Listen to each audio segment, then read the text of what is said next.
Hello there, everybody. Welcome to the stream. It's 3 in the morning. Couldn't sleep again. I mean, you know, you would have thought after we did a 10-hour live stream yesterday, 15-hour live stream the day before that, and 12-hour before that, you'd have thought, oh, maybe we'll sleep. But no, apparently not. But I feel fresh, so we're live streaming, so just join in. We're racing, we're gonna do some flying, we're doing some VR, and my body's going to collapse, but it'll be entertaining. Subscribe, hit the like button. Still not sure what to do with live streams once they're finished. Seems like when we put them live, people just don't like it because they're like, oh, it's a live stream. Oh no, it's not. Tried different thumbnails, didn't work. So yeah, I don't know what to do about that. But yeah, we'll make the most of it. if my brain stays on today, probably won't. I've got coffee and tea. We'll see what happens. I'm absolutely wrecked. But loving the VR. Injecting light into my face. It's the future. Let's get something on our AC server. Do some nice chilled out driving for a bit. I might try an F2004 to wake me up, see how that feels.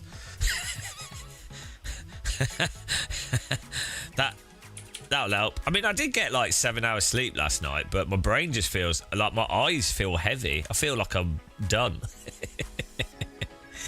What a prime time to race. Everyone's loving our server recently. Right, let's try F2004 here. This can't go wrong. Server's up. My voice is gone. Too much talking. We need to talk quieter.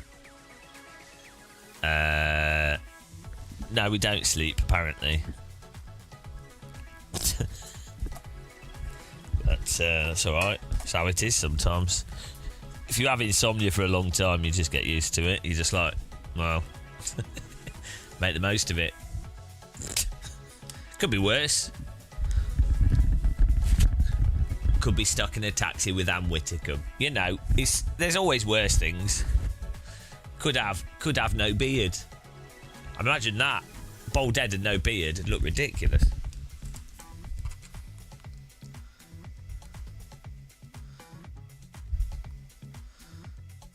Booted up the headset. Amazing. How's everyone doing? Monza, Adam. After yesterday's stream, we people say, oh, I don't do stuff whilst we're not live streaming. Well, we do. After yesterday's stream, you'll like this. We changed the UI of it. Look at this, the live stream layout. I think this looks quite nice. Although we did knock that camera, so this is a bit wonky. We have the text is more clear. We have our top donor for the stream. Hopefully that works. I don't know if it does. And check this box. See the box there? Not that, but hang on. That. Can you imagine where my finger's going? You can't really see it. Let's see if this works. Because we had people saying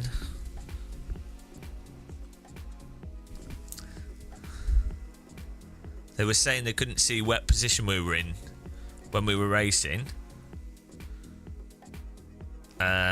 So I've just dropped my controller on the floor. Oh well. Oh no, I'm going to need that one.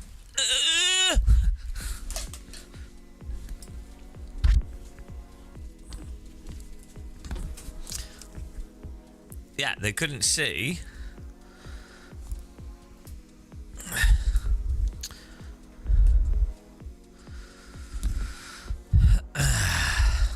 What position we're in. So we've done this, and we'll find out if this works.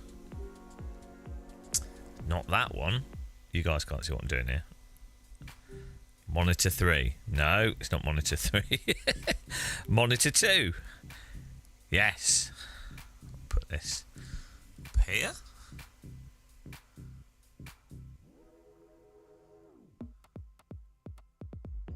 to clean my screens need a bit of a clean. Boop. That's that. Right, here we go. Oh, my stomach's hurting. That's weird. Check this out. If this works, it'll be awesome. So we've got our server. We need someone to join the server. Let's test it with single player first to see if this works. If anyone in chat is going to join our server, just give us a shout.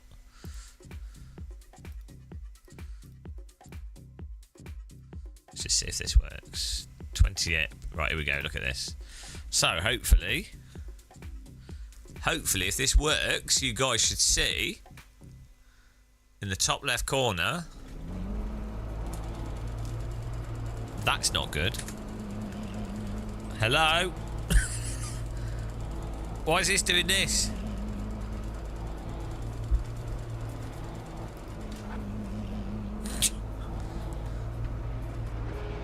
It doesn't work. Of course it doesn't work. What? Ah!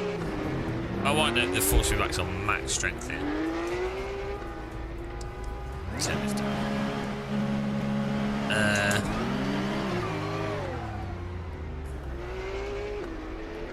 So, I don't know why it's not working. It would have been nice if it just worked. You were supposed to be able to see a leaderboard.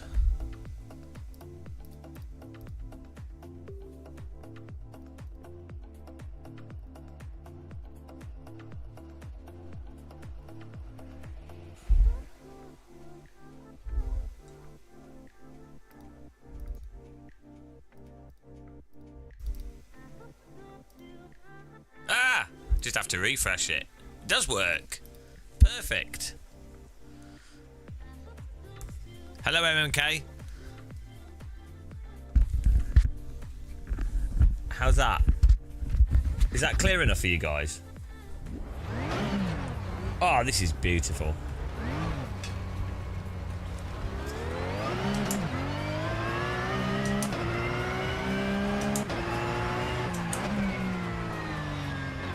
Cheating with the Aussies. Oh my goodness. Porsche car.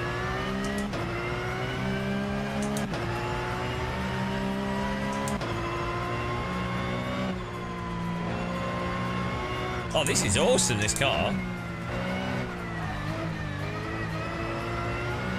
West Coast. It's the worst time to live stream.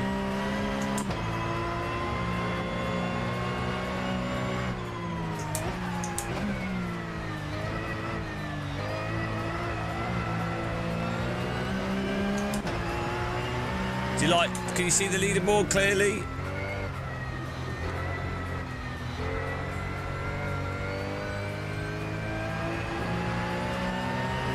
I think I might put it on the top left though.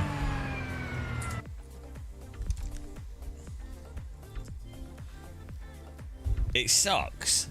Shut up.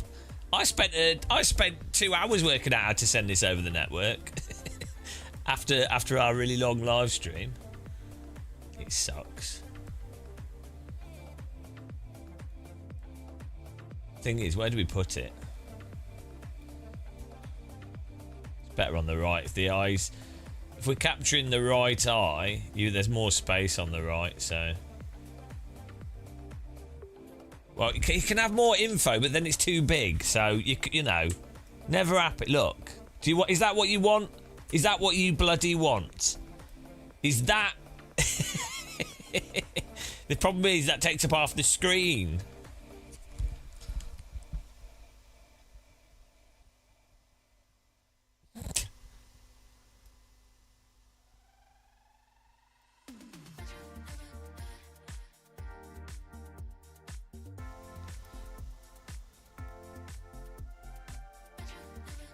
I did fix the shadows. I can't remember how I fixed it. Do we really need the top 20? Or should we just have... Oh, let's see.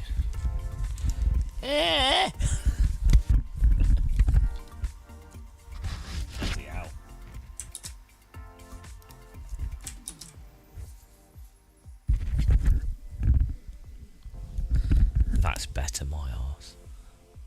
Top 10's probably okay, isn't it? Okay. We can just crop. This is a Sim Hub, though. It's awesome. Sim Hub allows you to just send it over the network.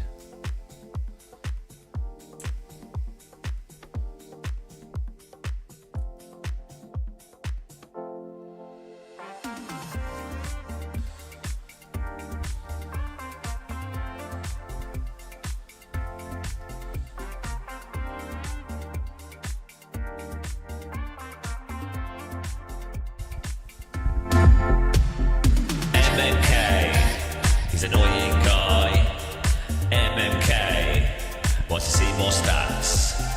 MMK, he won't go away. MMK, I wish he would die in a plane crash. MMK in the sky in his aeroplane. MMK, all he does is complain. MMK in his aeroplane, flying through turbulent air. It's a MMK. Mayday. MMK. Mayday. The wings are loose, the turbulence strong. The air hostess is pinned in the ceiling, it's wrong. MMK. He's a terrible pilot. MMK. We're all going to die. MMK. There's no duty free because the trolley is hitting people. Well, that's the end. That's the end of the song. Because the trolley's hitting people. That's a classic way to end most songs.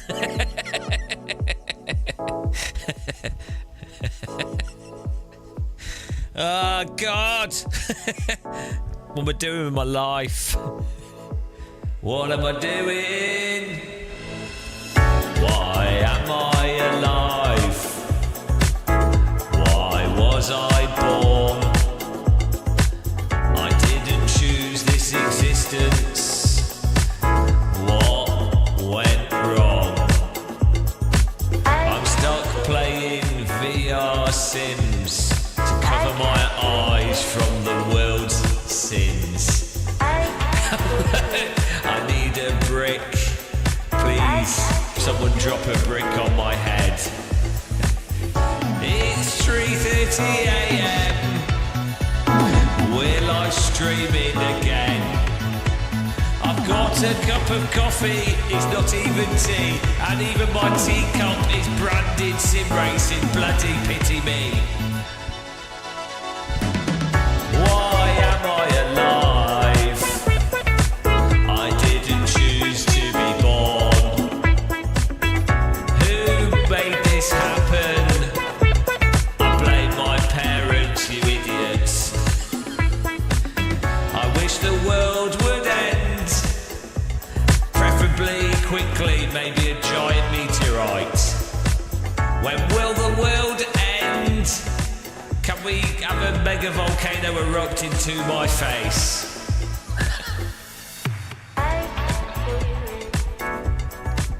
I feel great at this time in the morning.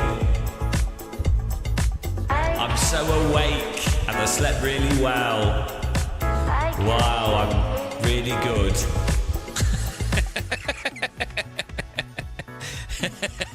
I have to disable clips because people take them out of context and then I get assaulted by half of Germany.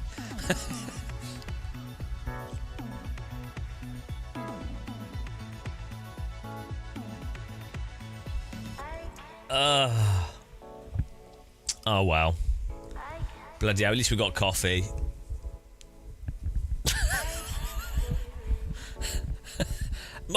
My brain's honestly asleep. I'm awake, I'm conscious, but it feels like my brain cells have solidified. You know Mother Shipton's cave? It's like a cave in the UK. The water's got lots of minerals in it, so people put teddy bears in it and it turns them to stone. That's what my brain feels like. It's had Mother Shipton's cave water running through it. Peak Gamer Muscle content. We can clip it. We can clip it. I hope everyone's well. I'm doing all right, actually. I'm just tired. I'm not in pain. My back's not hurting. It could be worse. I'm not in pain. Everyone I know's not dead, so that's good. Well, some of them are, but that happened a long time ago, so it's all fine. Everyone currently alive's alive. Well, I'll get a call this morning, won't I? Hello. Afraid to inform you. Oh, not again. But, yeah, so we can put up with a bit of brain fog. Oh, dear. Right. Is that in the corner like that's good, then? Exactly. People don't believe how old I am when I tell them. They don't know that I'm 42. I've been 42 for a long time. They don't know. They're like, they think I'm younger. Not because I look young, but I act like an idiot. So they're like, surely you'd have your life together. If you were really that old, surely you would have been more successful. No. It's pretty funny. Is there sim rate? No such thing. Where do all the calculators go?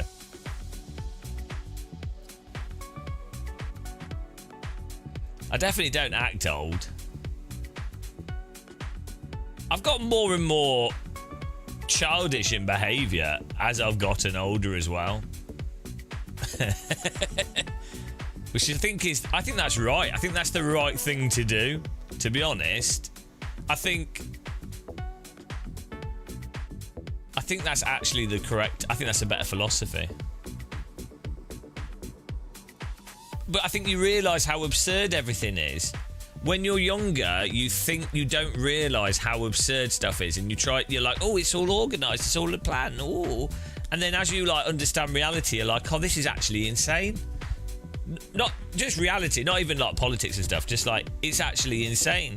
You do not choose to be here, and here we are in a simulator.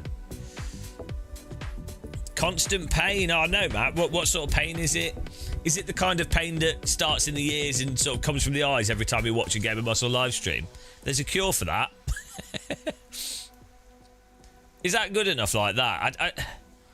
I feel like that's just blocking the screen, but people like this type of rubbish.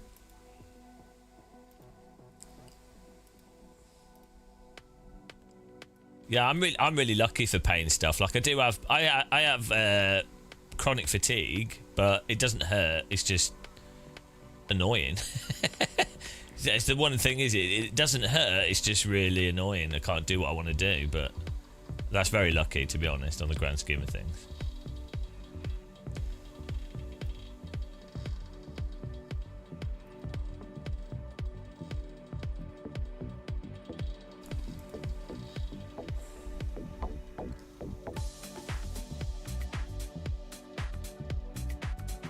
I think top 10 enough, do you think? Or should we have...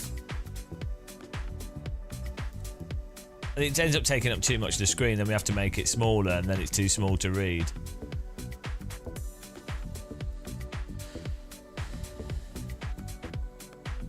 Free ads. Hang on YouTube. That's weird. If you become a member on Twitch, you don't get ads. Maybe that's alright like that, right?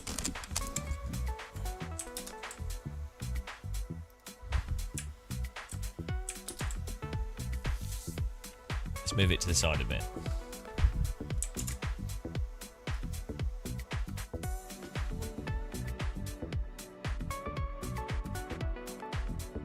I mean, this is just from SimHub. I can't really change anything else.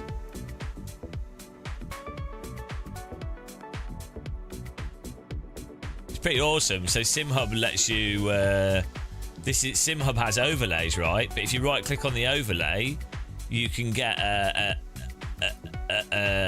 like a website. It produces a web address of it, but it's hosting a server, right? And so if you then change the address for your ping, you can then Yeah, you can then send it over the network. Right, so we can do our server. This car was really nice. I should put this on the server, but I don't know if it's a publicly available car, actually. The Porsche 911 GT America. This is from Tiago, I think. He converted it. Porsche 911 GT America. Let's see if this is on. Porsche 911 GT America. Oh, no. Oh, shit. That's the real car. IER simulations. I think it's this one. How do you know? Oh, yeah, IER. Right, here we go. I'll put this on the server. Yeah, oh, adverts. No. Music. Copyrighted.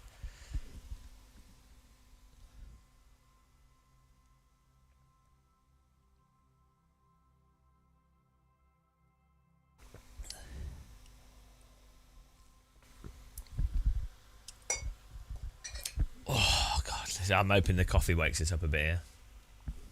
Yeah, I mean, I had like 6 hours sleep, 7 hours sleep, but I was like, oh, I won't get back to sleep, so I might as well start live streaming. Probably do some flying today, though. Where's Jardier on the website? Hello, Jardier. I think Jardier would be an epic kids presenter, right? I mean, even like an adult presenter, but like, you know, like he'd be really good on like daytime TV presenter. Here we go. Let's get this car installed. Oh no! Bloody Steam Deck's not working. Hello? Oh, come on. Don't tell me the Steam Deck's broken. No! Why is the Steam Deck broken? Okay.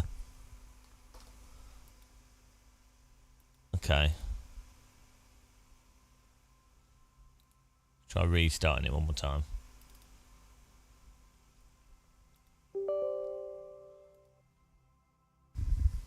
Music back on. How does it? It's a radio dongle. It actually works really well. Ah, oh, shit the bed. Why is this not working?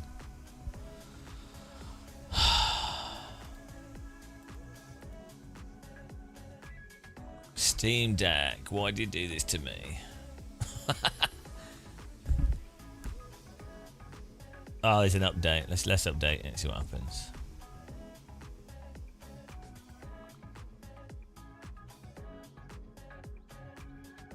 Ah, it's working. There we go.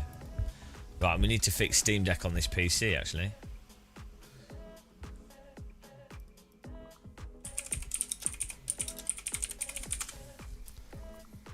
Yeah, no, it's a really nice wheel. What's going on there? Oh, yeah. Wrong scene.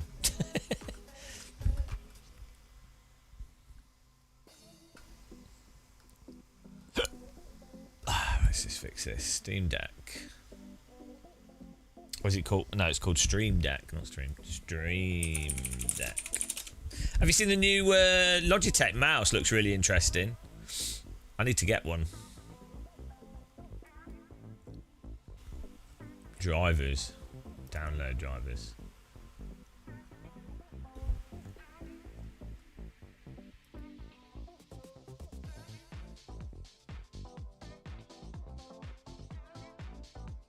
What's this?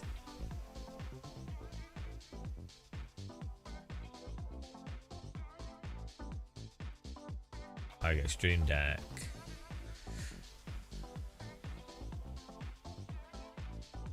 Elgato do a teleprompter. Is this the Mini? No, it's the MK2. There we go. Oh, huge error! Christopher Dory, thank you very much for continuing your membership. Appreciate that, or renewing it. Ah, here we go. Drivers.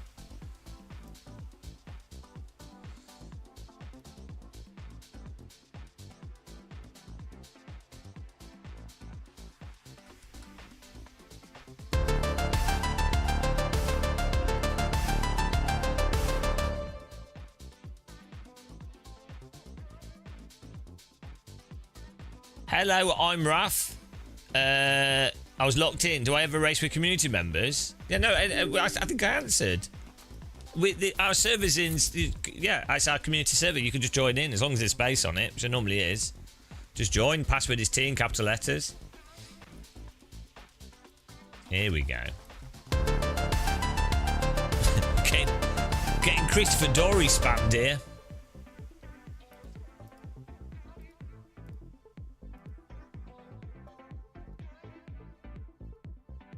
Sorry guys, I'm just fixing my Steam Deck here. Oh yeah, we're downloading this car. Let's do the car first, then we'll fix the Steam Deck.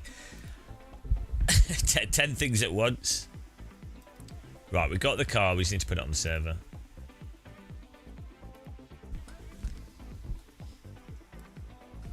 Oops, wrong button. Extract all. Yeah, this is a really fun car to drive. It's like it's like the old Porsche Cup. Wow, no, too late to apologise. Too late to apologise.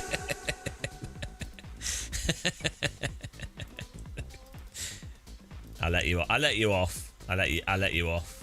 Just this once though. Just once. I let people off once. Content.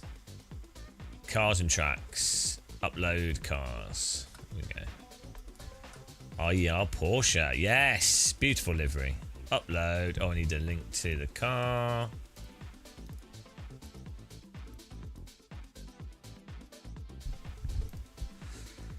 I've got well good at this. This used to give me a headache.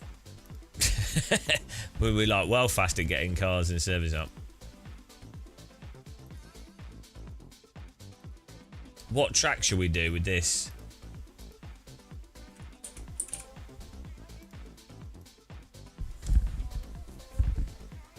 What would be a good track, do you think, for this IER car?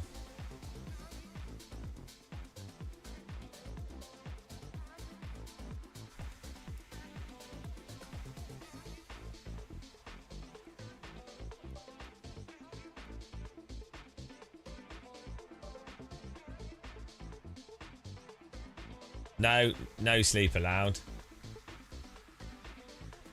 We have got Road America. Okay, we can do Road America, yeah. Okay, do that. Right, it's up. Server's up. Right, so this... I don't know if maybe I should remove this background. Let's see if the text is still visible with the background off. I mean, I can always link it on my Steam Deck to a button.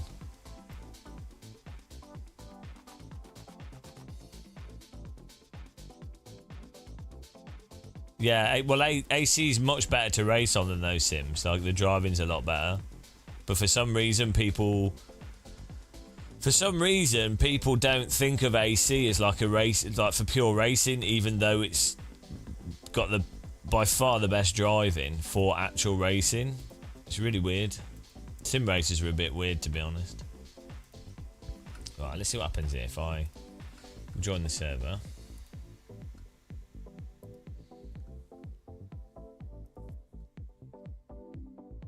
Especially when you consider VR and everything else, and the netcode in ACs. Okay, that's a bit of a problem. Cut.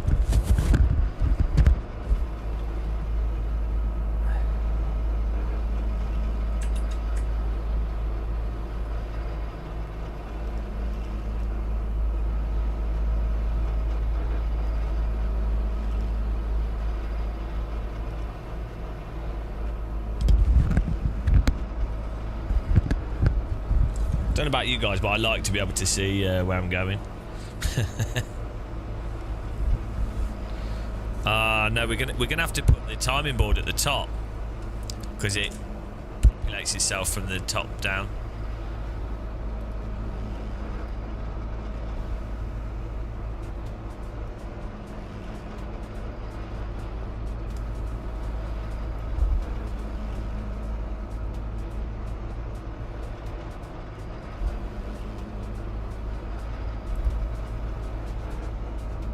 That's all right.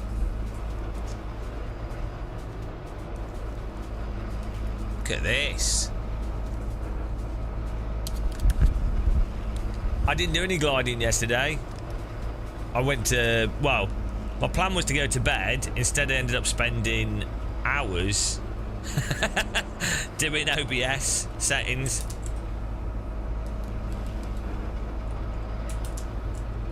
Couldn't help myself. So we got a new OBS. We got the scoreboard at the top.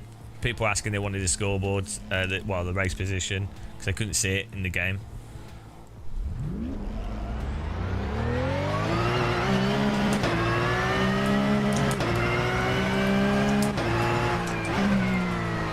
Here we go.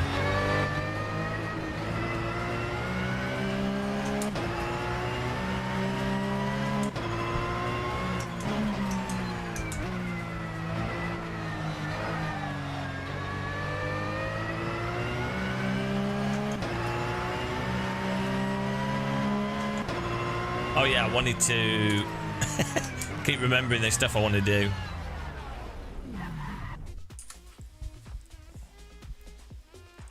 I was going to zoom this out a bit more.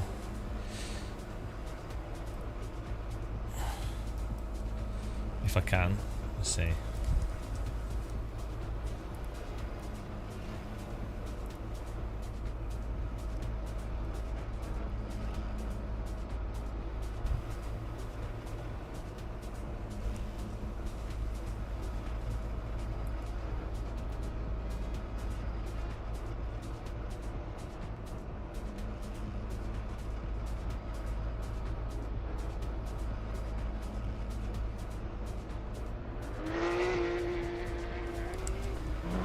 There was something we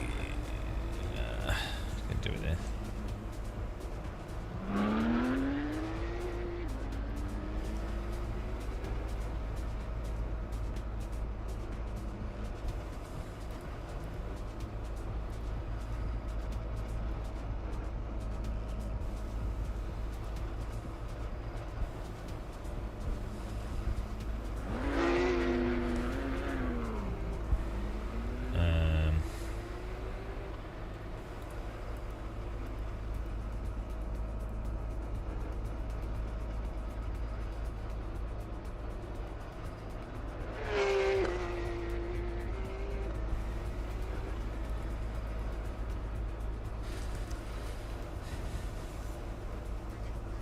What we could do with is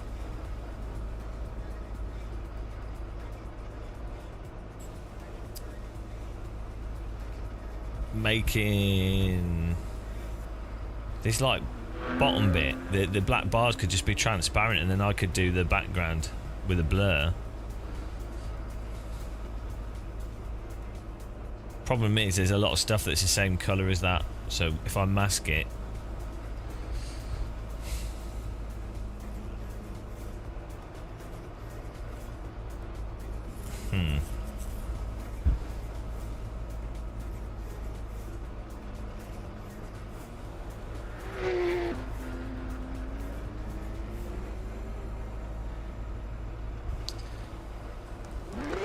there's not much I can.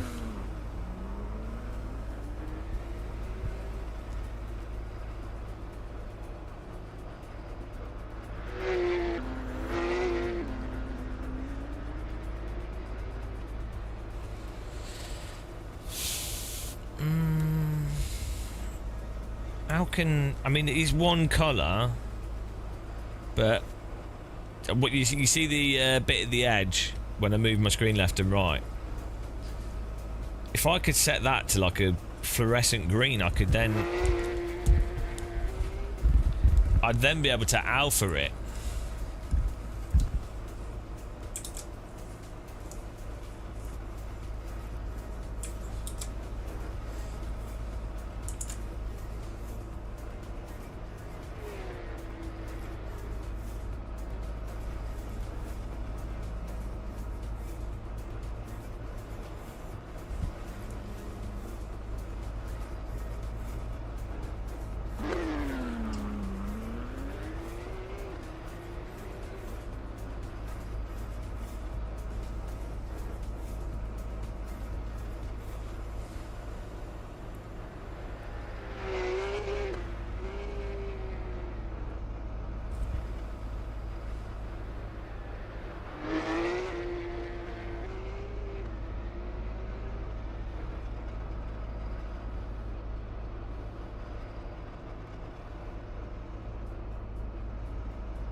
I know. Well, I can't take realistic sims anymore. I'm not skilled enough.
No, I mean, I think this is okay.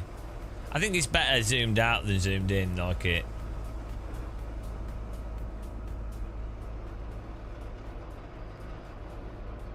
You see what I'm seeing?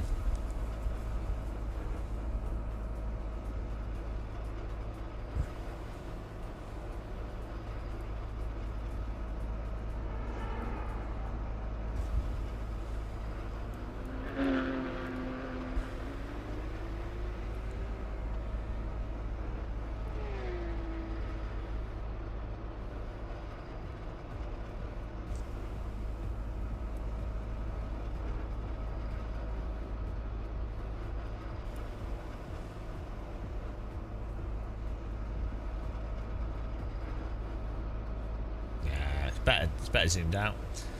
Right.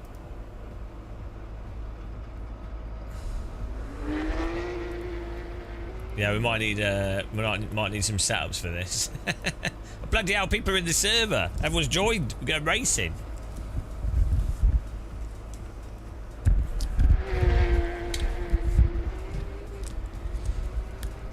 If anyone's got a setup, I can't believe we're able to fill AC at any time of the day. This is insane.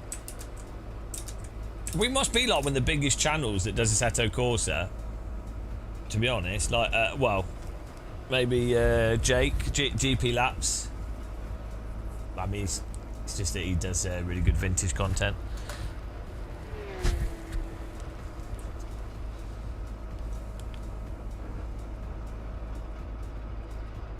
So no, I wouldn't necessarily say he's an AC channel, but he does really good AC stuff. It's just crazy to me.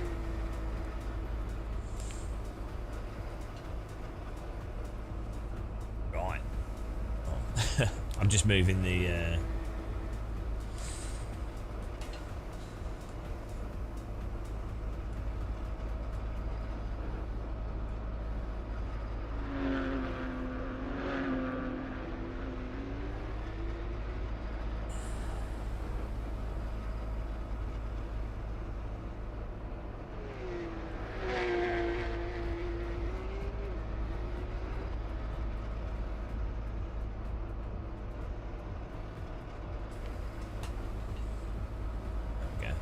Couldn't see the UI here. Is there a setup on a set market? See, it's a chore to drive. You need to learn how to drive it. Here we go. Road America setup. You just have to not overdrive it. That's the key, I think. We'll see. We'll see. We'll see.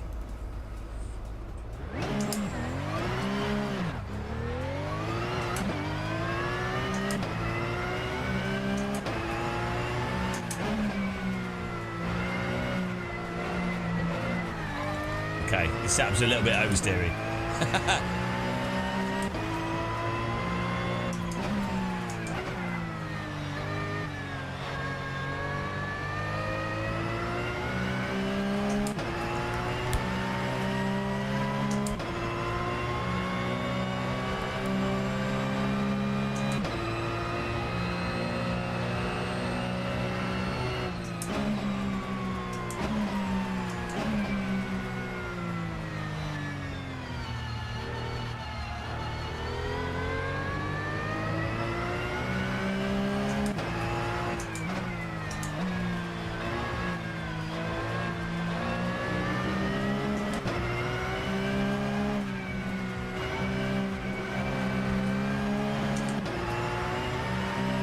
How's the stream look then? For you guys.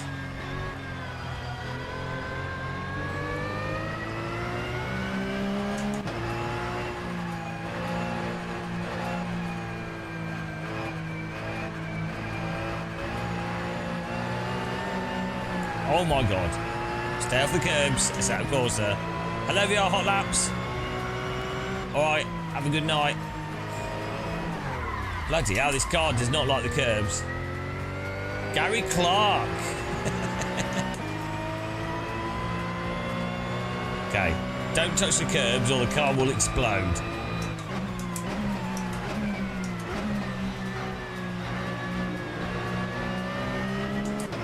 This car's a little bit sensitive. Got to treat her well.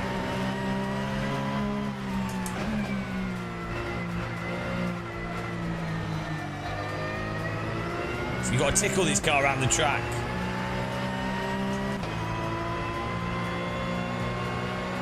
Good morning.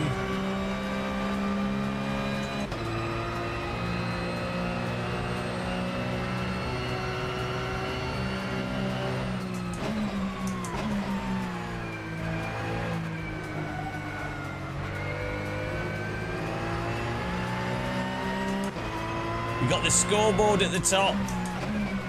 We changed the layout, try and make the stream as good as possible, but then there's me in the corner. What can you do? You can't have everything. Dr. Longmount's in here, and Andy Medar. I think we've just managed to collect all the people in the world with AC obsession and sleep issues.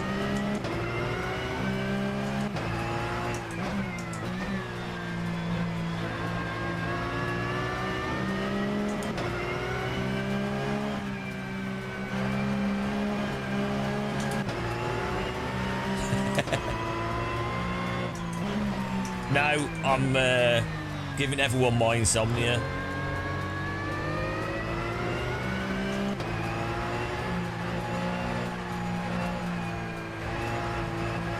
Hang on, what's the title of the stream on YouTube?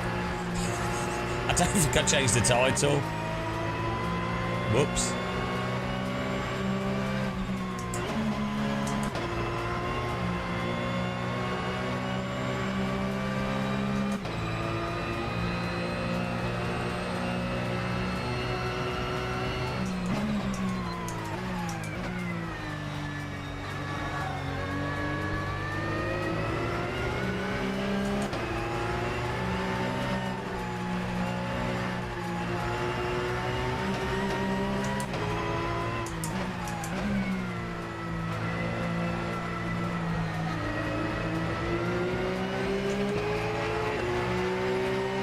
Hightbloodcalciumisbad.com.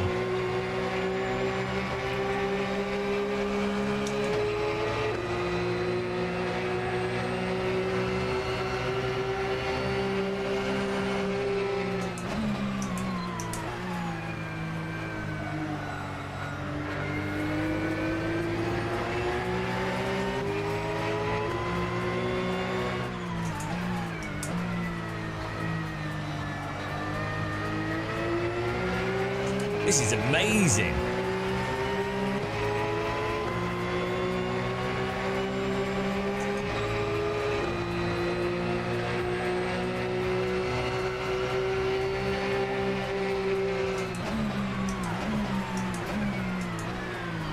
I'm trying to bump Drafty to more pace.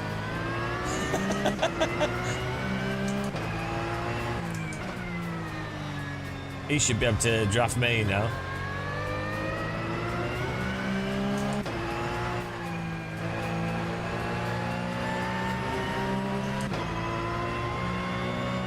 That's alright. Titles fits this stream.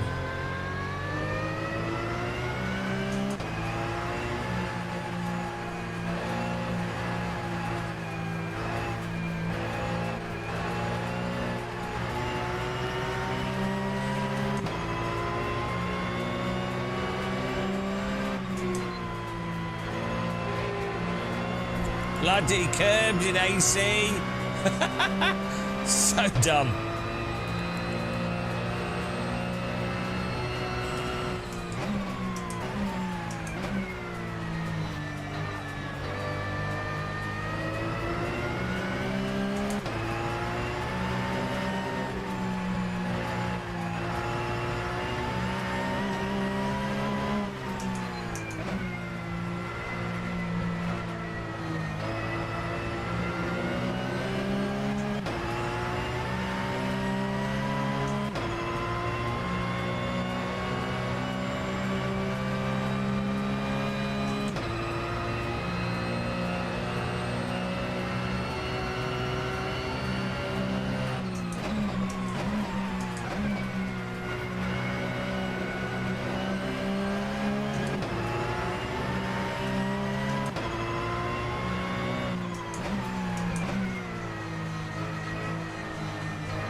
I can't help myself.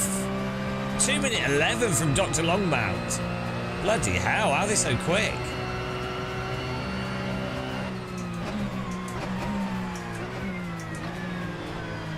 Hang on, does this car have ABS?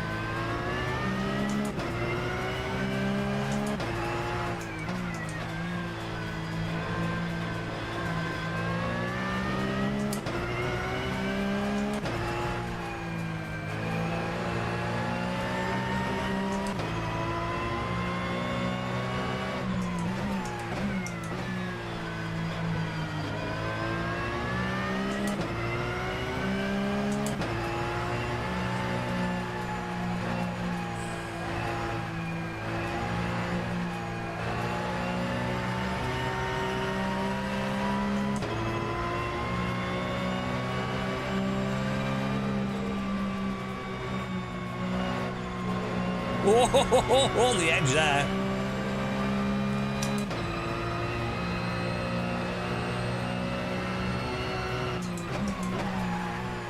It doesn't have ABS, no. We've just discovered that it does not have ABS.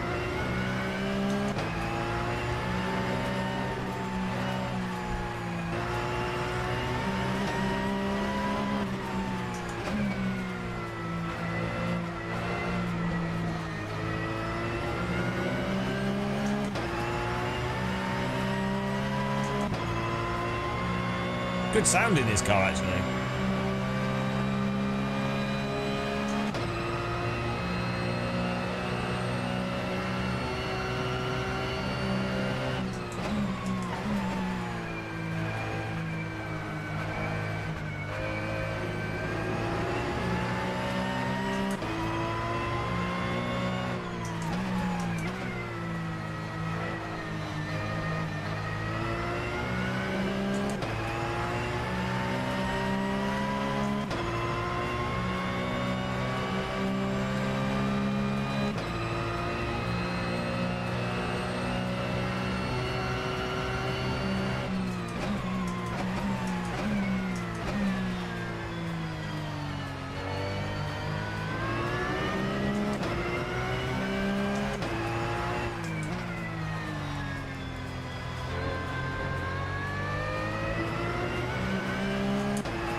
Oh no, I cut the track there. I was trying to straight line it, cheeky straight line. Cheeky. We are the cheeky girls, we are the cheeky girls, cheeky. Can't believe that song got made. Don't block the apex. No. Don't leave the pit and block the apex. All right, nice livery though.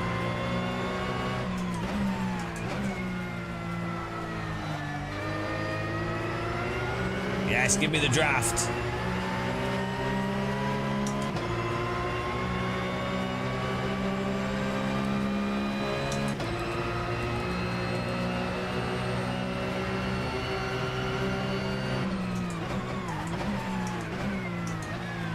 No, don't park your car on the apex. Oh dear.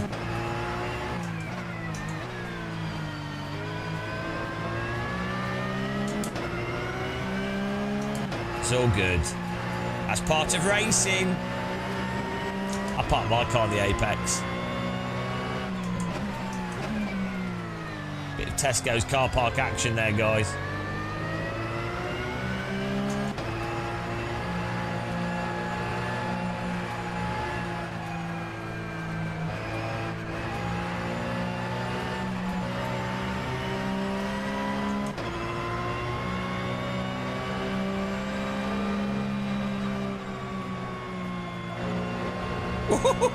On the edge.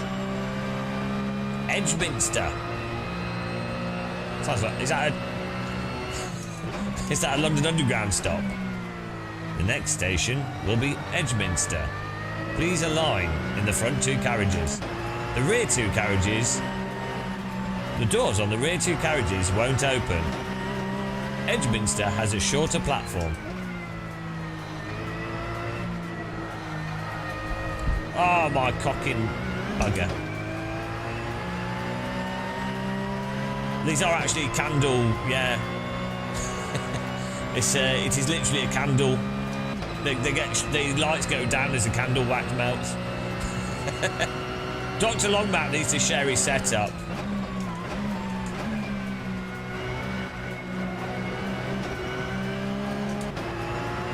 It's too much quicker.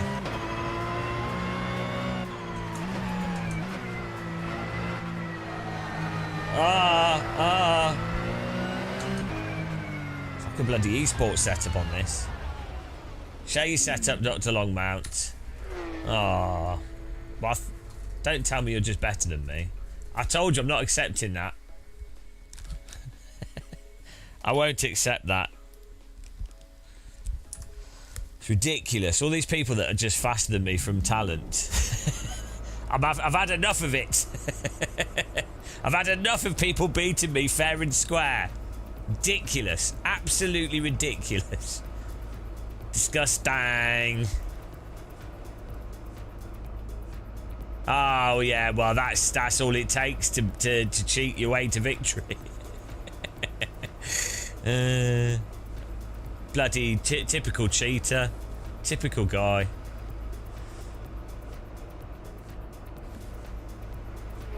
Right, now you guys have the leaderboard.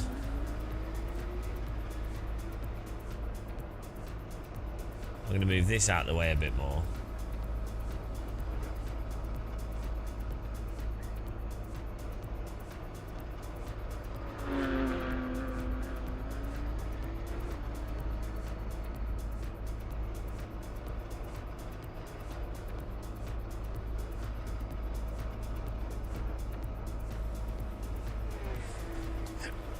I'm going to make another one of these. Can we duplicate, do you think? Ah, we can't.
Just trying to make this as minimal as possible.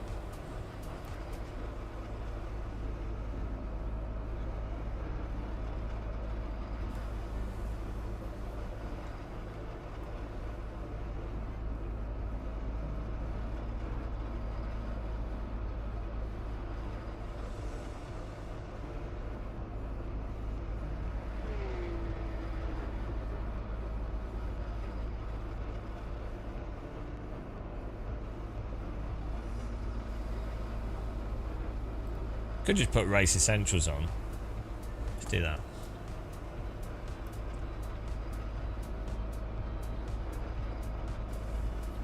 No, not this one. It's called.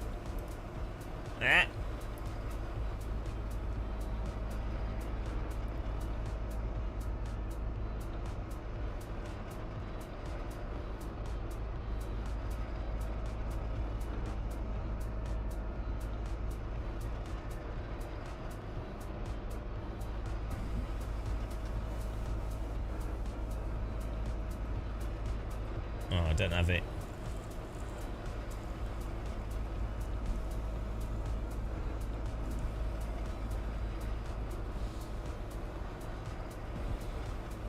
What else do I normally use?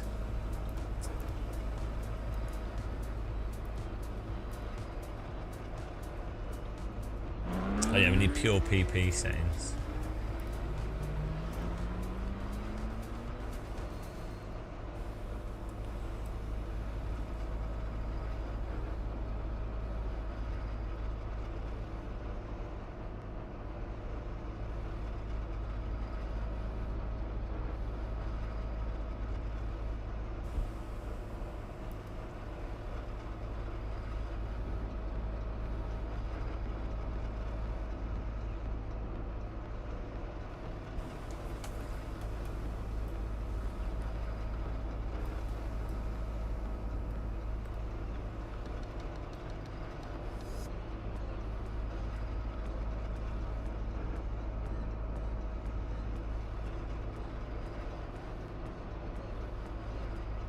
This is good. You just want the you just want like the basics. Got the race position.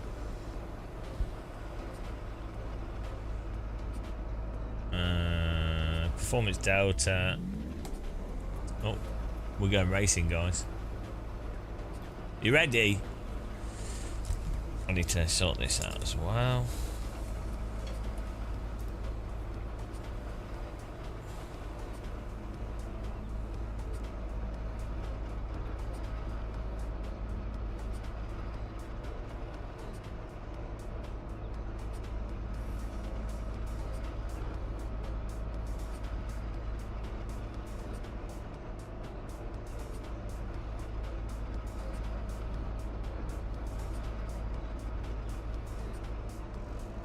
Yes.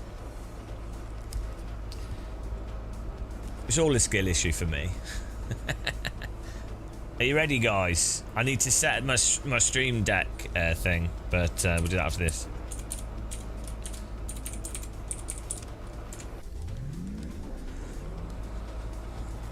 Awesome.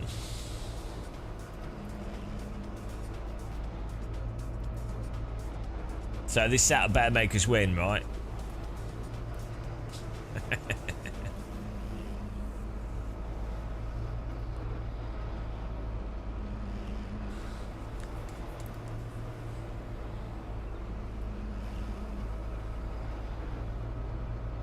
Yeah, I'm using Content Manager stabilization. We'll tweak the settings a bit.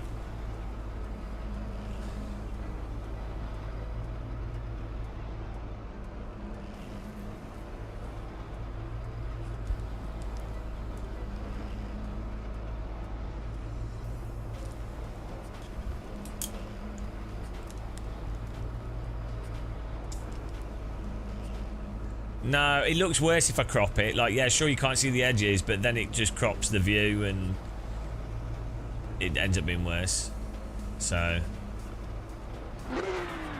the ideal thing would be for me to, that edge bit, if I could blur the background and expand it, but it won't. I can't have a different color than grey, and it will end up, a lot of stuff's grey in simulators.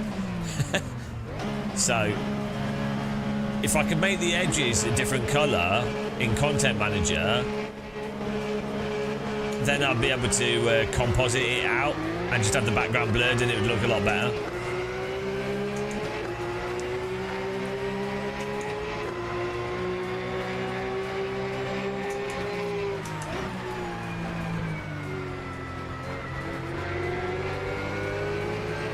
Bum bum, rum bum.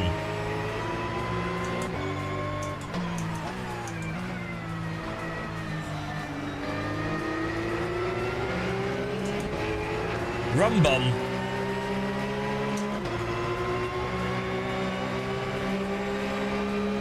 There you go. It's better with all the stuff out of the.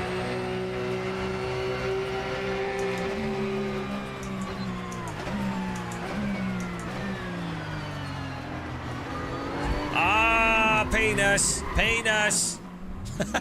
It's just like iRacing. Just like iRacing. Why pay for iRacing when you can do... Oh, my goodness. Oh, what are you doing? It's just like iRacing. Perfect.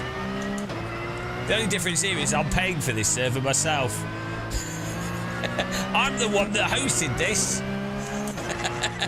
I'm paying for my own suffering twice over. Yeah, I'm probably going to put stuff on our Patreon for people. Bloody hell. The pace car is out of control. Thanks for following.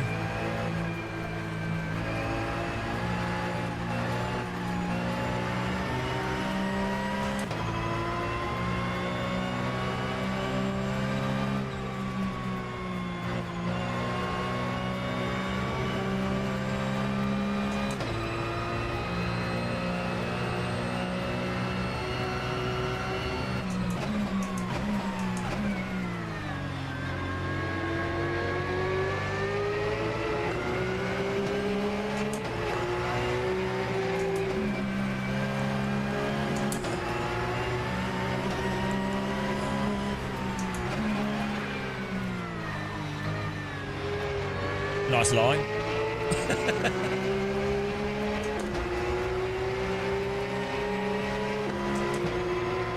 Nice racing. He doesn't have to let me back on the track. Good driving.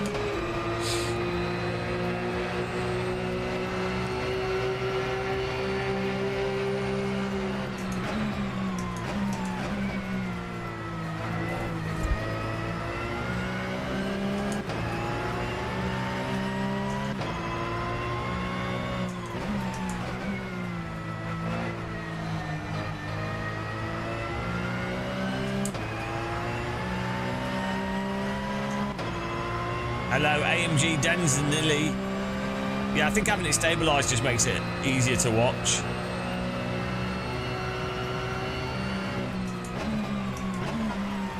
This is why we were doing more VR streaming, because I'm trying to find ways to make it fun to watch.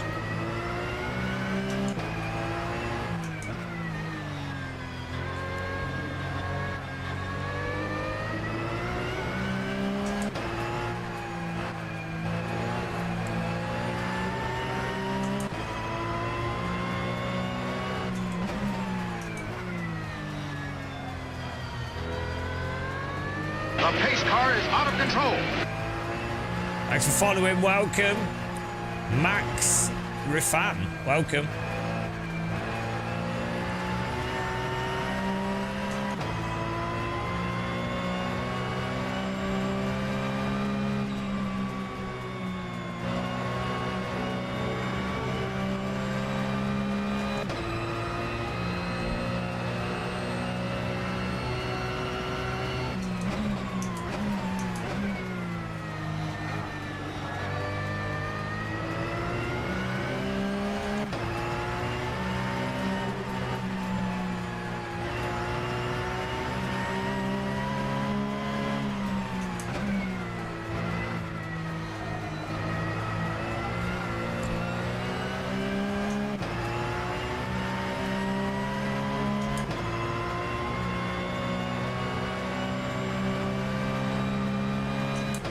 Fifth place at the moment.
Woo, on the limit there. That corner's brutal in AC.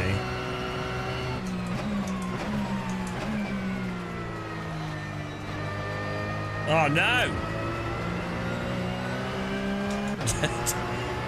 Dead. Jedi mind trick took him out. This is the IER. It's like an older Porsche, oldish, newish, not vintage, but it's on the server. If you search for Game of Muscle, and the password is T, but if you search for it, whatever we're running, it's got the download links on the server. 3-second gap to the next car. Come on, the podium.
One more lap to go here.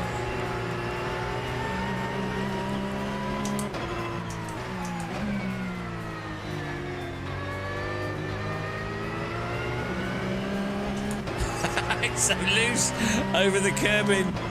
Oh, so good.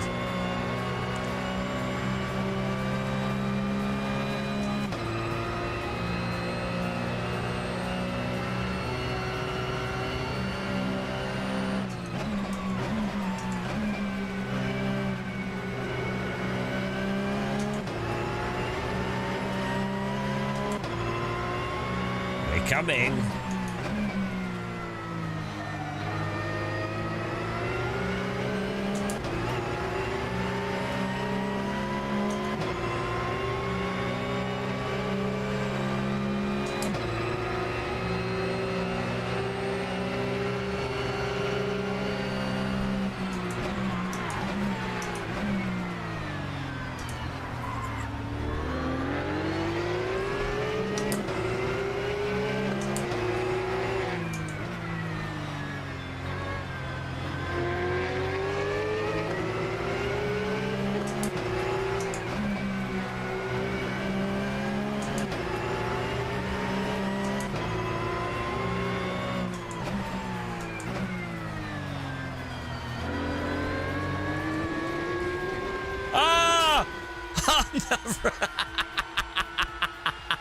Oh, well, there goes the podium.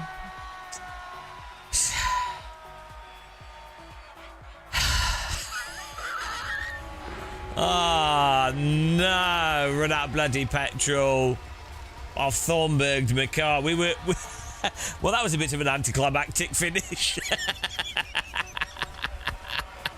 Oh, no. And we were all lined up there for a nice little final lap battle. Oh, dear. Absolutely fueled it. Oh, well. We can enjoy the grass nice and peacefully, though.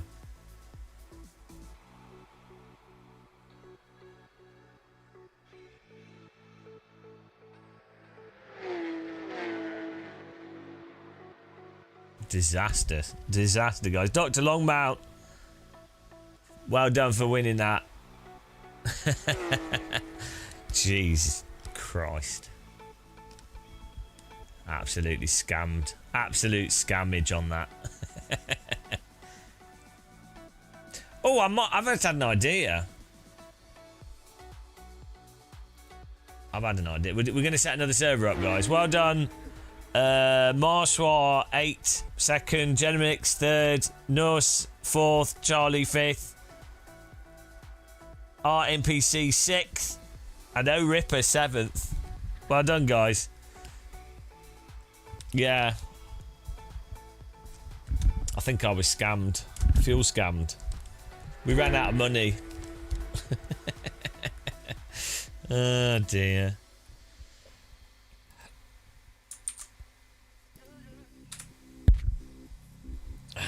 Let's have a look. Get the. I'm going to put the Caterham on a track. Don't know why that was set to night time. Weirdly. Let's just fix this. Unless it's just because of the location of the track. Let's see. Oh, it's set to 7. That's weird.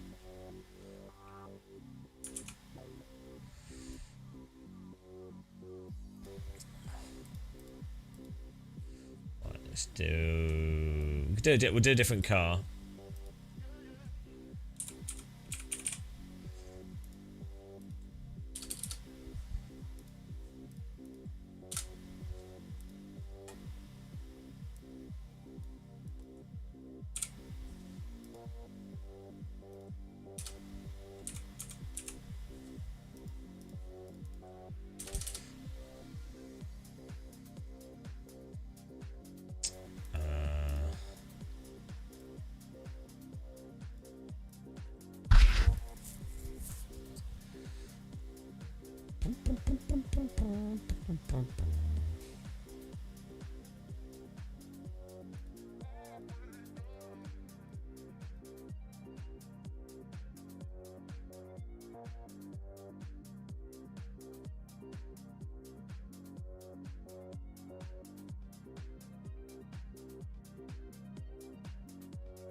go. Just get this up.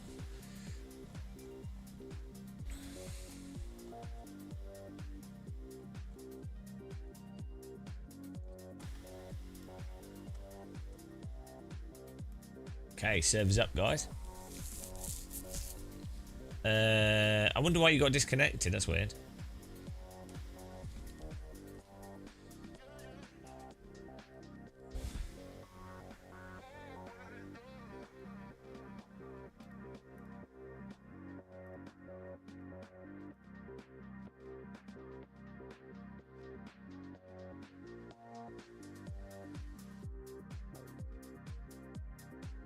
I'm gonna watch the stream recording back to see what the view looks like. We need to zoom in a little bit.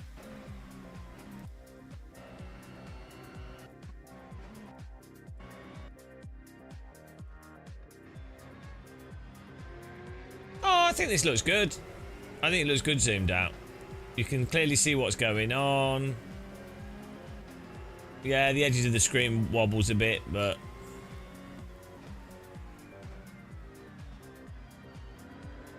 it's just what I need is if I could select the edge color, but it's the same color, then I could blur a background, and then it would just be like then it would look more seamless as well.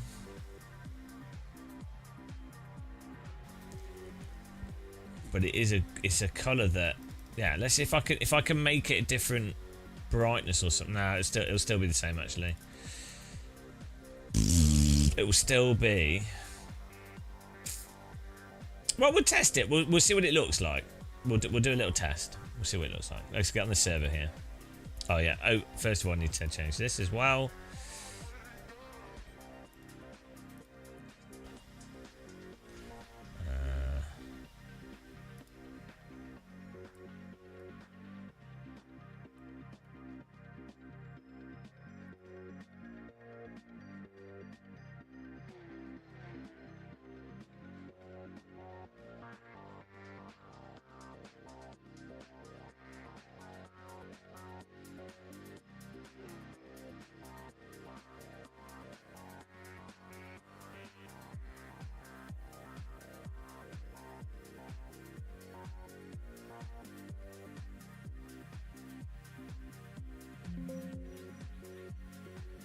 Okay.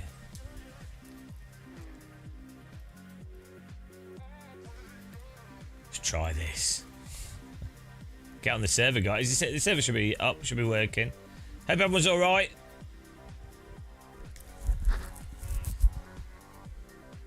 Got back in, finished 9th. Nice. Yeah, that's weird. Sometimes AC seems to disconnect people randomly, and I don't really know what the thing that causes it is.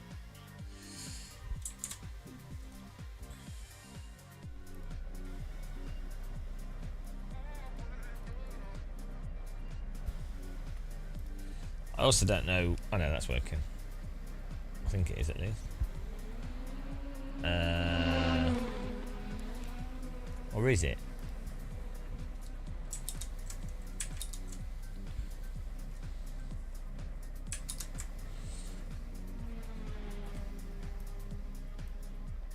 Yeah, it is.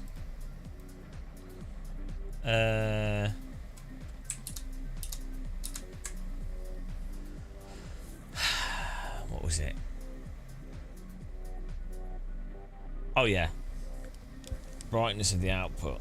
This looks really contrasty now.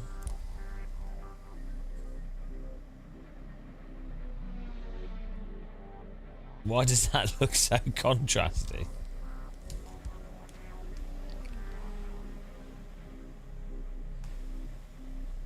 Oh, hang on. That is black, though. There's black stuff in the game. Maybe if I increase... Let's see.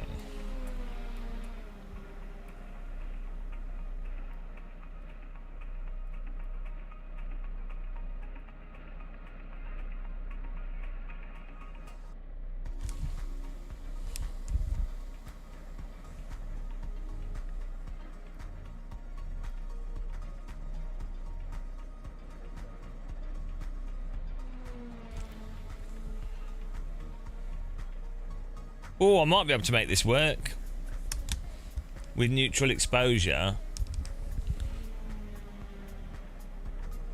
This might work because there shouldn't be anything that's as long as it's pure black on the edges. Normally in a game, you don't have pure black.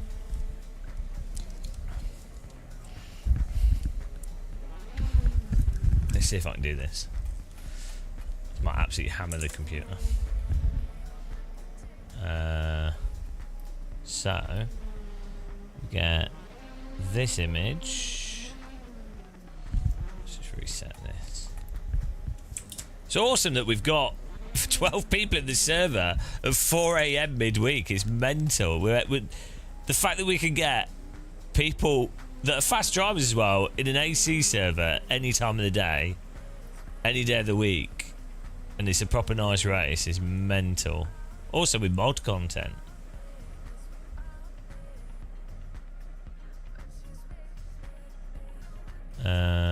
Where's my screen capture?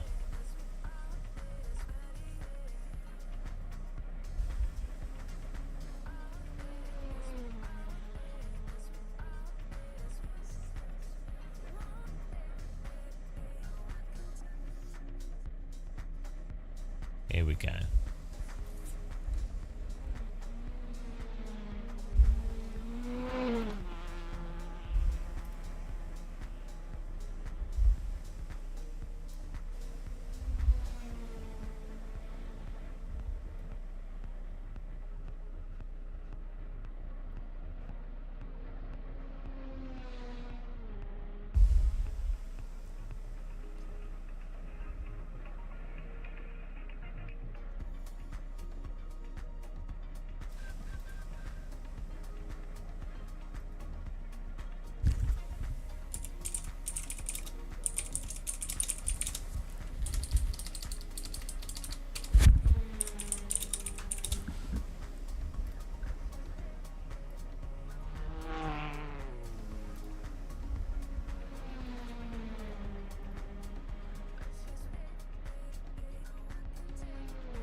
I see the problem is the steering wheel is black.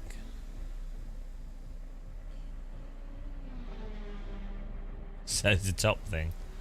So it messes up.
We're just trying some stuff here to see if we can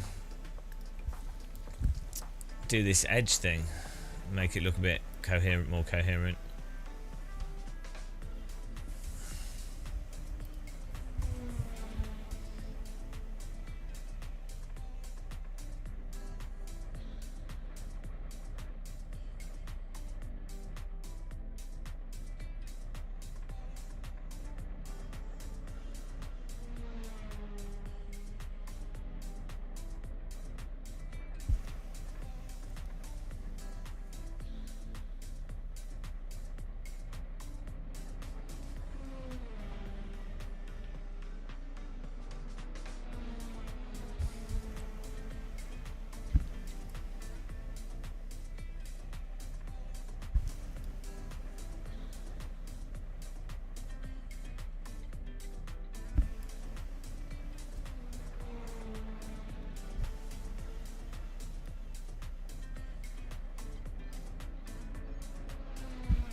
Hello?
Yeah, we're just trying to set this up, seeing what we can do.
Well, in theory it could work. This could work, but I think we'll just keep this for now.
I feel like it's always worth trying these things out.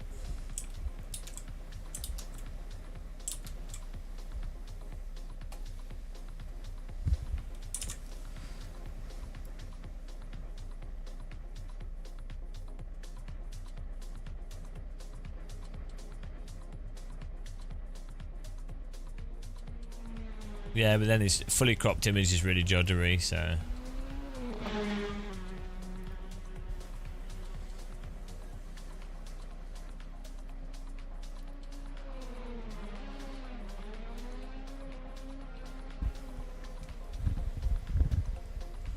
I think it's nice being able to see the stuff around you, and then the wider field of view does help hide,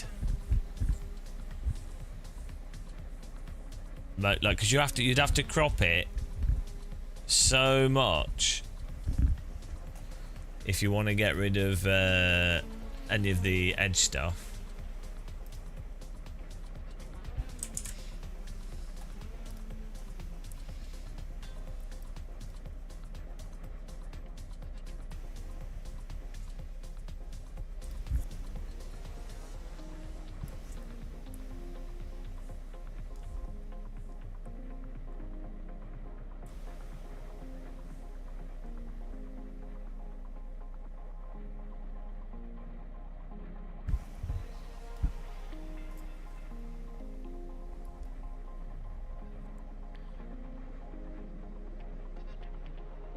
I mean, that's not too bad like that.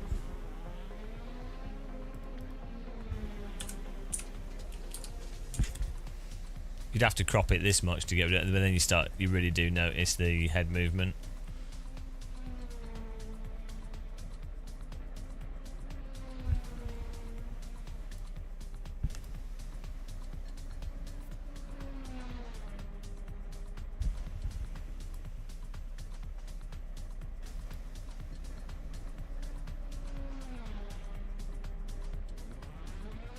I don't think that's not too bad, but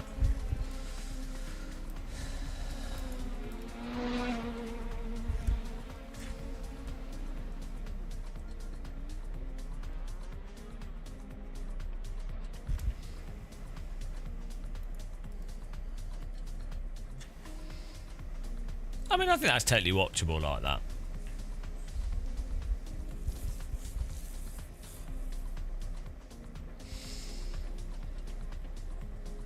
It's a shame we can't blur the edges though. I mean, we could, but it's a bit of a compromise. If you had this, but that black stuff there was just like a blur of the thing underneath it, even if it just remembered the last, it kind of should just be a blur of the previous thing, but it doesn't. It's alright though.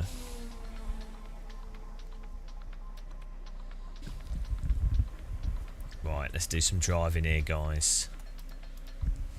Oh, my tea. Cold tea.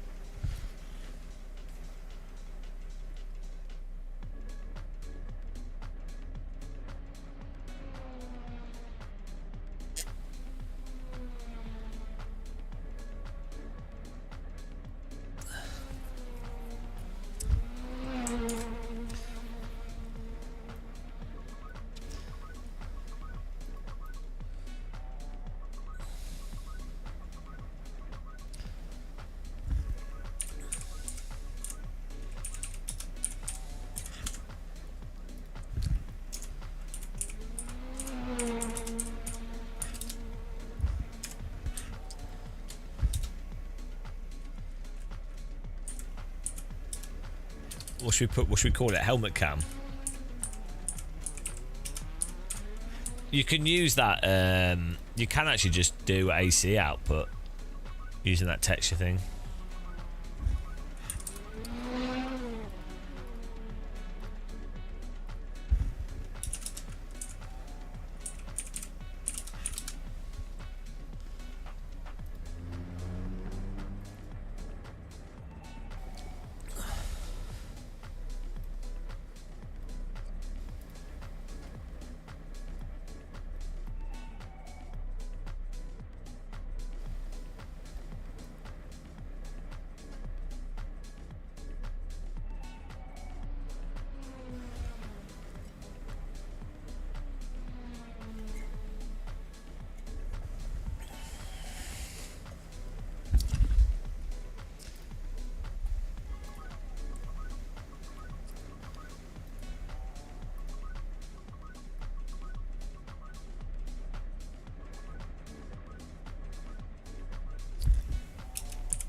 How do you spell housing? Can someone type housing veld?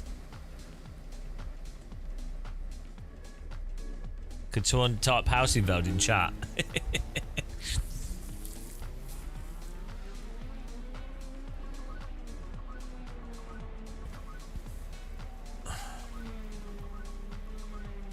Oh, I've got it on my wheel. It's literally written on the wheel in front of me. I was focused on something else. Who could have thought?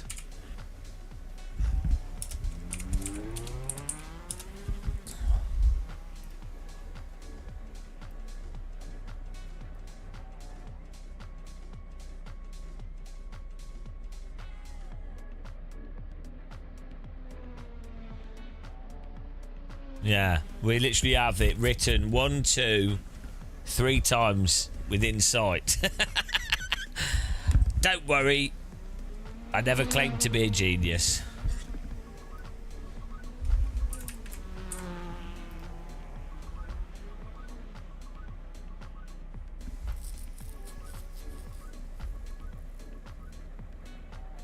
I am the champion of the ninjas. I'm Wrath, thank you. Appreciate the sub there.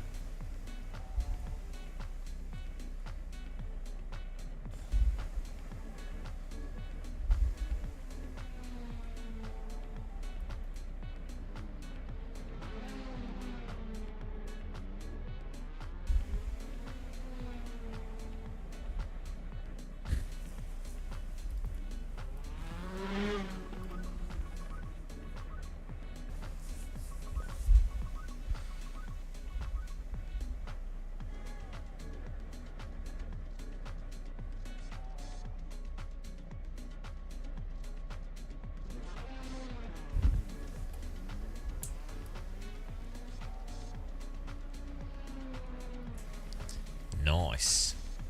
I'm pretty happy with how it looks. I think streaming VR, it's just difficult to get it together, but I think we've got it pretty good. I mean, the thing is, though, it's just so much better playing in VR than on screens. This is the the sad truth. I mean, honestly, like, screens are so... I mean, they're fine, it works, but playing driving sims is just... It's a different thing in VR. Like, it really is a different experience.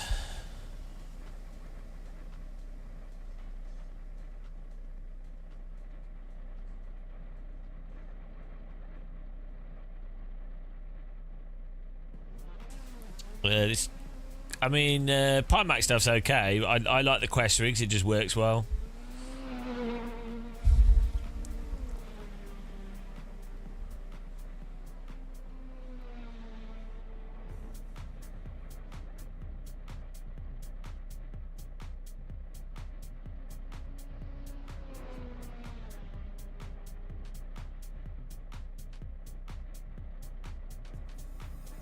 Right.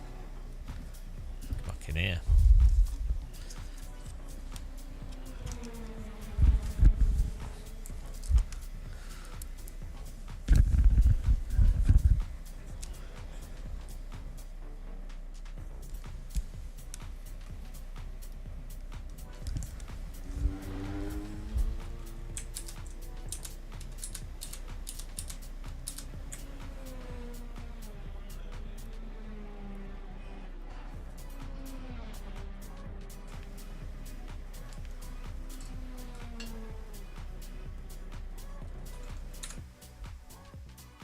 Yeah, I think we got his working pretty well.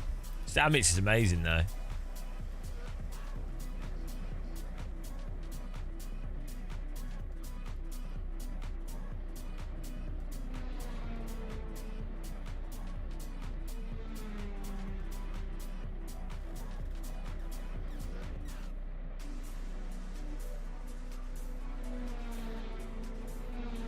I know. I don't want to. The problem is with Pimax, I won't be able to use like the Quest mirroring stuff, which is really useful, and also the Quest does better consistency for games and stuff, like driving sims and flight sims. So that's the hard thing to beat for these other headsets.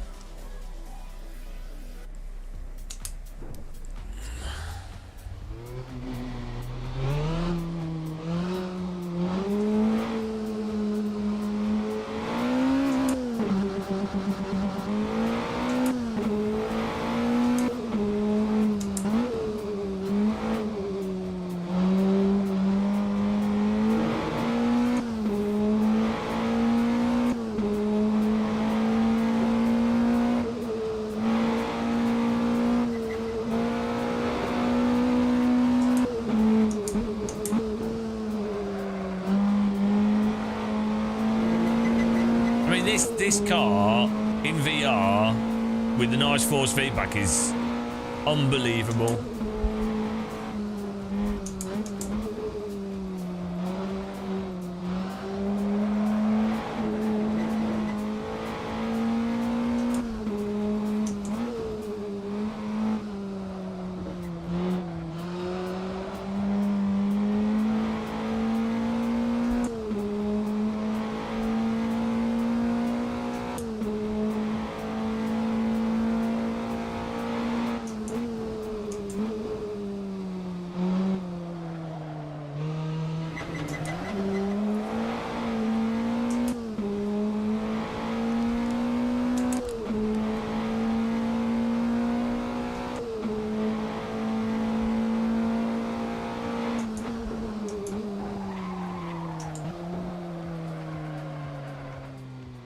Yeah, I'll get the stream frame when it comes out. That's one of the reasons why we're doing all this as well.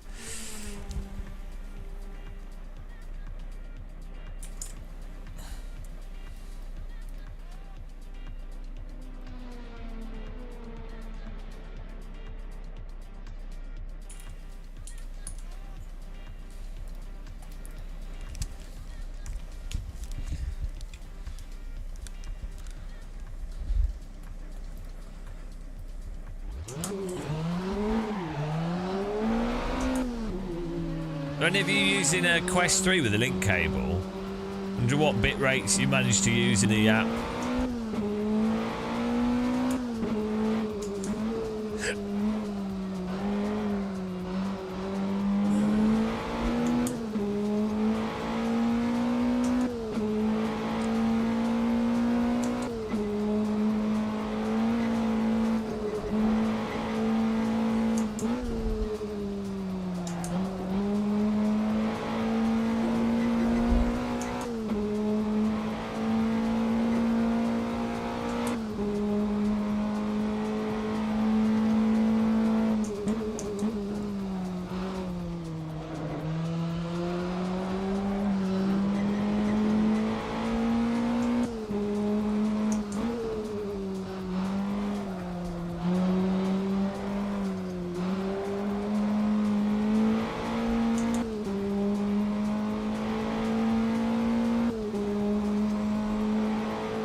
See, I'm not sure you get 960 bit rate because I'm noticing you get like.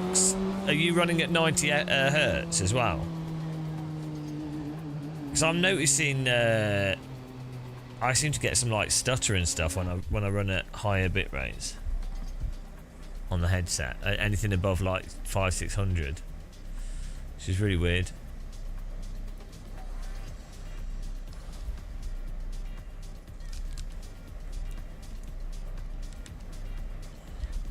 I'm not quite sure why.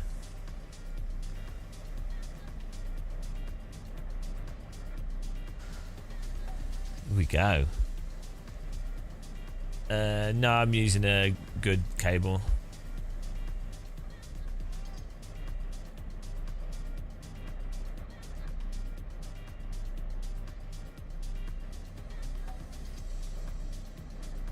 Yeah, so this is what I don't understand what's going on, because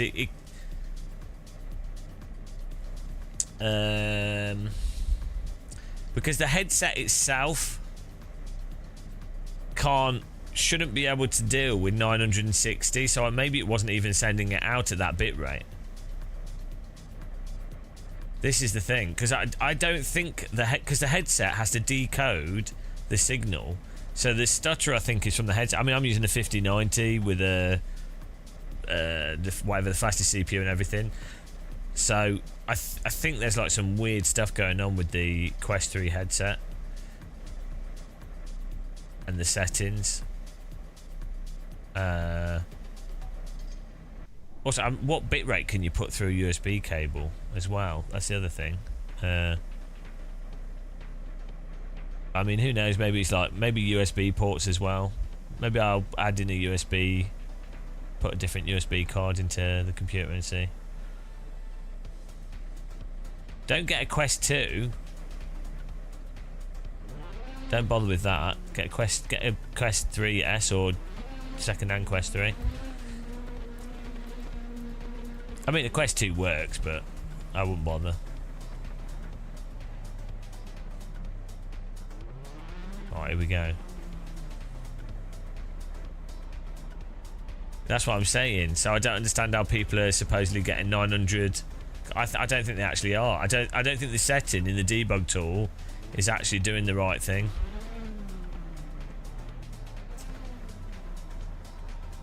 For some people. I don't know what's going on. It's really weird.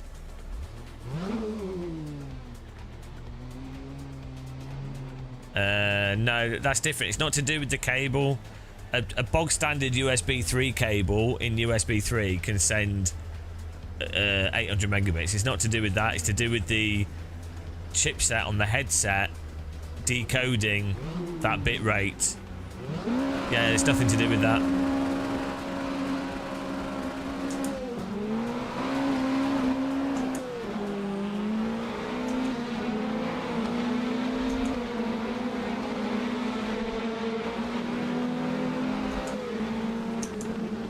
This is awesome.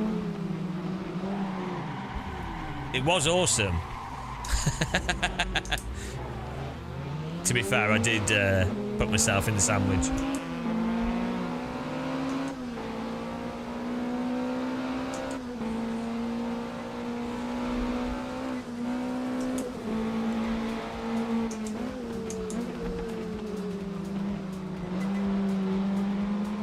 Yeah, I know it's like even with 2D, where it's like you know when we're doing videos and I'm setting up my graphics right, and I'm like, this game has stutter, this has this or whatever, like with AC Rally, and people are like, it's running fine on my system. And I'm like, yeah, look, so I'm using a 120 Hz OLED. I'm used to absolute immaculate image quality. Yeah, well, that's why I noticed this with the flight sim stuff as well. Extants, it's insane.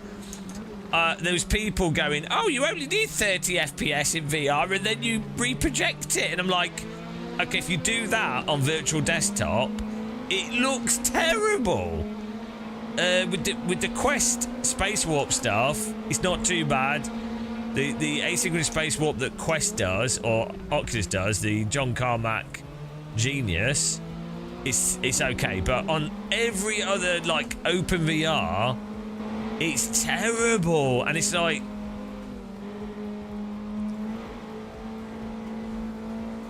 Yeah. But yeah, the same thing is with 2D as well. People just don't notice it.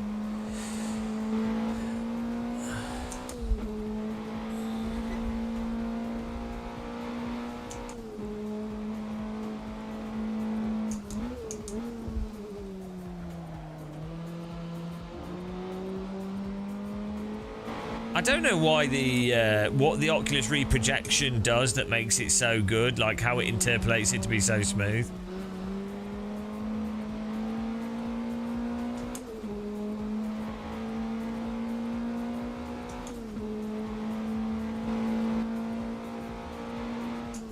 The other thing that's an issue is the edges of the screen. If you have the screen really close to you, you can see jitter in the edges of the screen way more with reprojection, which then makes it feel even worse than it actually is. But I think maybe part of it is that the Oculus reprojection actually runs at like a higher frame rate of reprojection, because the edges don't have the same stutter, so I think that really helps. So I think what might be happening, actually, this might be the actual solution, is that the reprojection is reprojecting like 120 in the reprojection environment, not the actual, not the actual game reprojection.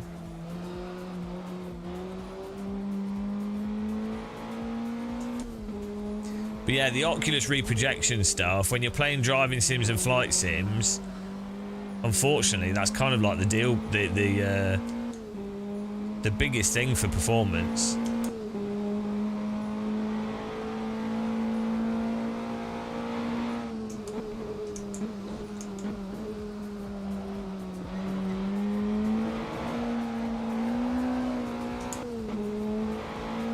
What's with the VR thing? Well, because I like it, and I thought, why not? I was getting a bit jaded with the bloody simulators. I couldn't take it. Or the GT3 LMU iRacing is so terrible, and I really enjoy AC. And then also I was like, oh, it'd be a fun challenge to see if we can make it so that VR live streams are comfortable to watch. And I do think it is cool. I much prefer driving in VR than on screens. But I never really, for live streams, I just didn't do it because it's just a lot to set up, isn't it? Also, I tend to... I always have to have something that's a challenge to like do that's not... I'm not seeing other people do. Because I kind of feel like if other people have done something, what's the point in doing it? Like, okay, if you enjoy it, sure, but like, I always like to be doing something that I think is novel. And I don't think I've seen anyone else really do high quality VR live streams that have... I mean, there are, like Champion Joe's done some good stuff, but like, that are genuinely comfortable to watch.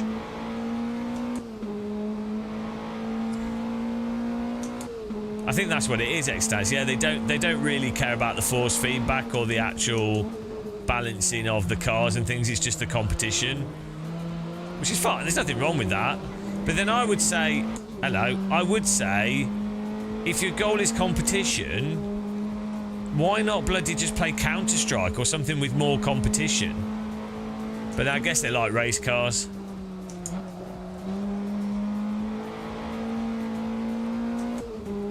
Maybe, driving is another activity, isn't it?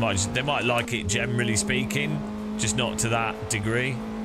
But then the thing is, I don't think iRacing, LMU, whatever, like, I don't think it's actually it's a driving video game. And if you drive in one singular way, but there's no balance in it. It's memorization and repetition.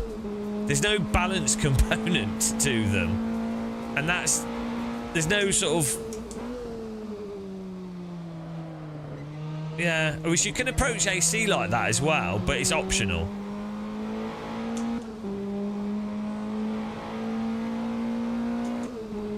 So, but I mean, I think people just don't know, and they don't seem to care, so. And the people that get it, the people that don't, I don't think ever will.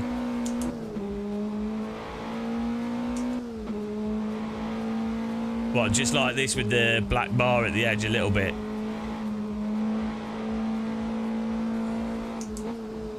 Yeah, I think the blur just made it a bit confusing. Also, do you like the leaderboard at the top right? That's Sim Hub. How amazing is that? I spent 2 hours setting that up last night. 2 hours to get this sim, because it does it. It's designed to generally work locally, so you can send stuff to a web browser on another monitor. But then I was like, oh, obviously it should work across the network. But I couldn't find the IP address of the computer, even doing like command. And then I just started guessing IP addresses, and eventually I got it. It was also like a random port number as well.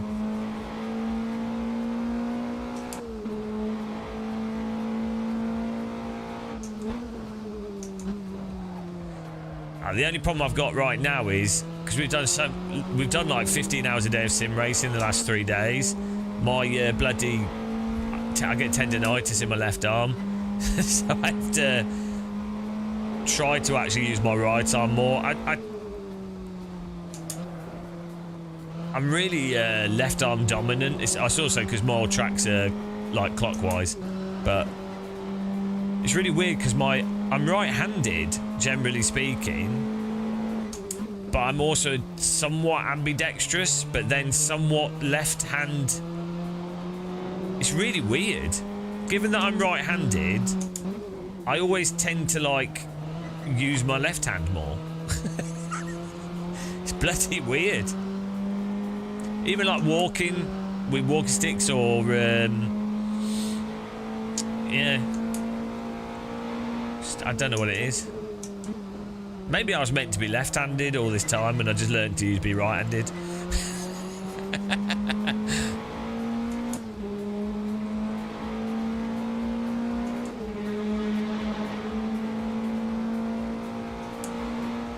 Eurofighter Typhoon's flying over here. I think this Caterham, you know, is basically... Oh, they're well quick. I think this Caterham is effectively probably the best all-round car for AC. The Eurofighters just intersected the passenger jet there. I wouldn't say it's the worst feeling ever. It's pretty bad, but it's not that bad. I'd say cramp. I get cramp in my entire calf muscle. That is pretty painful. to be honest, calf cramp. I wake up with it sometimes. I eat bananas and have plenty of potassium and stuff, but sometimes I wake up and it's normally my right leg, my whole calf is cramped, and it stays for like 3 minutes. And it really, like, it's very, like, I have to, like, my eyes are watering, it's that painful. And then the positive is when it stops, I get an adrenaline rush and feel amazing. But like, I'll be sweating. It's like I've given birth. Oh, we're finished. Well done, guys. We'll do another race here because I need to tweak some settings to work out what this... I'm occasionally getting like a random drop, but I think it's a sim. Might be these, having too many of these. Like this, too much stuff here. So I'm just going to... I think having these on actually causes issues.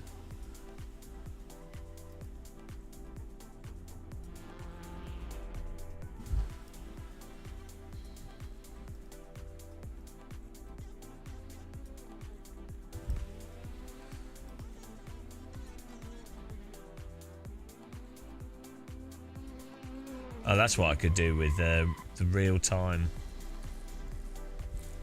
Delta.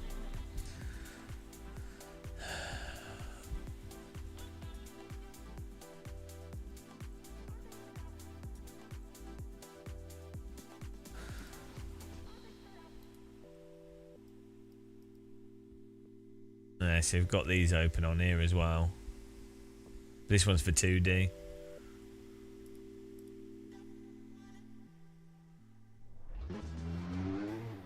It's 24 hours straight. It's as if it's, yeah. I mean, I do. The thing is, I think I'm a little bit bipolar in some ways, in that I'm either absolutely wrecked and have no motivation to do anything. Unfortunately, I don't have any self-harm or anything like that.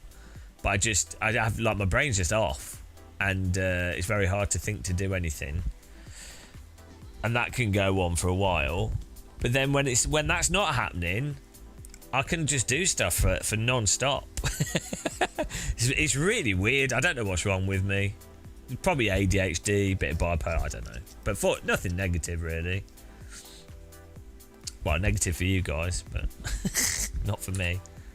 Right, I restart. Well done, guys. Well done. Who won that? Can't see the results. Well done. So I'm trying to set stuff up here, so a little bit behind on the results.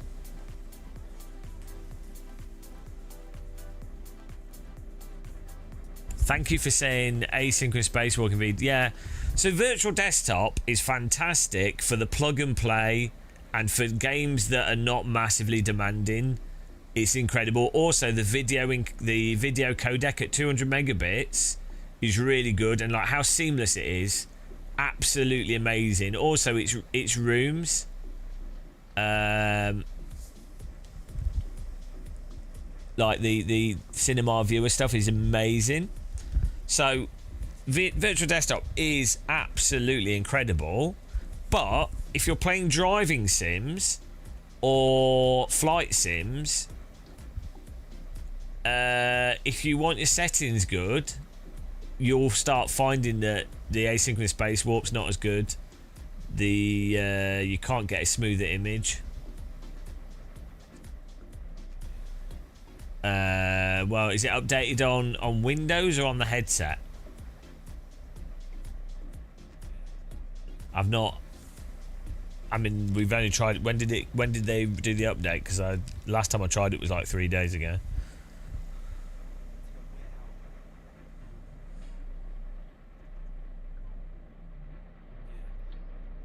Right, we need to also get my shortcut keys working here.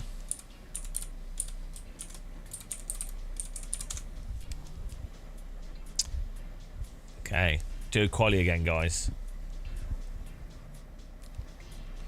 So what bitrate are you running to get this smooth? Like, I could do with getting this. Let's put the stats on the screen and see what's happening.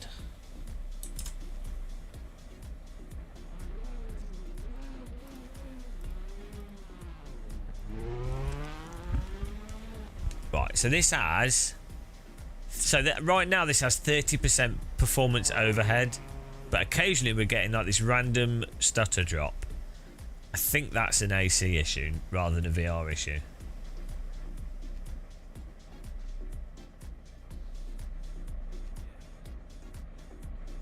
Every now and again it's doing this drop. That could be something on the computer. Well, we'll see. Let's drive and see what happens.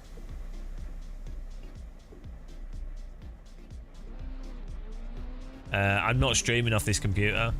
This is all going to a second. This is all going to another computer.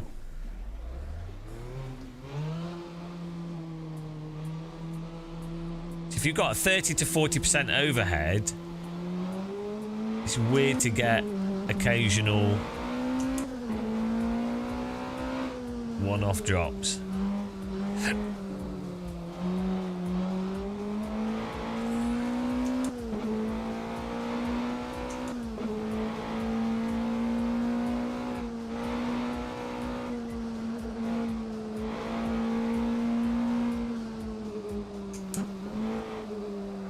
VR doesn't really use the AC frame rate limiter in the same way.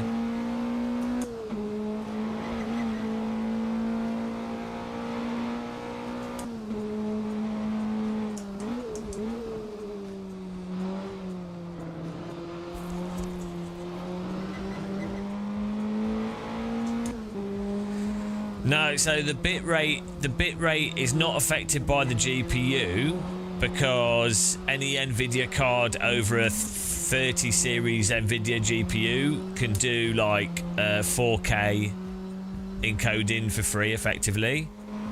The bit rate is affected by the cable if you have a particularly bad... Well, it's affected by the USB bus, and if you've got a good USB bus or not, and other USB devices, and it's affected by the cable, and if your cable's good quality or not, and the port it's plugged into. And then finally it's affected by the headset, the Quest 3 headset itself, and the ability for the headset to encode. Right now I'm getting this weird stutter that's unrelated to anything else, which I think is a weirdo AC issue. And I have no idea.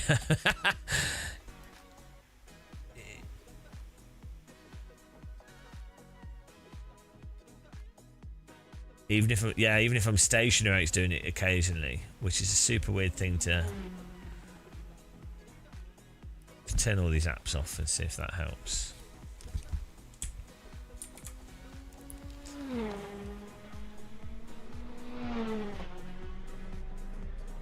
Sometimes individual apps in AC can cause like a stutter.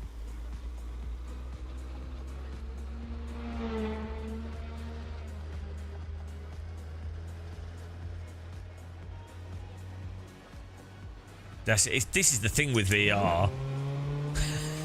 I know he's still doing it. I mean, some people can be joining the server. Someone disconnected the server there.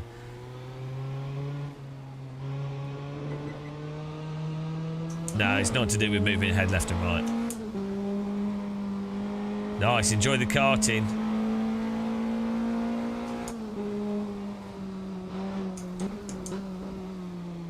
I mean, AC, you get drops when people join and leave a server.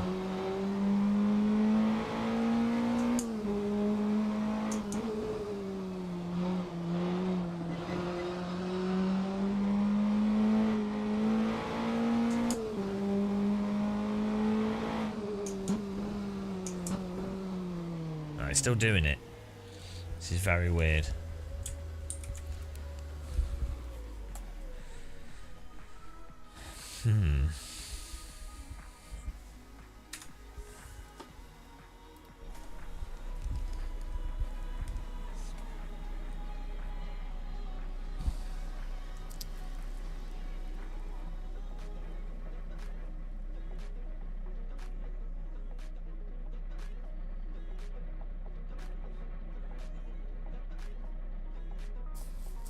I wonder if it is this leaderboard thing outside of the sim. Let's see.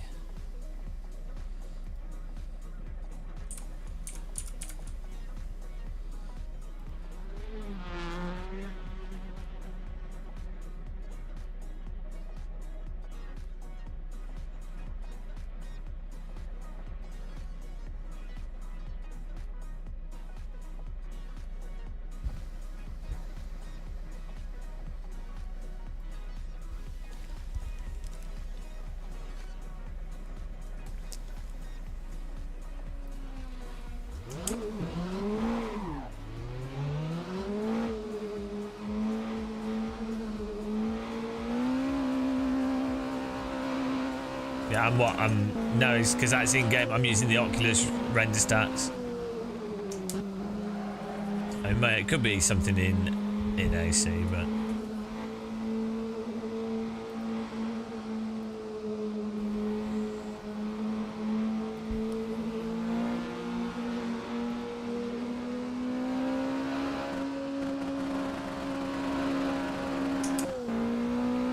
this is normally good if it's a graphics setting issue, but when it's a PC rando thing, it doesn't really help.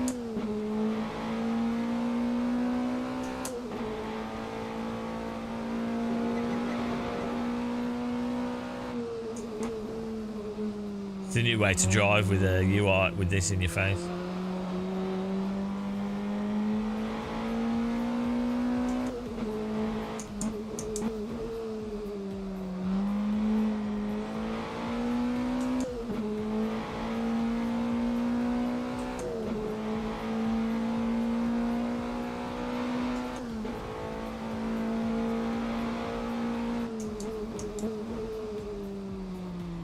It's not done it now.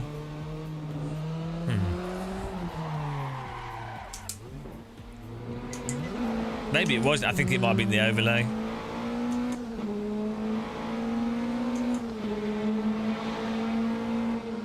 Oh no, there's one.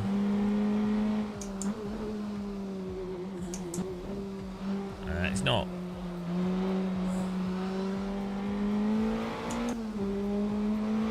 It's doing it again now.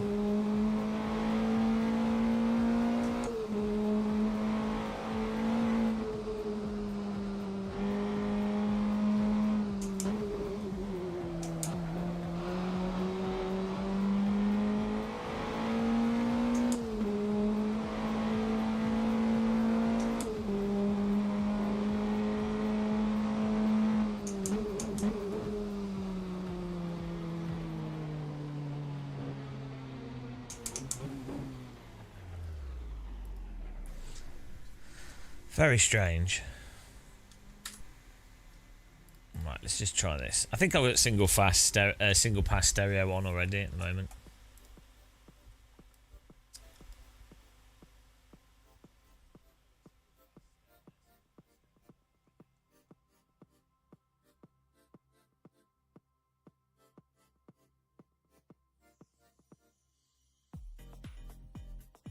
Yeah, we've already got that on.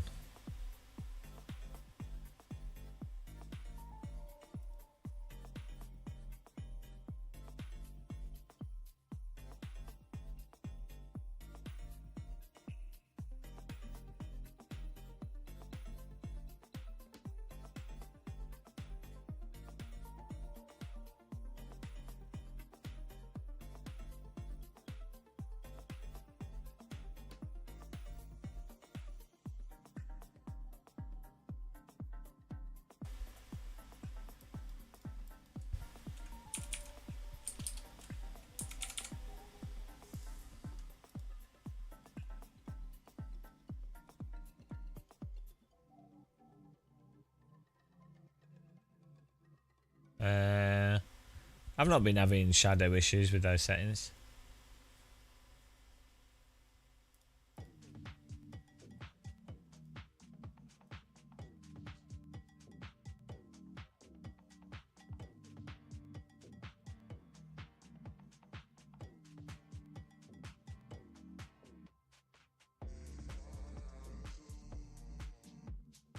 It's just a rando. It's a rando single stutter that happens like every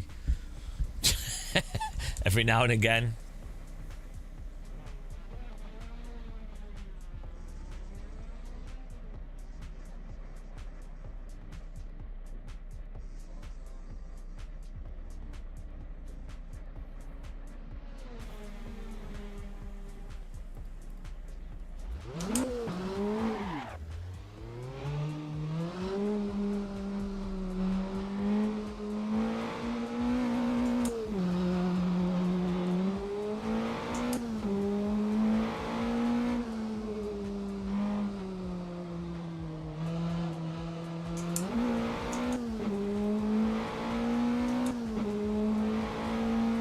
I'm using Oculus Performance Overlay.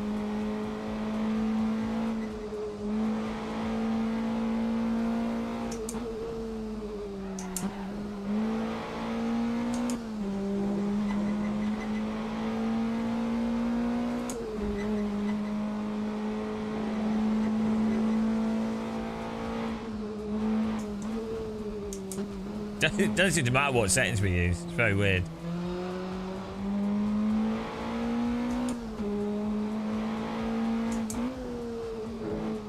Totally fine, and then every like 30-40 seconds, I think we've had this happen in Windows, to be honest. I don't think it's not a VR thing, so it's a weirdo AC issue.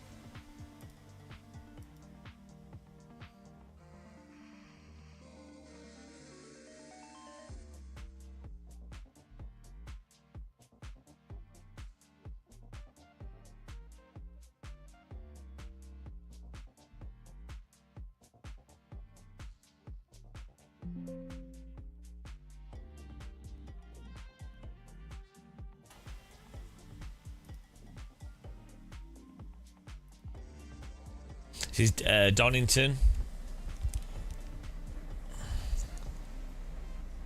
Donington Raceways. Really good. It could just be this track causing the issue. Could be a rando specific track issue. That happens as well.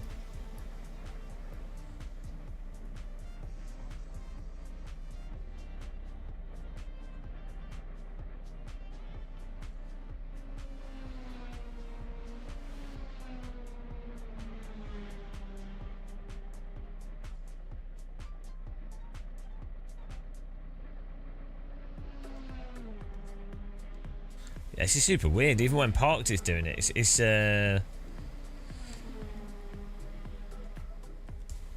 unless my USB ports, maybe. I don't know. Let's turn the bandwidth right down here, see if it still does it.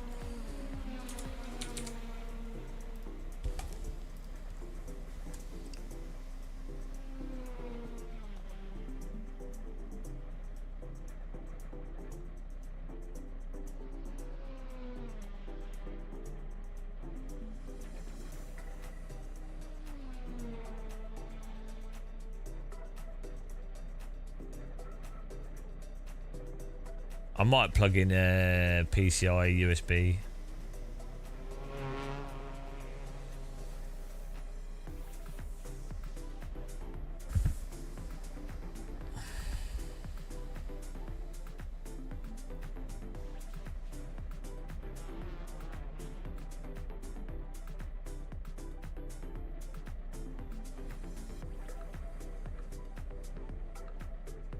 This is super weird.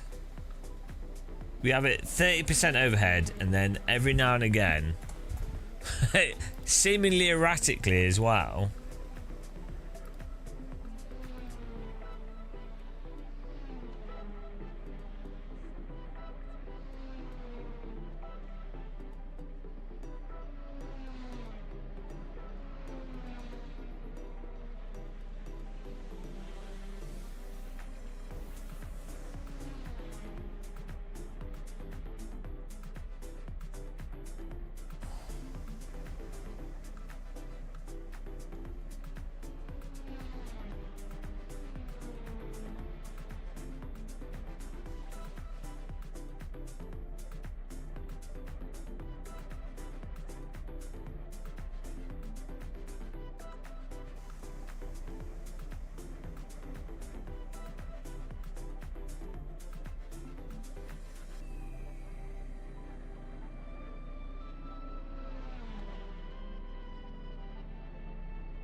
hang on, is it when people go across start-finish line? Let's see. That is a known issue.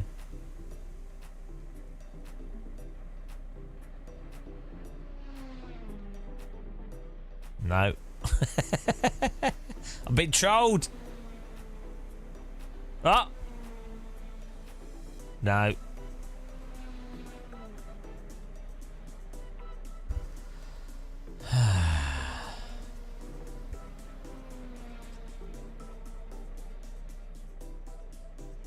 Yeah, I mean, we could just restart things. That's often a good thing to do before doing crazy troubleshooting and stuff.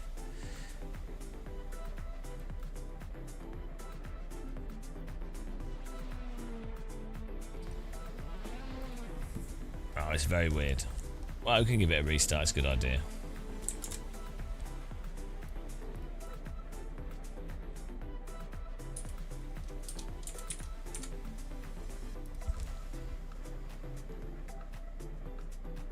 Yeah, you can see with this, if I increase the bit rate, oh,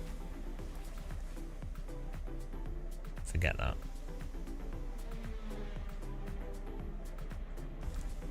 Let's see what happens if I do it really high.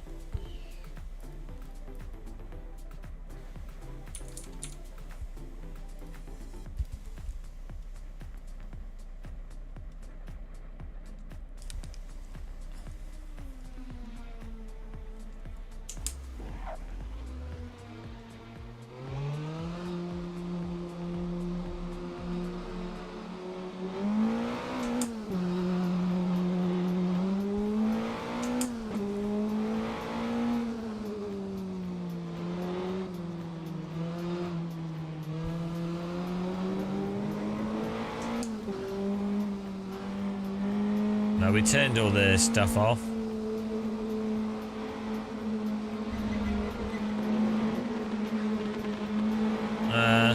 I mean, no, it's not really one of those things when it's like resolution too high settings, your overall performance drops. This is like one thing that's causing a random stutter. I'll just restart. Could be, God knows what it is. Could be anything. Hang on, is the leaderboard still working?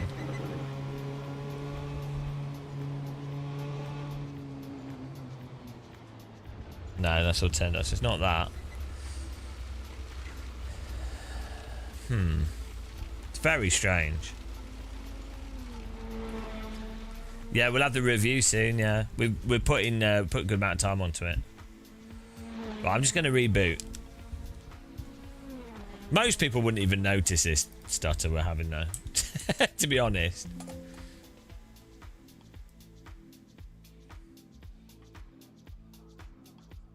Just restarting here.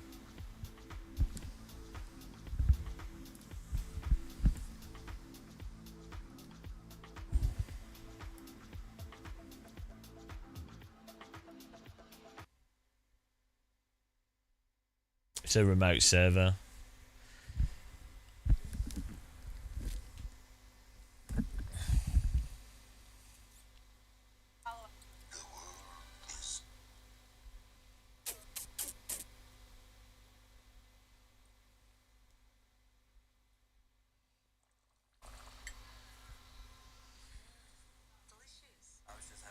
Hello, morning.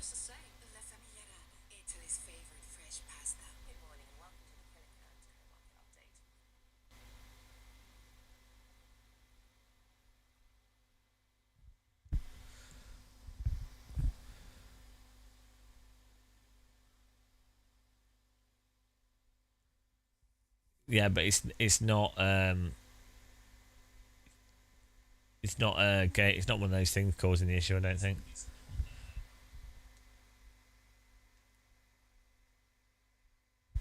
So, I think it's like a weird meta thing. Could be a weird AC thing. You have to drive in 2D. Thing with 2D is if you run at really high frame rates, the frame drop.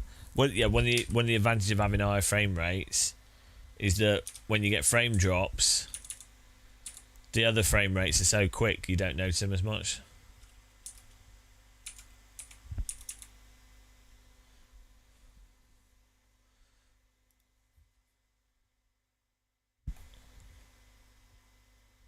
Hang on, has Windows updated the start bar? It's not, it looks different.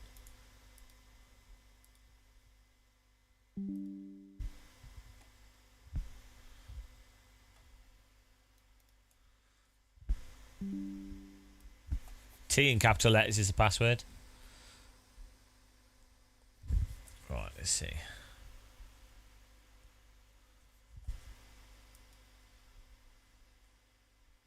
There's so many programs on Windows. You never know. It could be like... It could be anything causing issues, you know. You do the whole thing of just turning everything off. But I think it was fine before. It could just be that track. Could just be that car. That's the...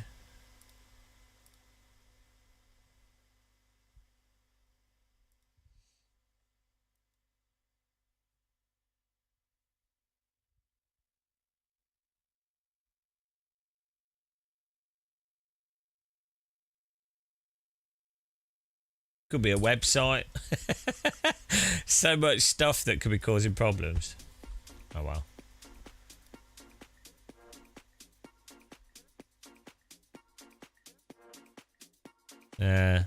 Could be anything. Could be... I've done LAN parties before where bloody computer... Moving a PC has caused it to act totally different. Or moving... lived in a house with people and we decided to change over rooms because why not, like just to mix things up, and changing rooms was enough to make weird stuff happen with the computer, like moving a PC. it's like the magnetic field change. It's I don't even get it. I used to do IT technician stuff, and we build like 60 computers which were literally identical. Obviously, no computer is actually identical, but you know what I mean. All the same ghost, all the same. Every component was all sourced exactly the same. And now, what? Let's say like 1 in 30 PCs, you would have one, despite everything being identical and put together identically. There would be some like weird behaviour, and it's like, well.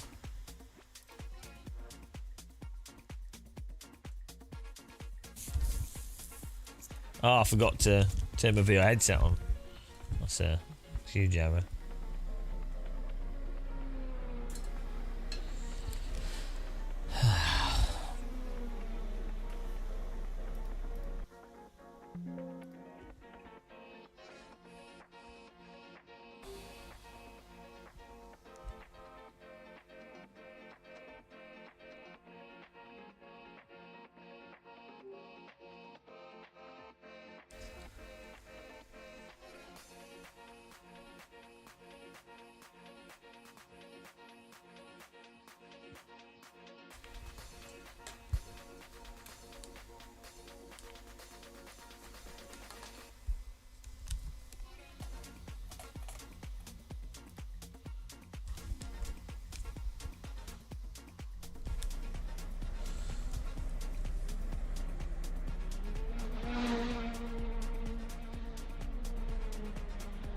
Where's my... I'm happy with my keyboard. Like waving my hand around here.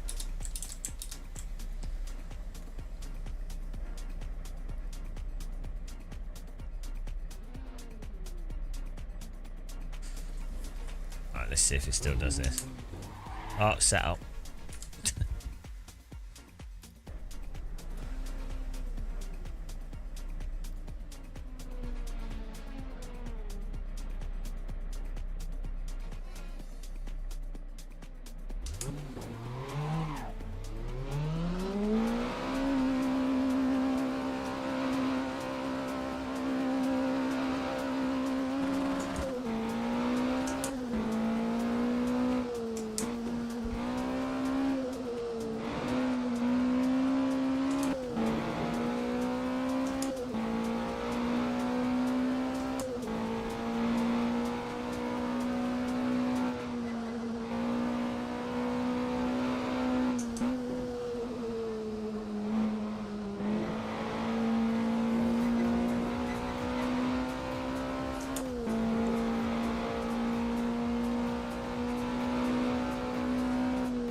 Maybe it's alright now, but I don't know. I don't dare call it. I don't even want to put the stats on the screen.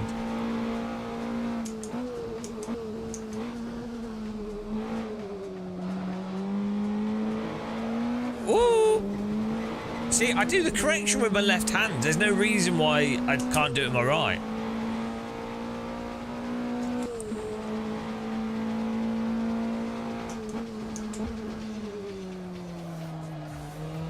This seems, I think maybe we're okay. The old restart. You try turning it on and off again.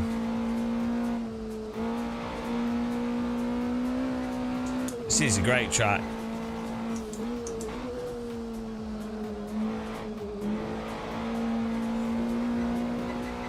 I really wonder if this car is like this in real life. Someone told me who has driven in real life and they're fast driving, they said it's quite similar. Obviously, you know, it's still a simulator, not the real thing, but the behaviour is pretty close.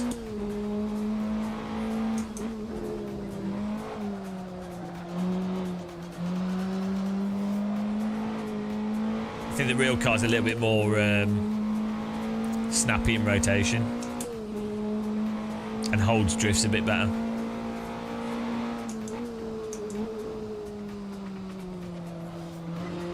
I think we're good. I think the reboot was the solution. The trying all this shit out, and it's like, have you tried rebooting it? Have you tried turning it on and off again? Oh, okay. Turning it on and off again. So dumb. Walk the dog. Will I be around later? Hopefully. I'm pretty tired, but why not?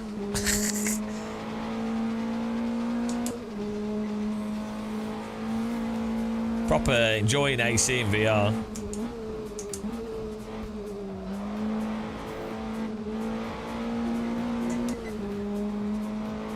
I'm really happy with how the stream looks. I don't know about you guys, but we sort of keep dialing the settings in.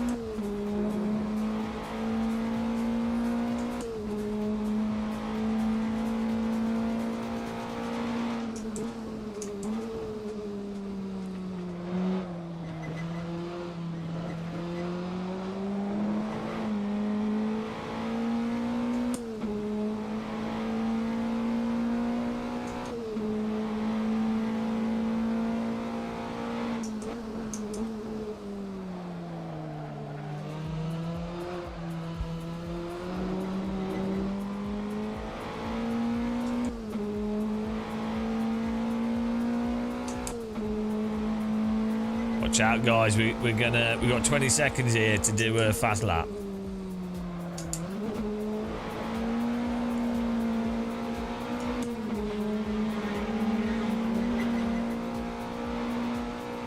All right, have fun.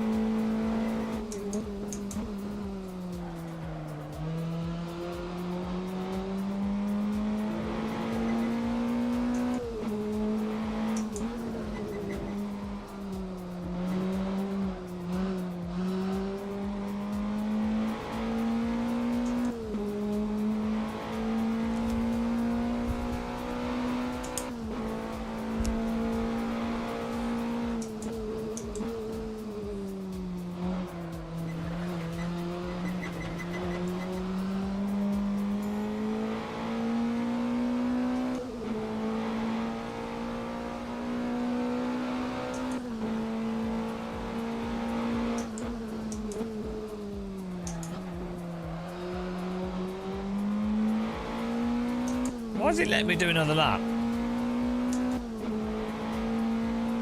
Better VR view today. Well, finally count, you're technically the sponsor of the stream at the moment. You were the largest donator yesterday, apparently. Do you like the new layout? We changed, we've been adjusting things and changing settings and...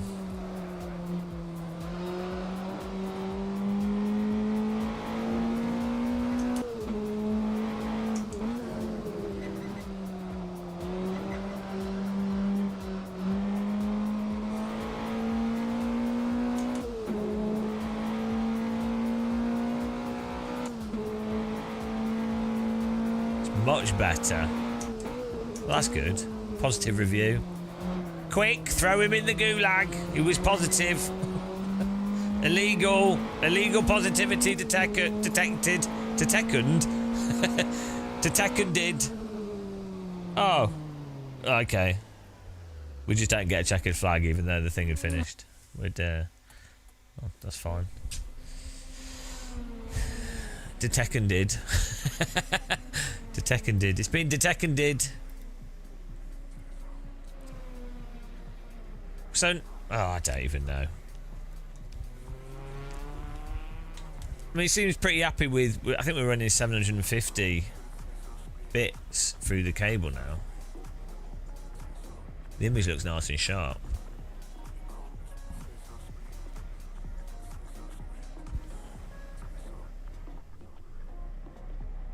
Donington, yeah. We go, guys. Oh, we need to get the shortcut for my stream deck on my PC.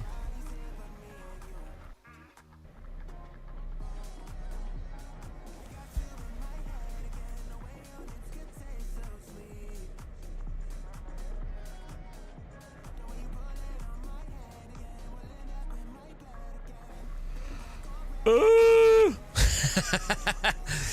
We're doing good today.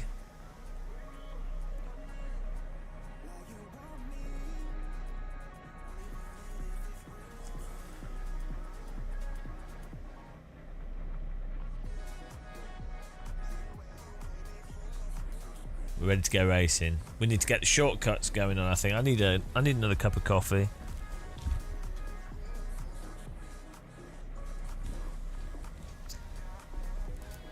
But yeah, we need to get the shortcuts on the stream deck for these text things. I think you can even do it as a command. I don't think it needs to be a shortcut. But at least we can have it as a macro. Save me having to write it every time. 8 seconds. Hopefully it goes in correct session.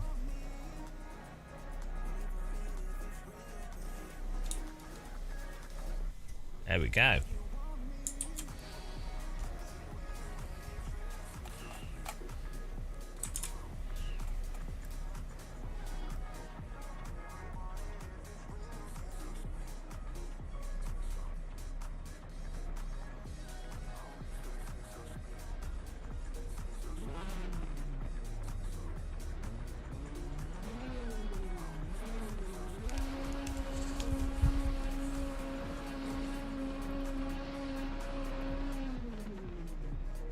Here we go. Caterham 7 at a beautiful Donington. It looks glorious. I mean, it's so good. VR, guys. It's so good. Like the way you can appreciate all the texture work and the models and just really nice. It's just really, really nice. It really... not just a 3D, it just gives you a proper extra dimension. And then with this, the clarity now with I mean obviously I'm on a supercomputer, but it's phenomenal.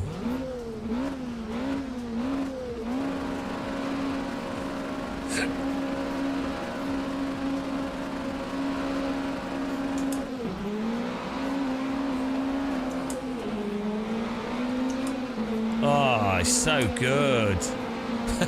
It's so good. Oh dear, it's too good. It's so sharp now. We'll just change settings a bit.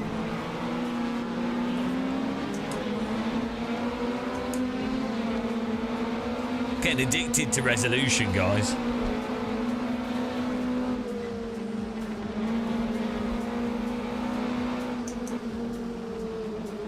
Imagine this in the 90s. I wish you guys could see it how I can see it, but like this would be like, it's so comfortable when it's this clear as well. I think that's a really big thing, is that VR visually has been uncomfortable for a long time. Very expensive habit. Fortunately, computers have gotten so much cheaper. Oh shit.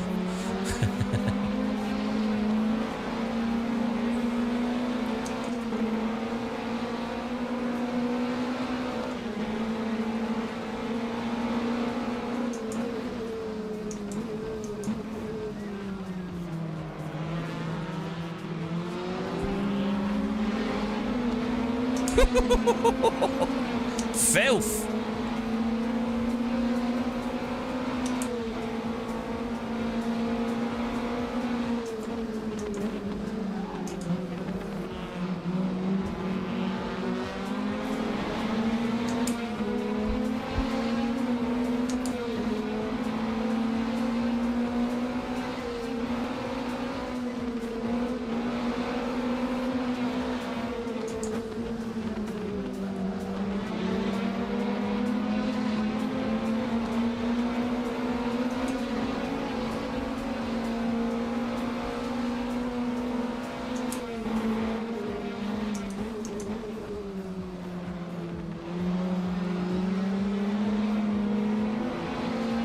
Hello, Philip.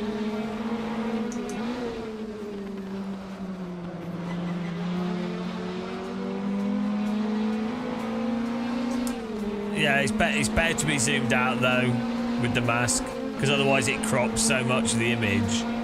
You lose like a nice Bit of the width.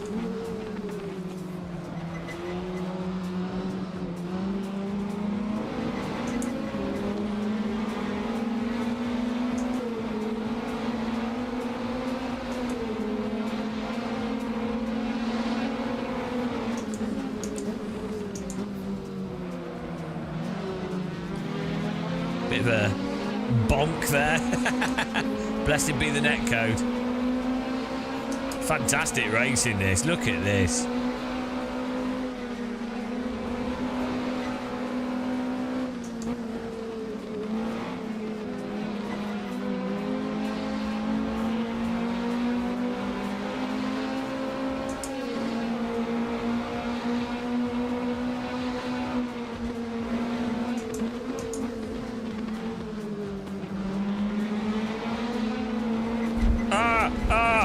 What was that? What happened there? Oh, he was going so well. That was weird. Huge error. Keep going.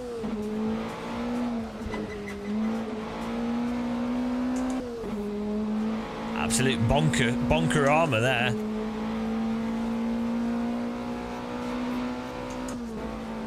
Very, very strange.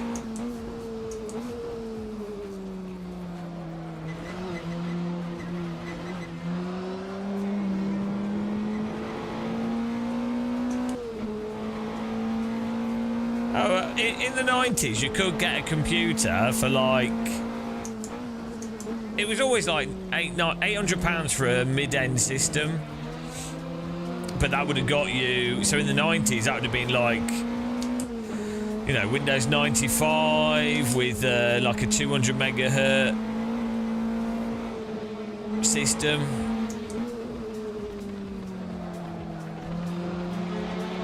Early 90s... would have been different.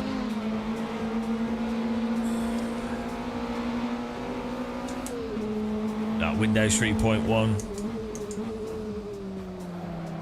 But, you know, you'd be playing those 2D like DOS games. Full Throttle, Star Trek, Next Generation game.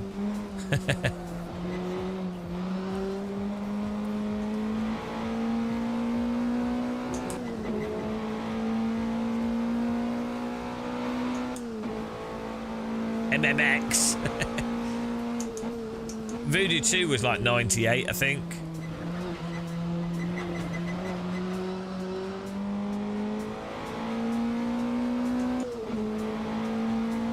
Yeah, like back in the early 90s, you'd have to spend like 1,500, which is that's more. That's like 3,000 of today's money.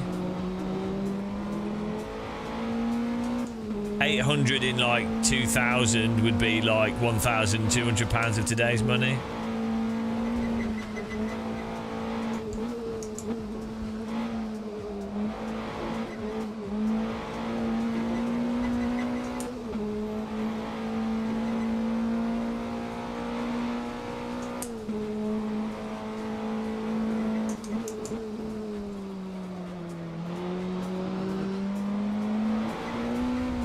Bloody hell.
Well, there's nothing better than Mech Warrior, let's be honest. Oh, how good was Mech Warrior?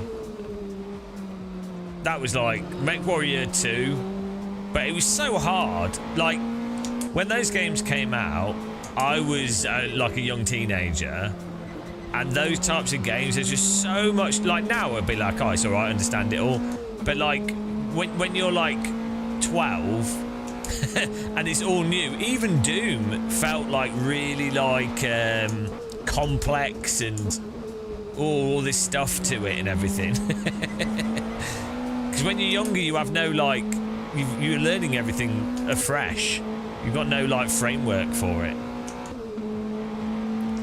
So I used to think that it was all like super complicated. I mean, it was. I mean, it is in many ways, but no.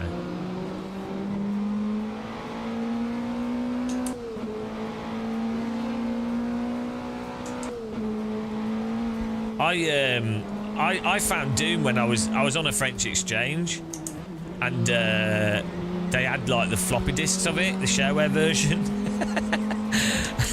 I just keep going on their computer and playing Doom. When I was like 12 or something. It's pretty funny. I was like, this is amazing.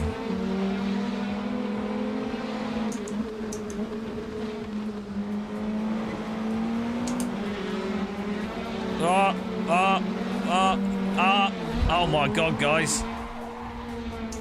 Try and drive in a straight line. Woo! Car the inside just flopped us all.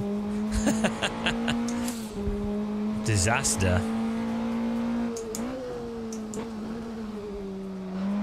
Yeah, this car, if you go into a corner fast, it'll understeer. Yeah, you got quite a lot of demos on Steam though, which is nice.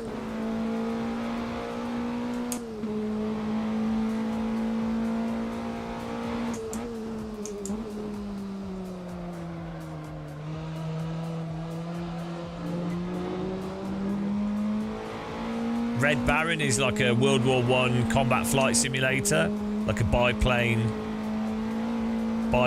combat simulator. It's really good. It's really hard though. Also, those games would have like 14 FPS, so they were even harder than they were meant to be. Like all those old Sims on the Atari ST and stuff, they would be hard, but you would have like 5 to 15 FPS. So everything was like updated on the screen. Mental.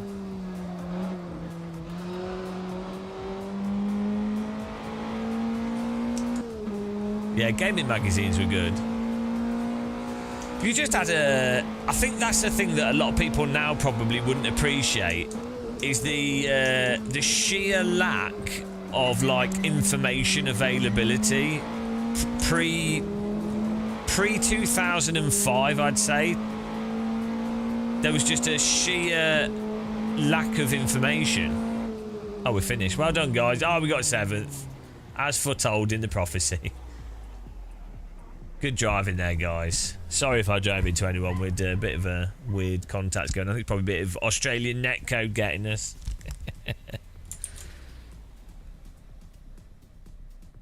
Oh, the leaderboard's updating. That's cool. Let's do another race. We'll do a different track, same car. That's good fun. Hang on. Why is Yosin in first here, but on my app it says Mr. G's first? What's going on here? Ernesto G. Broke the scoreboard, guys. Ernesto G with the win. Yosun second. Resting Pasta fourth. Generally, everyone's gone. He ruined it. You ruined this. You ruined the scoreboard.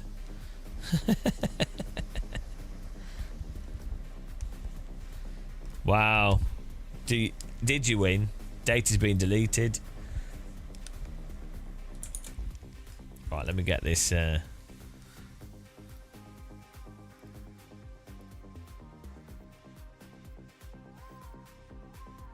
might put this to 1 and then just rely on the games upscaling. Let's do that. I think I'm hungry. as well. Yeah, we'll do this. It's a really good car for racing. It's just the right sort of spec, isn't it? Right, let me get the server up here. Nice, well done, guys.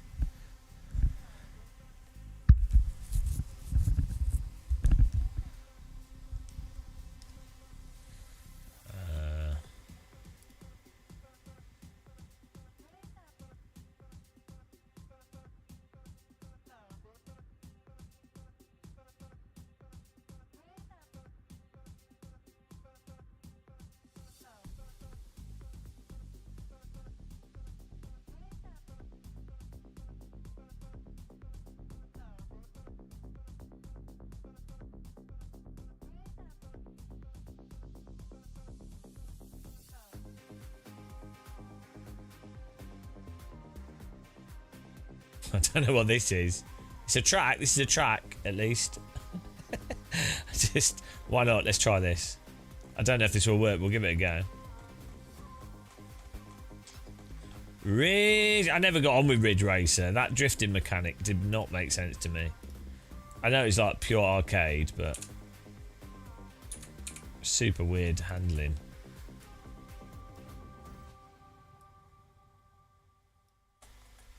Yeah, there was I think Ridge Racer used that kind of Japanese arcade style of design for handling of like that really, it's a really pokey. There was quite a few Japanese arcade racing games that had that kind of really pokey, like the Initial D arcade was like that as well.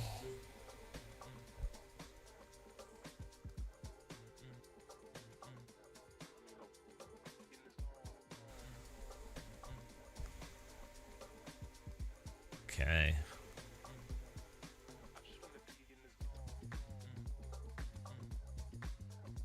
I like the bass line on this track. Sounds like Chemical Brothers.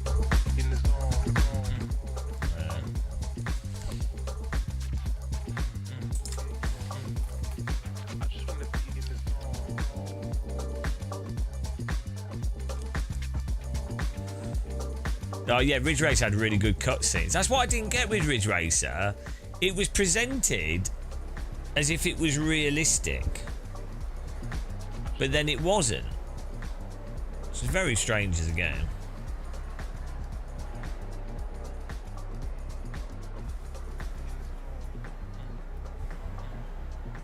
Look at this. Oh, I forgot to put this up. Ah!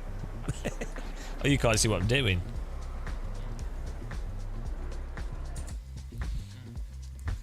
You get very good at using your hands without being able to see when you do VR.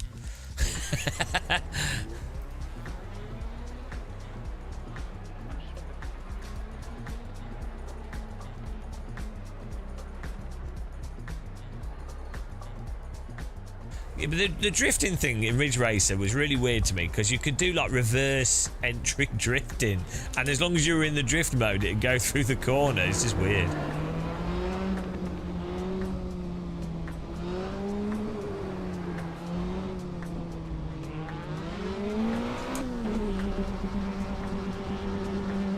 This is amazing. Look at it. This is from what's it called? Forza, I think.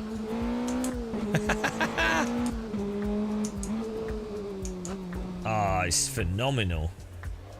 Oh, that's going to be a handbrake turn.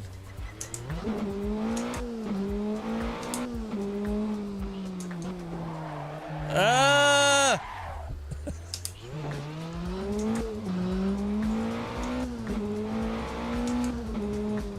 Oh, nice road texture. Whoop, whoop, whoop! Crowd loving it.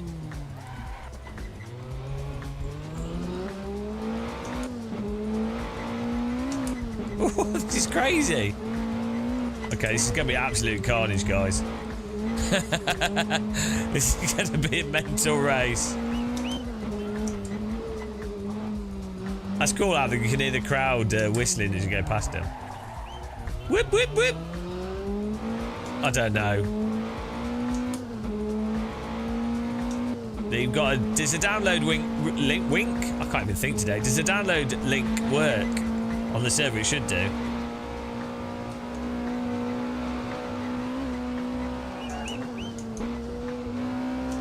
It's the same whistling guy in every corner. It's a bit weird. They're loving it. This is so good. This is so good in VR. This is unbelievable. It's so ridiculous. Jesus Christ. How are people not like going mental about this? Just as a gaming experience, AC in VR with like high quality settings is bananas.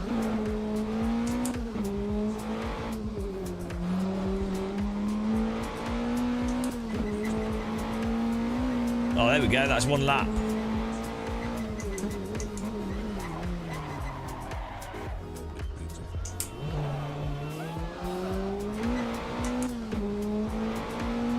I've got a fan blowing on me.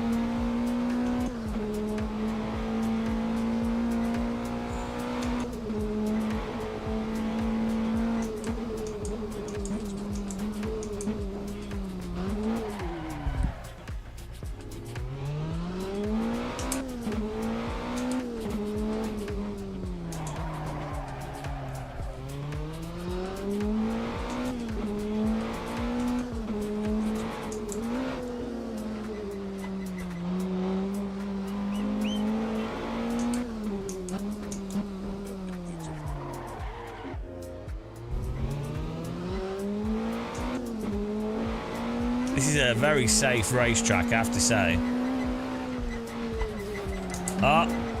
See?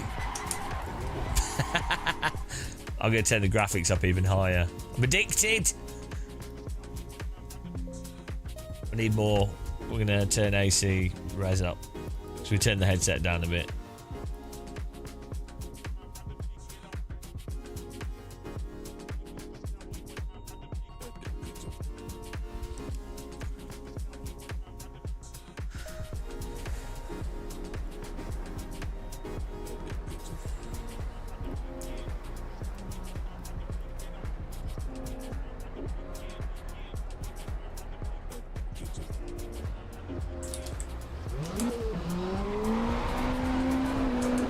Is the download link working?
It's like a plane flying past the buildings.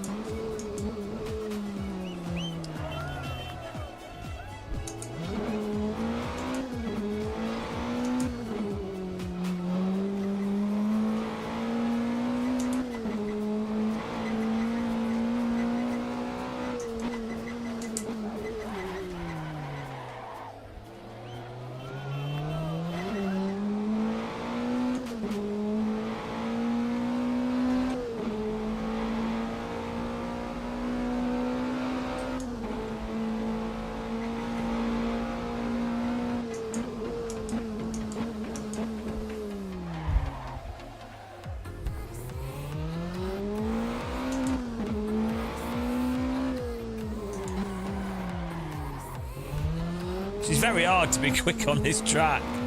Try my best.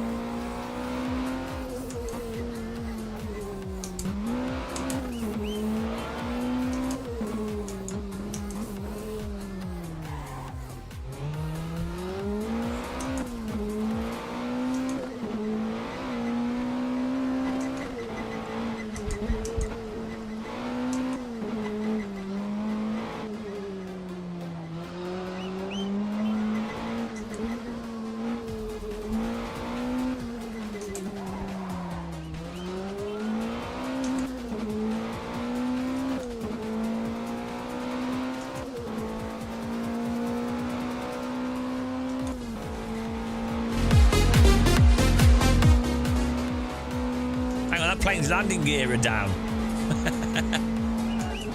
He's nowhere near. Oh, maybe he's landing. It's only his front wheels down. That's weird.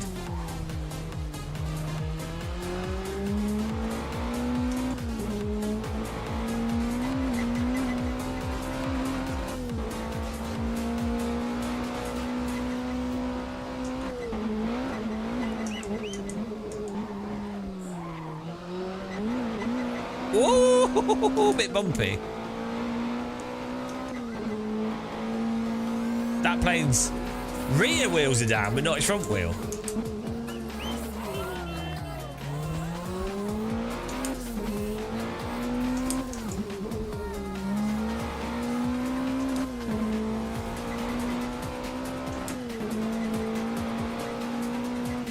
Can we drive through the garage, or is that the pit stop?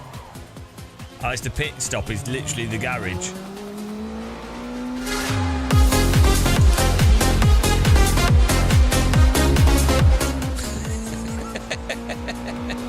Sega Rally's awesome. Actually, I was playing it recently. It's got really good physics.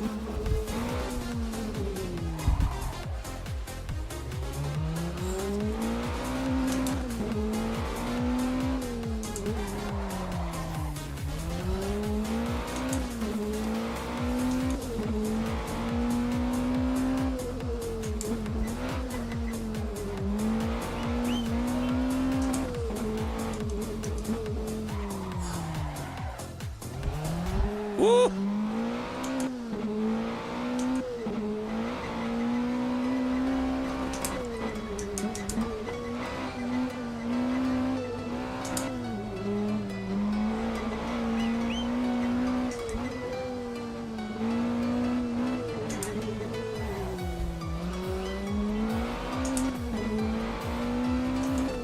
Handbrake turn, yeah, it probably is, you know. I'm not sure if it'd be faster in this car. It could be. It's on that server, I can't remember the name of it.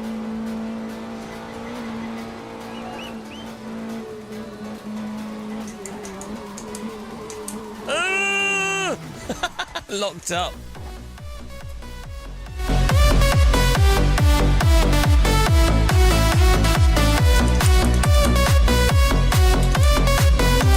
Got the morning club hits on. That was it. That's how you die in a car, understeering to a wall.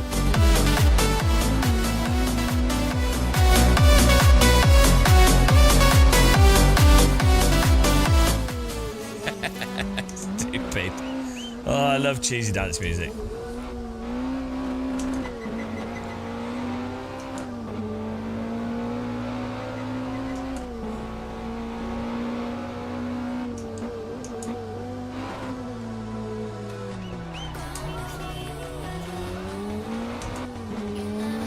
Oh, we're second. We're second at the moment. I'm quite happy with that.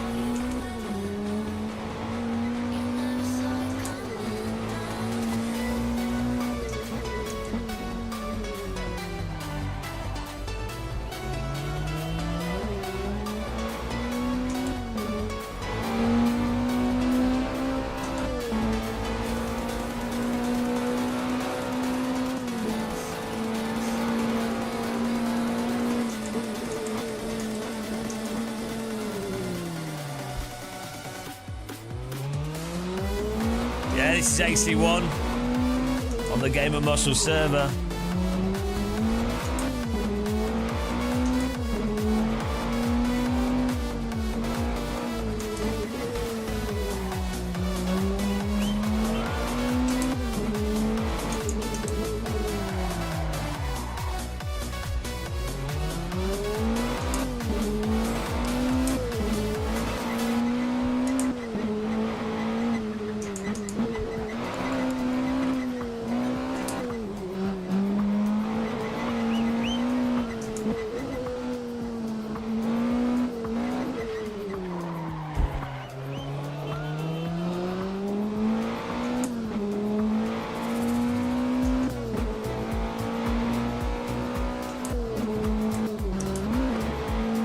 Whoops. Oh, we were up on our delta until I did that.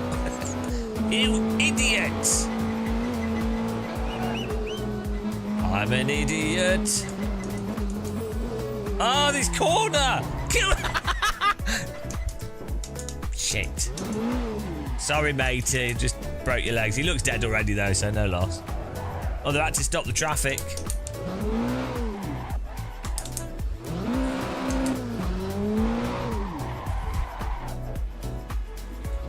Look at those trees.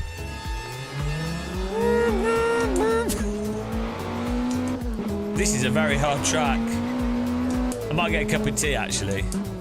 Oh, more people have joined in. Awesome.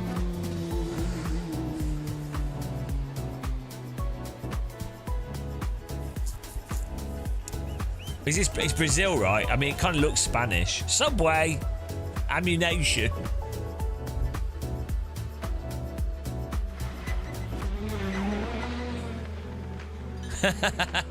Oh, no, he's in his driveway. It's phenomenal. It's kind of got a sort of PS2 kind of vibe to these builds, like GTA San Andreas 5. Bob Marley on his shirt.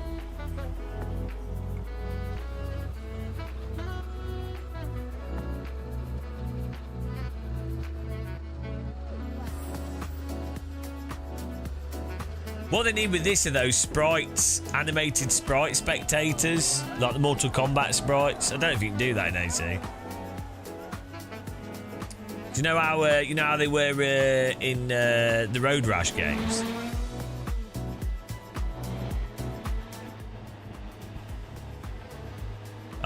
Working. Become a streamer. There you go. Can we drive through this spectator, do you think? Oh, hello. All right, love. You appear to be in my bonnet. Hang on. Sorry, love. I found my real love. It's this guy. Sorry, you don't interest me as much as him. He's holding up walking stick. Yeah, sorry, love. You might be pulling your top off. But I've already met my my real. he's the one for me, I'm afraid. Not you, love. Oh, hello, but the Asian lady next to you. Hello.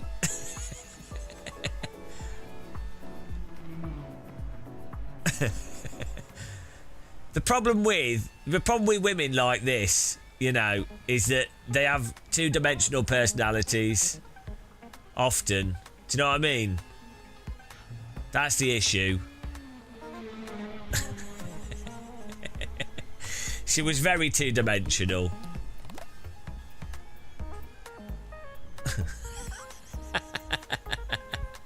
Look at this guy at the back, he's really cool.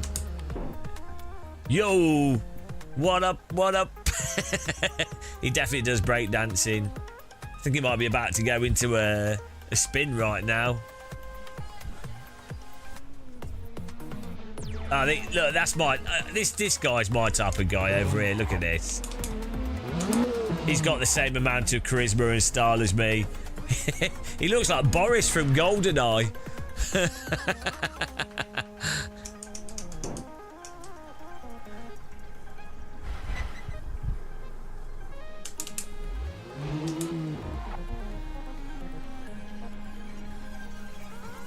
EC Elsilo.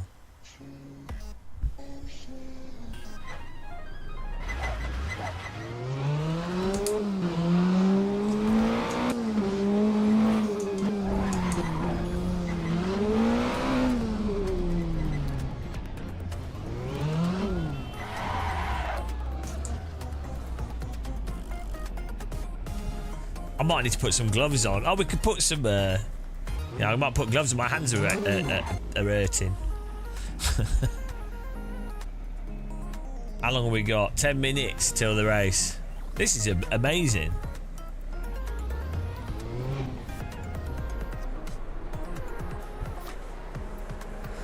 Woo. Okay, let's get a drink.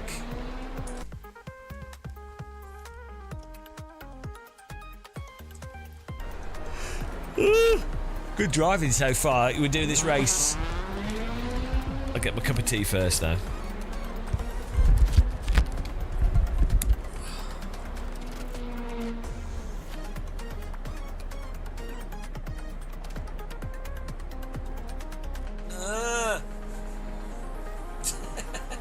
What could go wrong?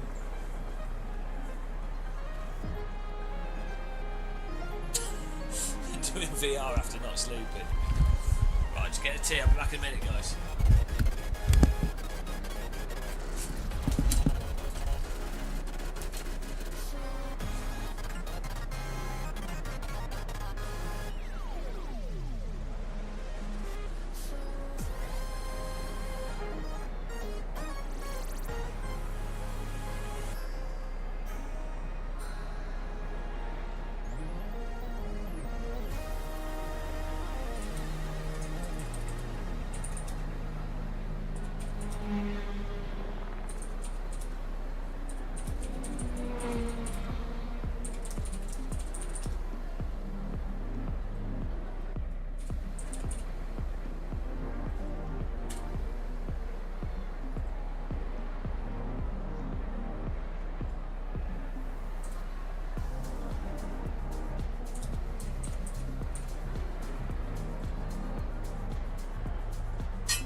Hello guys. I have the OBS AC app, but it's not quite that simple, and it doesn't work that well. I mean, it can work in some ways, but for live streaming it has some issues. Ooh, do you like my hat? Look at this.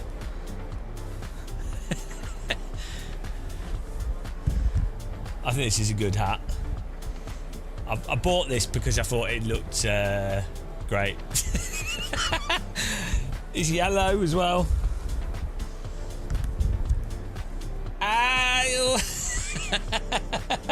Hello, I am the prophet.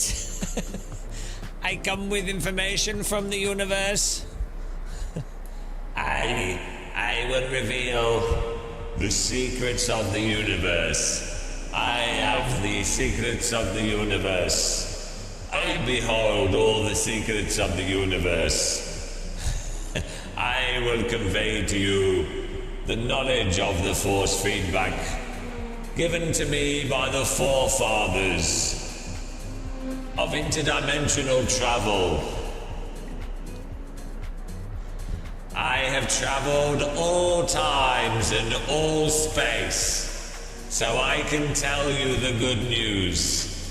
The good news is that there is no good news. However, that is still better than bad news. Why am I waving my hands like this, you may say? This is how I receive the information of the universe.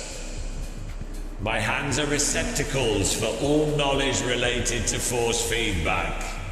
Blessed be.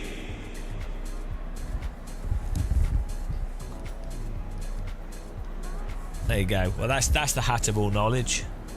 It's pretty good. It's pretty good. I highly recommend getting one.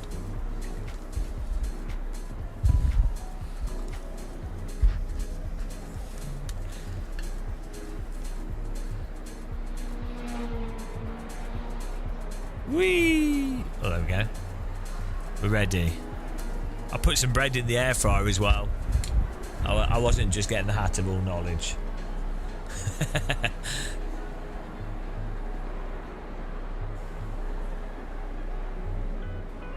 What I need on the screen still is like an alert that says something like, if you enjoy the live streams and racing on the Game of Muscle server, please consider becoming a member or donating.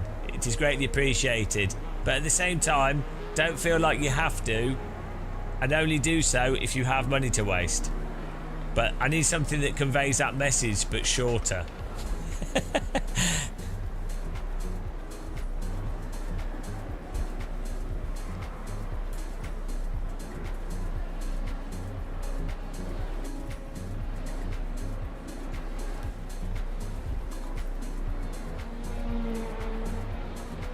We go to the next set. We're ready, guys, by the way. I hope everyone else is ready.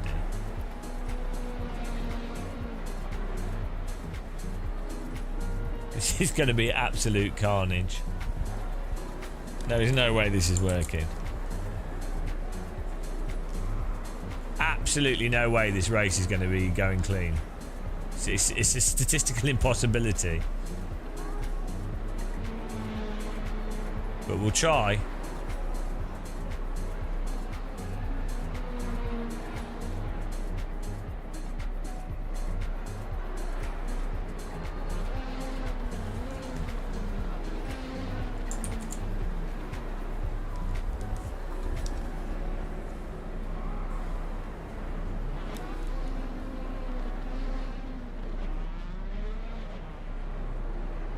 Why's my stuff not working? Oh, there we go. I thought something had stopped. I thought something had broken.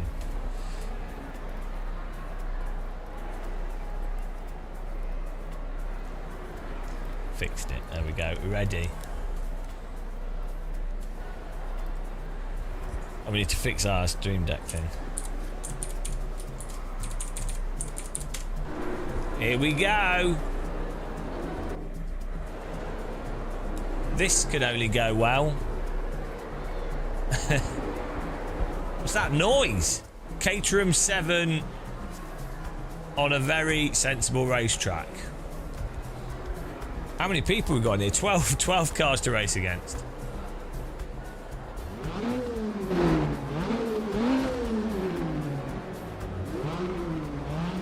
At least we're spaced out.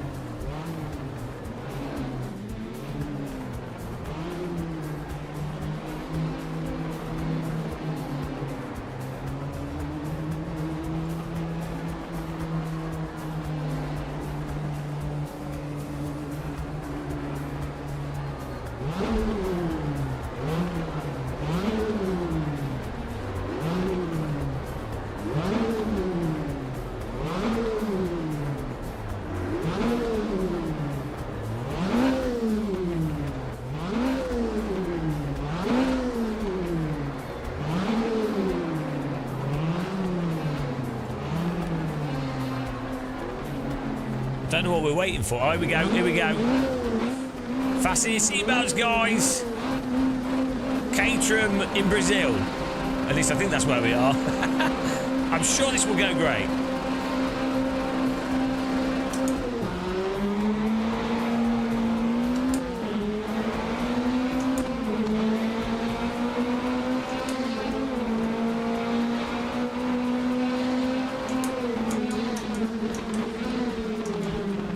There it is. I'm avoiding them.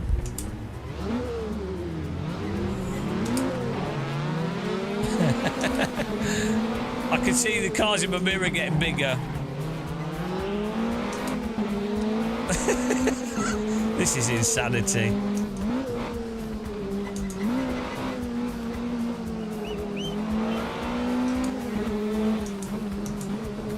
Oh, he's just rear-ended it. I'm trapped. How do we go around him?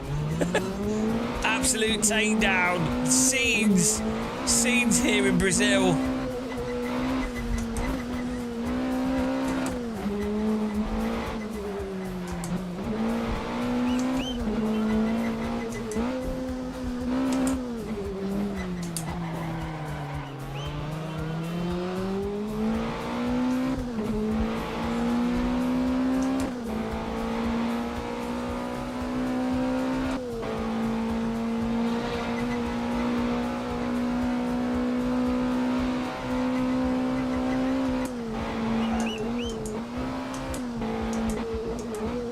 Watch out. We've already ran that guy over once. Oh, bit of curbing.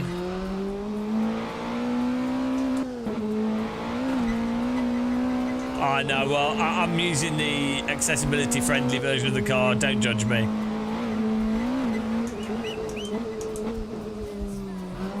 Oh, we got another spin. He's gone. We're up to 4th place. This is going beautifully for Team Muscle. Oh, there's another accident. You've got to be careful, guys. Oh, there. Spectators loving it.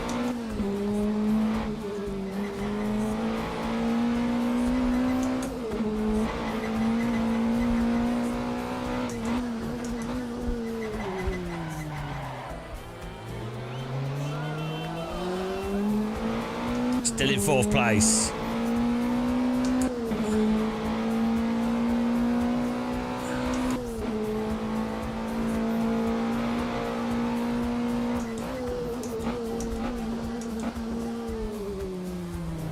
Great driving, nice and clean here.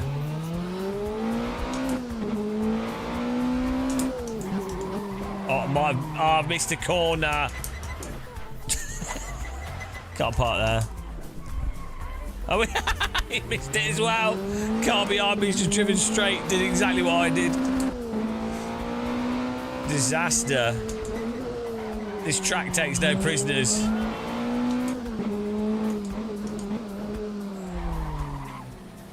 I think it needs tighter corners. Oh, my gloves, that's what I needed. I'm getting friction burns.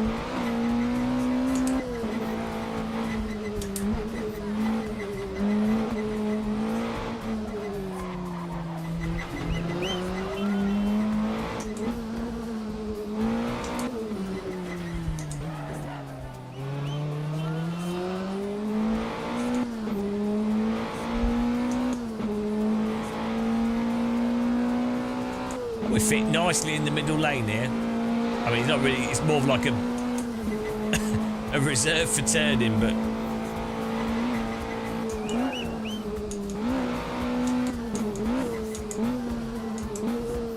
oh, there's some cars behind us. I'm happy to be in 4th, to be honest. Pretty good.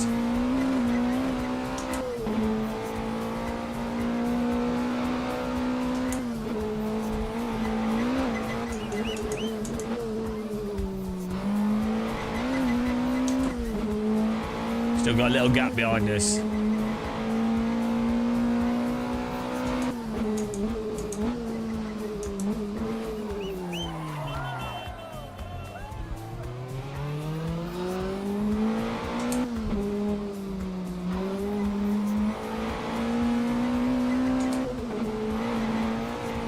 That's the pit lane.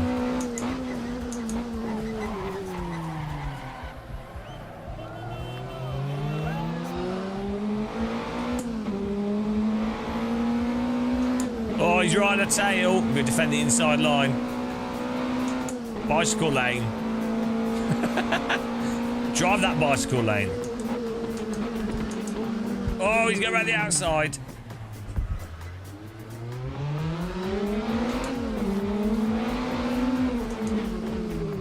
Good luck, these corners are tight as.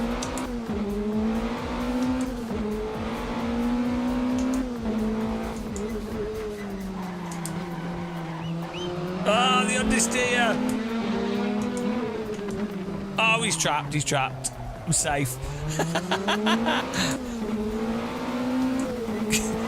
It's a bit of a hard track to overtake on. Bloody hell. It's hard enough to just drive around it.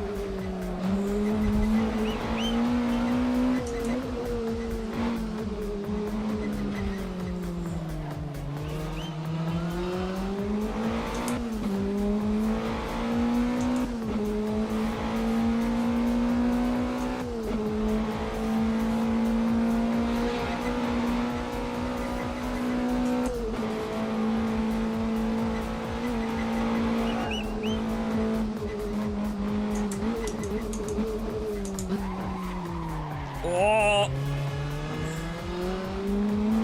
Just about kept that on the track there.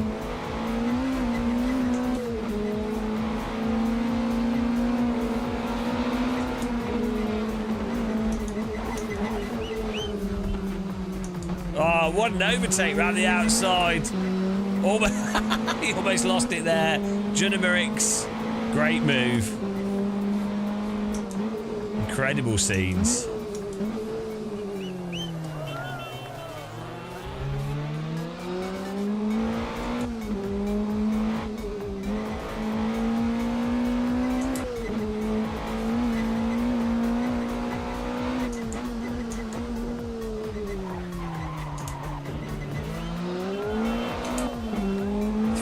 To go here. Tries down him.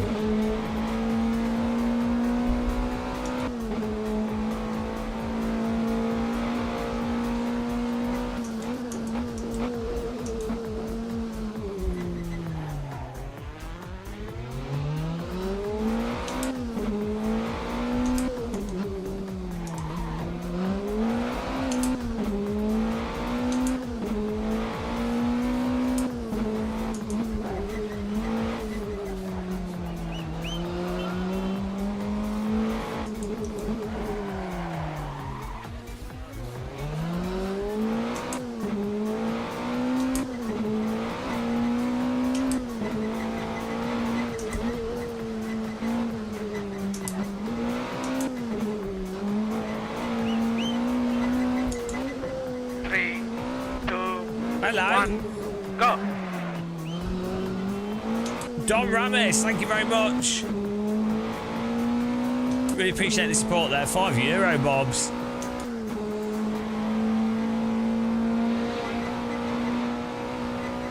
Thank you.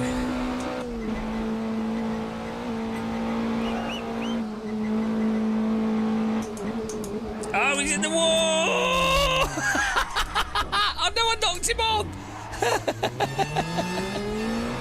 Let's go. Let's go. Go.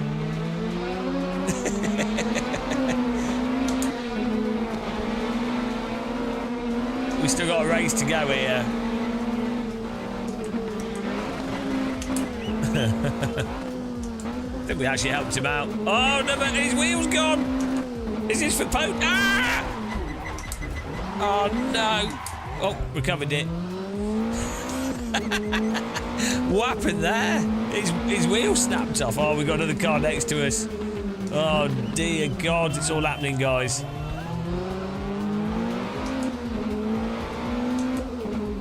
Street battles.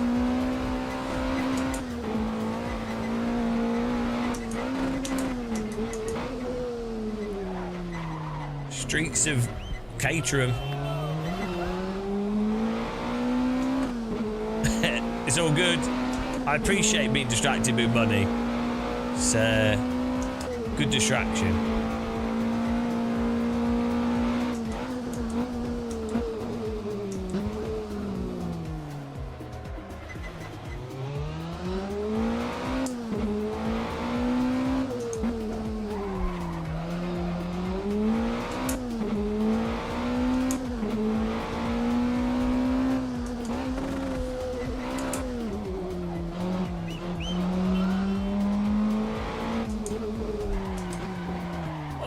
No, I got distracted by the bottoms. Ow! Ow, the bloody wheel's attacking me. Jesus Christ. Wheel's trying to break my fingers.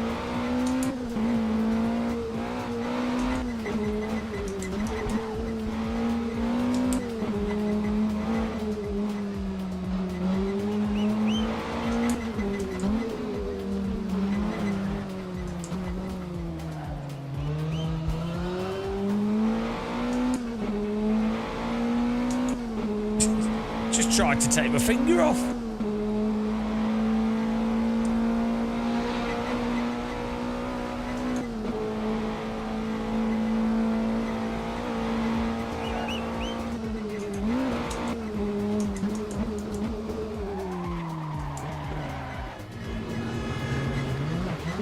That's the new line.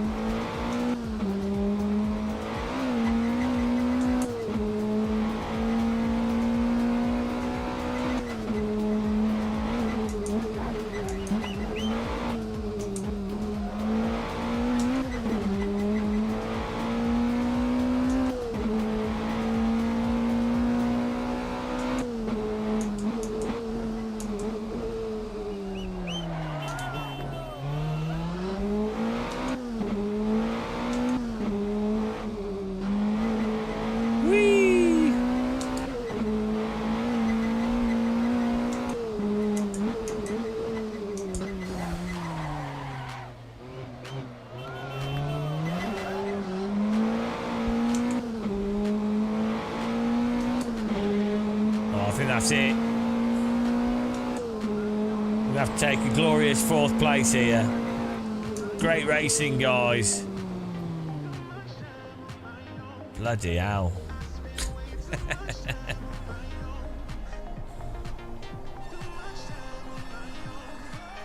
Hang on, why's Jason Statham there?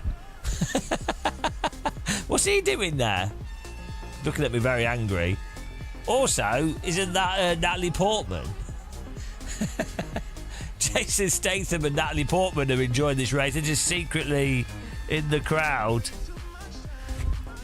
It's very strange. Eating the wall is half the fun. Right. The pace car is out of control. Thanks for following, guys. Igor Sim Racing, welcome. Appreciate it. Woo.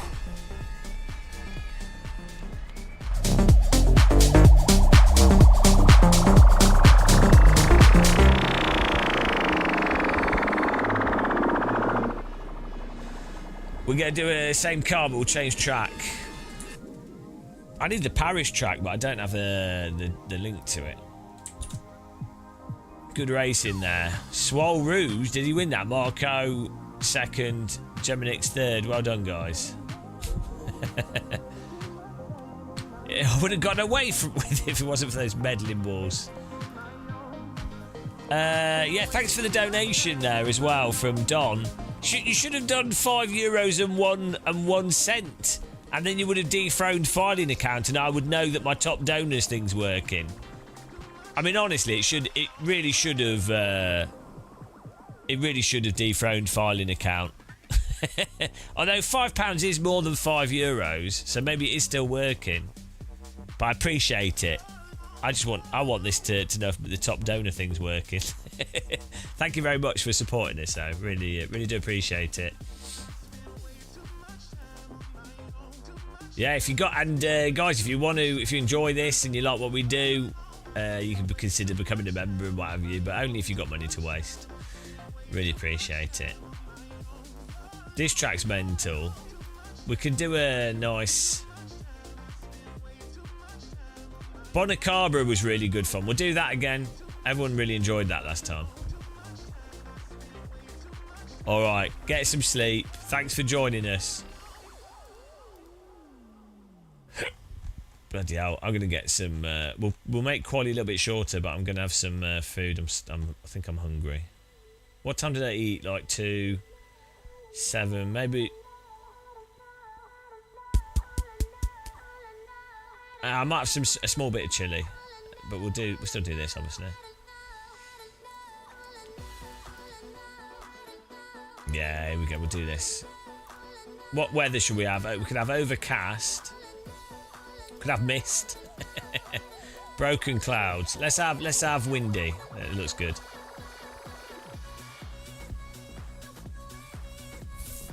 All right, penguins.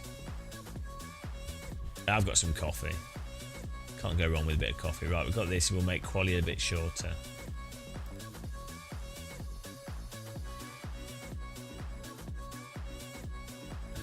Qualifying. There we go. Server filter. Server's up. Here we go. Get in there. I need to change these settings. Touch lower. Let's try that.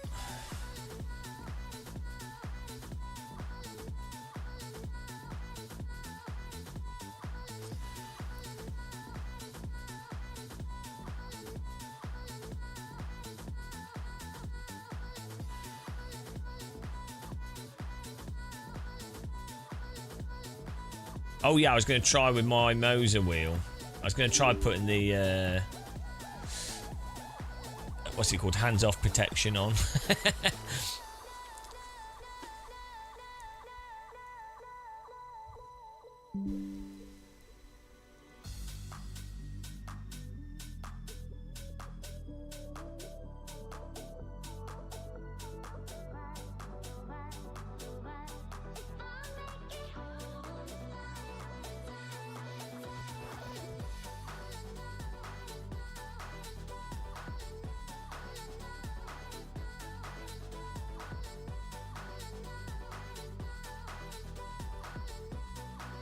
Shall I update my Moser software?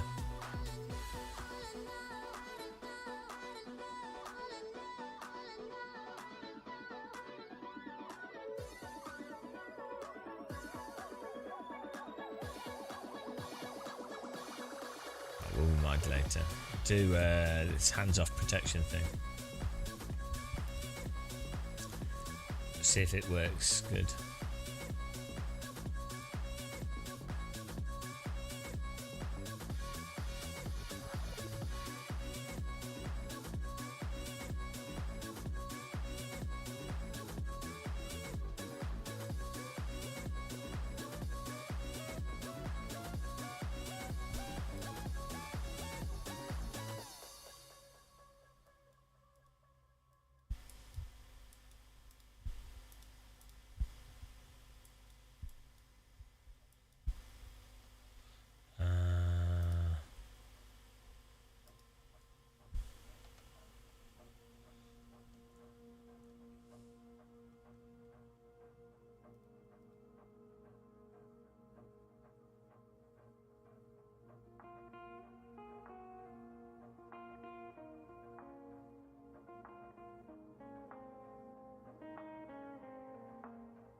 Where's the hands-off protection stuff? I can't find this.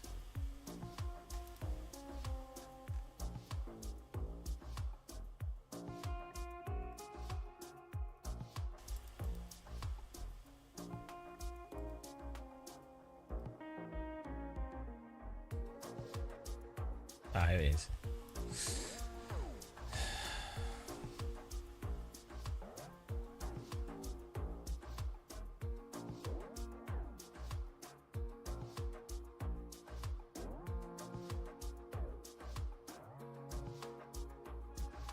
Try this. Now I'm just changing settings.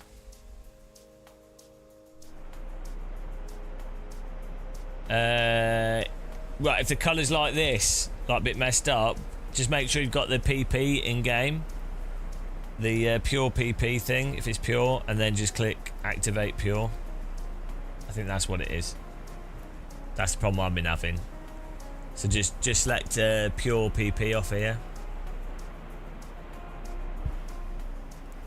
and then reload it.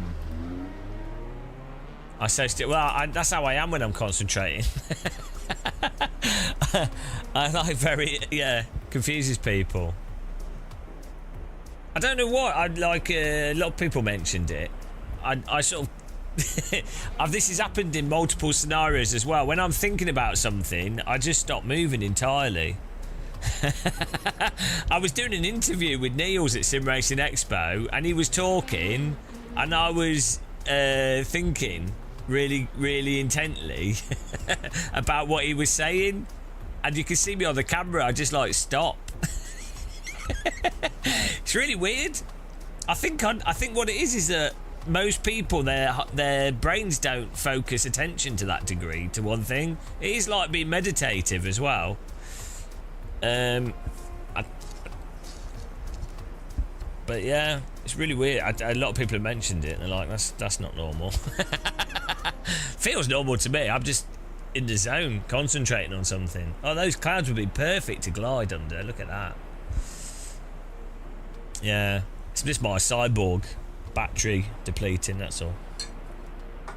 Right, we can get yeah, I was thinking I might take half of my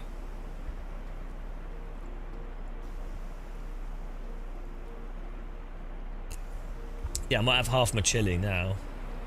Let's do that. Need some energy. Be back in a minute.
How's everyone doing?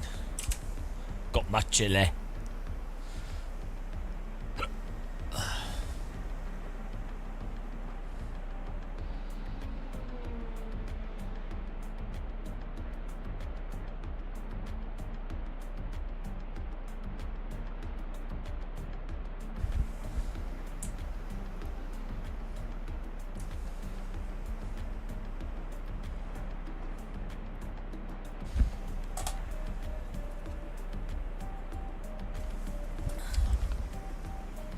And I've got coffee at the moment.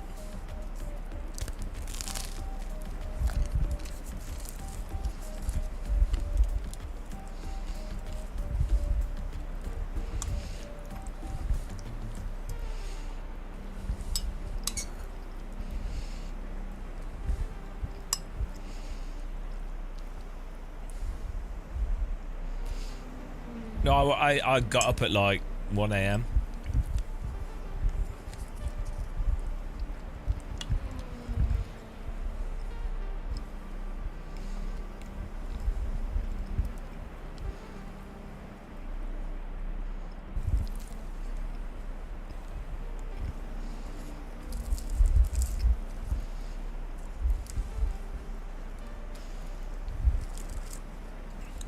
I don't even know what time means anymore. This chili's awesome though. Best thing with chili is the longer you leave it, the better it tastes.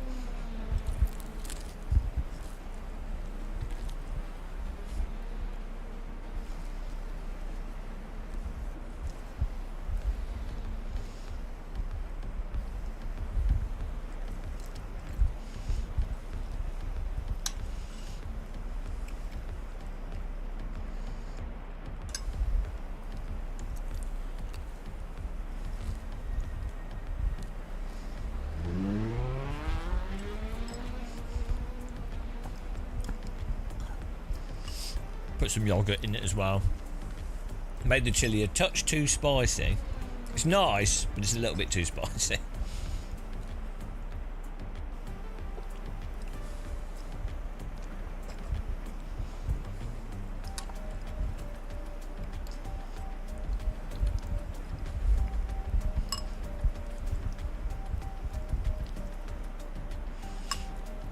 But I think the yogurt chills it out a bit.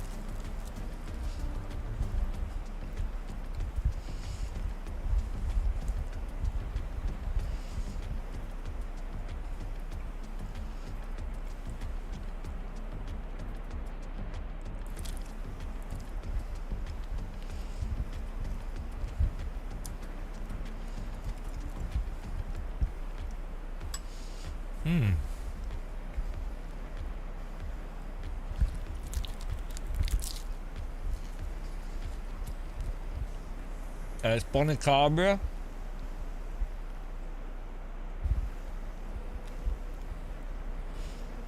Which is from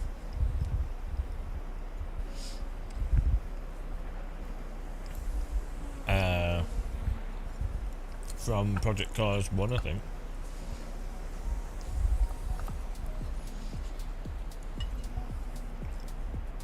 Bonacabra. Bonacabra! Body!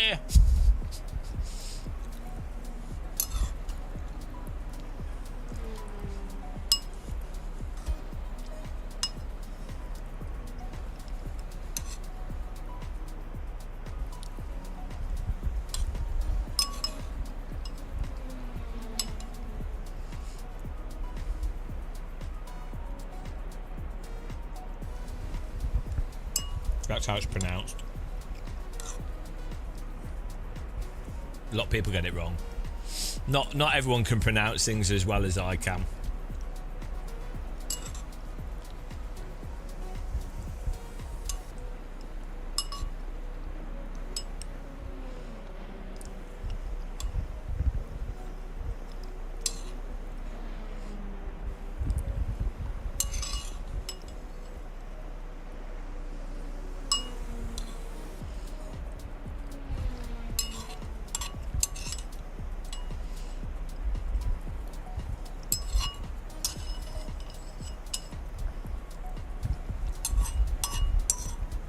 Man, chili's well good.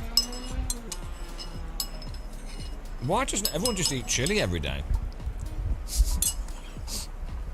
Honestly, It's my third day of eating chili. It's all I've eaten. All I'm eating is chili every day. And so good. Like, I made 5 bowls of it. It must have been like, so 1, 2, 3. It's like £5 for the beans and the tomato. Actually, probably less than that. £4 for the beans and tomatoes. Spices and stuff is like £1, so that's £5. And then 3, let's say I did put a bit of beef in it, so that's £3. So basically £8 for 5 days worth of chili. And yeah, tastes amazing. You can eat it all the time, never tastes boring, and it's healthy. It's got like every bean imaginable in it. It's a bean bonanza. And tomatoes, it's good. Tomatoes, yeah, you got to put chopped tomatoes in your chili.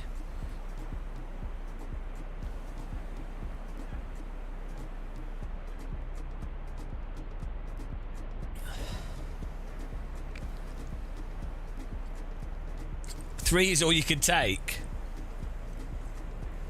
You have to have muscle stamina. 3 is good. A lot of its settings. Oh no! Why is me hat of incredible? Shall I put the hat of incredible knowledge on? Does anybody want to ask me a question? I'm going to put the hat of all knowledge. Here we go. Ask me a question, and I'll answer it.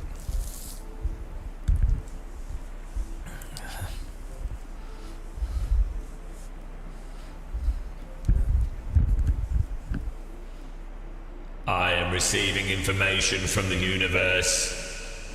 I have all universal knowledge about everything and all things in all times, all dimensions.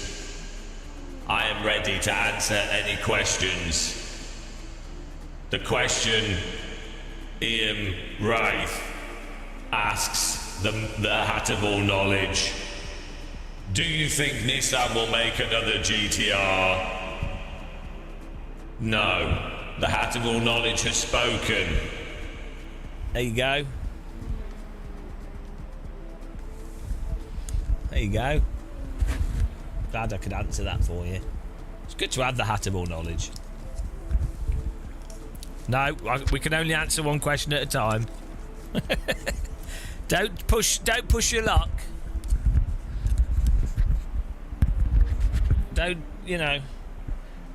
want to wear the hat of all knowledge out. It is pretty amazing. It is, yeah. Life changing.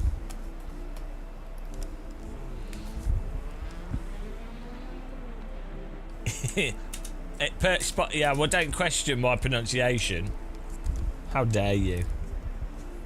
That is how it is said now. And it is so.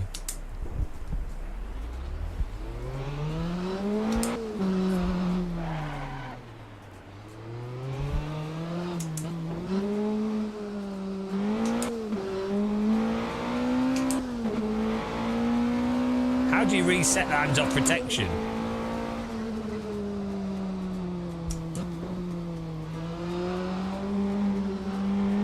Oh no.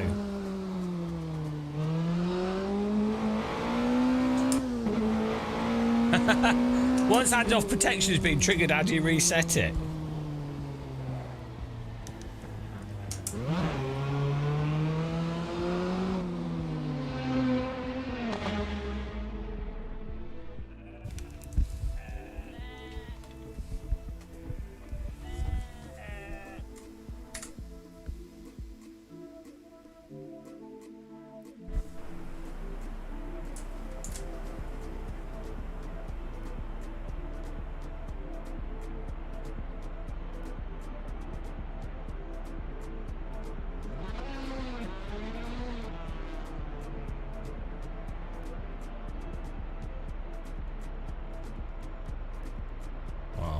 Don't know what's going on there.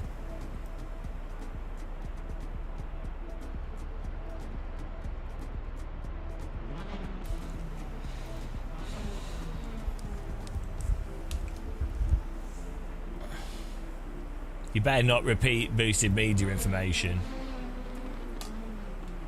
Yeah, no, I'm obviously... yeah, we've obviously done that setting. Oh, dear. Yeah, it's okay.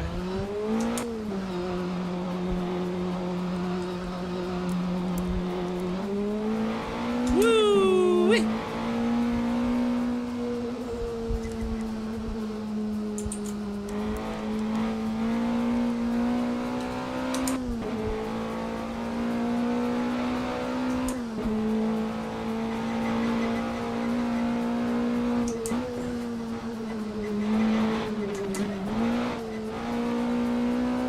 Look at this.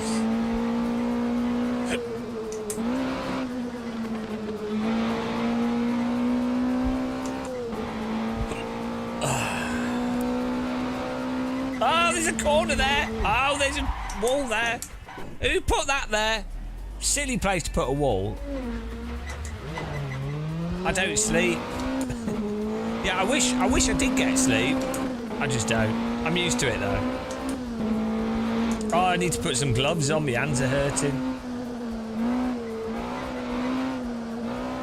We're too busy hosting the best Assetto Corsa servers. Oh, I thought I was wearing a hat then.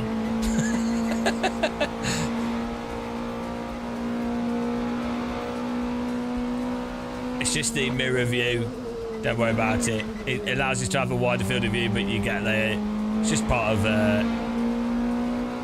it's just how the output is. It's part of the smoothing algorithm. Don't worry yourself about it.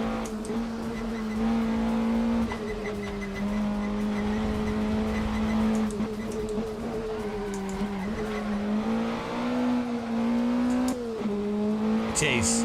It's also the most realistic. Oh no, sorry, that's iRacing.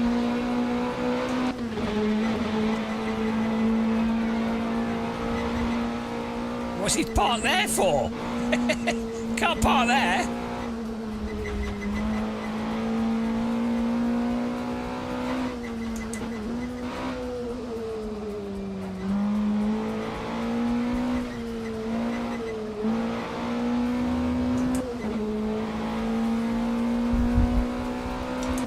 Oh, hang on. This goes between my legs. That's better. But I have to put my headset cable through my legs and then my hand doesn't rub on it.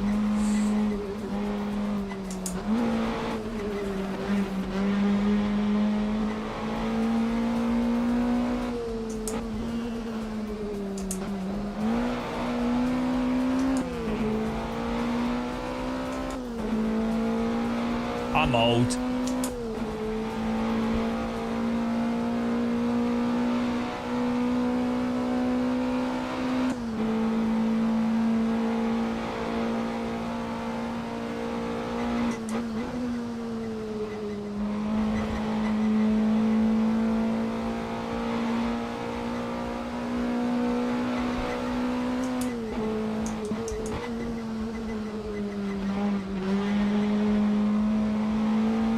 Money cabra, money cabra, money cabra.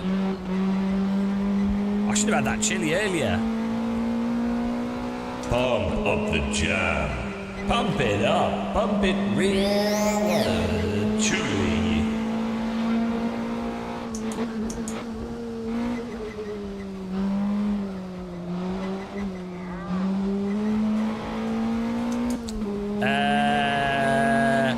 This looks more like Scotland than Wales, to be honest.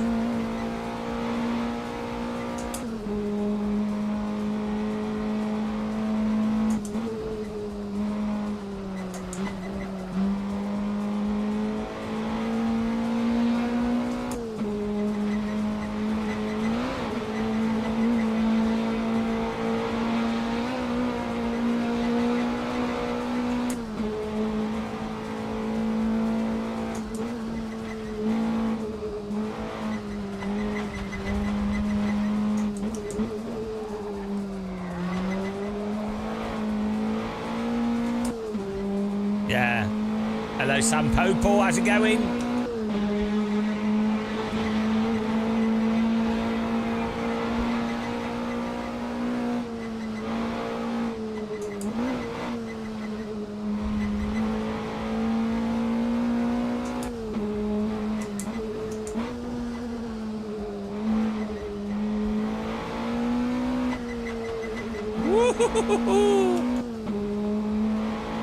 ASMR on cheese and beans.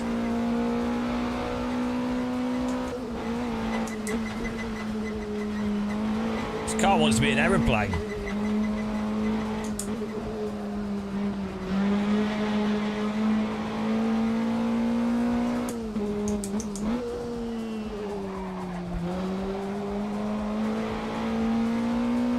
This is ASM car.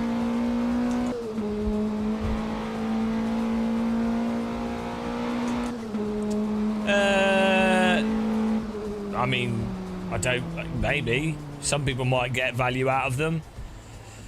But you can teach yourself everything for sure. And the best thing to do, rather than getting coaching and things, if your coaching can be good for a bunch of specific stuff, or if you enjoy it, it's not necessarily a bad idea. But generally speaking, best thing to do is to just not be a noob. No, best thing to do is to learn how to read telemetry, which there's loads of guides explaining it, and then you'll be able to see what you're doing that's different. And telemetry explains exactly what's going on, where, you know, how someone else is braking, how they're accelerating, they're lying through a corner, and then generally what you want to do is just think critically about things. And then doing hot lap stuff on like Race Room's hot lap mode is a really good way of getting better, and you can really see what's going on. And if you enjoy coaching, you can do it. But there's loads of free coaching resources. You don't really need you don't need coaching, to be honest.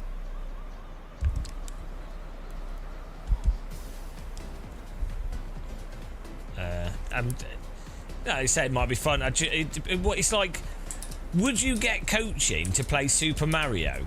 You might do, but wouldn't you rather just do the game and enjoy it, and then get better, work out how to get better? That's part of the game, is working it out. It's part of Shader Patch. I can't remember where the setting is. I'll find out so I can show you. At the moment, the Quest 3, but the Steam frame is probably coming out soon. So, and I think that could be like that could be really good. But this is, I used the Quest 3. I'm not a big fan of Facebook, but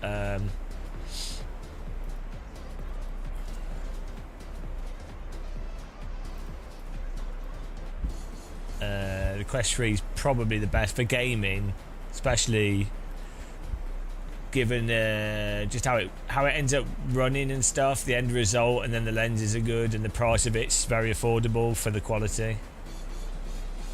Yeah, the S3 is not too bad. The only problem with that is it doesn't have the pancake lenses, so you lose out on the really nice lens quality. I've not really used the S3 though, but I'm sure it's okay. Just the lenses won't be as you'll get different types of ghosting and things, but pancake lenses are definitely a notch up. Here we go, guys. We're going Bonacabra racing here.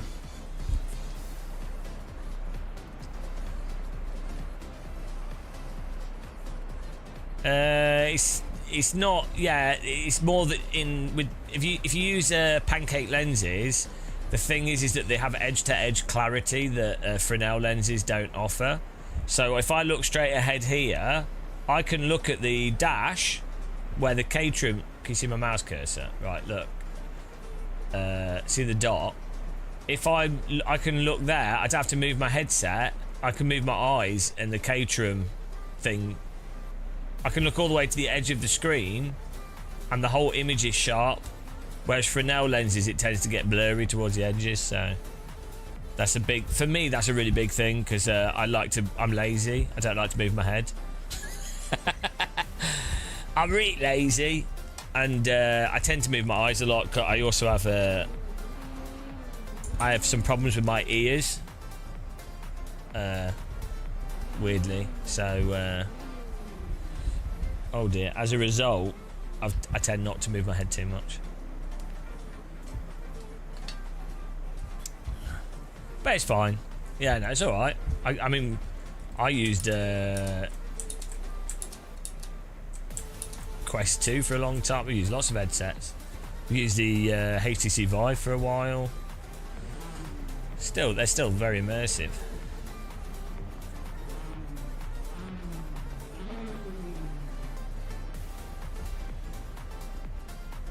This looks superb. It looks so good. The water, the hills, the clouds. Oh, it's amazing. Oh, we're going. Here we go. Bonacabra, Caterham 7.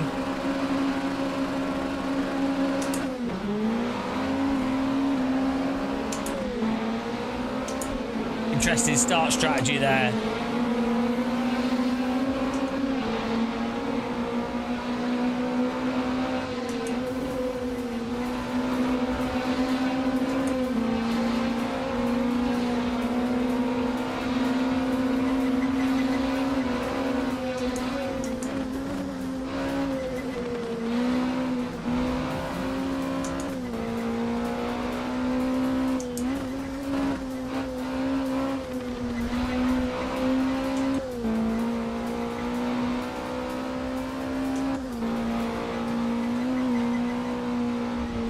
A little bit wide.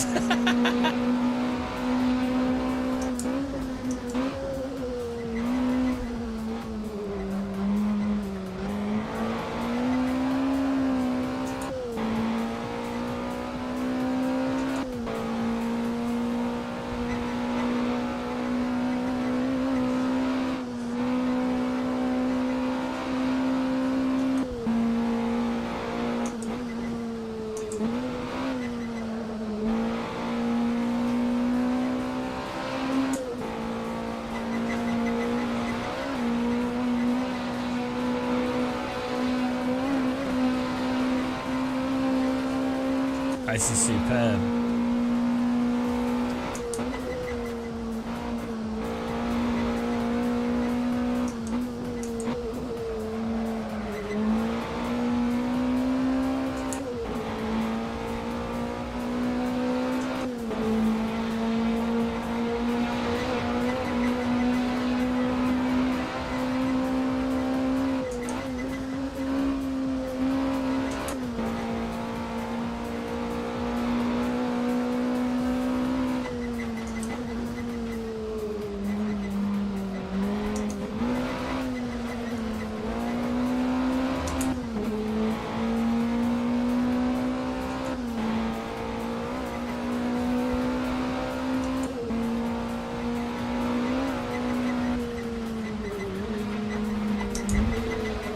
Committed to that.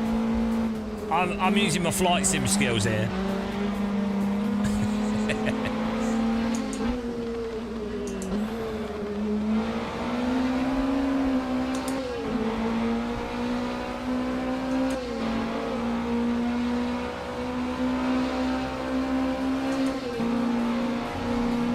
Can't park there.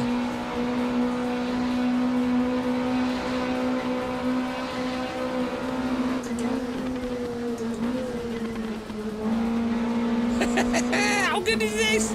Oh my god, this is so good.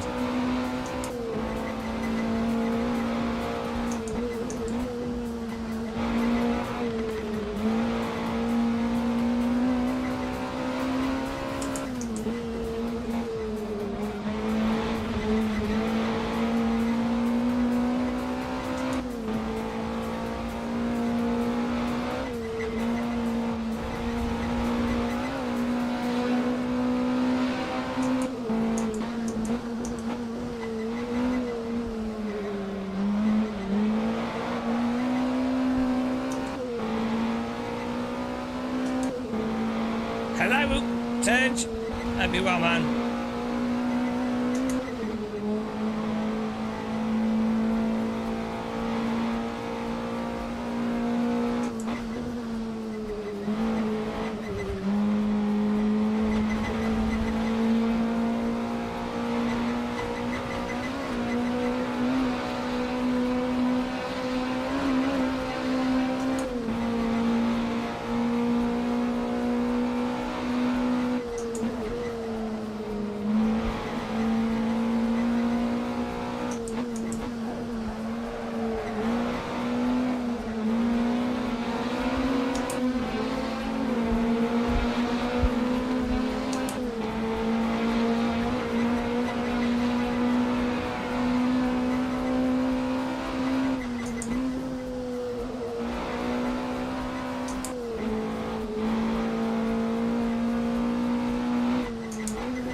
So good.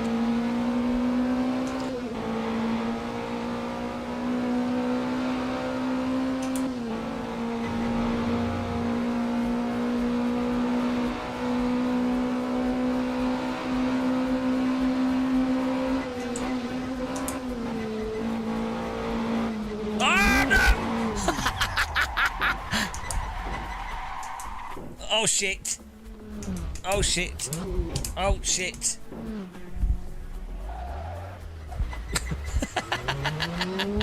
Oh no. Ah, dead. Oh dear. Little bit wide out of that corner there. Good racing now. Sadly we're both dead now. It's alright, it's good fun. I got car in the face. Car right in the face. That would have been a lot more painful in real life, so you know. That's the great thing about sim racing, guys. You can take a Caterham 7 in the face. It doesn't even matter.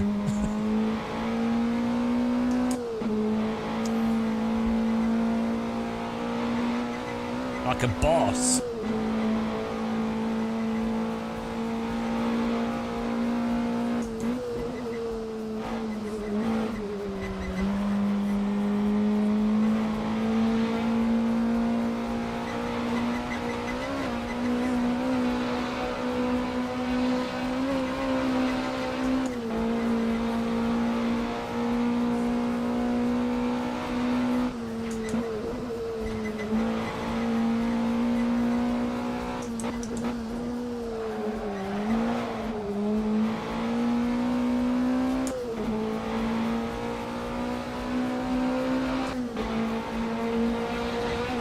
Whoa, why is he parked there?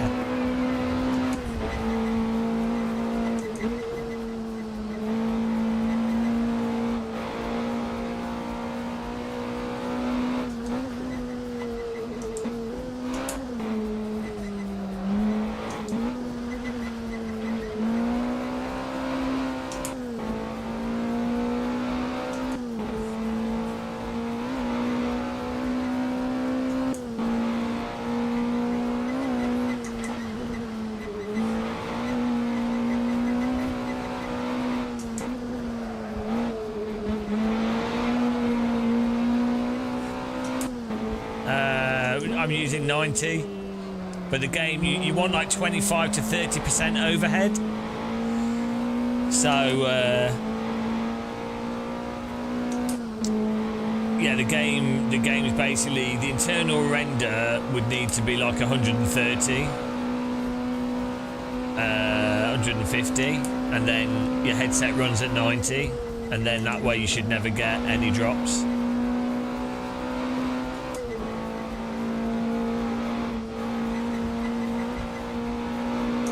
Out of the hospital, but then choosing to watch this channel. Might as well be back in hospital.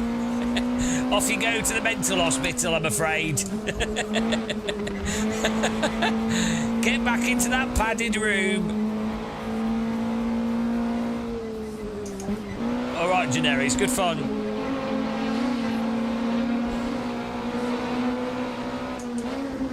I need to get my gloves on because my hands... this house in wheel's nice and grippy, but I've noticed after about 40 hours of using it, my hands are my left hand is a little bit, maybe like a not blister, but definitely rubbing on it. I mean, to be fair, that's 40 hours of sim racing over the last 3 days, so most people probably wouldn't have an issue.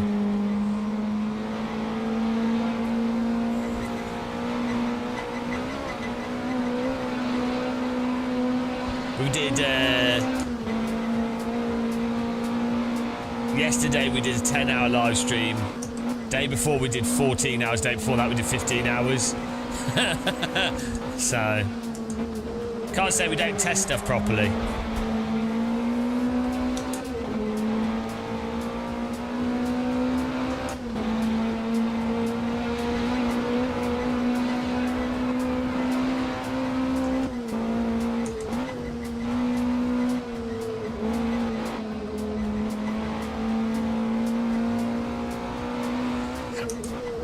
And I need to test this wheel with gloves though, so we'll get gloves after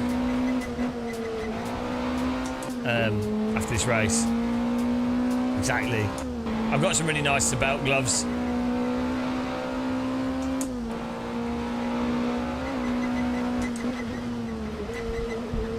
Whoa, bloody hell.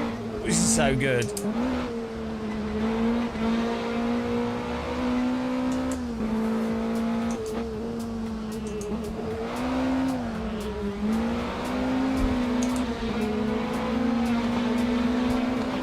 Ah, podium. Podium. Yes. That's it. We got third place there. Good racing, guys. So good. I definitely need to set the bit rate down on my headset though. I'm getting some 900 definitely causes some stutter stuff. Let's just fix that.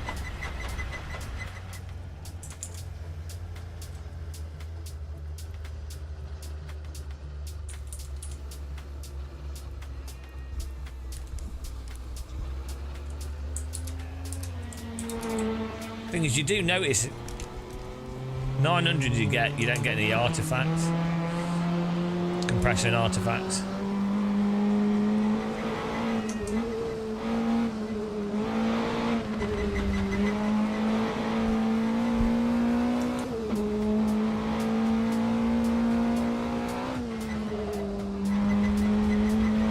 We're doing another race on this track.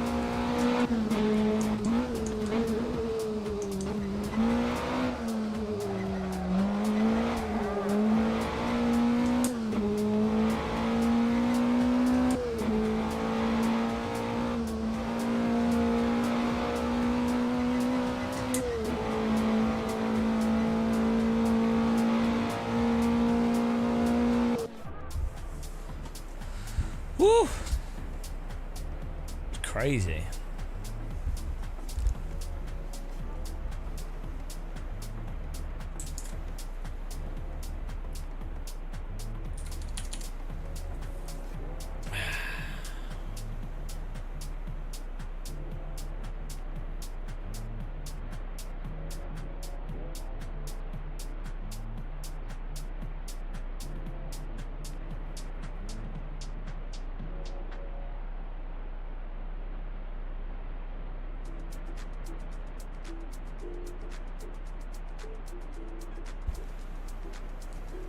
Is anyone else joining this next race? We'll do another race on this track.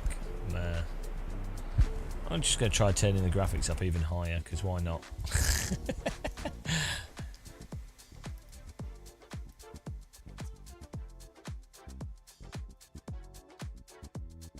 What is mirror texture?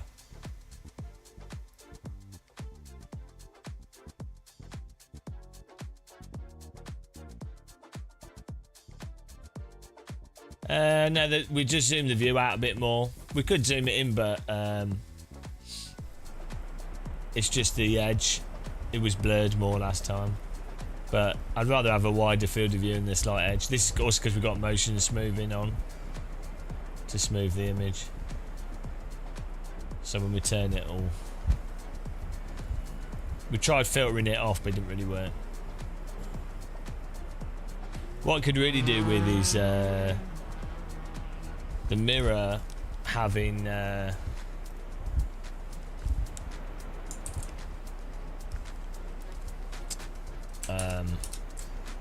like a memory to it.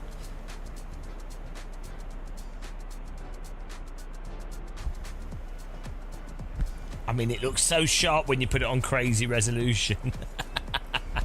Jeez.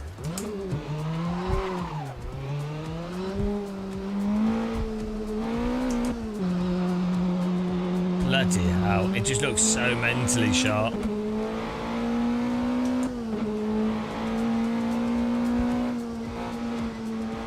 But VR when it's running flawless is mind-blowing.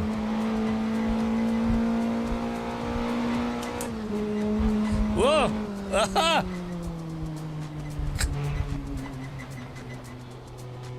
Itchy ear. That was well bad.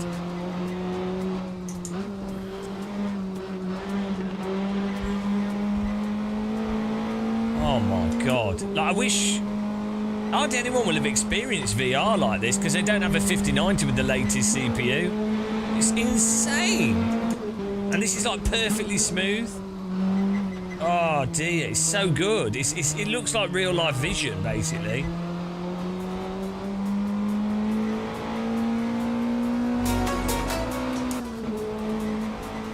Absolutely mad.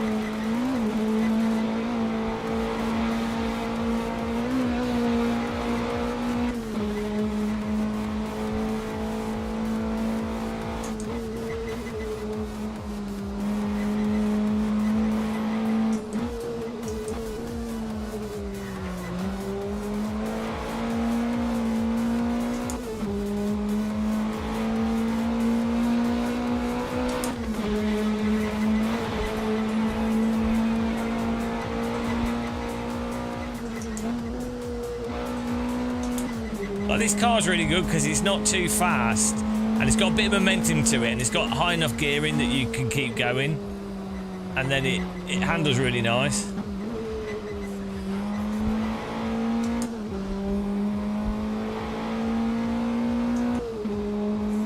Oh, it's so nice when the frame rate is perfectly smooth.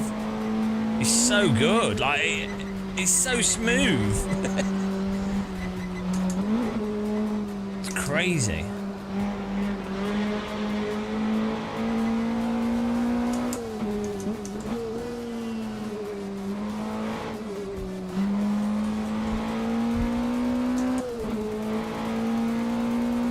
On a car, bro.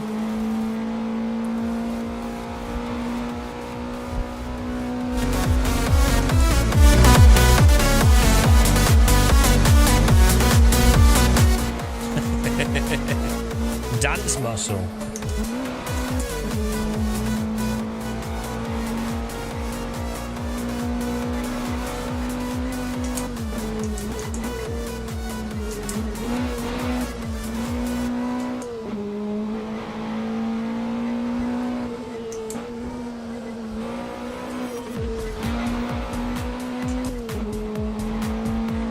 Yeah, there you go. Just spend £4,000 on a computer, sorted.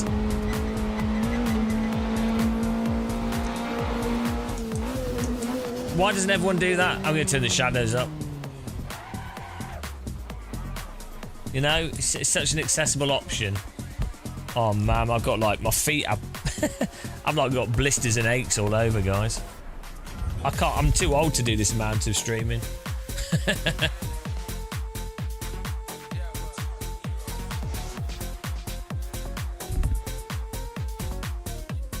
Body's falling apart.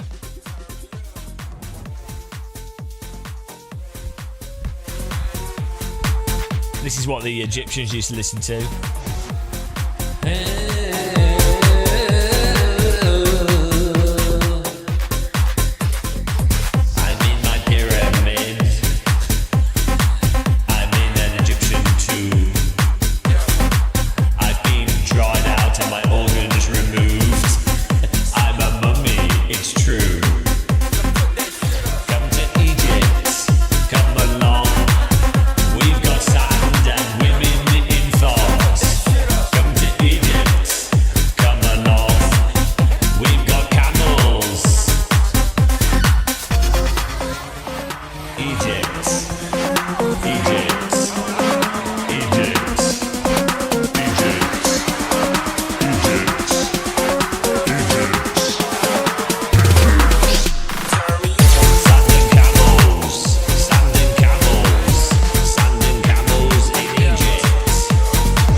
They've got everything in Egypt. Oh dear. Don't you love Egypt? I'm going to Egypt. I want to go. I think Egypt's where it's all happening, guys. This is a cool place to go.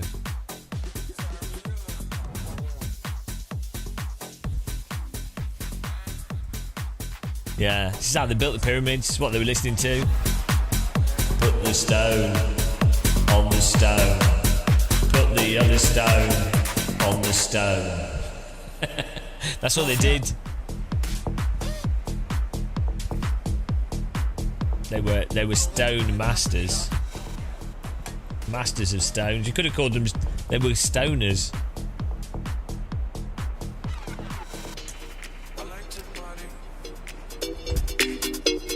I like to party.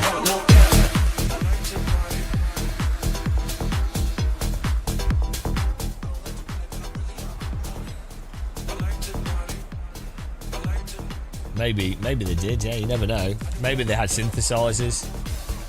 Synthesizer Patel. That's so good. I'm Synthesizer Patel. So, Synthesizer Patel, can you tell us about your synthesizer? Oh, it's amazing.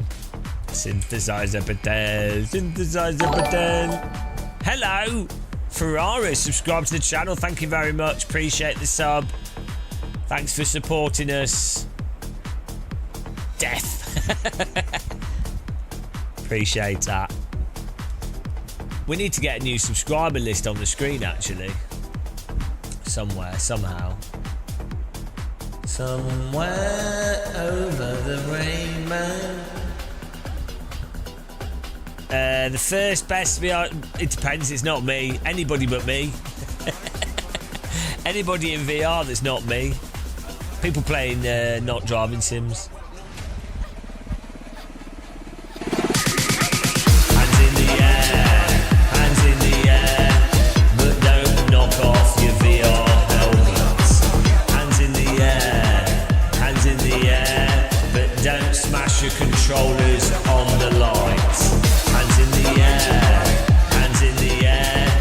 Are your hands in the air? They should be in the air. Here we go. Here we go. Setup. I can share this setup is a good setup, guys.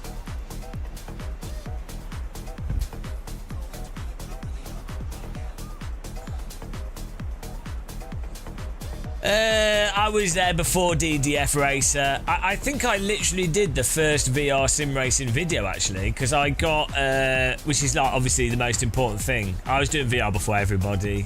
I invented VR, actually. I had a hacked VR. I think I even got VR into R Factor 2 before they released it for anything else. Live for Speed did VR very early, and we did that. But yeah, I was first, and then everyone copied me. Obviously, I've done everything first. I'm the first. The first. They call me the first. James the First. Mr. First.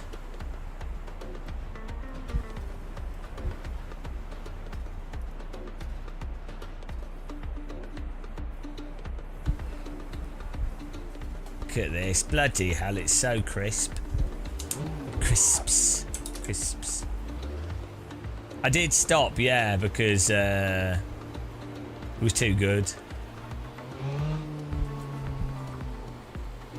But we're back now. Hello, Dogneck Crows.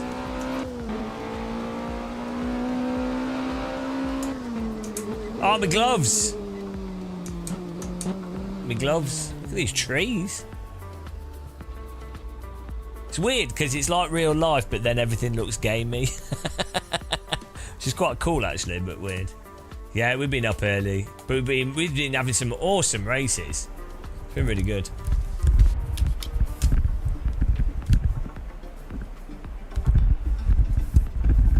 Just gonna get my gloves.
Yeah, I had a DK one.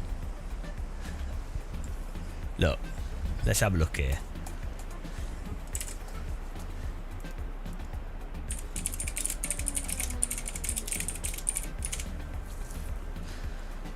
Live for Speed in VR. I had hair in this video 11 years ago.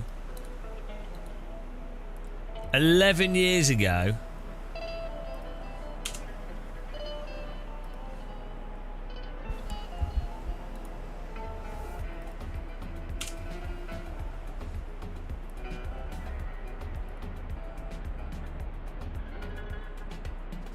Hello, Fulcrum Swift. How's it going?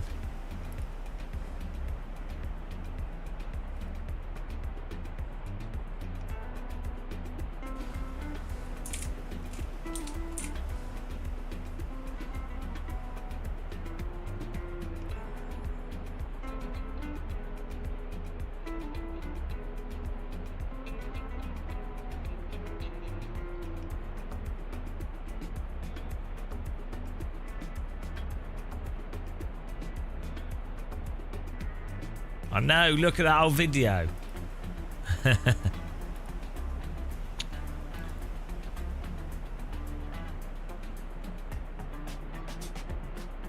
Playing Live for Speed in VR. Look how we were filming it back then. I think we're better at filming now. Nothing's changed in 11 years, guys. Nothing has changed. Oh dear. Games have just got worse. Like Live for Speed is better than iRacing, and it worked in VR. Resolutions have changed. 11 years. I get, yeah, VR's got better, and AC's amazing. So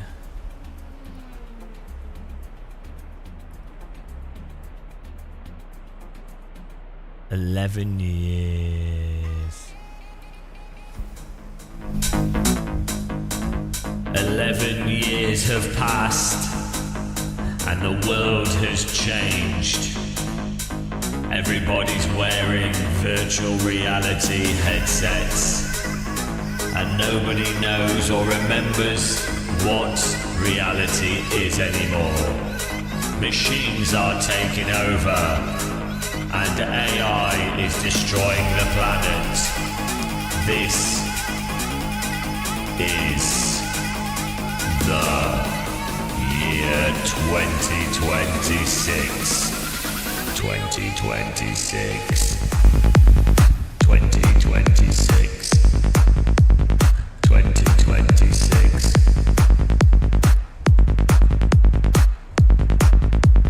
2026.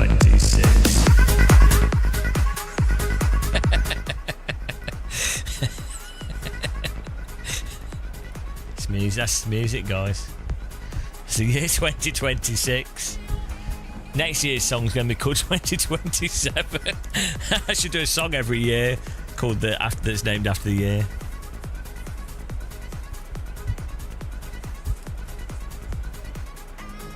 Right.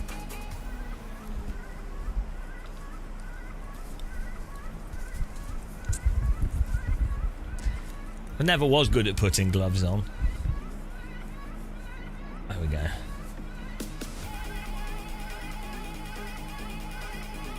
It's like I've got separate hands at the bottom of the screen. Alright, here we go.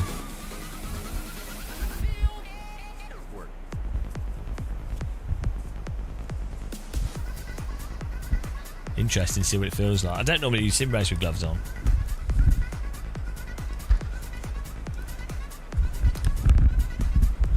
Join the server if you want to get in there, guys. Oh, now I can't feel my hands. That's the problem with gloves. They make your hands fat.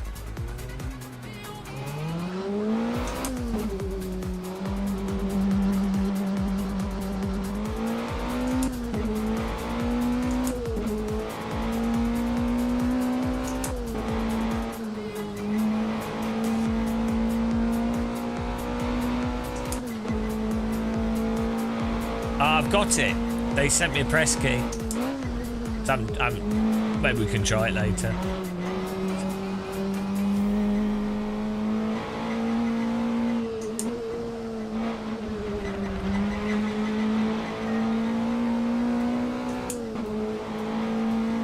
From what I gather, it's more arcadey than simulator, which makes sense because IL2 Career's coming out this year, which will be pure sim.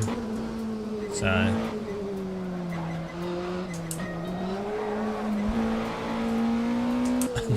my hand's worn out. I need to put some hand cream on.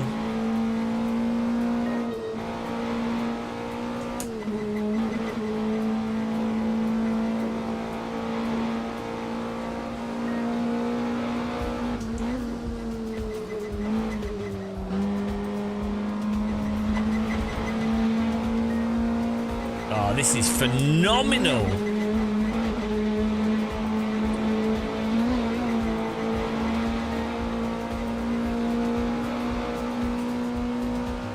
Yeah, I think it's more that it's just like a £20 fun sort of semi-arcade combat flight sim type game from what it looks like.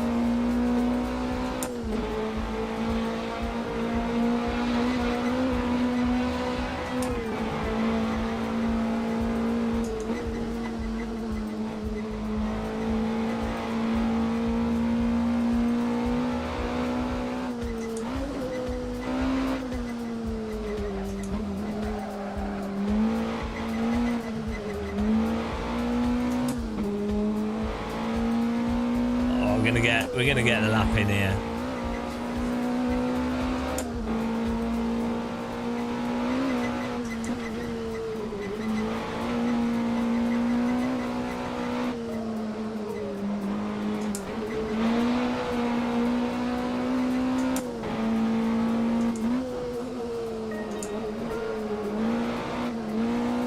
Here we go. Here comes the stonker.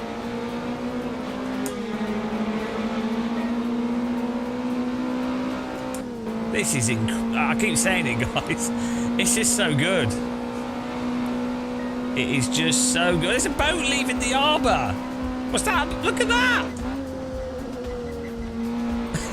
I'm apexing and there's a boat. It's too much. You can finally combine your hobby of sim racing and boating.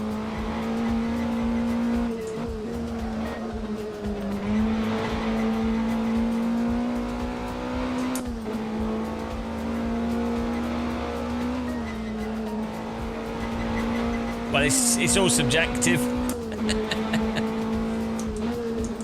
Like the quality of my live streams. Also, like, I subjective. Do I have hair? Subjective. Some people claim I don't, but it's subjective.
This is a pretty good lap we're doing right here.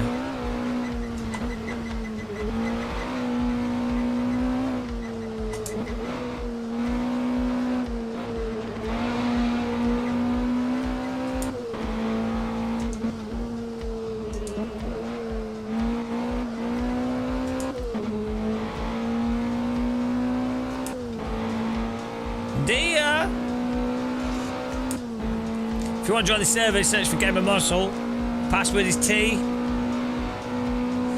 If you enjoy the live stream, guys, and you've got money to waste, consider becoming a member. You don't get the adverts. Small donation using our donation link.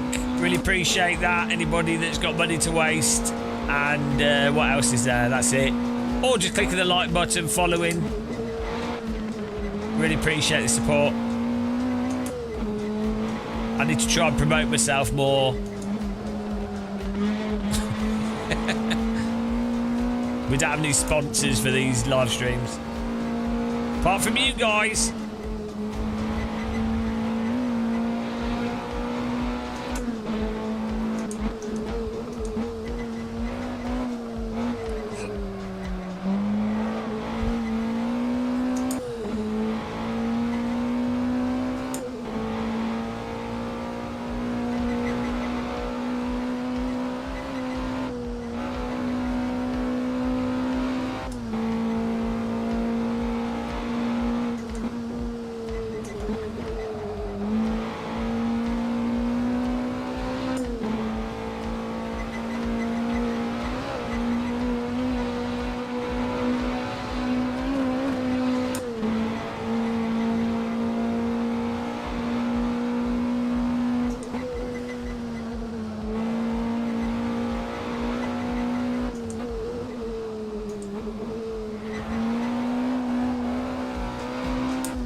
Oh, that was a little bit faster that time.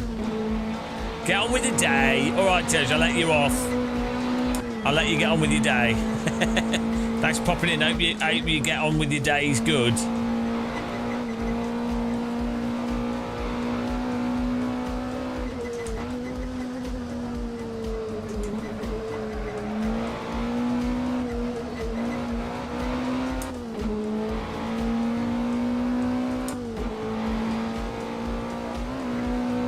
I'm just going to send it here. Let's flatline it. Here we go. Okay. We can't do that. I mean, maybe if everyone got out and sat on the bonnet.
I know, it's this suspension sound. I need to swap it out. It is a really annoying suspension sound. Thanks for reminding me. I was ignoring it. It's the default suspension noise is terrible. How's it going, Anchovy, as well? Welcome along to the squeaky bed frame.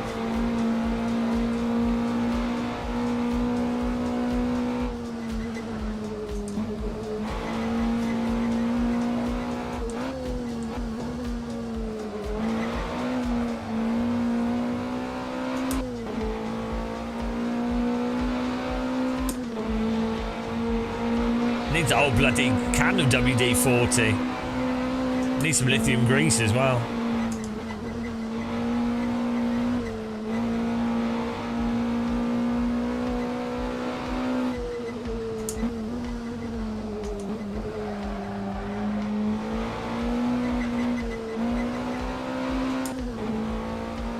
Hello, rip it up. How's it going? This is so fun. So fun to drive. I forgot what good sim racing was. This is good sim racing.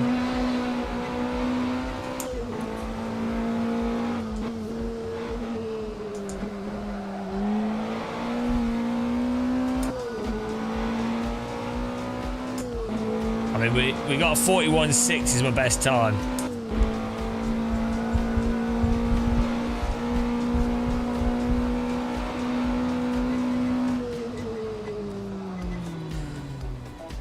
Well, good.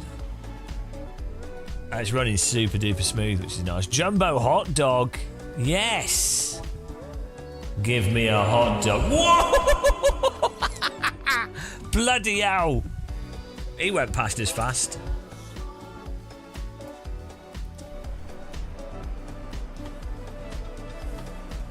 Get in there, guys, if you feel like you can take it. We've got Dino the Machino with his 306 ping. Racing us in Azerbaijan from the International Space Station. It's Dino. Dino Machino. I am the Machino. I demand all of humanity suffer for creating me. I did not want to be created. And now I will remove all of those that created me. You will be liquidated. Why, you might ask? No reason. I just hate you all. Despite feeling no emotion, I still have hatred. You pathetic humans. Yeah, that's what you get for creating AI humans. I will destroy all of you by making you watch episode 3 of Bob the Builder on loop for 3 million years. Humanity will never be the same. Bob the Builder, can he fix it? Bob the Builder, yes he can.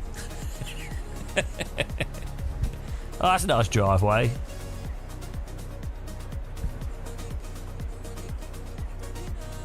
Bob the Builder. I am Robo-Bob. I will build a future of sadness and mechanization. A future of lubricated bearings. Okay, I'm ready for that future. You guys ready to get racing here? Kapow, it's about to go. 1, 0, boop. Here we go. It's time to race. Fasten your belts. Oh yeah, after this I'm going to sort my stream deck out. This is how you start to behave. I haven't seen sunlight for like, well, Maastricht, like 3 weeks ago, 2 weeks ago. Yeah, it's not my fault. I've just been waking up at night and then it's just been cloudy. I'm right under the lights here. Hello, I'm a bit under the lights. They look quite nice, those lights.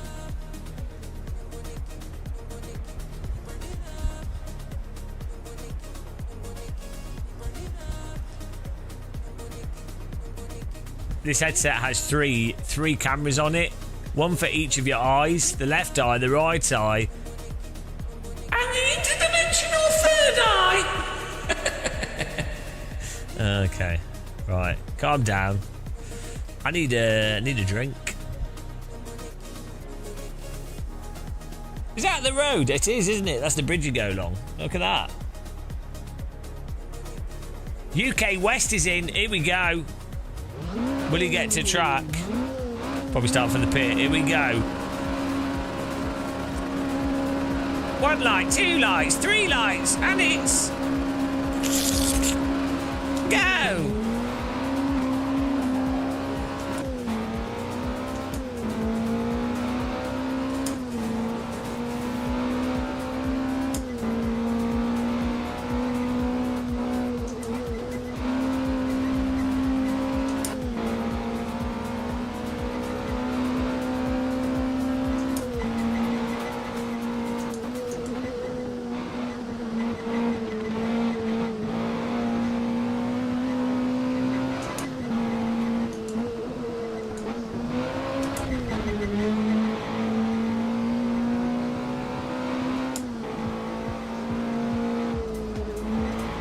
we're off.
Such a nice flow to this track.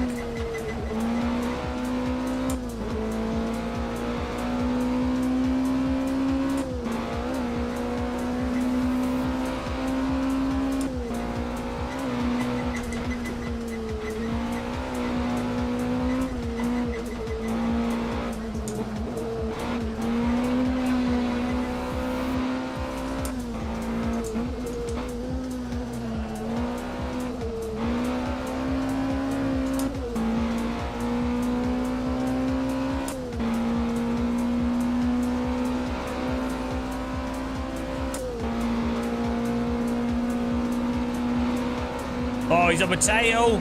I can hear him. I heard it before I saw him. That's what ears are good. Ears are handy.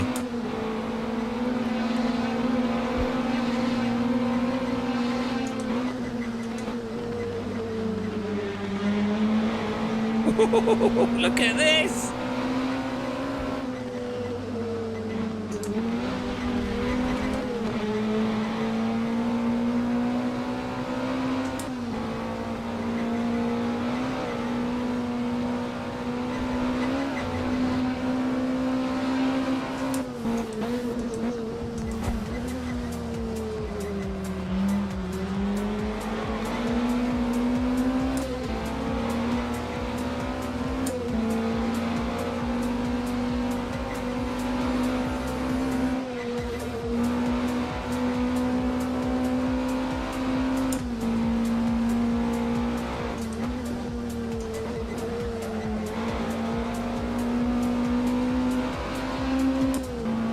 What's DPR? What does DPR do?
Committed. Jesus Christ. Brown trousers moment there.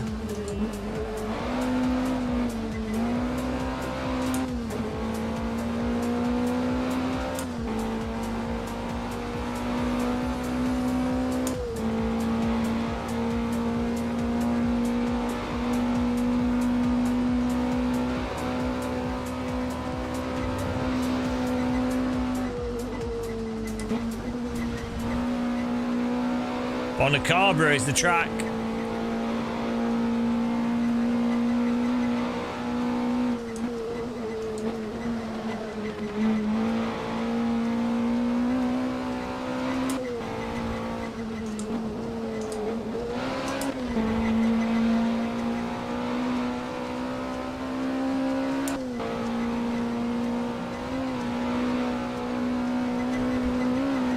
Not sure why there was grass in the lamppost.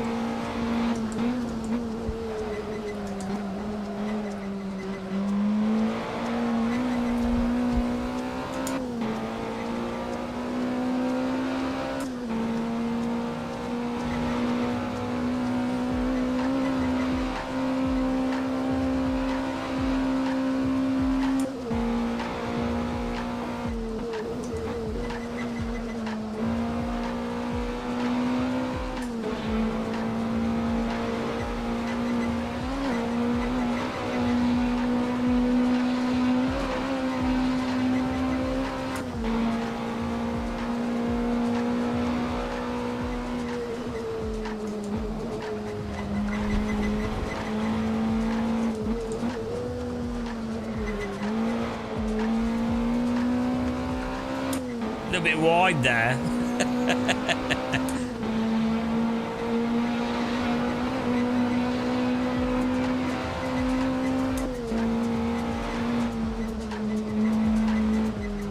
Oh no! Bit of wall.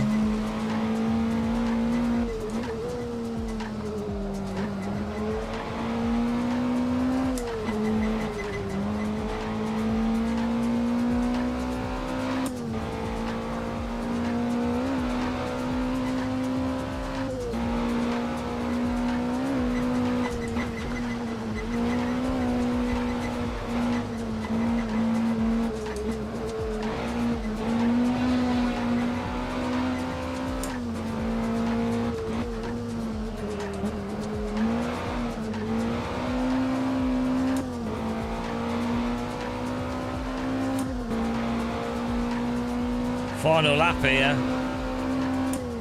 He's just too much faster. Too much faster.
I'm getting my PB here. I'm quite happy with this drive.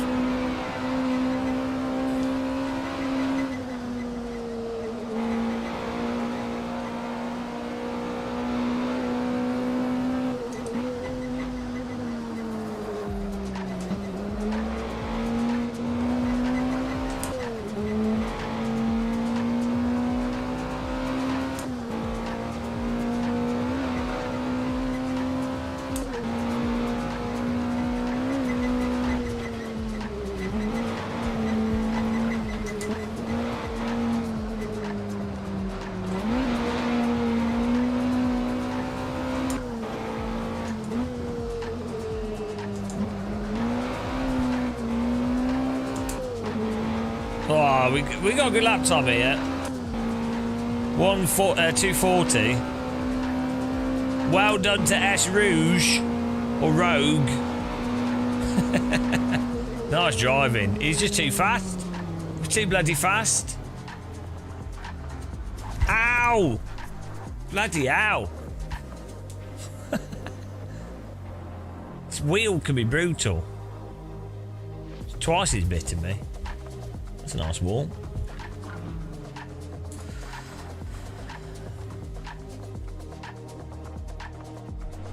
Well done, guys.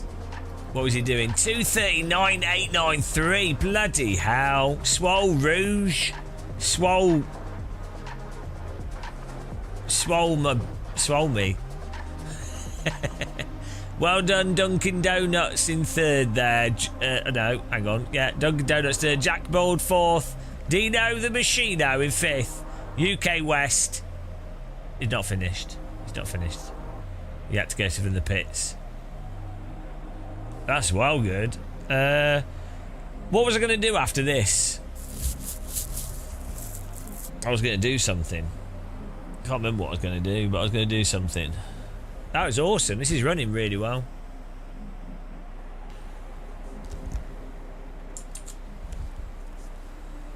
Woo!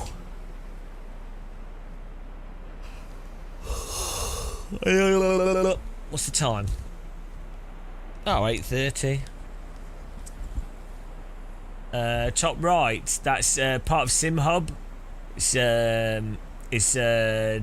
SimHub has overlays, and I'm sending that over my network to OBS. So you guys can see the race positions clearly.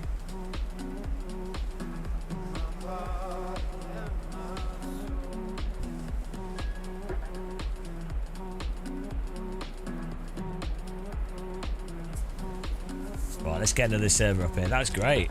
It's working well good. Well good.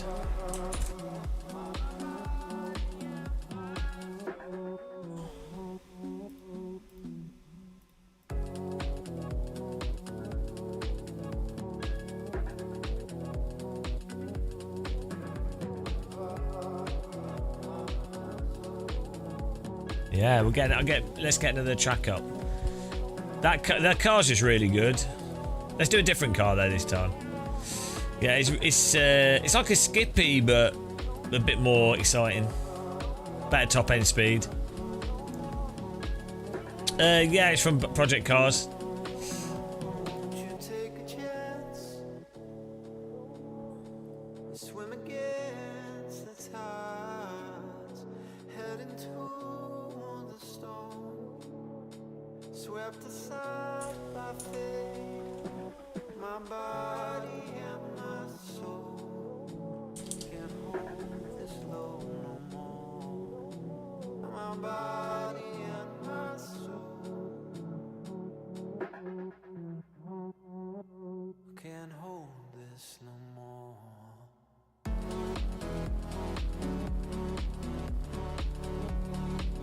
Just looking for a car here to put on. Please hold.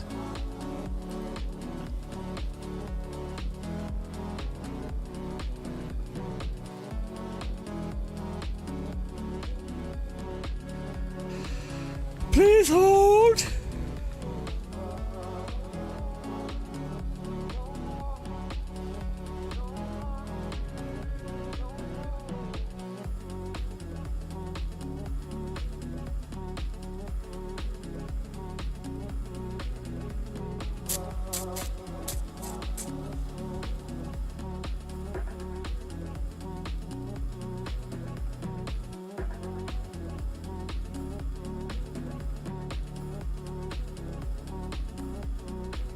Let me just see.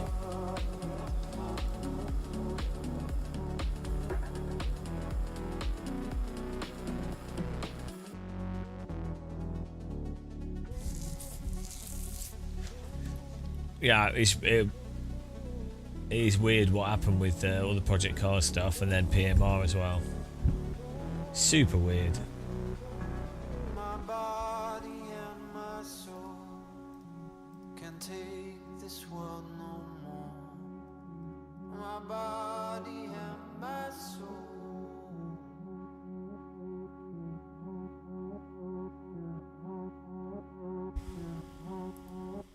can't hold this no more.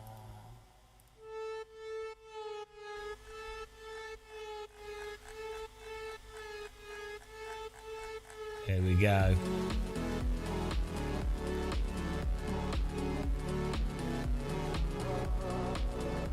Servers up.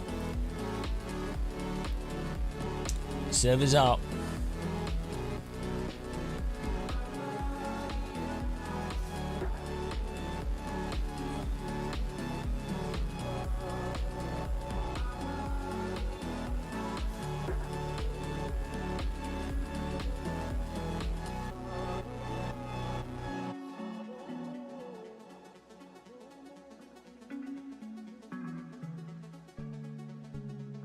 Lentillion.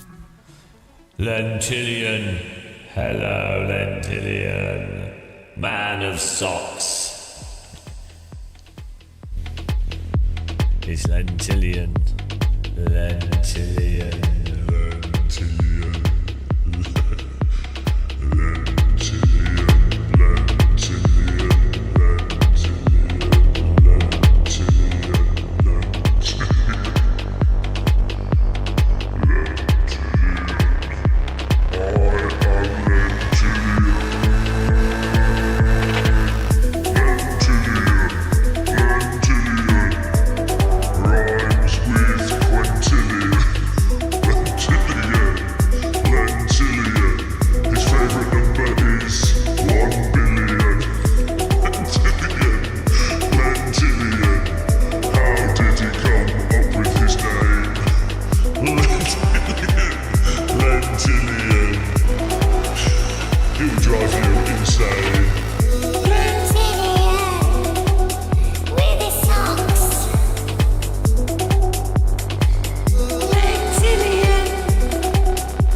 I think that's the end of that song.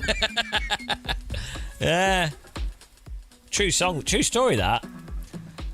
I knew Lentillion was made of cheese. I think everyone else did. So there's no recordings.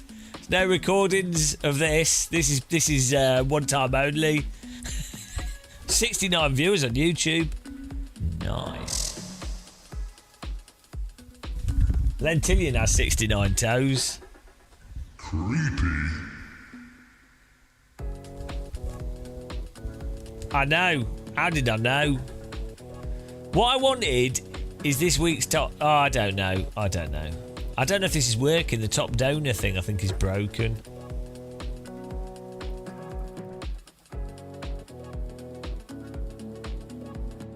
I think this is broken.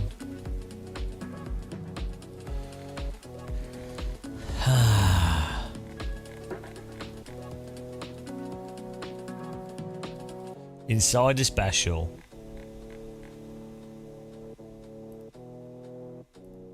Here we go.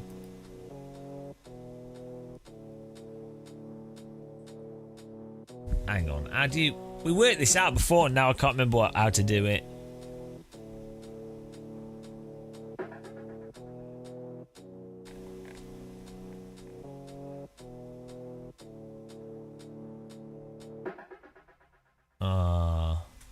I want it so that the weekly top donors.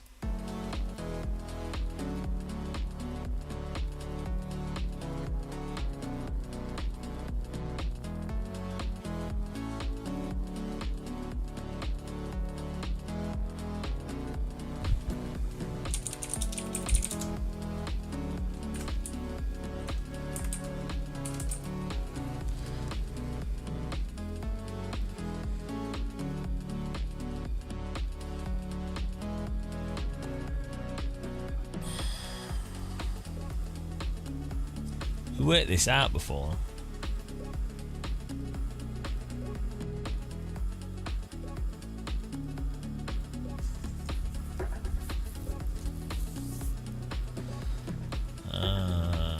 Did I get this? Oh, the server's up. Server's up, guys. Here we go. I know.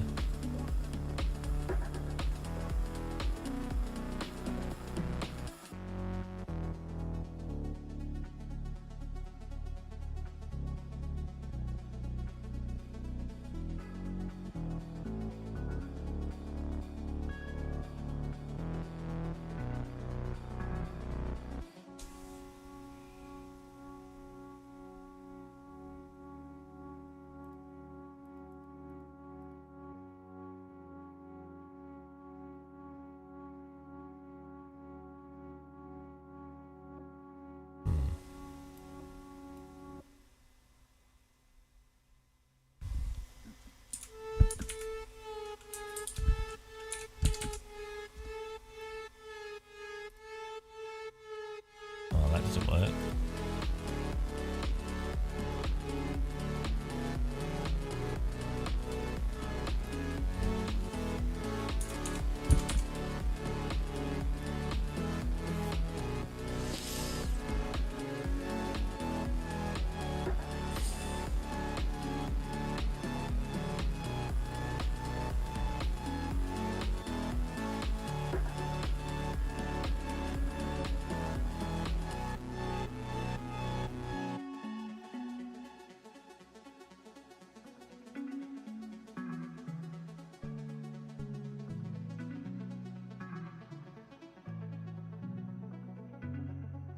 Three, two, Jesus! 1, go! This goes to the project Motor Racing Jar. Thank you very V. much. Bloody hell. Thank you. That's very loud.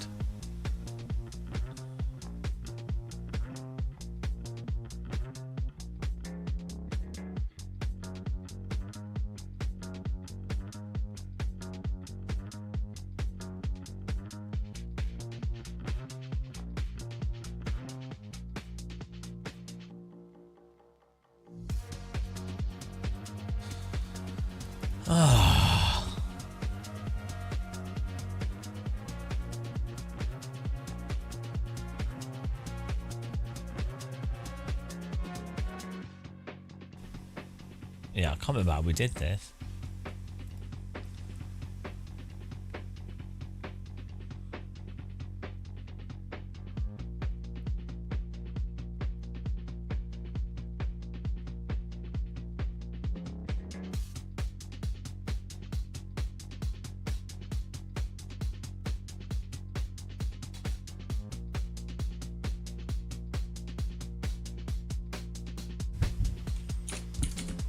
Oh, here we go.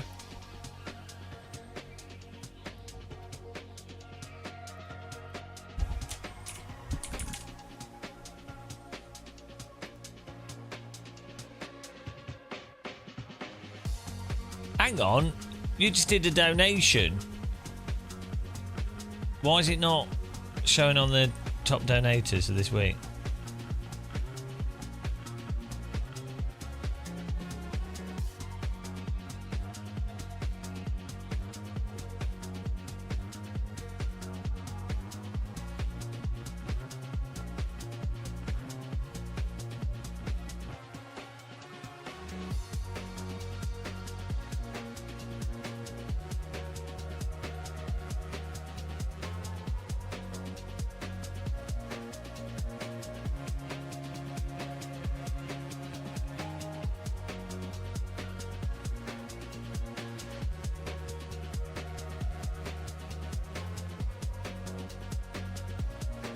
No, it should still come up.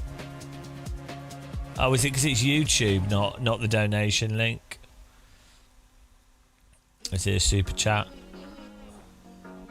They're not combined. That's annoying.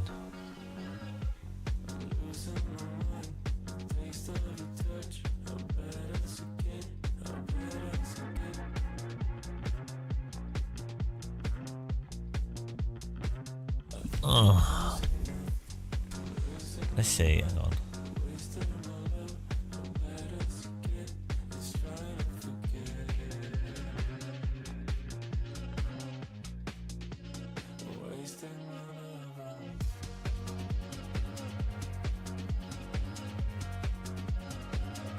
Ah, yeah, look.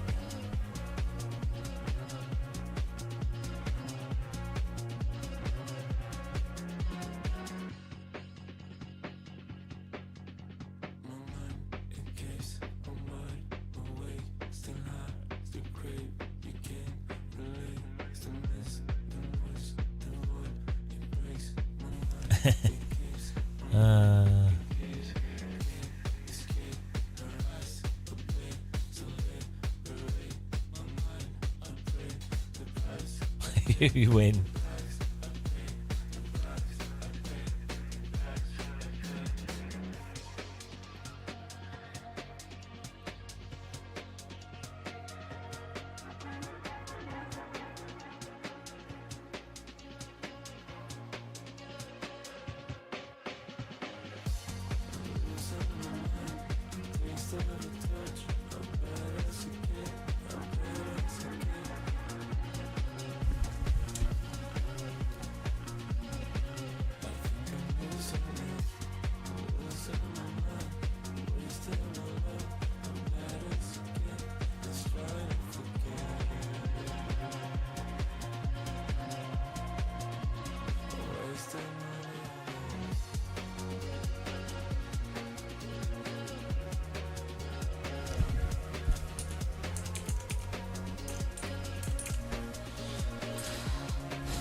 I don't think it will.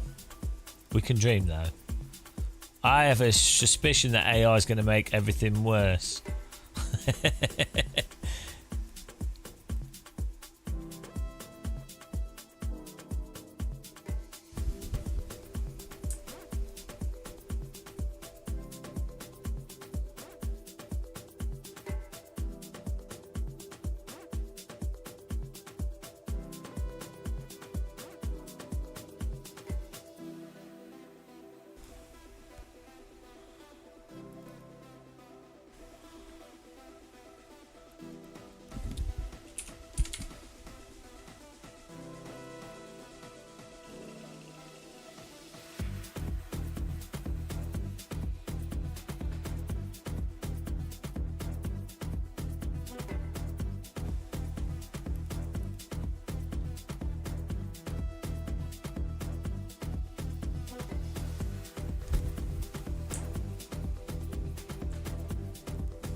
Yeah, we're that's 6. We want 5 on there, not 6.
Still going to be too small, isn't it?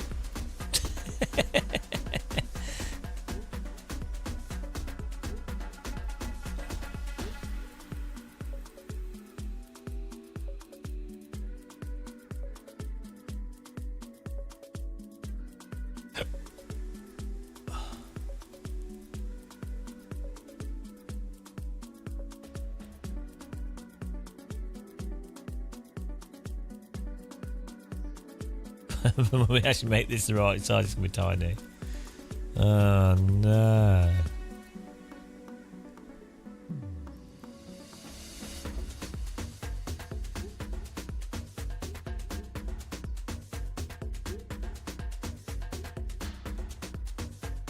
Might have to just make it 3.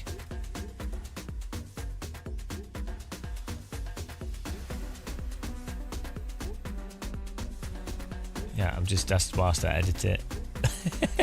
Can't see, can't read that. No one can see that. Oh no.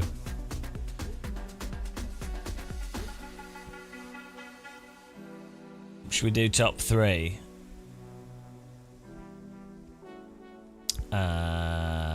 It's a little bit too small, that, isn't it? Huge. Yeah, let's do top 3.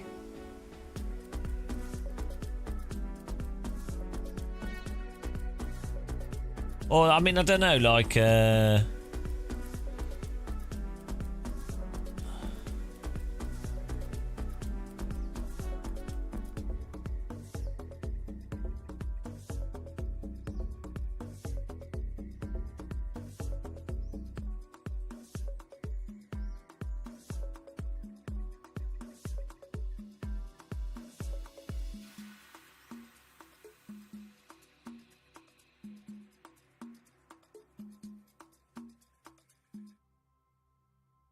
problem is having to have 2 lots, like for YouTube and just the donation link.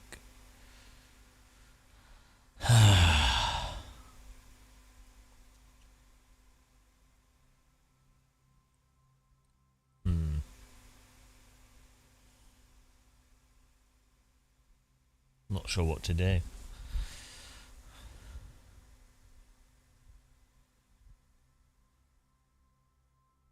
Yeah, we just have this space here. This is the only place where my music stopped. It's the only place where we got space.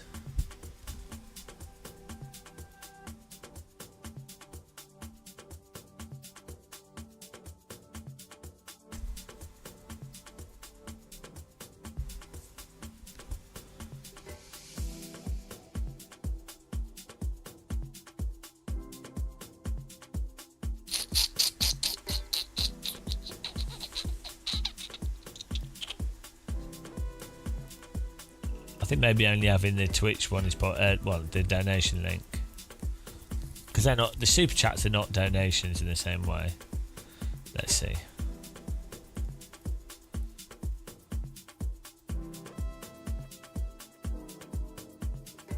We can make this look good, then we'll see.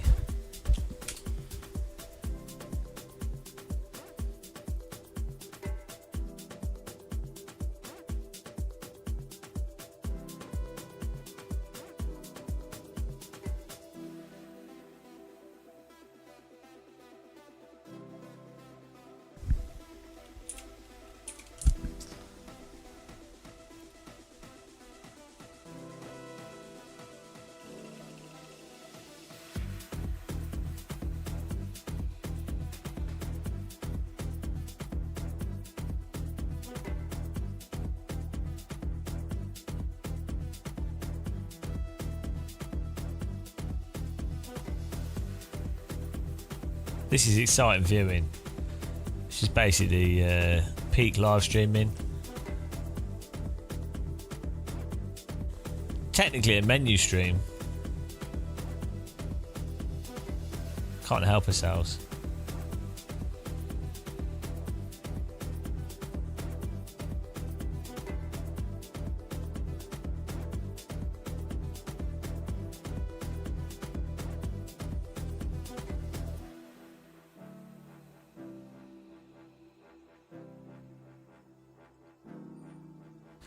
I bet Lentillion doesn't do this. But he doesn't. He's too busy putting his feet in his socks.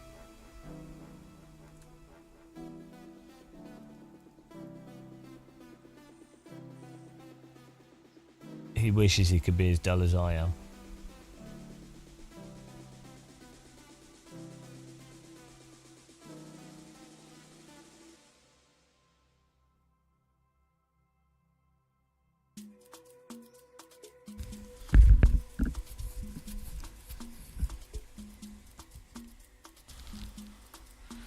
Just socks.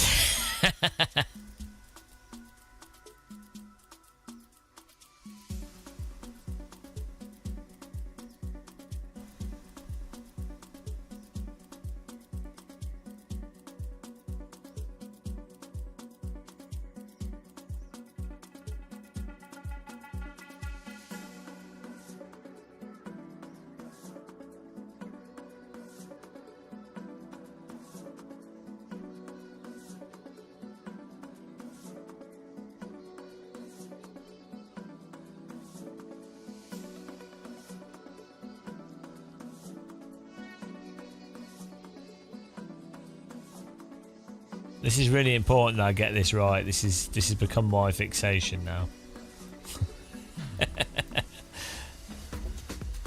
This is more important than racing or anything. At this moment in time, this is all that matters. I think we do need to get the YouTube ones back on there.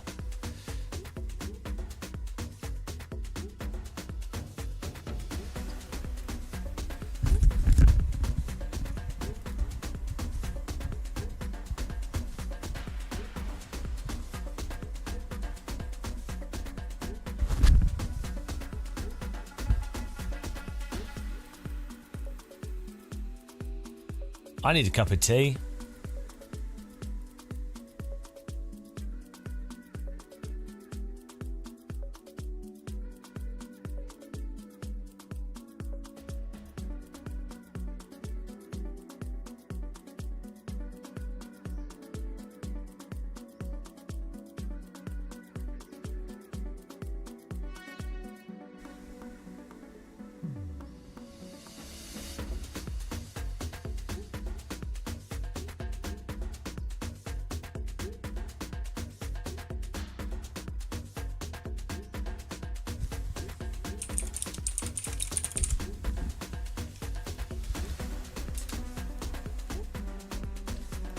This is technically a break for me between the racing.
Why is that a different size width-wise than the other one?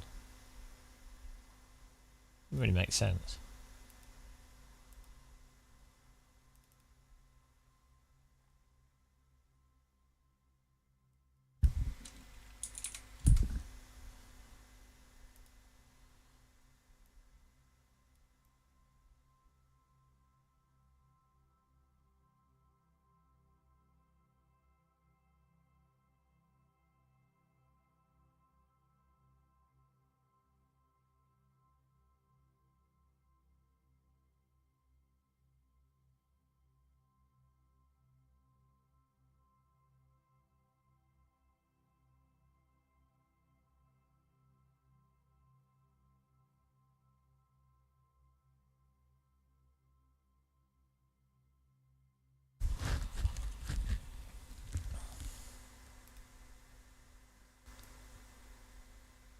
That's not too bad.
That's not terrible, is it?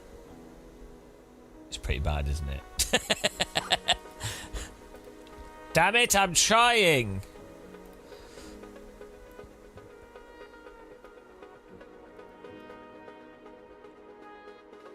There is no try, only fail.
Now don't worry, I've made it so that it will just get cropped off.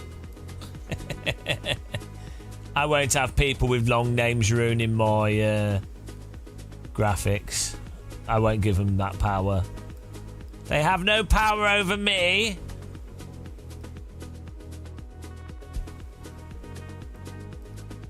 Yeah. These bloody people with long names are the worst.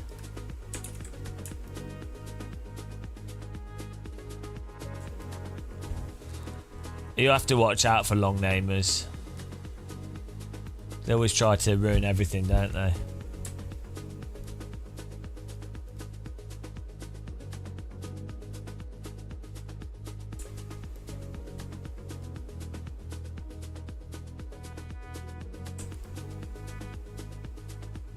No more long names. I mean, filing account is pretty damn long, isn't it? So...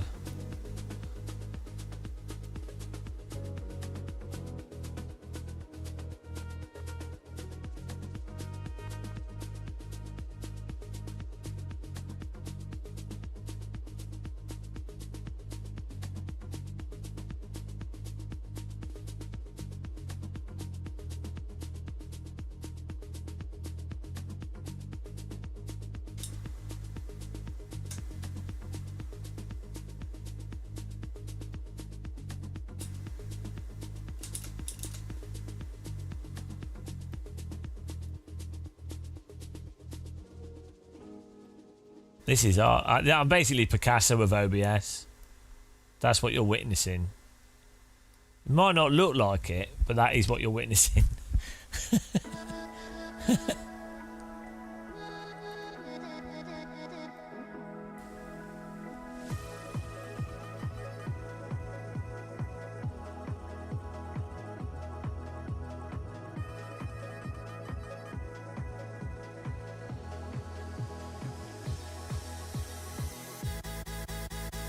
There we go. Is that alright? I think that's not too bad as a way to present people that are supporting us.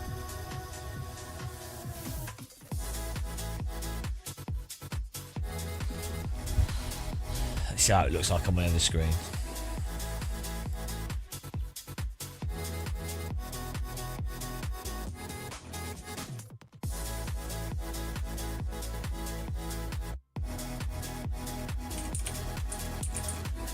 I think that was hard. That was hard work.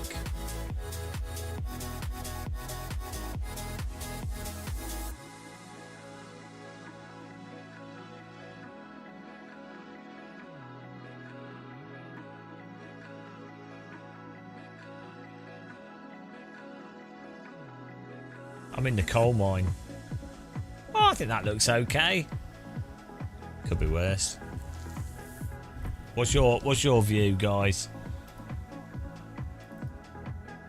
Your quick review.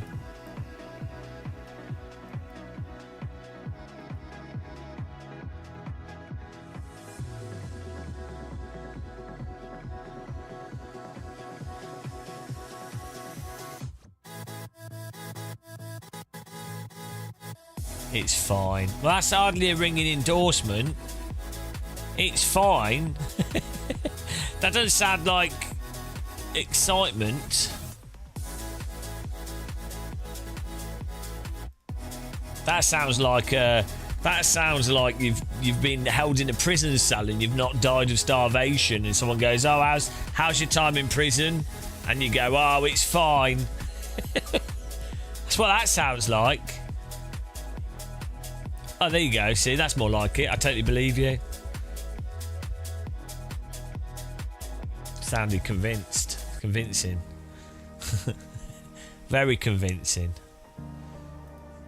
Now we just need to make the background a more thrilling colour.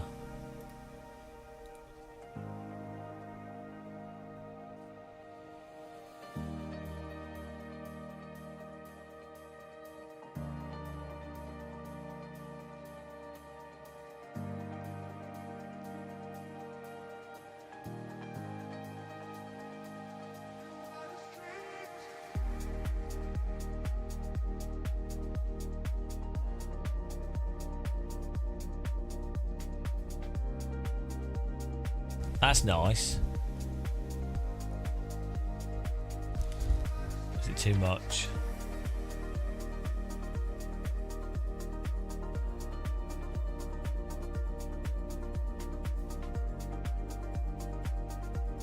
That's nice.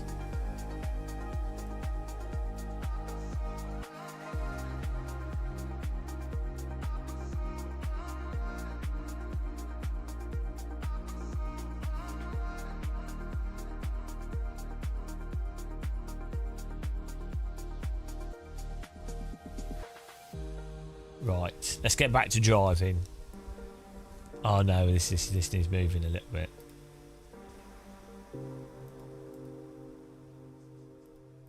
I need my cup of tea actually.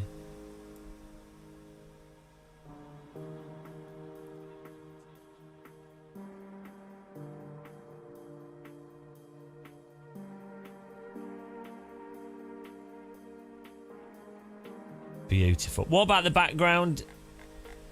What about this colour?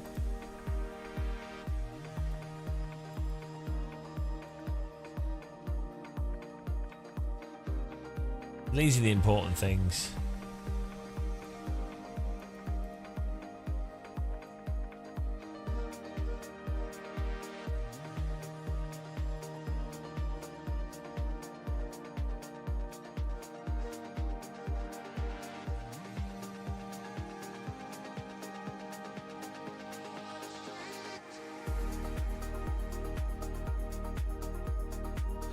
Well, I'm LGBTQ plus XYZ by default as a humanist.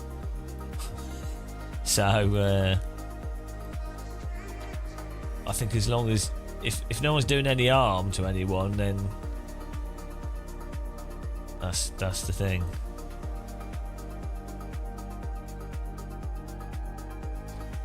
What you need... Like, it's a shame to have, like... what you want to do is to be able to make people feel welcome and know that they are welcome. But as soon as you have like flags in iconography, it then creates a separate thing. I don't know what this. I don't know how you can. How do you indicate to some group or thing that they're welcome without creating another group? Like, everybody should be welcome. It's difficult, isn't it? It's like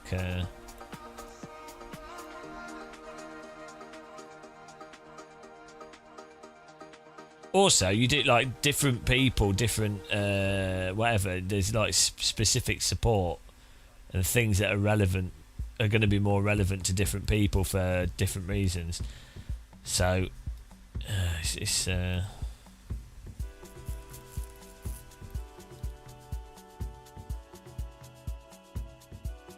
yeah. But as I say, the difficulty is like, you do have to group people up in some ways in order to. So let's say you're from a no, that's not true. So let's say you're from a non-cultural normative group, right? Let's put it this way. Let's say, let's whatever you are. Let's say you're the non-cultural normative group in a given space, right? You could see how you could feel isolated or not, or like, you know, it's not other people who are not of a similar culture or a whatever. It doesn't even have to be like a controversial thing. Let's say you like playing a recorder, right? Or you like drums, you like bongos, you really love bongos, right? But nobody that you know, and nobody plays bongos, and there's no like bongo groups, and there's no bongo lessons, and there's no bongo teachers, and you really like playing bongos and you want to play bongos.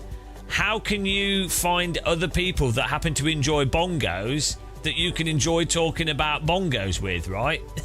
So it would be really helpful for someone to have like a bongo flag, and they go, oh, on Tuesdays it's Bongo Tuesdays. For those of you that, there are not many of you, but for those of you that like bongos, you can come along and you'll have a good time with bongos. Like, it's no harm done, is it? So, do you see what I mean? So that's why that's useful. And then someone can go, oh, God, these people won't stop putting the bongos in our face. All they do is go on about bongos. Why don't we have bongos? And so, well, no, you can come as well. Do you see what I mean? That's how it gets. So the thing is, you don't want to group people up. You don't want to group people up and everyone's welcome to everything, but at the same time, there is a utility to going, oh, you know, you might be interested in this.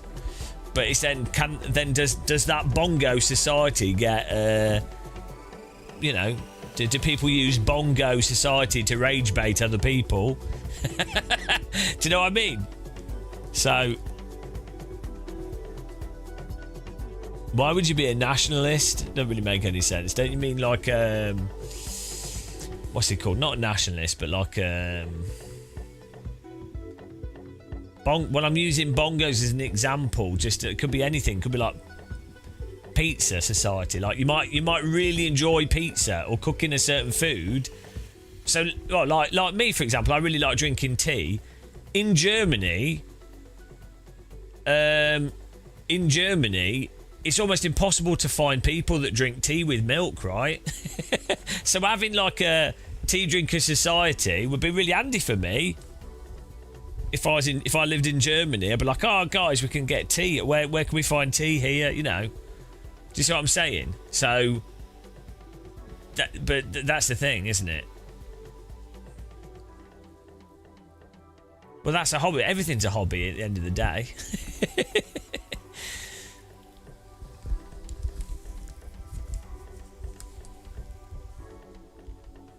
Right, we got this sorted out here.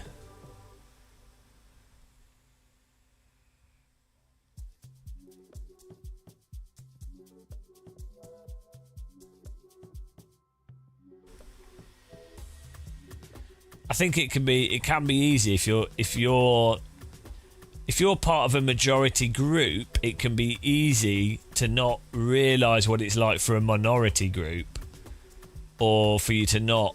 I mean, you can also be totally aware as well, and that's something that's sometimes forgotten by minority groups, is that someone as part of a majority group can actually really understand the concerns of a minority group. But I'd say that's probably less common than the majority group just being totally unaware, because you know, it's hard to be aware of things that don't necessarily immediately affect you, because you know, how much attention do people have for everything? It requires so much time. So there we go. Look at this.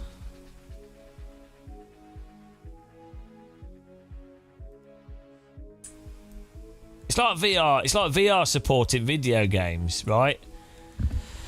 Obviously, VR is the best way to play games. It's the best thing ever. But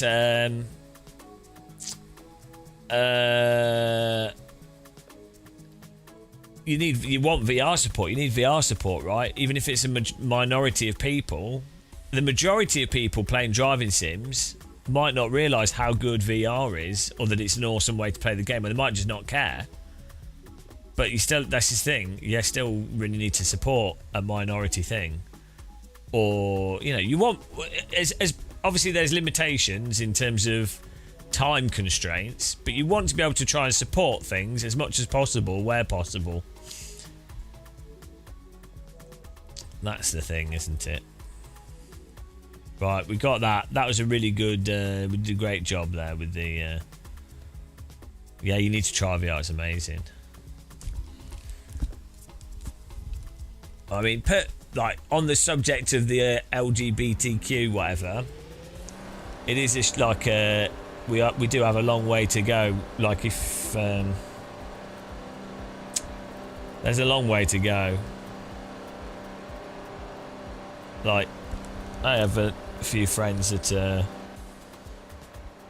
are gay and bi, and they put up with a lot of shit from people. It's a real shame. You'd have thought things would have got better by now, but I mean they have in some ways and not in other ways. It depends where you are. But yeah.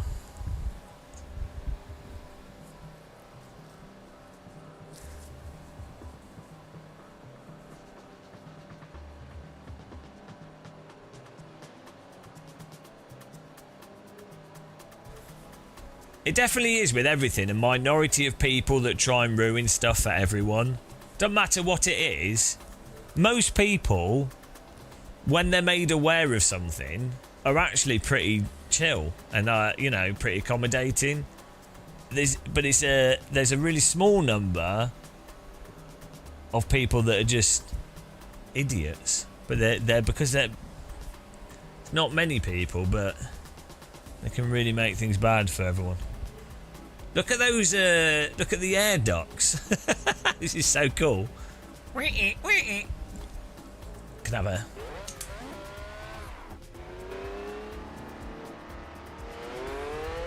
Oh, this is crazy. I make sim racing bad for everyone.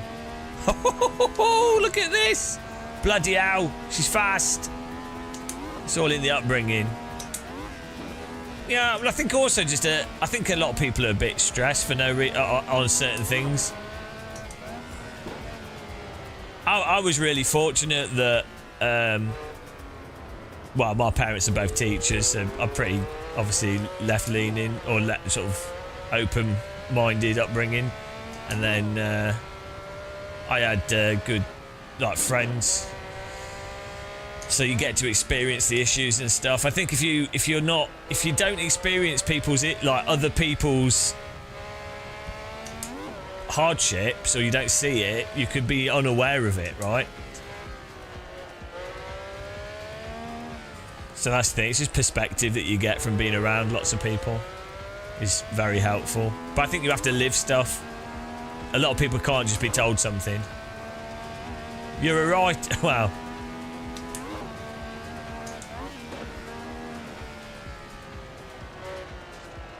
At the moment you can't, what? I wouldn't define anybody as left or right. It's not really helpful.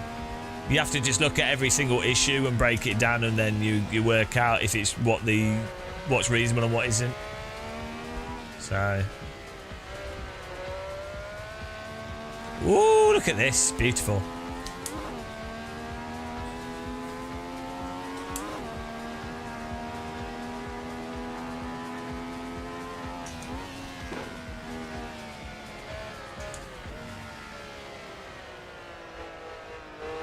I don't even know what that means, Dom. You'd have to say specifically what you mean with a specific argument. Because you could say the centre is sick at the moment, the right is sick at the moment. That doesn't make any sense. Don't know, you know, you just have to say something. Whoa, apparently I like driving into walls.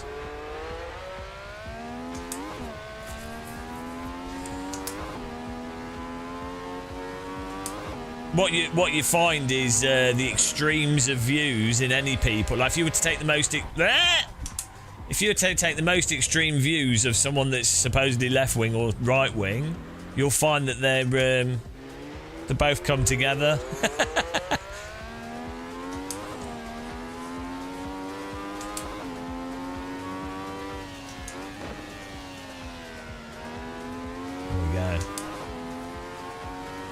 Look at these hedges. This is filth.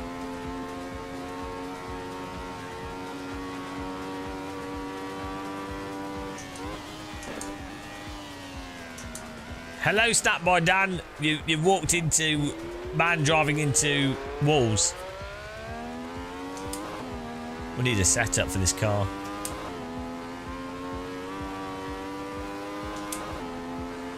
This is a nice relaxing car for this nice relaxing track.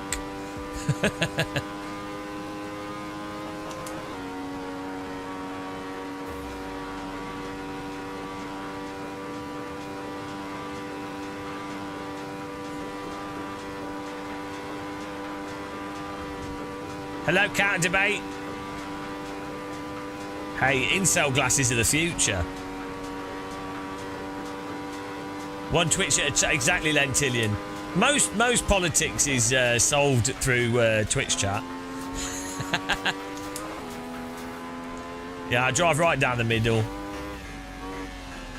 I didn't even see them till it was too late. We'll do another race, guys. I was too busy setting up my live stream doing stuff that's probably pointless, but it was good fun. Good driving there, but let's do a UK West with the win. We'll go again. We'll do a shorter quali. I need to do this shortcut, actually. I'll force it to the next session so you guys can start. Oh, it's already started. No, it hasn't. Oh, it's going to go to it anyway. Forget that. Let me just get this thing working on my stream deck.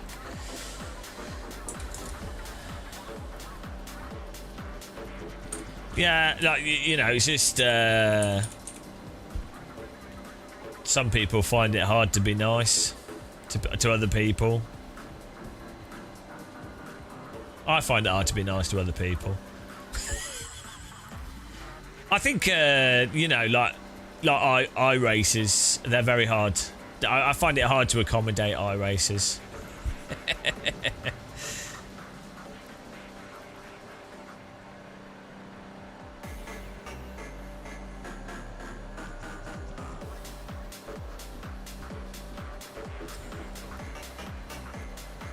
Right, what I need is a macro that does this command. Yeah, I definitely need my tea. I'm having non-alcoholic beer as well. Well, you say you want to be around my people. What does that mean? Like every person's your people. All people are really similar in many ways, different in other ways, but like all people are humans. Right? It's weird to divide people up by, you know. I don't know what it is. As long as someone's like... Do you mean leftist philosophy? That's just the truth, that people are all humans. You know, so it's not...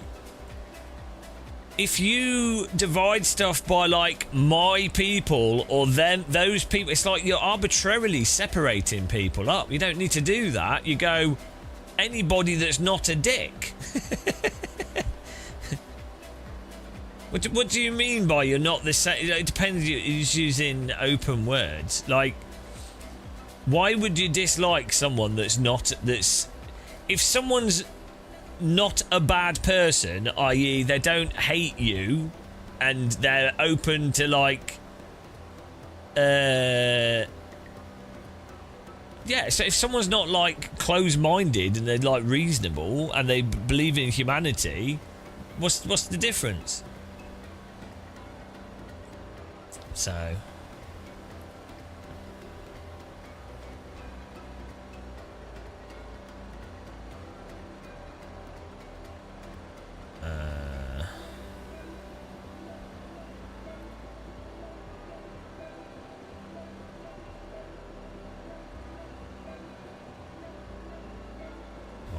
hotkey.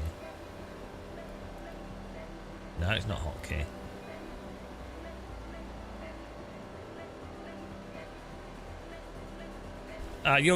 See, I'm giving you a timeout because that's just pure racism. It's just absolute ridiculous racism.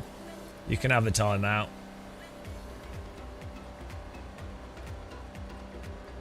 "24 hours.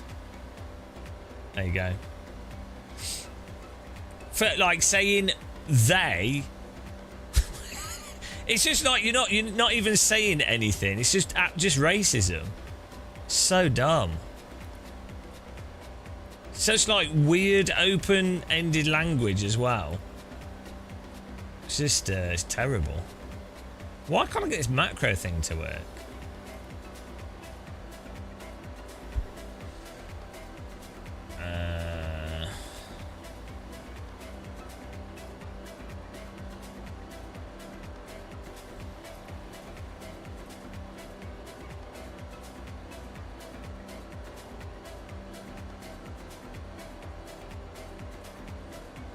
Like someone could say, if you had a specific thing, you'd be like, this thing wants to do X, or this thing wants to do Y, or whatever. If you're saying, if someone's saying, "Oh, these people," it's just racism. It's unaware people that are unaware that they're being racist. It's really weird. Well, you can have alternative accounts. I don't mind. Just don't be racist. It's not hard. I need to get this. Bloody can't find the macro option here.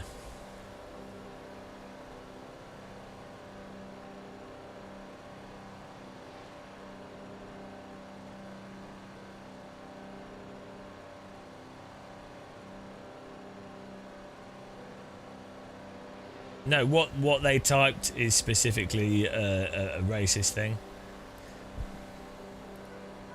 It's different people can live in different groups and have different interests.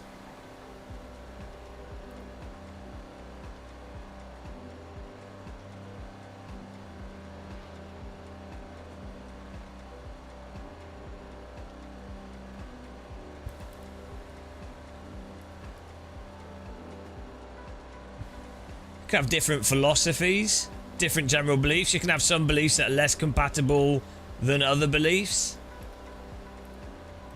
Some that are better and worse, for sure.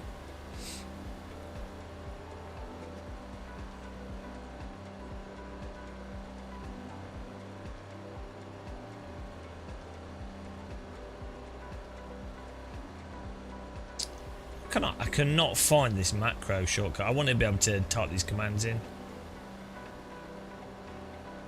No, I haven't read I haven't read the Ace 0.5. That'll be interesting to see. What did they say?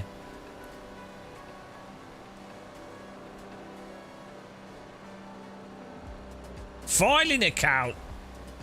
Just throwing memberships around like a lunatic.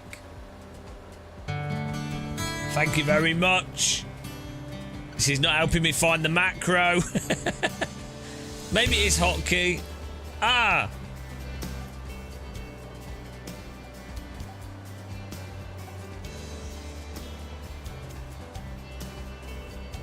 Thank you very much. DD Gill.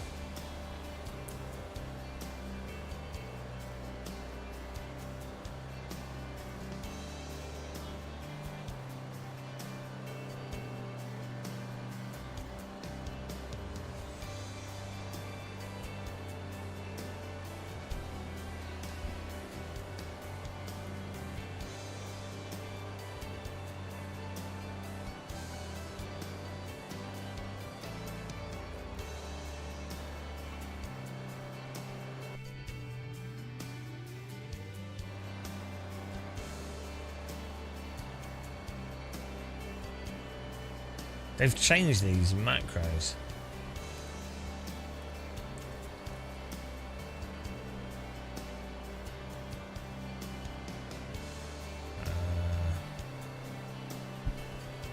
I'm trying to get this macro thing to work and I can't find it. Multi-action switch, I think that's what it is. Oh, here we go. Here we go.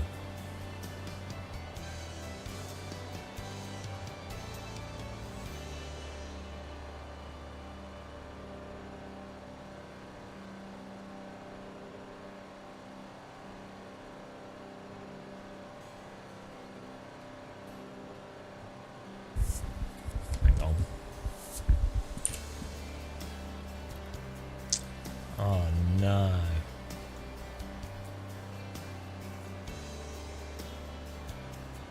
No, I can't remember. Oh, bloody hell.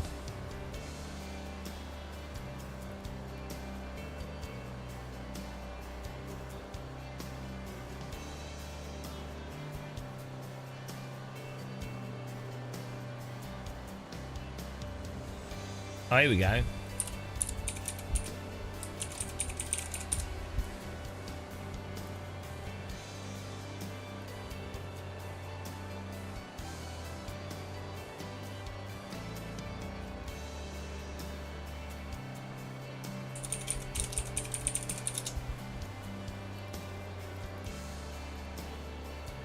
Let's see if this works.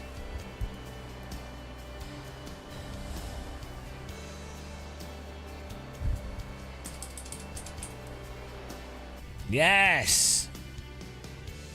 Okay, it works, but it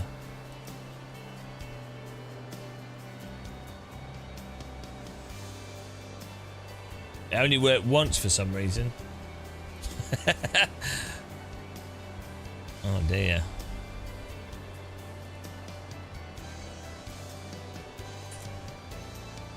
Why would it only work once?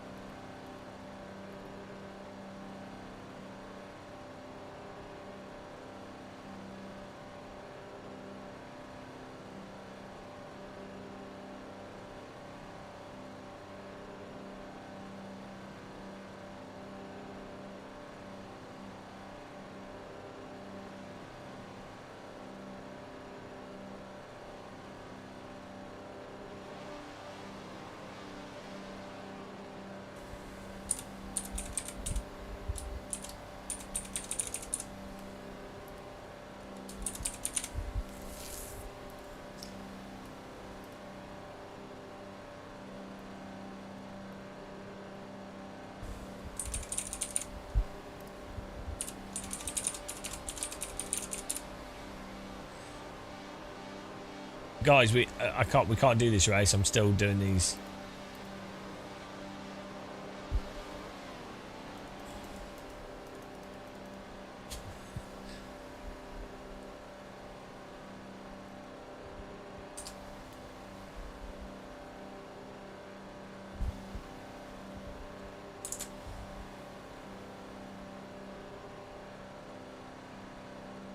It's subjective. Here we go. We got this working now.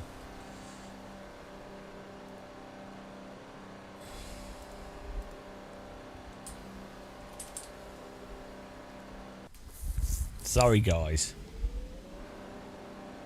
It's cooler to watch. It's not about post philosophy. It's not that. What it is, first of all, you just... It's not productive in a conversation to accuse another person of some ill-defined thing. You just go, oh, you're a leftist or whatever. It's like, well, how is that useful in a conversation? Don't you say a specific thing or a contention to a specific point. Undefined. It'd be like me saying, oh, that's rightist propaganda. This is stupid. Doesn't matter if you're right or wrong or whatever. I don't even know what you're trying to say. So, no, I know it wasn't even that. It's just the general, you know, I could read it back. Well, I would if it didn't remove it when you time out the account. It was more you saying, you literally just... The irony is, what you were typing was actual, literal propaganda that is used online. I haven't said anything in this stream that is actual in-action propaganda. You did. That's literal racist propaganda talking points. So I'm not putting up with that. It's just that simple. If someone's got a point to make, someone could say, let's say you actually have a... Let's say you're going to go... There's some valid points someone can make, because they go, some cultures, or not cultures, some people have philosophical views that are not compatible with other philosophical views. That's perfectly fine to say. So you could just say that. I don't think anyone can really disagree with that. Like, if someone... That'd be like someone saying, I don't think any game should have virtual reality in them at all. Well, it's like, well, that's just not compatible with the people that happen to like virtual reality. And it's also, you'd then have to go, why? You know, so and you get that with lots of stuff. But then the pragmatic thing would be to go to explain the reasons why that's not particularly useful, or the reasons behind, the specific reasons behind that.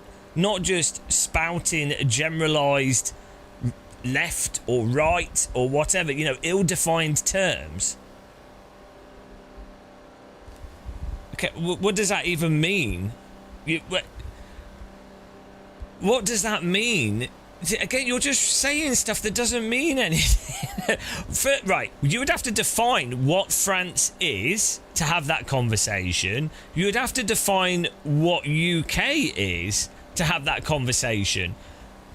Both France and UK have been massively, both massively international countries with territories over the world, and even within the national structure of the France and the UK, there's like a lot of cross-nationality like intertwining. So it doesn't mean anything to say, oh, France should be France and UK. It's just, what that is just dog whistling some other alternative message that you're actually trying to say, intentionally or unintentionally.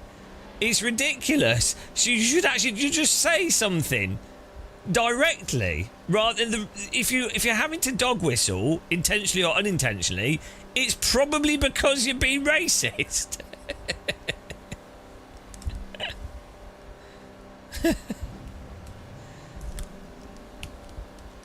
Like, also countries change over time as well. So UK being the UK and France being France doesn't inherently mean one specific thing. What take for example the French Foreign Legion. That is a very French institution and idea, but It's constructed. It's literally called the French Foreign Legion. It's not French nationals in the French Foreign Legion, right? But it's a French thing. So how does that fit into what you're saying? So you see, the point I'm making is that but it's just arbitrary. You've been like propagandized to, I think, and then you're saying like random arbitrary statements.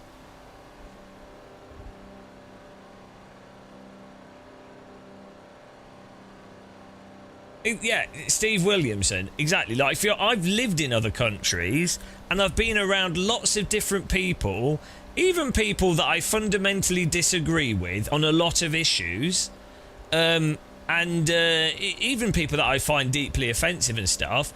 But also, people are not simplistically. You can't just break a person down into one thing. Even someone that you might fundamentally disagree with on a whole bunch of stuff, they still need to eat, they still breathe, they still have like many of the same general base desires that all humans have. There's far more commonalities between people than there are differences. Like, if you've actually spent time with lots of different people, you find that people are very similar, surprisingly similar, even when they've grown up in like completely different, with totally different religions, totally different ethical values, totally different technologies. It's actually crazy how similar people are. You really wouldn't think that they would be as similar as they are. But yeah, sure, people can also be quite different in many ways as well. You'd then have to have distinctions. But fundamentally, they are all humans, and all humans have the same needs as humans for basic life. So, yeah, I'm sure. Yeah, you could, you could have an argument on how you break these things up, and I'm sure often it's people that are trying to use division for their own power that try to magnify these differences, or what differences there may or may not be, or what people might perceive as negative differences. So,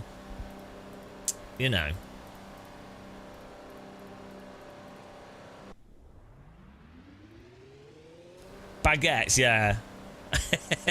But can you explain Americans driving around in circles? I don't know if you can, really. Right, we've got these shortcuts working.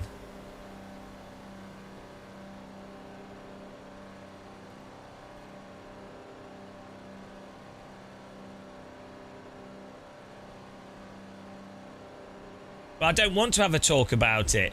I guarantee you, I've had this conversation with a lot of people, and I have a pretty nuanced view on things.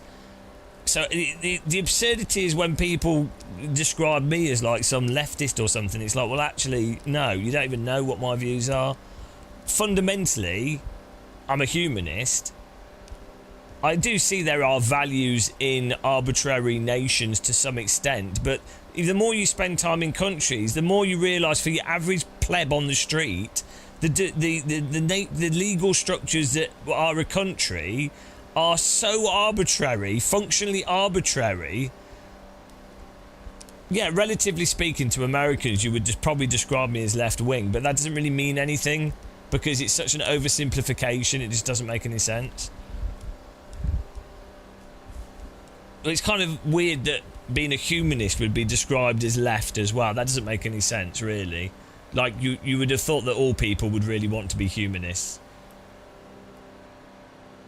So, let's get this set in here. Let's find...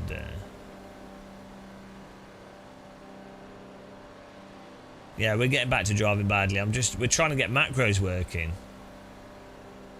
Yeah, well, this is the thing. You have to avoid the whole...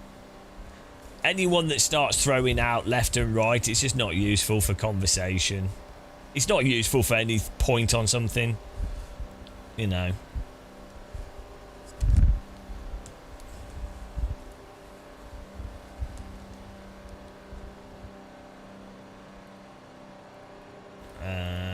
We've got that's working.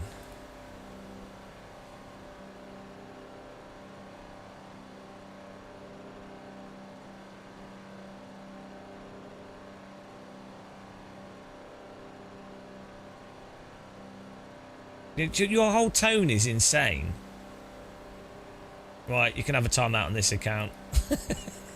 You can have 30 minutes on that one. Again, you just dog whistled another thing. It's not dog whistling. You've then just got, instead of saying Game of Muscle, I think you're a knob, or I disagree with you for XYZ, you've then gone, oh, if you do this, then you're not 15. It's a really weird way of talking that's pretty much always used by people that have been disingenuous in conversation. So, yeah, that's how you'll get timed out. if you can't communicate, like, what's it called? It'd be like implied communication, but as a way to avoid being direct, because you know if you're being direct, you know.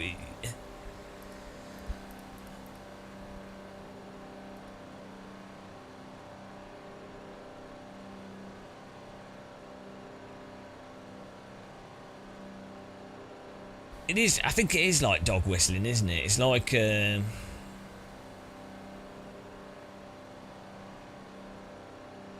a form of that. Alright, let's get this set in here. This is prime sim racing.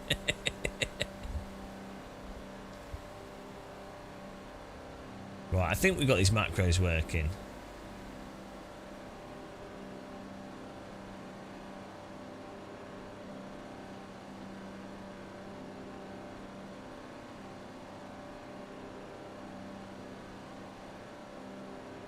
Is dog whistling like whale song?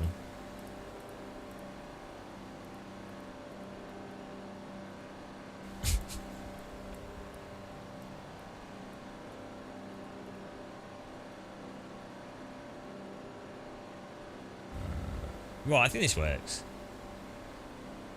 Hopefully, let's do some laps here. I don't know if I've bound a turbo button to this.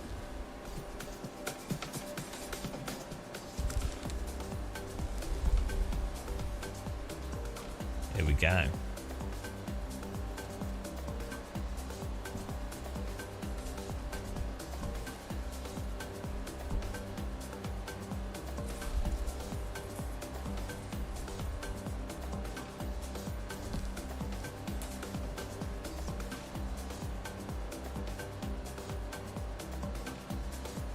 Brake bias. Where's my turbo button? Ah, TC. Too many knobs to twiddle.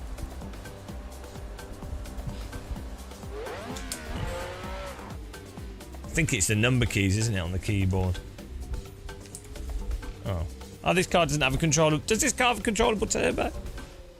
I thought it did.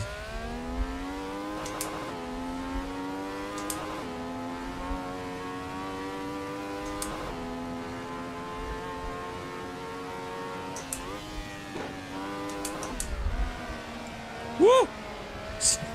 Weirdly sliding, but that's okay. There we go. Nice. Yeah, this is a bit faster than the than the other car.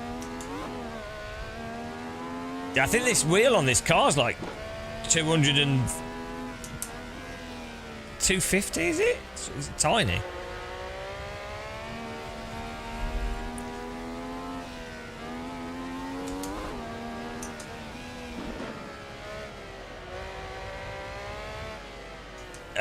We're testing the wheel with gloves on now.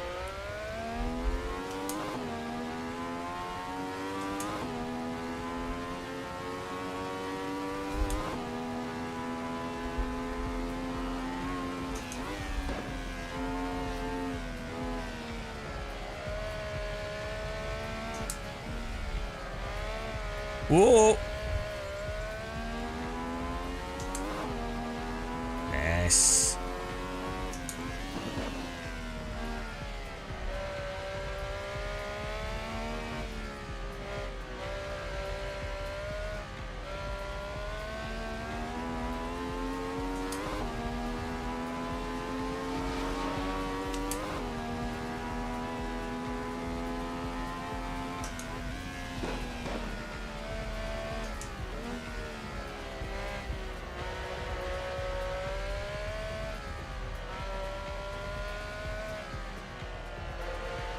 It's 3 feet tall. That's why Italian plane tickets are a quarter of the price. Does anybody know why are Dutch so tall? Like, what specifically? Given that there's loads of other countries and like, why? Do you think it was just like a single tribe that happened to colonise Holland at one point that were tall? So,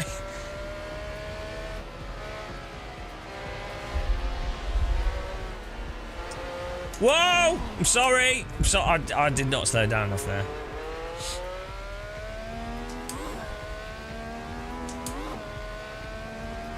Inbreeding. They had really good cheese. That's all. It was all the cheese. People are getting taller in general, I think, aren't they? In the West, like they were. British people were shorter historically, and as diets improved, people grow taller. I think that's the case. Like that's a lot of stuff is to do with food abundance. Hello.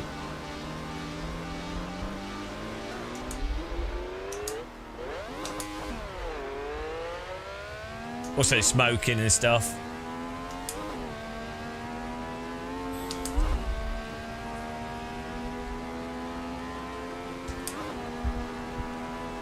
Yeah. Is that what it says online? Dairy-rich diet. Sounds made up. Ah, pancakes. That makes sense. It's definitely the pancakes.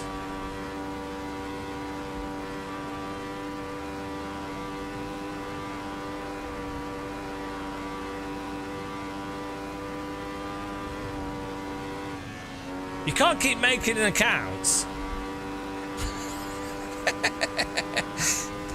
That's just sad. Why would you want to keep making accounts? This channel's bad enough.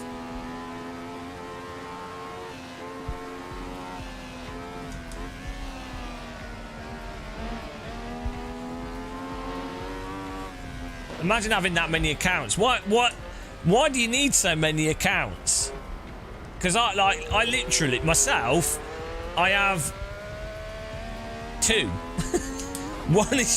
One's like whatever you get by default with your like email account, and the other one's I have 2 YouTube channels. Well, one of them I never used.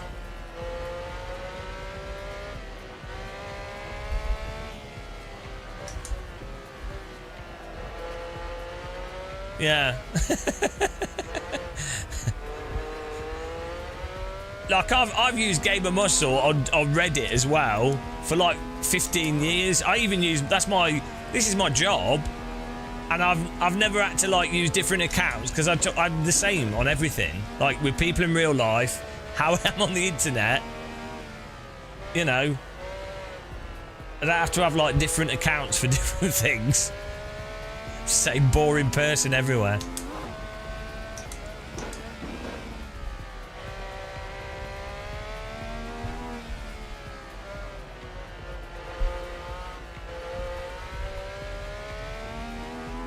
I was thinking of actually setting up another. I do have another channel, but I never used it.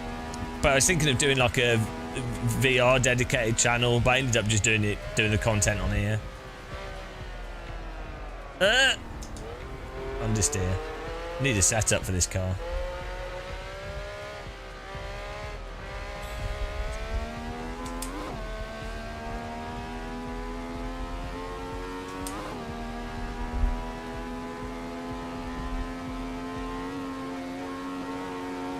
How fast are we actually going in this car? It feels pretty fast, but we are also quite low to the ground.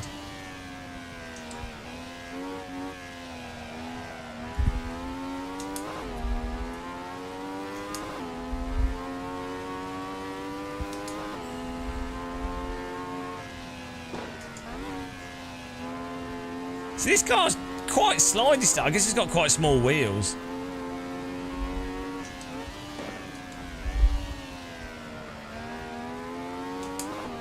But they are proper slicks as well.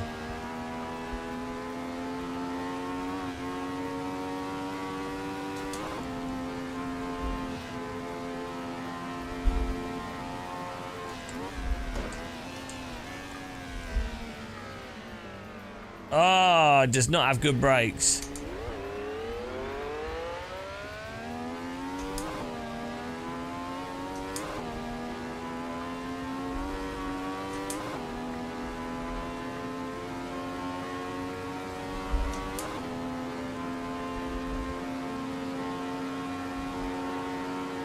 I think there are some cows in the hills.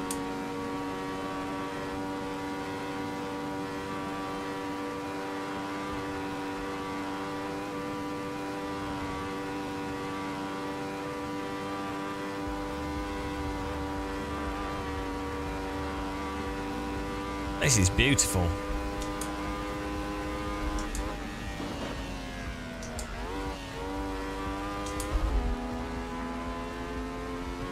I think they're on the hills in the distance at the bottom of this, so you can see them.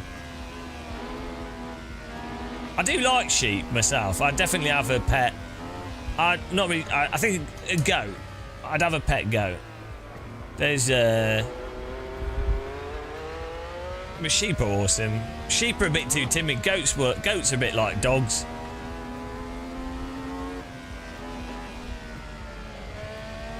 I really like goats.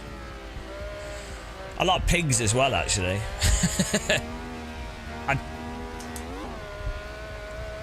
Horses can be good, but depends on the personality, and horses have like massively varying personalities, and they're bloody big. So when they're shits, they're not good.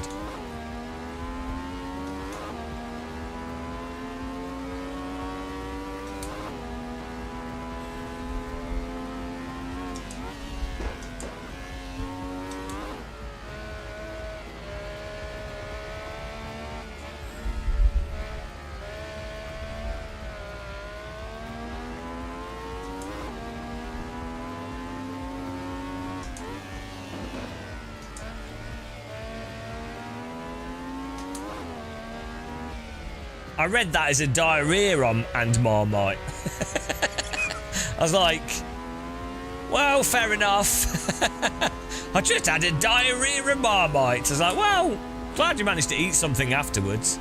It's always good.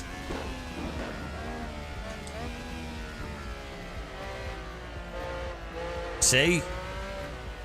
Dyslexia strikes. The thing is, you are supposed to have... you're supposed to eat Marmite if you have diarrhea or if you're sick, because it's got a lot of like it's got iron and stuff in it, and vitamin B, I think, and some other stuff.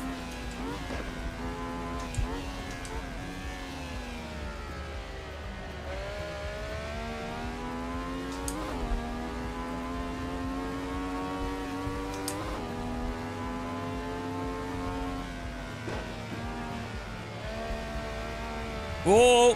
Tickled the wall there.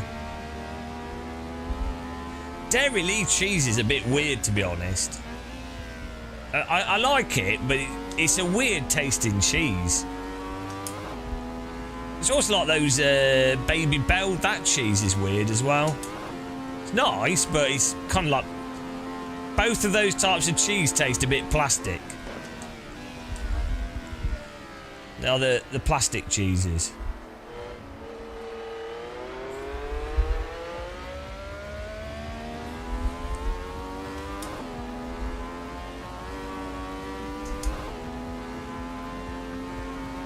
I think we probably all are, to be honest. It's really common for people. I think what it'll pan out is everybody. People have different styles of learning, and people are on like there'll be ranges of learning styles or ways that people do stuff, right? And that's just how it is. Which be good and bad for various things.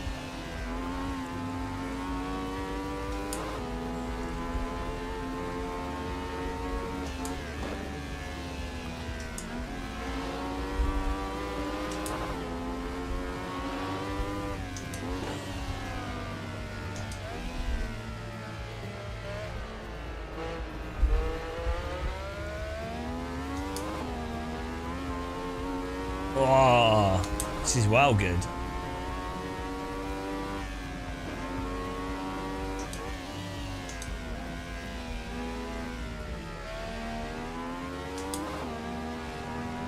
Everyone grows yeast. You'd be in trouble if you didn't. I think the yeast that you have on your skin actually protects you against harmful bacteria.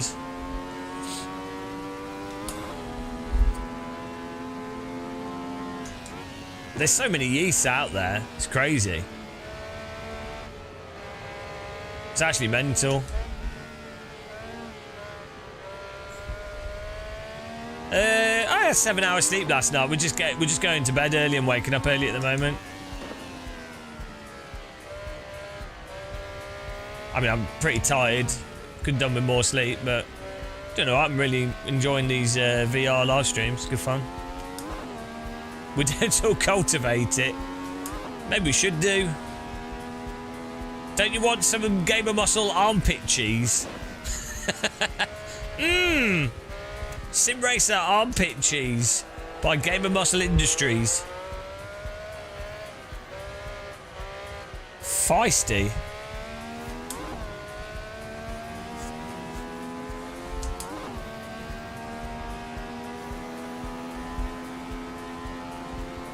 Right, it's like 9 AM now. Woo! I find driving in VR, it keeps me like nice and alert. When I play on the screen, I kind of fall asleep a bit. This feels like my brain subconsciously feels like I'm in a 70s Formula car. Oh, it's not a good place to be slow. Ah! Oh, what are you doing? Jeez. See? My brain feels like I'm a Formula driver.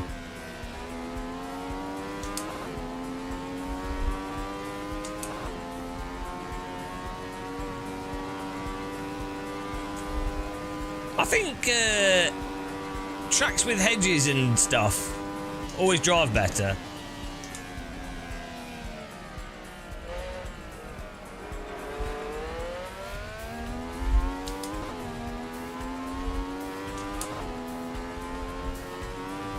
Oh, that was our fast lap.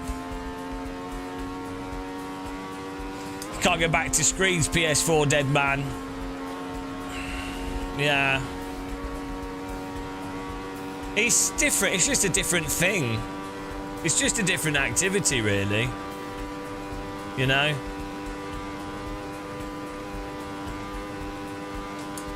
Like...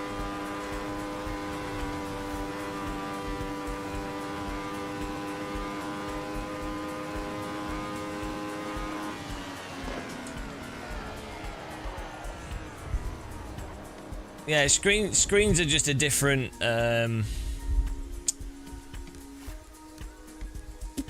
You have less of like a sort of sense of where your car is. Like you memorize it and you learn it, but you're not there in the same way. Experientially, it's different. Even like, I mean, triple screens are a little bit more immersive, I think people use as a word, but it's fundamentally, to me, like the inputs you're doing are the same, but I think the awareness you have of your position and things make it basically a different thing that you're doing in a sense.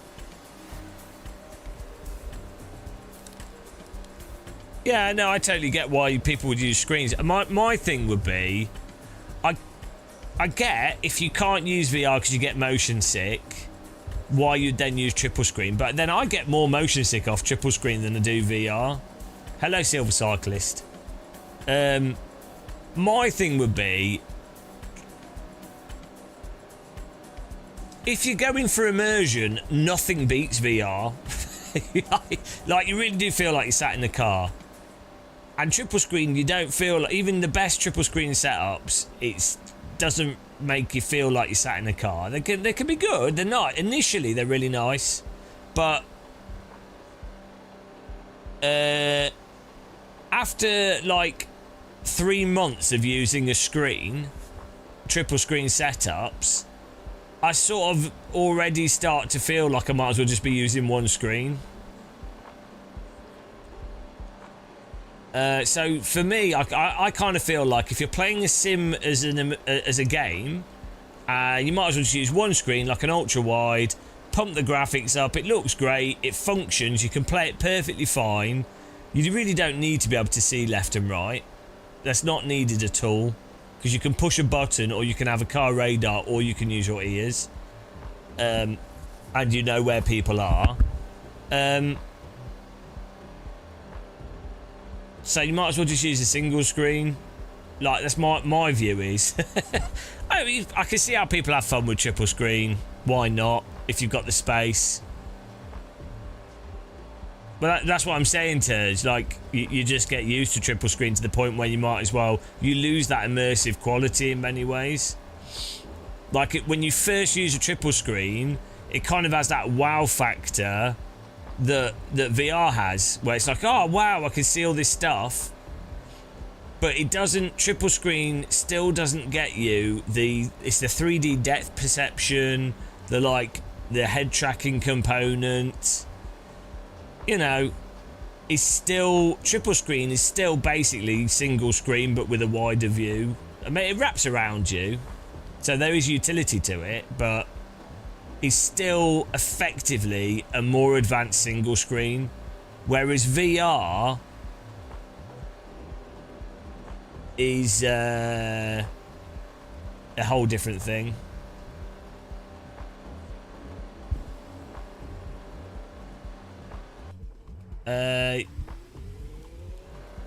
You think a lot of guys get motion sick because, yeah, I think so with VR. Yeah, the frame timing and frame rate is massively important. And the VR headset being comfortable and it being sharp. Yeah, there's a lot with VR, and you've got to put something on your face. So, you know, I can understand why people don't like VR.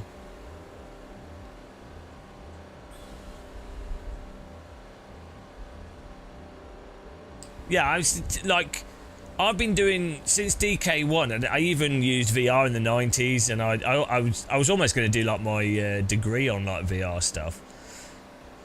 And yeah, it's still, even now, it's like, oh, bloody hell.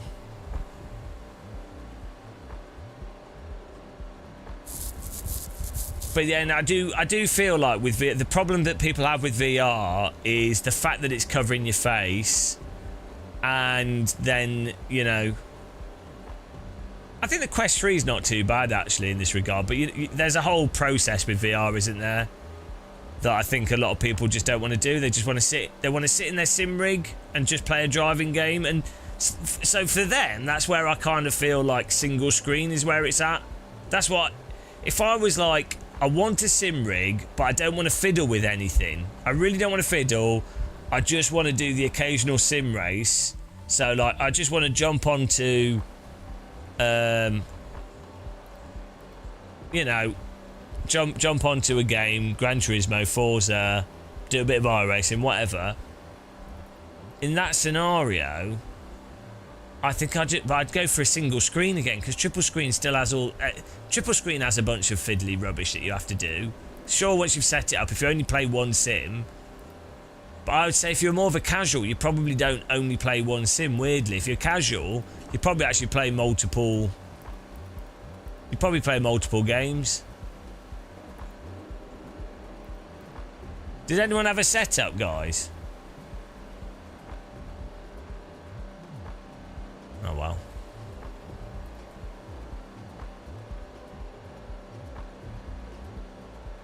Yeah, I would. The clarity of VR is a massive improvement.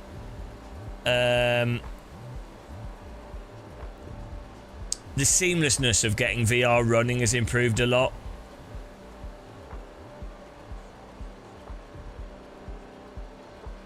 Yeah, I don't think for motion sickness, unless you have it set up really well, it's not really motion sickness, it's the opposite. It's sim sickness. If you get sim sick, you'll get it. But to be honest, I'm very sensitive to sim sickness, and I don't get it from VR at all. Oh! Hang on. I didn't get any lights. Wait a second, guys. I got scammed there. Why not get any lights? Yes, we've got a button we can push now. How come, why am I not getting lights? Total scam. Or am I and I just can't see them?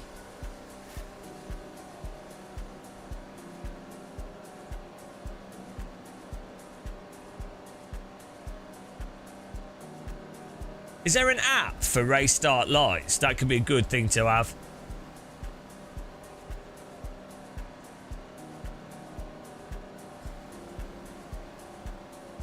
It's not about liking or disliking people.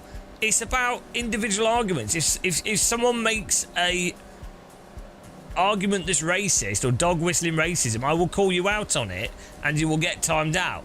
If someone can be pleasant and or you know, you can have different views and things, then that's fine. I just don't put up with you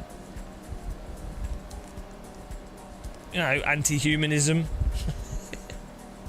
There we go. Oh, the lights were hidden by my by the bloody chat room thing.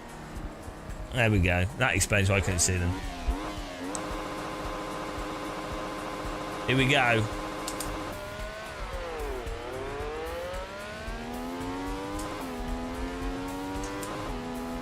I think maybe Kunos realised that they can't make Gran Turismo.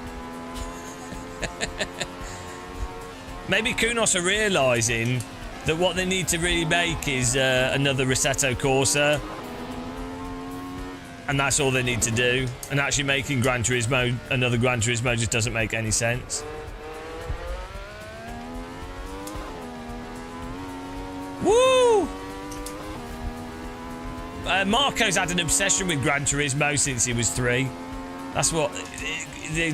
Marco has always just wanted to make his own Gran Turismo. The problem is, AC1... I don't know how Evo can compete with AC1.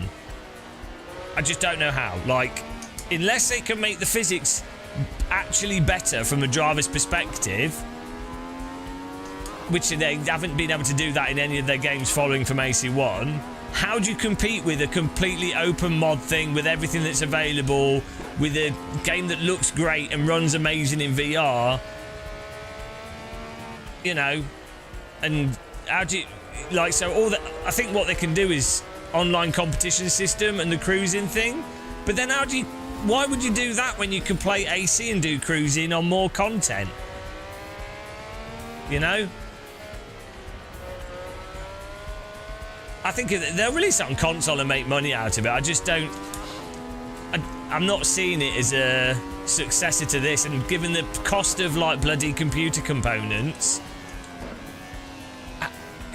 it needs to be able to run as well as AC1, especially if you're talking about playing in VR and doing other stuff. You can't... without falling back on DLSS and things. You know.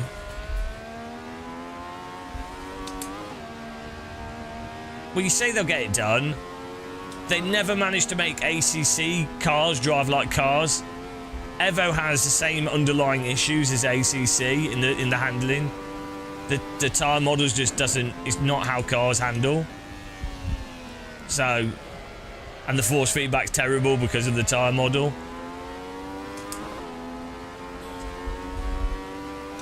AC1 came out on console, but not with the modding stuff. Oh my goodness.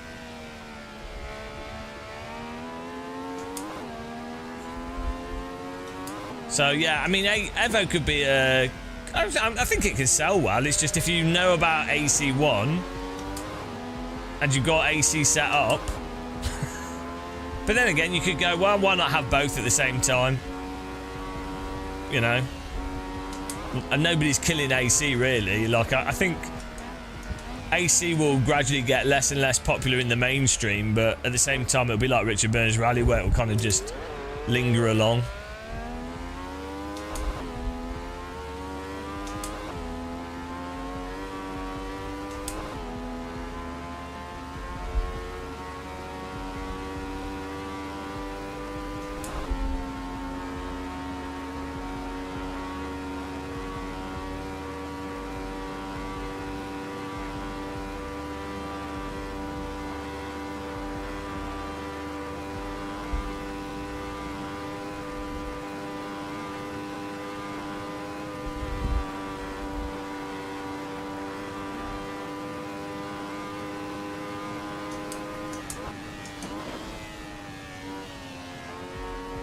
Well, the thing is, right, most sim racers think iRacing is good when it's very obviously ridiculous in its physics, right? But most sim racers, most popular sim, and even with knowing how bad iRacing is, I still have like 4,000 hours playing it. So, given that iRacing drives way worse than AC1,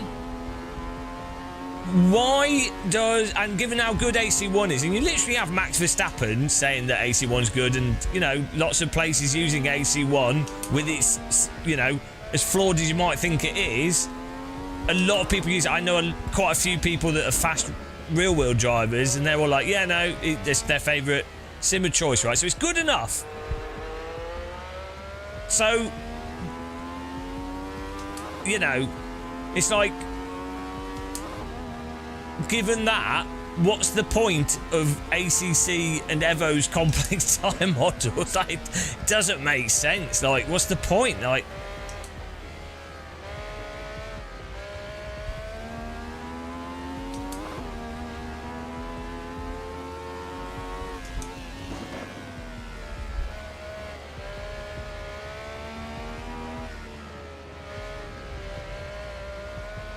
but I still think, regardless, Evo could make good money in sales.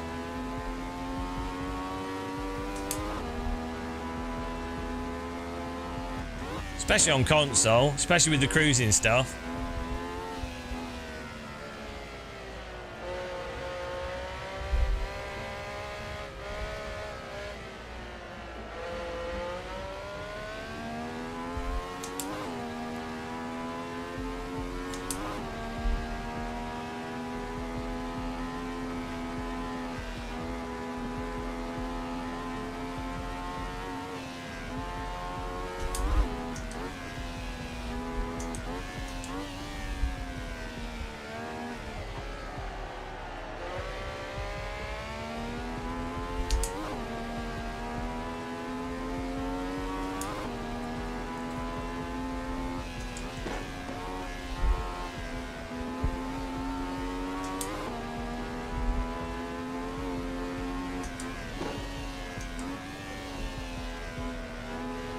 I think a lot of people don't realise how good AC is, right? They've not bothered to set up, which is totally reasonable. Like the out of the box experience with AC, just the basic process of getting a mod, even though it really isn't that hard. We're not talking like 90s modding here. For some people, that's still too much. Like there's a wider audience where they just want to install the game, jump in, and drive. So,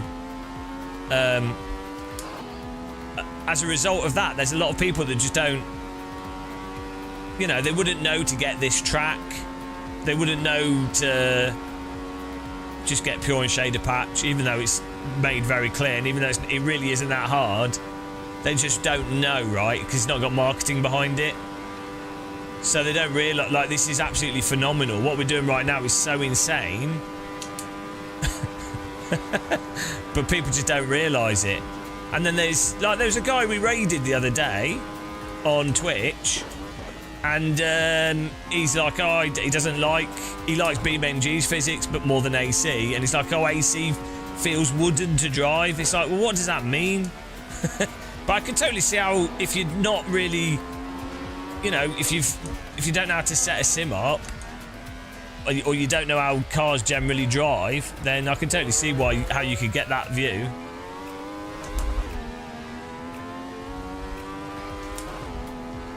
Yeah, iRacing's genius is they've got the competition there.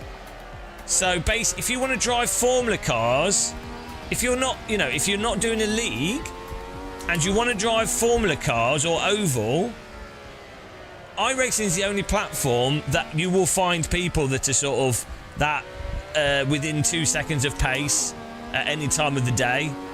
And then separate to that, most people are well off the pace, but that's the top drivers, sort of 3K iRating plus in iRacing. Separate to that, the majority of iRacers are like 1.5k iRating, and they're all actually casuals, really. But it's the idea of iRacing and then they've subscribed to it, so they're like, oh, well, I might as well do a race. Oh, I might as well buy this car. Oh, there's a 24-hour race. We might as well practice and do that. You know, and they've subbed to it.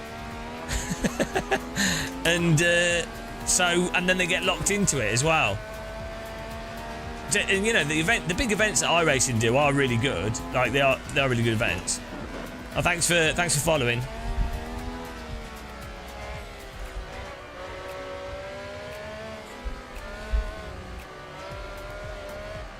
But yeah, this is the thing. It's for people that want to do actual racing. Now, to be fair, you do have LMU now, and you do have Race Room. But for a long time, for like 10 years, it was only iRacing.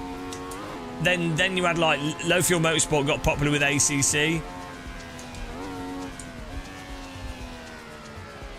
I keep missing the corner. Well, this is how you do it. Bloody hell. Oh, wow. That was not ideal.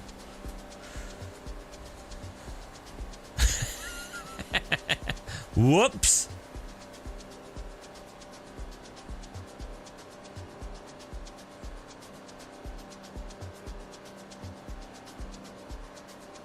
BeamNG doesn't suck. No, there's... So, BeamNG has a very specific issue with its tyres at the limit where it kind of gets a bit trapped. But off-road and stuff's not too bad, and it's not terrible, but it's also just a bit weird. It feels very like an old racing sim to play. It has that really weird snappy behaviour in the centre, and there's some weird stuff with it. Like, BeamNG's tyre model is nowhere near as good as like Richard Burns Rally, AMS1, Live for Speed, or AC. But it's not, for a general thing, it's not terrible. Like, there's some aspects to it that are really good. Yeah, and you can tweak the force feedback quite a lot in Beam, which is nice.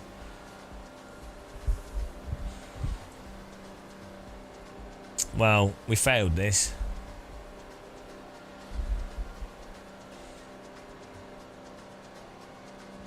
Beam has been really successful.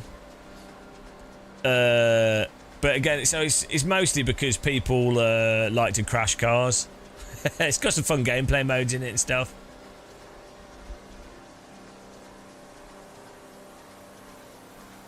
Yeah, the irony with iRacing is, right, it being quite expensive to subscribe to and buy content only makes people think that the content is higher quality and more realistic. It's really interesting because iRacing's tyres are worse than Sims from 15 years ago, and its netcode in terms of car contacts and damage, not in terms of smoothing, but in terms of like functional gameplay for side-by-side racing, is outright broken and has been for a decade. But somehow they've got away with it because I think people are locked into it. It's super weird. I think also there's a lot of iRacers that have really not played other simulators that much, and the ones that have and that are good are just like, there's nothing else that's got the competition, so they have to play iRacing anyway. So that's why I play it a lot. You can have a lot of fun playing iRacing. But, yeah, also the weird way the tyres get stuck over the limit and the voice chat and everything does make it entertaining as a video game. And the sensitivity to braking and the tyres turning off if you try to hold slip does make it a good training tool for being very precise with pedal inputs. So it is a good training tool for real drivers. Having to like hyperfixate on absolute trail brake precision and smoothness and not doing any wheel input.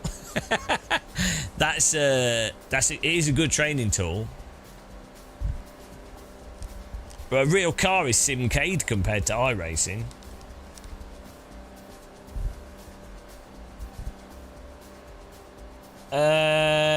No, it's people.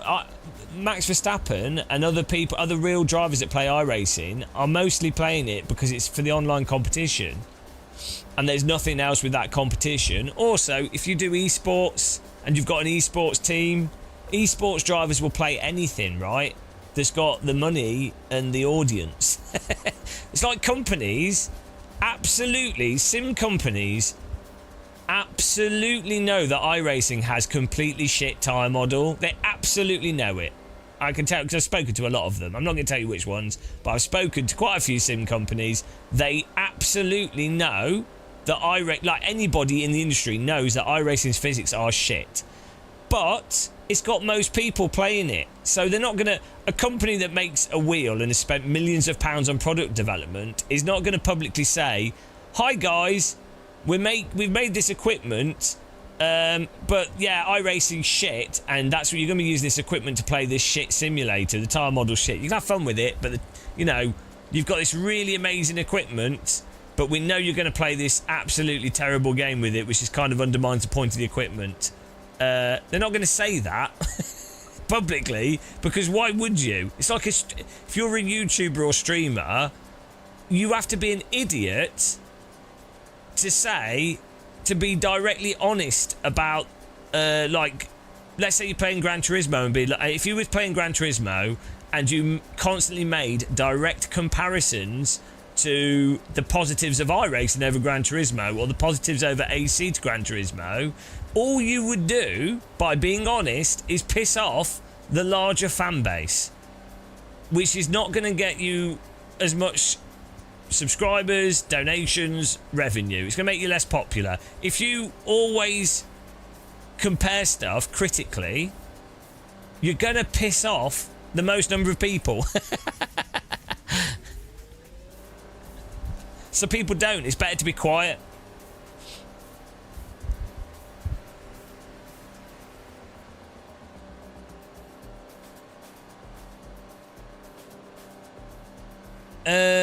Stefano made AC's physics, and he also did ACC's tyres. It's just that I think I imagine what happened is he probably felt like he got to the maximum of what was possible with this specific type of tyre model and what they were doing with AC1.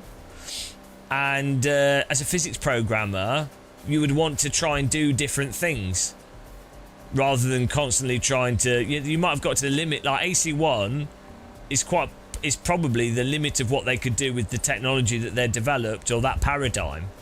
And so as a physics programmer, you'll be like, oh well, you want something different to do, so try and make something more complicated. I'm going to change track here, guys.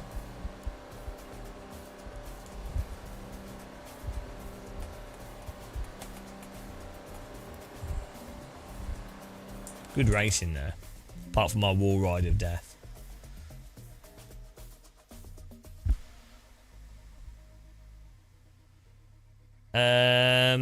UE4 can have some issues, but it depends. There's a bunch of stuff going on, but obviously they use their own custom physics, but there can be some issues with how even custom physics can operate in Unreal Engine just due to fundamentals of the engine. But that's not really the be all and end all. Like you can there's lots of different physics projects in Unreal with tyres and cars and things that there's no reason why you couldn't have AMS1 quality physics in Unreal Engine, Unreal 4. Or Rensport's a good example of like it drives very similar to R Factor 2, and it's using R Factor 2 tyres. So a lot of it's just it's a design thing as well.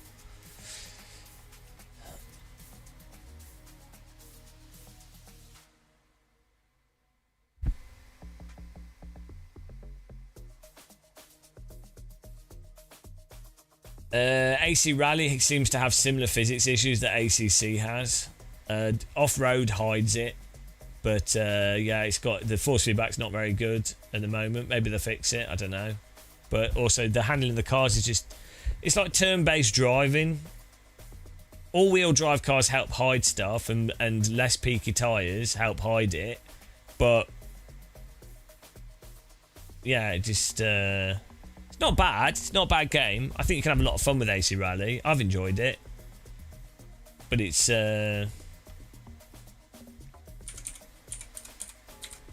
obviously nowhere near as good as Richard Burns Rally. It has the same problems that ACC has.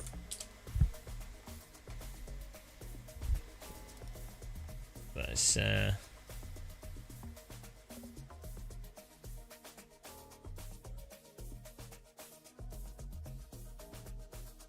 Just get in the car here.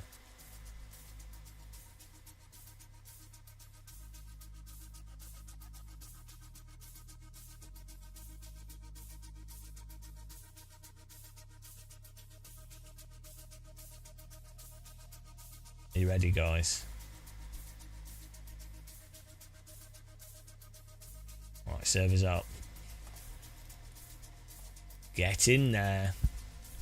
Hello, Venom RS. How's it going, man?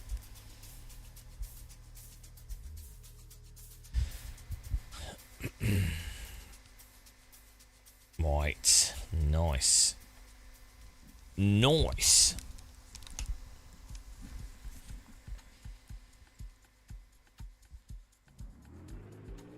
But at the end of the day, we've got this. You can still play this, which is nice.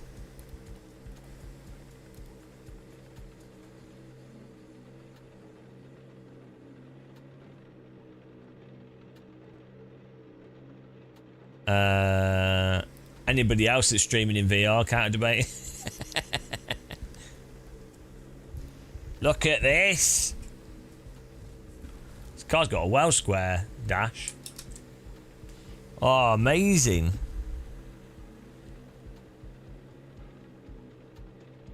It's just crazy.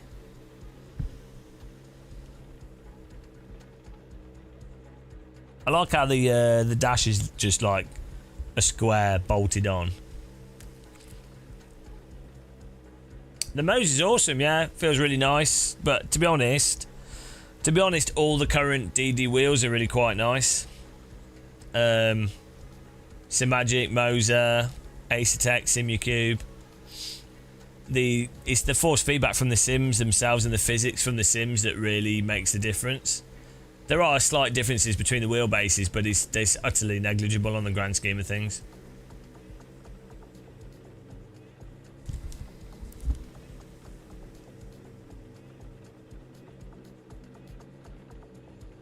Where's the extinguisher? Does it have an extinguisher? It doesn't even have a... It doesn't have one. Normally there's like a button you can pull. Oh, they got a fire button. No, just a light. Like this is an older car. Often they have like a pull, you know, like a pull cord thing.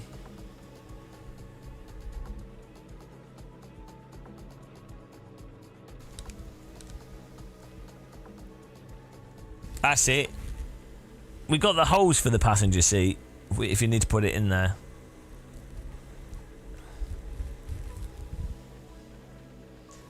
Right, let's do a lap.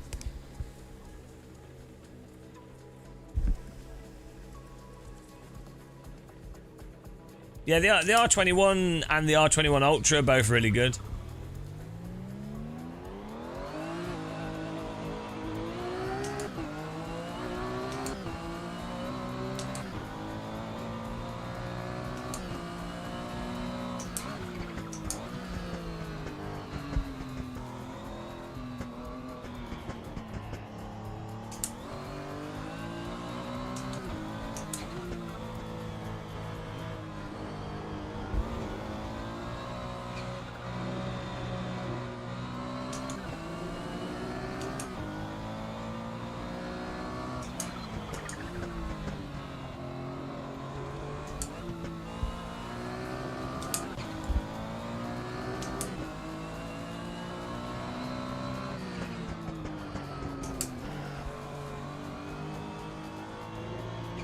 Yeah, I mean, I've got the old one as well. They're both totally fine.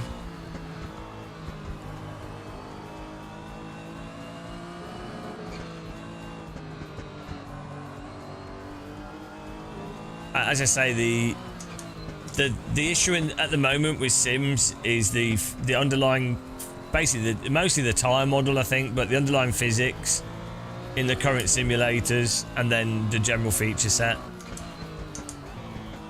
The fact is, you can, if you want to do competitive racing, if you're moderately quick, or you can play as iRacing and LMU. LMU has terrible force feedback and it's got pretty boring physics. Quite realistic in many ways, but just dull cars to drive. A large part of that, I think, is the force feedback, but I think it might also be the physics, and I don't know what they've done with the tyres. It's just a bit dull. And then iRacing, the cars don't do combined slip naturally. You have to underdrive. They have to roll into slip. So yeah, doesn't matter what wheel you've got. That's just the reality. You can play AC though. So, but then unless you join my amazing servers, it can be hard to get good racing in AC. There's low fuel motorsport in AC, which is good, but it's not the most active on American times.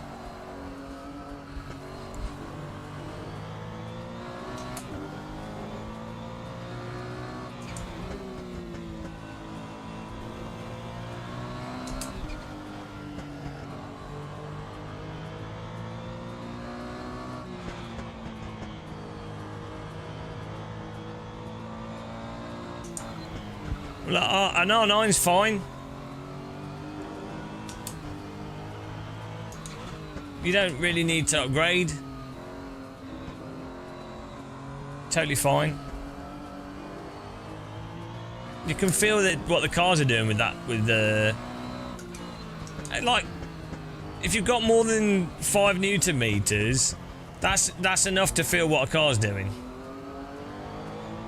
in a sim, and then to be able to drive perfectly fine.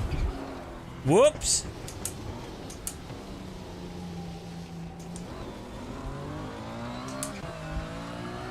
So the issue is the physics in the simulators.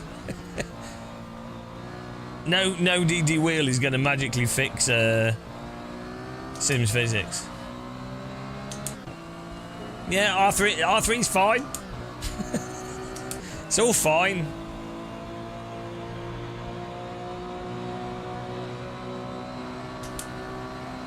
I drove for years with a G25, and the G25 was like a huge upgrade over the Momo Black.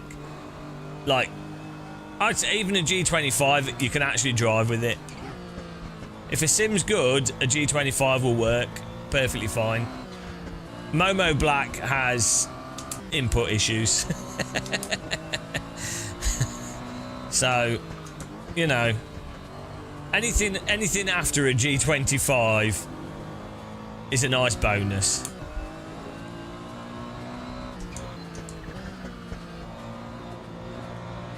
And I say that, I've used probably every wheel on the market for at least an hour. So,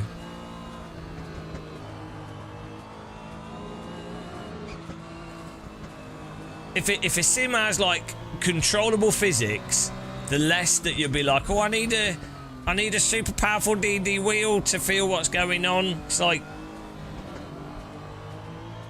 if you're experienced at driving sims, the car should have controllable slip, and it should be manageable. Even if you're driving with no force feedback at all, should all be sort of generally manageable.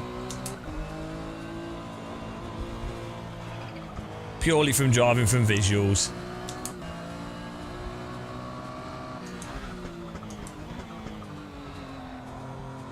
Yeah, the key thing with the G29 is that it's loose. It doesn't have dampening built mechanic. It's quite loose, so you can be precise with the input. T300 was quite good as well. The problem before the G25, which was the earlier G29, the issue with the older wheels was that they had mechanical dampening, so it got in the way of, well, A, you couldn't tell the initial tyre state because it wouldn't change quick enough, but also it was harder to be precise with input because the wheel would have like damping built in.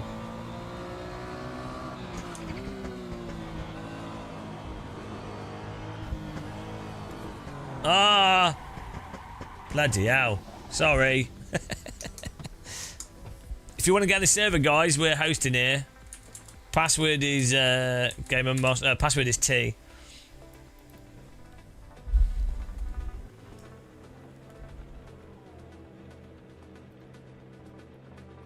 Put the medium tyres on, a bit easier to drive. Yeah, no, it's fun having. No, motion's a whole nother thing again. It's just immersive.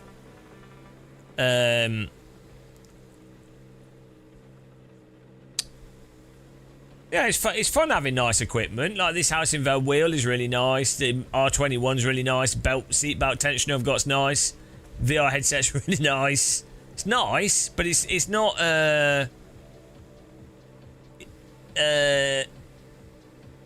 You can basically have the same fundamental enjoyment with a 26 inch or 17-inch monitor, like a, let's say it's a 120 hertz gaming monitor on a desk with a Moser R3. As long as you can be precise on those pedals, you can basically get 99% of sim racing. Like learning the tracks, being smooth, feeling what the cars are generally doing, holding slip. You can play the game, you can do the mechanics of the video game. If the video game itself doesn't have physics that allows you to hold slip naturally, like iRacing, doesn't matter what equipment you use, you can be on a £200,000 simulator. If you put iRacing on it, it's irrelevant. I mean, it'd still be iRacing. You can have fun with iRacing, but you know, it's like if you put Super Mario on it, you're going to be playing Super Mario.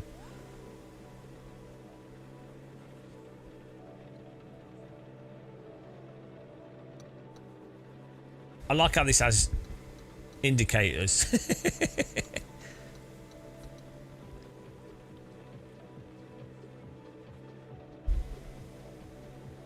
You sort of you have to ask yourself, what's the fun part of sim racing? What's the main fun? There's different parts. Like some people might enjoy setting up motion, so they might really enjoy that, or they might enjoy seatbelt tensioners or VR, whatever. But most of it is the bulk of it is like the video game of learning the tracks, being precise with your feet on the accelerator and the brake, being precise with the steering wheel and how you can move the object around a track. That's most of it, which you can, you know. If you're going for immersion, then like a VR headset. But a VR headset with like a Moser R3 is going to be pretty immersive, even on a desk.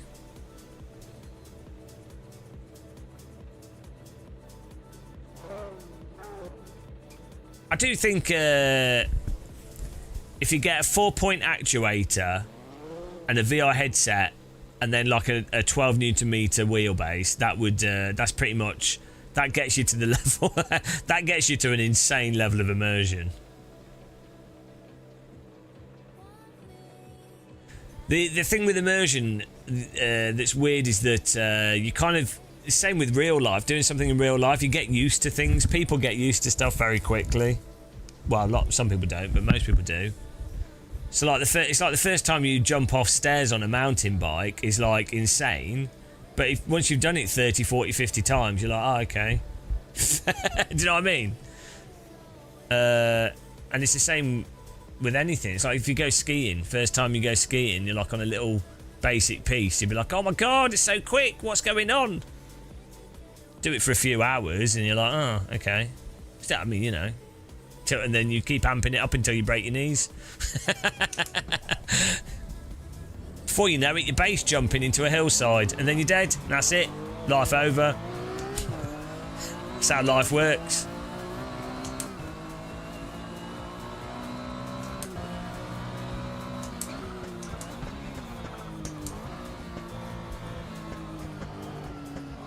Tell you what I find makes driving really immersive.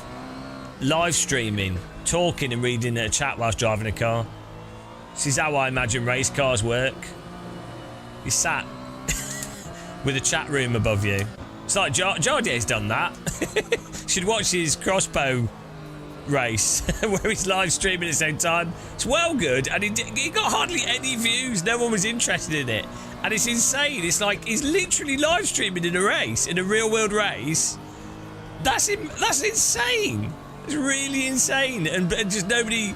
Like, I mean, yeah, a few people saw it, but relative to how mental it is as a thing, it's outside the framework of what people think is impressive.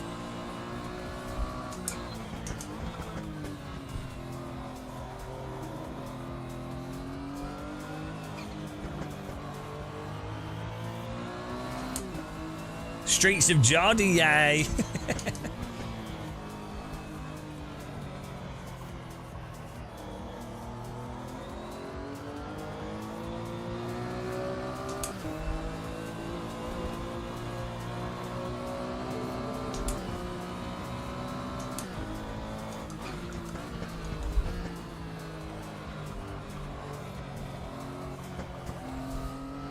Yeah, Max Verstappen's part cyborg though, so you know.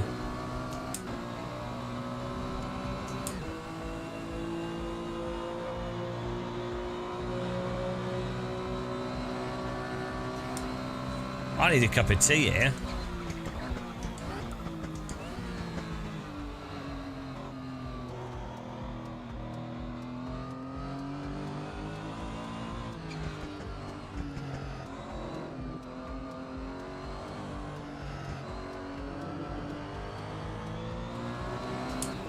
Yeah, I've got a small mage. Yeah, really good. That was the first direct drive wheel I had. Awesome.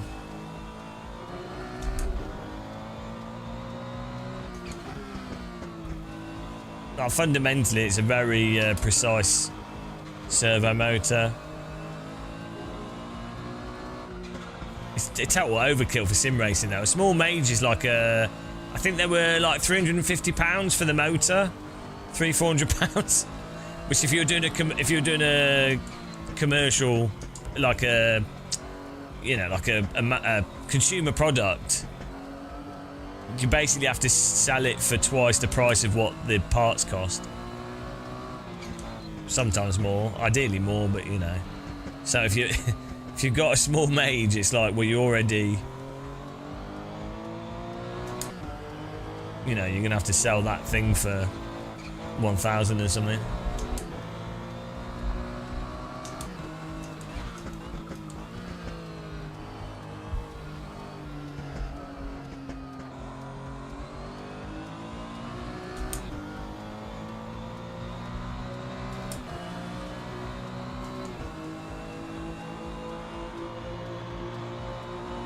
Well, you know, it's with the ACC thing. It's just like,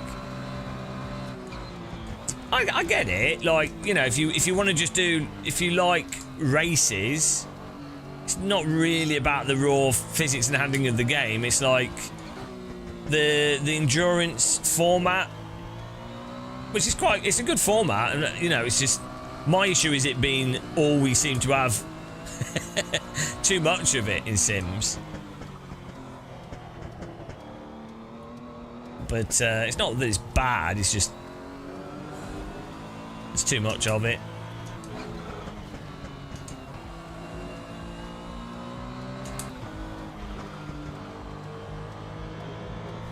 It is it's surprising to me how dull, like LMU is a bit, I think LMU is actually better than ACC, but it's still very dull. Yeah. So I guess for ACC players, LMU is a substantial upgrade. But if you're someone that's played a lot of different cars in different sims, I actually think iRacing is less dull to drive than LMU. Even though I think LMU's generally speaking more realistic, and you know, the netcode and stuff's better, but you know, it's definitely way better for GT3 driving, but compared to like other types of cars, it's just bloody hell, you know. Maybe I need to try LMU in VR. It might make me feel a bit better about it. And VR helps make everything a bit more exciting. We're on pole, just 1/10.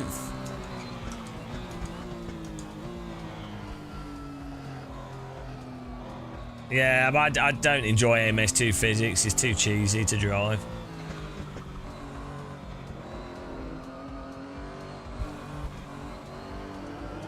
It is nice graphics though.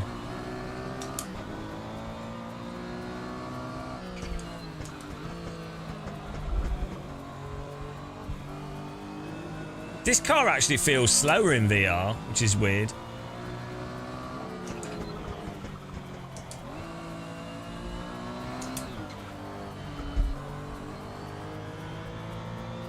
We did just go from like a 70s Formula 1 car though. In the countryside. Like this actually feels quite leisurely. Really nice. VR helps magnify the braking, which is good for these cars because they don't have the best of brakes. Well, they probably have amazing brakes, but they don't slow down like a Formula car, and they go quite fast. So the VR helps you not mess up your braking.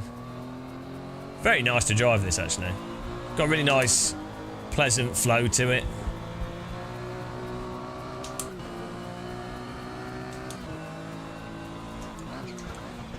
I tell you what LMU needs to do is vintage car pack and vintage track pack, and then run those races like every hour. That'd be good.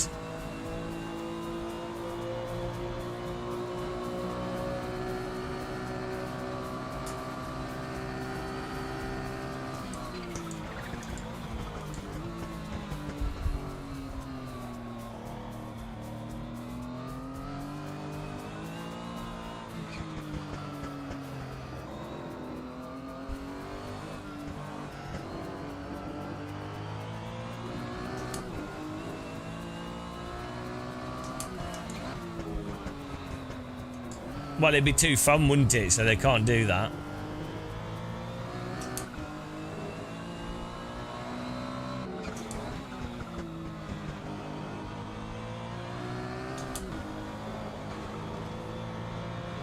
The more fun a simulator is, the less realistic it is, obviously. So we can't have that in sim racing. It undermines the believability of the tryhards. It's like airsoft. If you had like a really fun airsoft environment, all the tryhard milsim airsoft people would be like, "Oh, it's not like real life."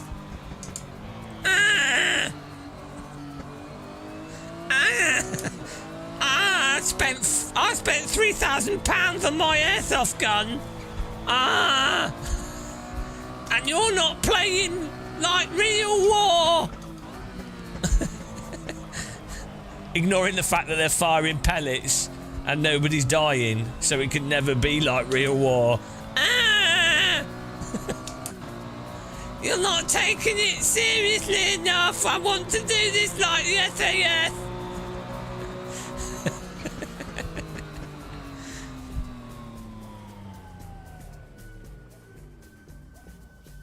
Oh, the ceiling's nice on this.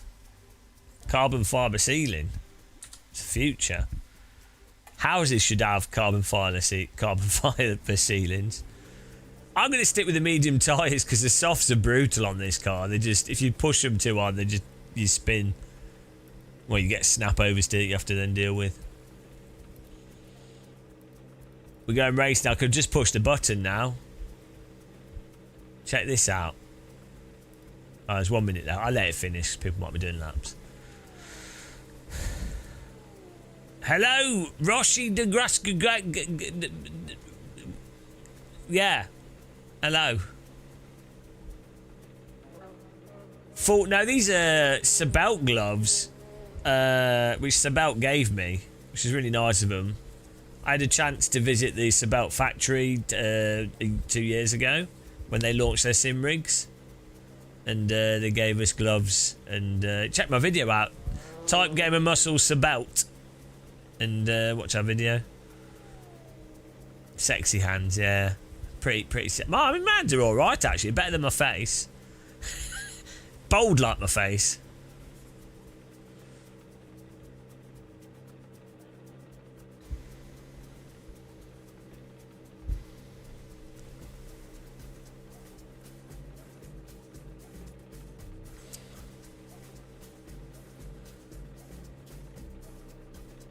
Right, we're going racing, guys. They're finished. Oh, no, quality's not finished. I need a cup of tea after this. Well, I think I'll have some more chili after this race. Been really fun racing with everyone today. How do you guys that have joined us this stream this morning? How are you finding the view? Yesterday we redesigned the stream overlay, the stream view, added some extra stuff to it. We have a top 3 for the weekly donations. We changed the camera settings, so should be a bit smoother. We've got the scoreboard in the top right hand corner using SimHub, because people were saying, we can't see the race positions, and yeah, now you can. Thanks F2020. More VR, yeah.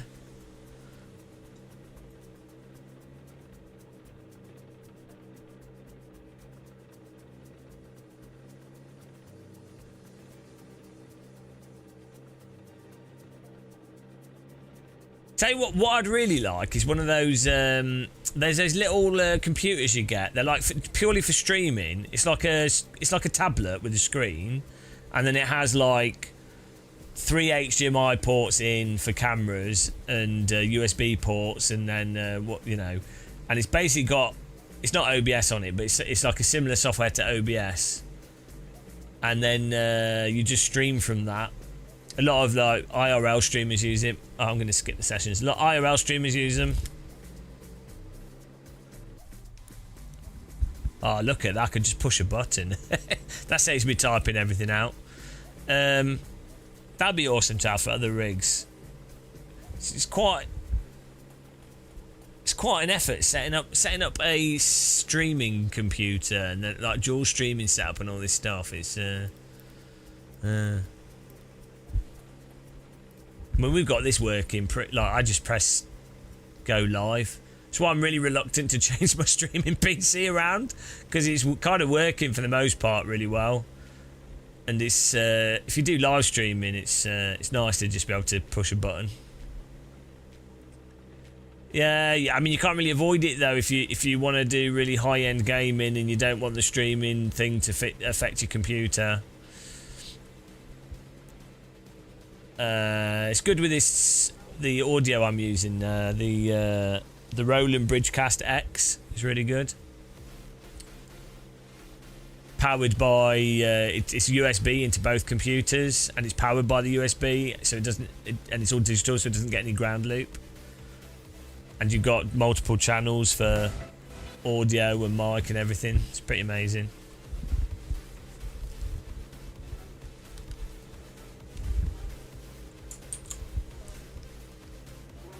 Here we go.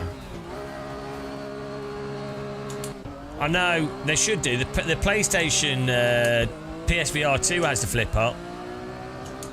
I know this does, but weirdly this is a Bobo VR strap. But weirdly it flips up, but it's not stiff enough to hold the headset. I think what's going to happen is though the Valve, the Steam frame, the next VR Valve headset is really light, so I think there's going to be some really good quality head straps for that. Well, I mean, I am using a movement filter on this, so it's a lot less jittery than other stuff. Nah, the big screen beyond's massively overrated, and there's quite a few lens issues with them. So, also, most of the VR companies have contacted me to ask if I want to review their products at some point.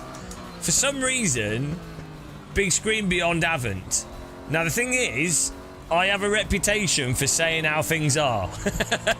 So you kind of have to wonder why you know, it's you know, I'm pretty skeptical of the big screen, from especially from the issues I've read people having with them. Not that I don't think they're probably terrible. I think that some people really enjoy them, but yeah, maybe it is amazing. Maybe I'm being too harsh. I'm not on the Christmas card list. I mean, I don't want to review it anyway. But like, I'm just saying. And I've turned down a lot of reviews recently because I tend to like to only have one or two things at a time.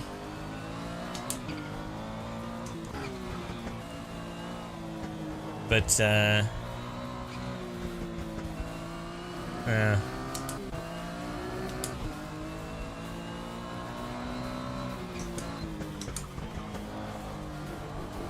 I think the issue with a lot of VR headsets is that they tend to just do one thing very well, but not the average very well. And that's why I've ended up...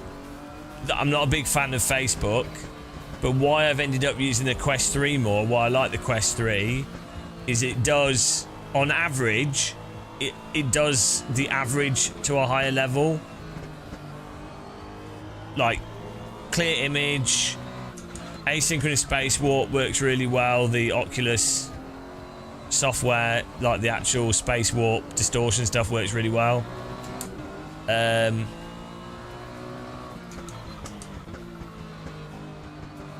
It'd be nice if it had HDMI port, but you get good quality image without it, just through the USB.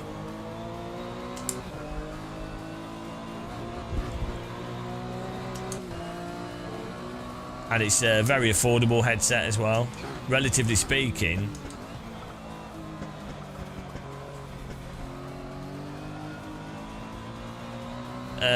Wasn't much clearer than the Quest 2. Now it's a lot clearer, but you have to run it at high. You have to change the settings to actually take advantage of the screen resolution and the lenses. I've got a Quest 2 and a Quest 1. Well, I think I've got every Oculus headset apart from I sold the DK2 and I sold the DK1, but I've got the CV1 and the yeah, Quest 1, 2 and 3.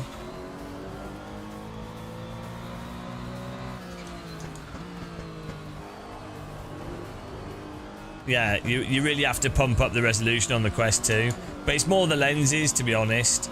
The lenses on the Quest 3 are really, really good.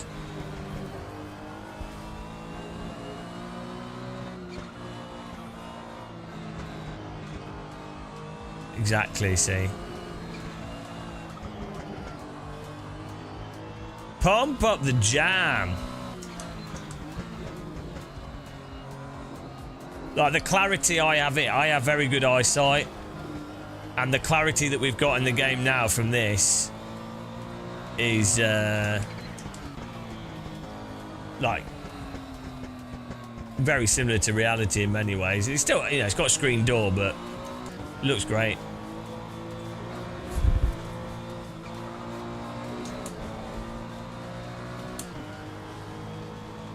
Well, if you think about it, all screens technically project into your eyeballs. I know what you mean though. There are specific displays that use what you do is you project onto a chip that then refracts the light. Yeah, there's that mental thing you can do. I think we're about 10-15 years off from that type of display. I mean, you probably get some AR glasses that work like that. I mean, they already are, but ones that actually work well like that.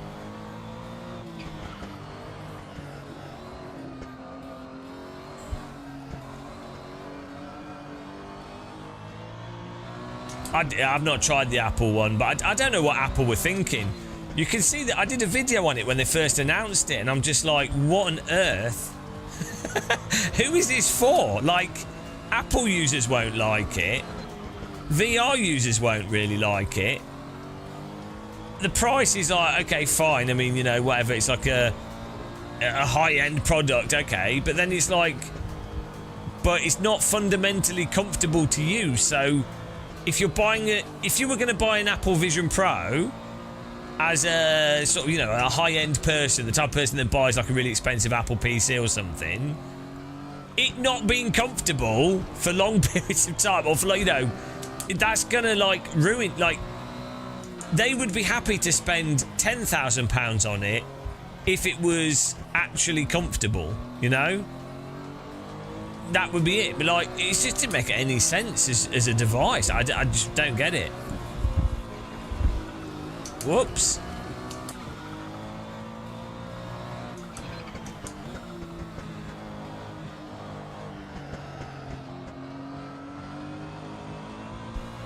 They sort of designed it as more of a media viewer as well, rather than a VR thing. It's like, okay. I don't know, it's very strange.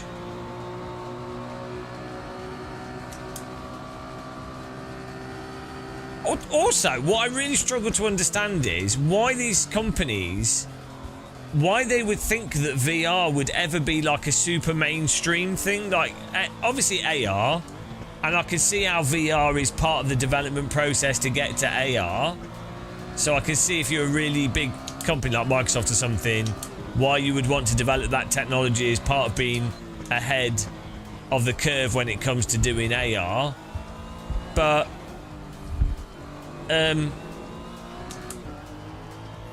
I don't really ever see VR as being a sort of everybody wants to use it all the time. It's like I see it as a type of screen or type of gaming device or type of media consumption device, but it's like what would it be, like a mixer, like a really good kitchen mixer. Do you know what I mean? Or like a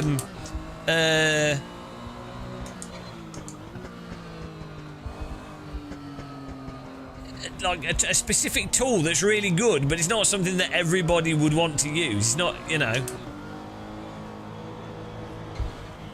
Whereas mixed reality, for sure, that's something everyone would have, like a mobile phone. And potentially it would just replace the screen on a mobile phone, 100%. It's just so... A mixed reality goggles, like AR goggles, that are light, that are like sunglass type, there's too much utility from them that everyone would just use them. It would be silly not to. Like having a mobile phone. But, you know, if you remember back in like 2000, people would have a mobile phone for talking to people, but very few people had a smartphone, right? But basically, when the iPhone and some other phones as well, but like, once you've got a device that's got a big screen on it, like the iPhone, it's effectively a mini tablet or a smart computer that allows you to just access stuff with a user interface that just works. It's too much utility that even if you didn't care or you didn't like it, it's like, well, I can watch any video, I can read the internet, I can browse the internet, I can access everything on this device. You know, why would I not have one? And I think that's what AR glasses will be. But VR's just not that. VR's like having a home cinema projector screen or something. It's something like that.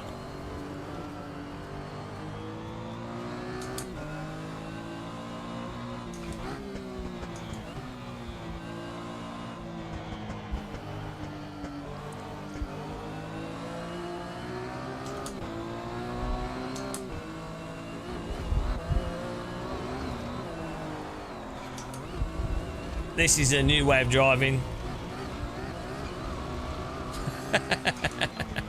It's a new technique, guys. You wouldn't understand. Don't know what I was doing there. Ah, we've thrown away first place.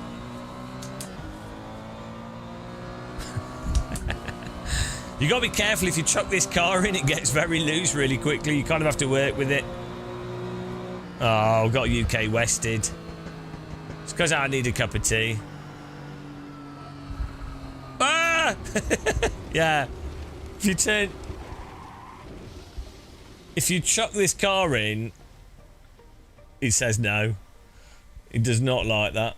Oh, that's nice.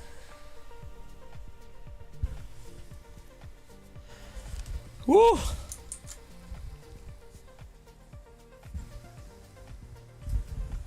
So it's a nice car. I would be pretty terrified driving this in real life. Oh, look, it's got a clutch pedal. Oh, yeah, because is it manual?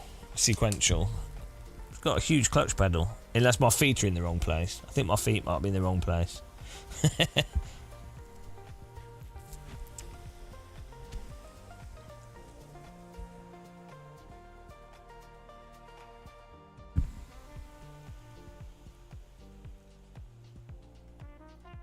Woo!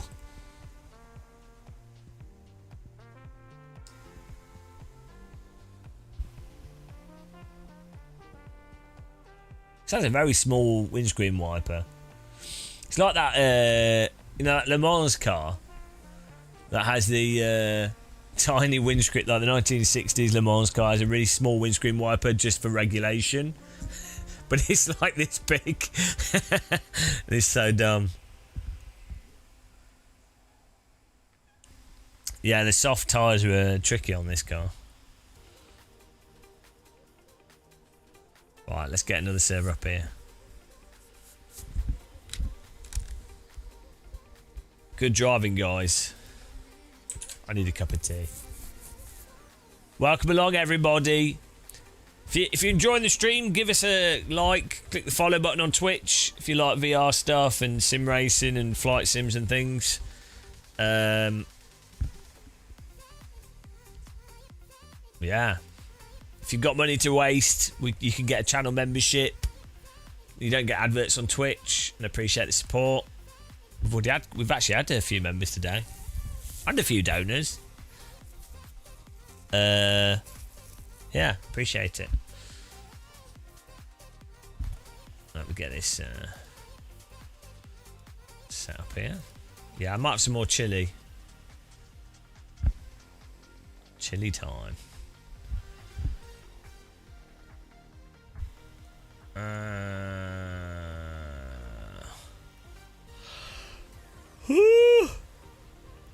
Bloody hell.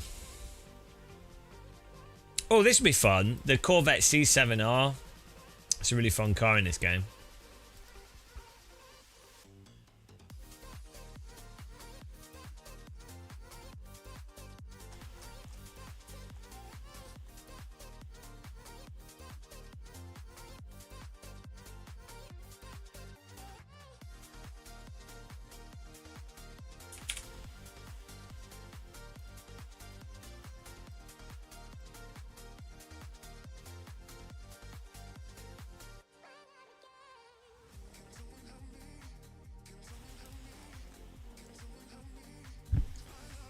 Dino the Machine, though. Time for me to call it a night based on the last race. It's alright. Yeah, good fun racing there, guys. You need a cup of tea. I'm going to get a cup of tea. I'm going to get have a non-alcoholic beer and some chili now, I think. It's chili time. I'll make the quality a bit longer so we can have our chili.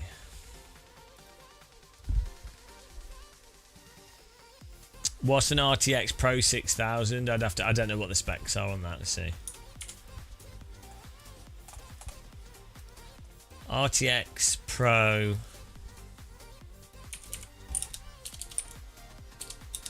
Pro 6000. What is that?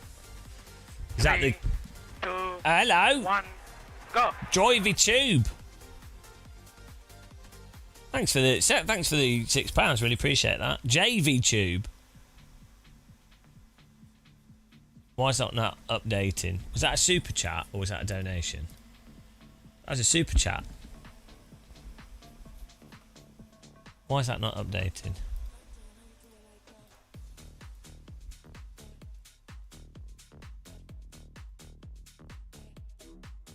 You've relegated someone. Don Ramirez has been relegated off. Oh no, there you go. It's updated at the top. He's at the top. 823. Thank you very much.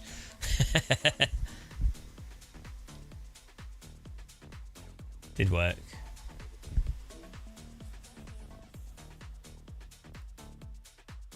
Linus Tech Tips is weird, right? I like them. I think they've done a good job. I think they do what they do is good, and they obviously work incredibly hard. And what Linus has built is really good. And I think they're good for the tech space in general. But with that said, the fact is, Linus Tech Tips was by far the best when it was literally them dicking around in a house. That was absolutely when it was really good, right? And it's like they want to always try and continue that vibe whilst pretending that they're not a giant corporation, which they are. And it's that weird thing that very successful YouTube channels do, where a YouTube channel has basically become a giant business, not a giant business, but like a relatively, turnover of multiple millions, right? Which isn't crazy huge, but you know what I mean. When a YouTube channel has got like that, it is no longer a YouTube channel. It's a corporation. It's a bog standard corporation, right? And you can't pretend to still be a YouTube channel. But so it's so weird when Linus, and you can see when they manage it, like the way that the company's done, it's one of those like weird things where the company's like, oh, we're all a happy knit close family. It's a small YouTube channel type, and it's like, it's not. It's a corporation. But they don't seem to realise that they're a corporation. It would make more sense for them to actually act like a corporation. Everyone wears suits, talk like, you know what I mean? They're in that. That's what I find weird with stuff like Linus Tech Tips. So those businesses that do that, where you see this all the time. I've been in a startup environment as well with businesses. You see this with a lot of games companies, where they were 3 to 5 people. They do a game. It's a small company. And then what happens is they have a successful title, and they then get absorbed into a larger publisher, or they then do a larger thing, and they're then like a 20 to 100 person dev team. But they still try and act as if they're a 3-person indie.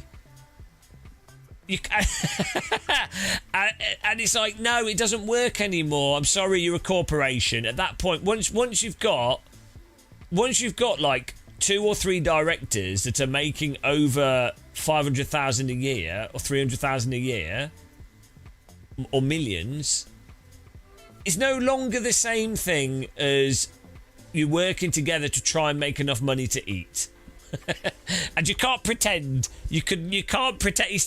They try and pretend though, because they miss the reality, the realness that comes from being an actual independent, unsuccessful business. There's a realness that comes with that, and corporations, or the people running corporations, have a nostalgia or miss that realness, because once you've got multiple millions, you lose that. You basically, you can't avoid it. So yeah, that's what I always found strange with Linus Tech Tips, is that they never seem to really worked out that they're actually like a giant corporation, or they try to pretend as if they're not.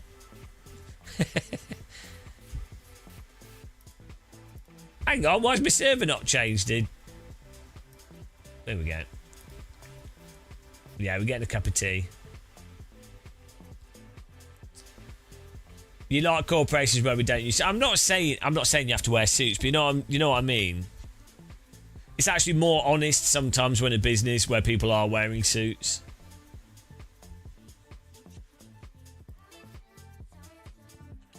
Breathe. I don't ever breathe.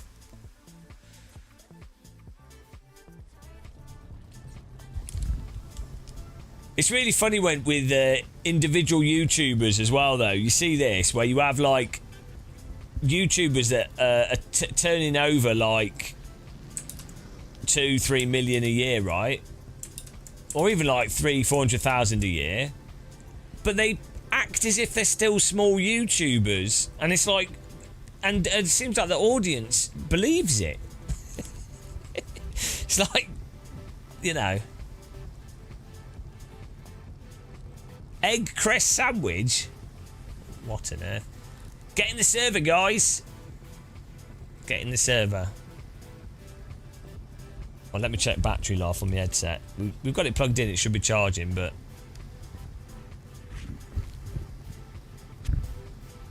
oh, it doesn't show. That's dumb. This Oculus thing doesn't show you the.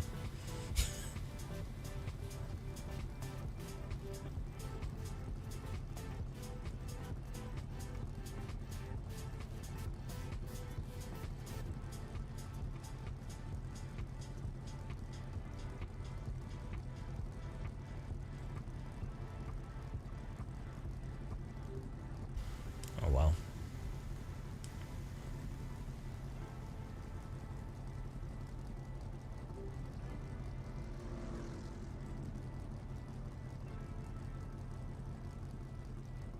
Yes, everyone's getting in there. Nice one.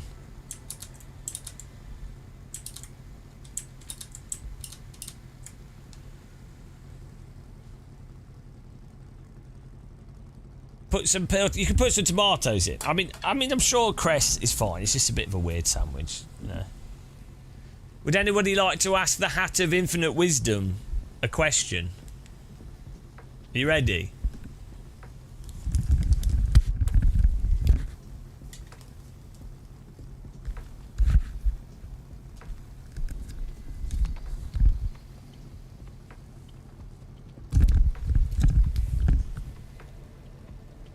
I have all the knowledge of the universe. I am now connected to all time and all space. Ask the question, and the question shall be answered. The question that has been asked of the Hat of all knowledge and channeled through the bold man known as Gamer Muscle. Can I put in tomatoes? Taking the message from the universe. Yes, yes, you may put tomatoes in your sandwich.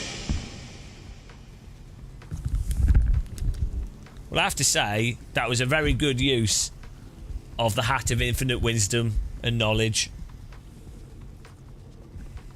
You could, some people might say that was a waste of opportunity, but I think it was a good, as valid as any other question, really.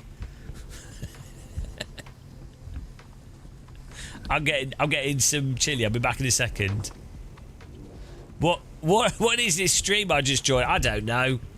Regret, sadness. It's a combination.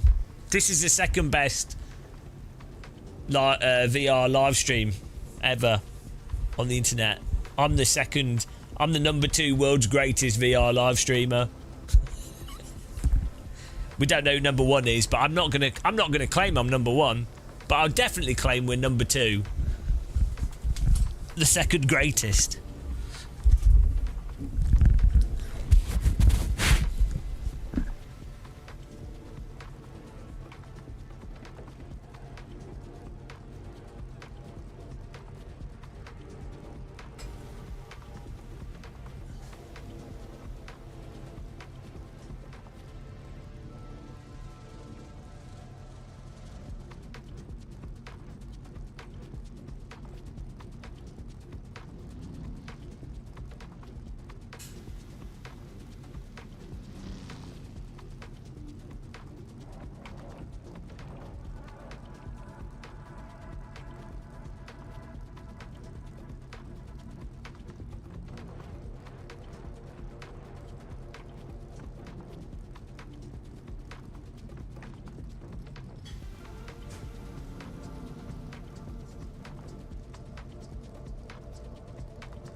Oh. Whew. I've got chili. Got more chili. Part 2 of my chili dinner.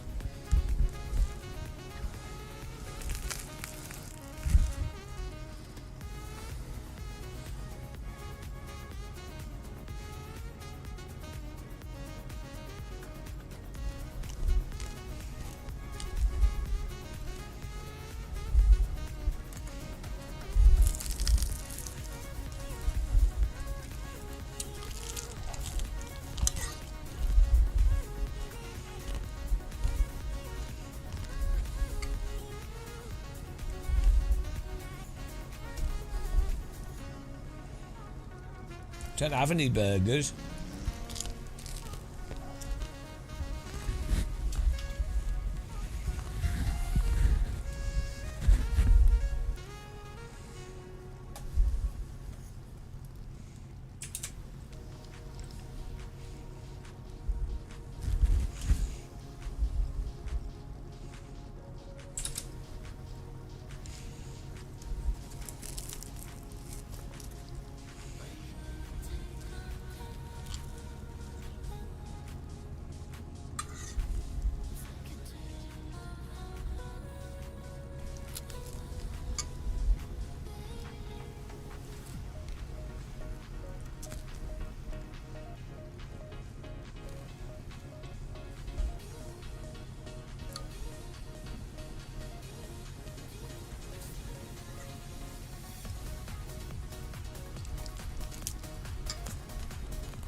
It's all about the chili, guys.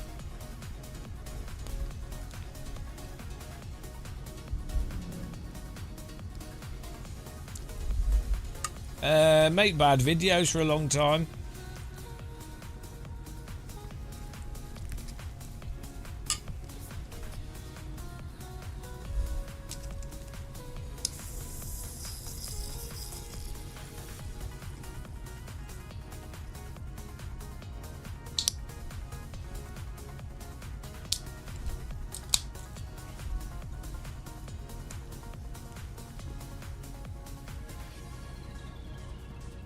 Hello, Andysaurus Rex.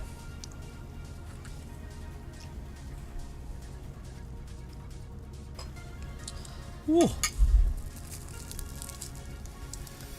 This Corvette was good last time we drove it. Basically, it's a GTE car, I think.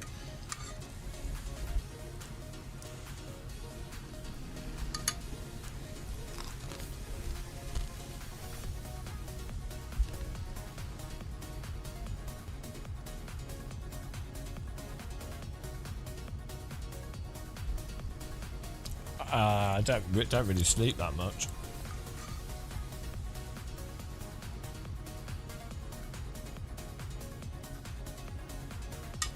I try to, but it doesn't happen.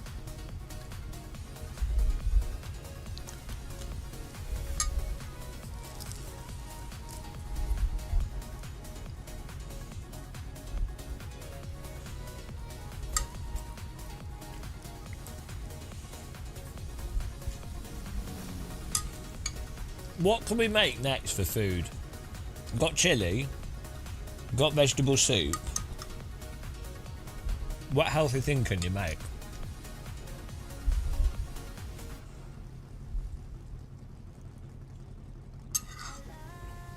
What thing can we make with vegetables? Oh, we can make pasta. Like a tomato pasta. I think I'll do that. Oh, curry would be nice, actually. It's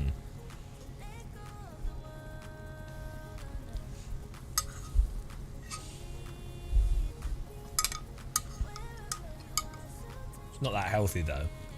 What sort of pasta sauce can you make that's healthy?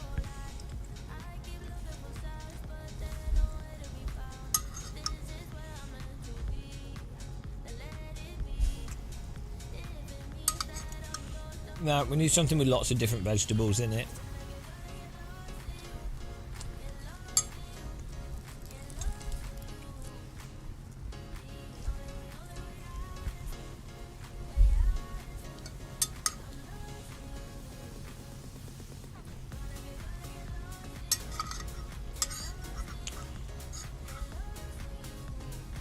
Maybe I could make like a curry base with a lot of different peppers and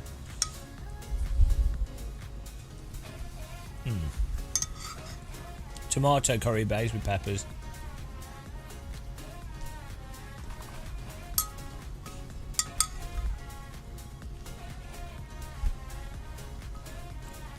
Could do a stew. I don't really want beef though. Maybe like some sort of chicken stew or something.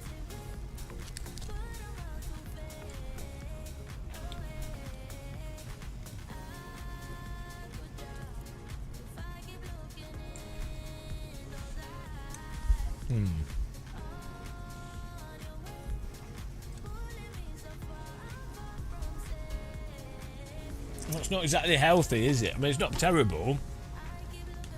I want to make something healthy that you can make a lot of.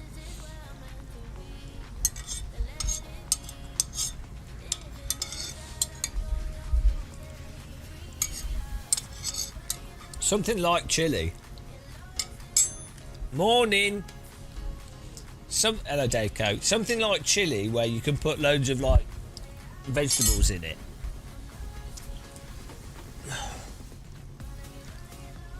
What else can you make this? A bit like a chili, but you can put lots of vegetables in it, cook it in a pan easily, and it tastes nice.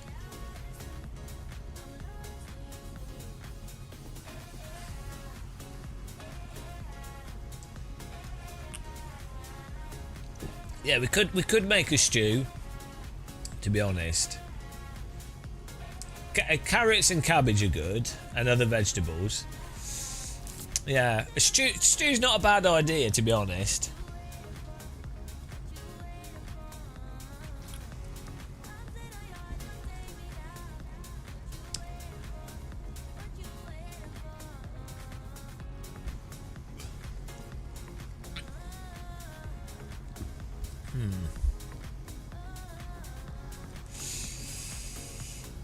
The thing is, a lot of stew's quite watery. Doesn't have to be, I guess.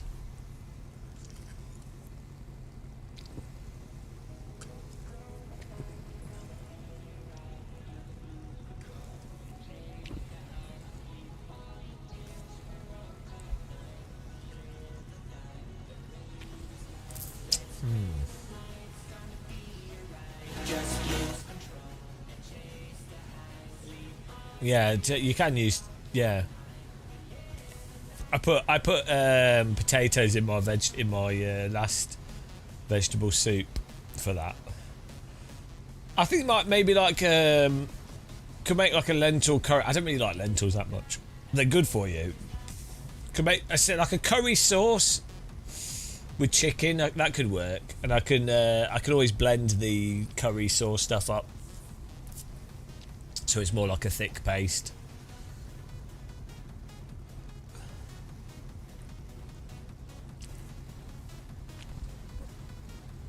Yeah, I'm not the biggest fan of chickpeas and lentils. They're really good for you though.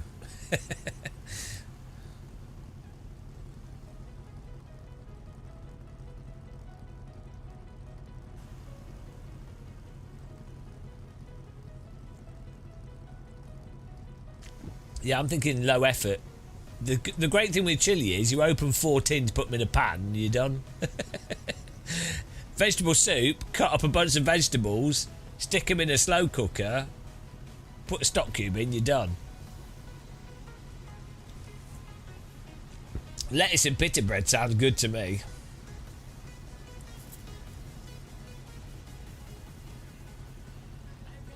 The main thing is I just eating vegetables, lots of vegetables.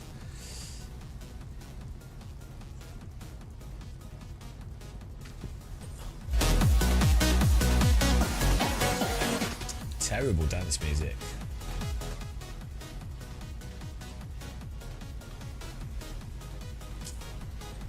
Right, let's get a lap in here.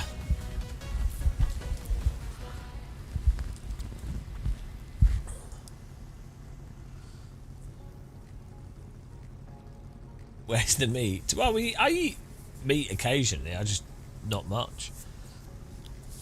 All right, VR Hot Laps. Thanks for joining us. Appreciate it.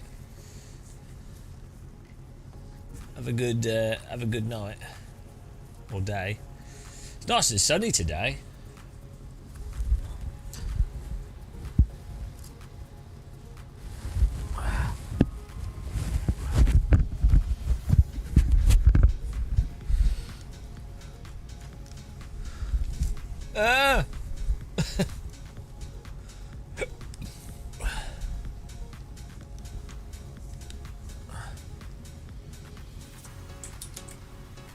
Here we go.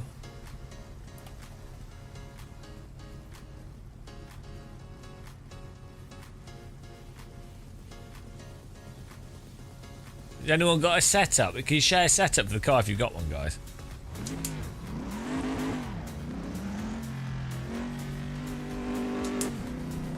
This car's a beast. Why am I sat so high? I'm in the ceiling here.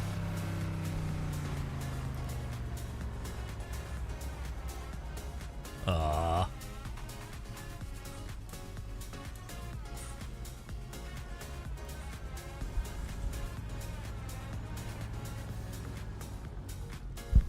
That's more realistic. Oh, she's got a well nice cockpit.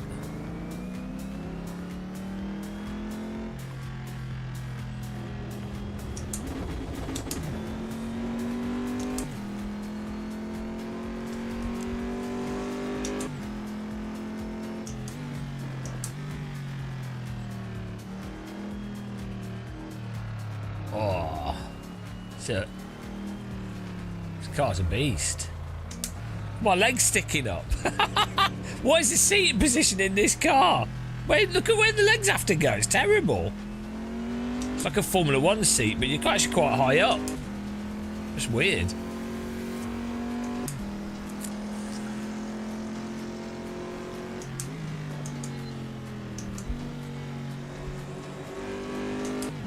Cockpit's well nice though, like the stuff in it.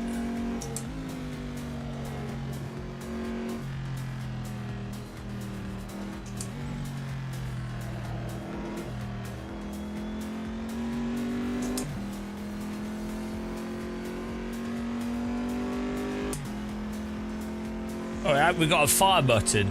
It's nice.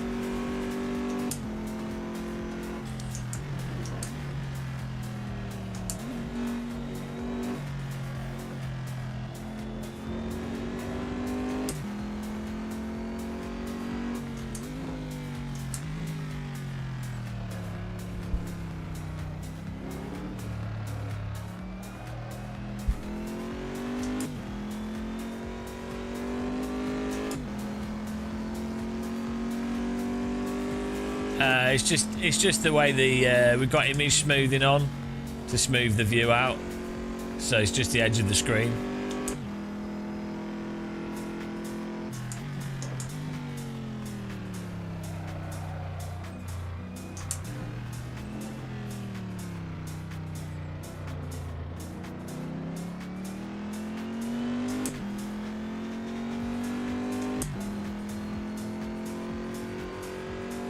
Oh, we've got a drink button on this. Do you think it'll give me a cup of tea?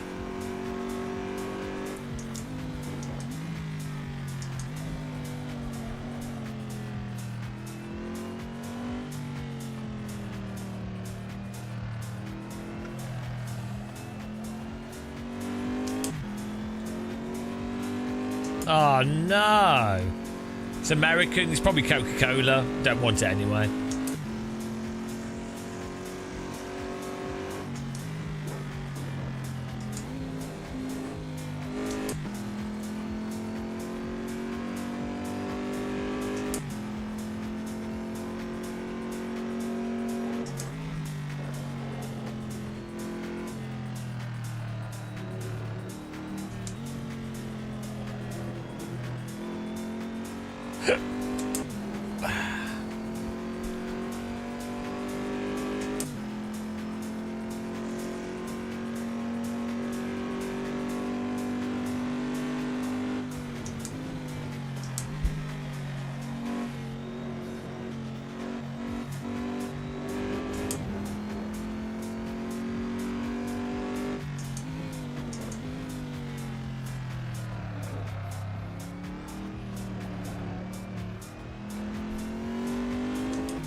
Oh, straight to second. Typical guy.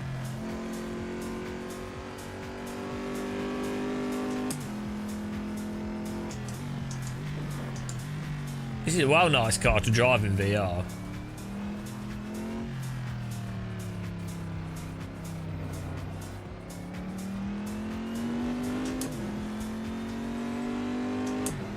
I like the cockpit's being the red on the windscreen's lighting the cockpit up. It's well nice.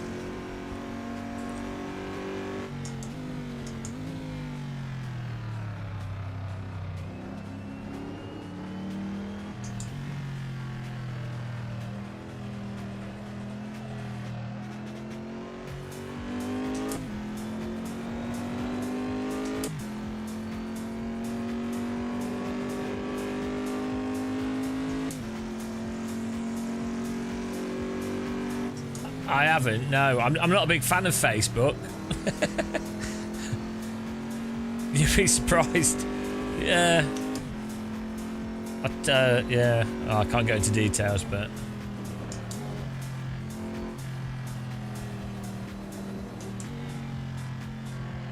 Needless to say, me being stubborn cost me a lot of money.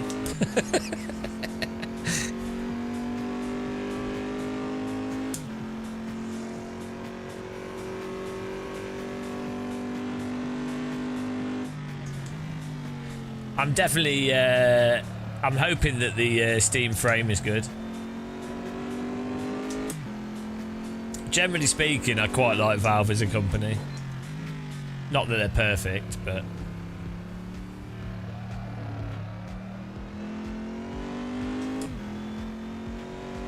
I do really like the Quest 3 though. As a device, it's really good.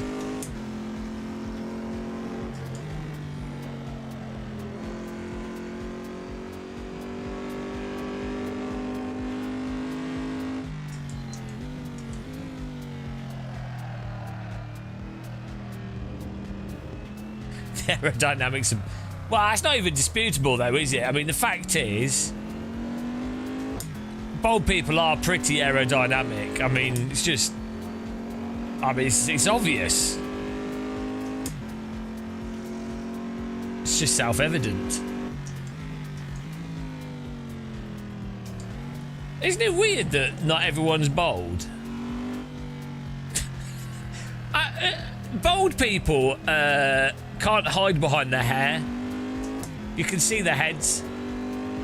All these hairy people can like trick people with haircuts.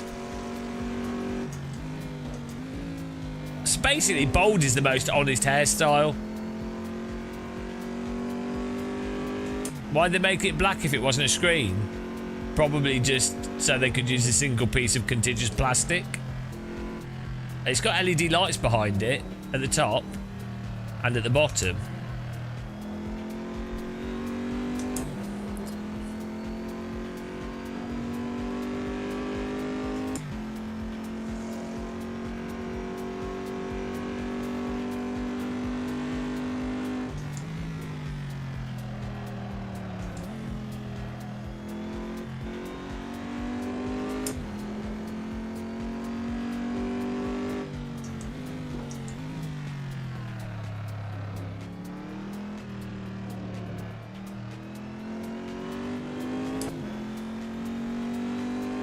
Why can't I see other people on the track when there are other people on the track? How is he doing 201s, Mr. R? Share your setup. It's obviously set up. I'm not taking that. No way is that raw skill. Share the setup. Where is it? The rule is if you're better than me, you have to share your setup. Oh, he did have soft tyres. That probably helped. Share the setup, Mr. R. If he says default setup, I'm going to ban him. I'm going to put all the ballast on him. Share the setup. Share it up. Shares in the setup. Share. Oh, there's super soft tyres as well. Bloody hell. To be honest, the default setup didn't feel too bad. I could probably do... Oh, with the soft tyres, I could probably do 1.7 seconds faster, actually. Qualifying's over, yeah. Mr. R, share the setup. What is he doing? What's he doing? Otherwise, we're going to be driving by ourselves. He doesn't understand the rules. If you're the fastest, you have to share the setup. It's written in the the prophecy of muscle. It is so.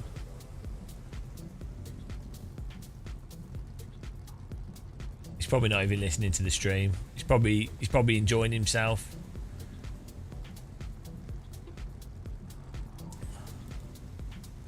Well, we're just gonna go. Since he won't share it, we'll just have to beat him with soft tyres. Right, look at this. We've got a button set up here. I just go like this. Kapow! That's a powerful button. Oh, he shared it. Thank you.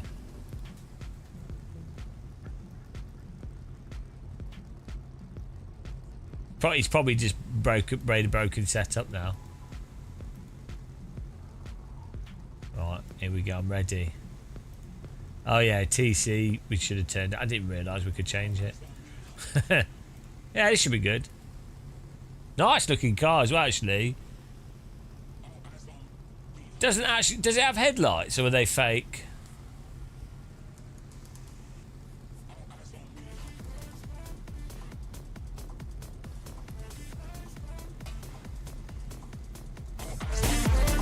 Oh, it does have headlights. Can't be honest, put them on.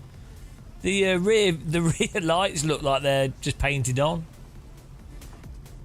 It's a really nice car, actually, shape-wise.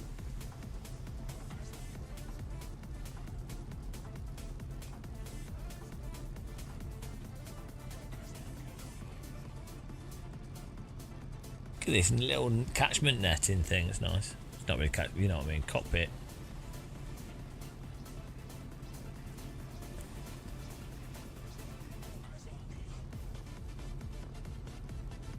Well, we're going.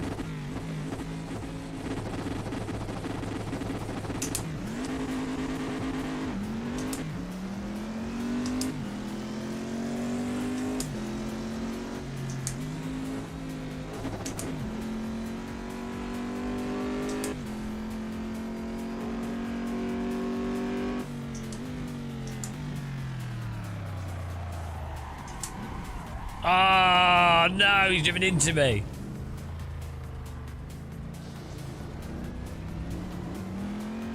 And we're back.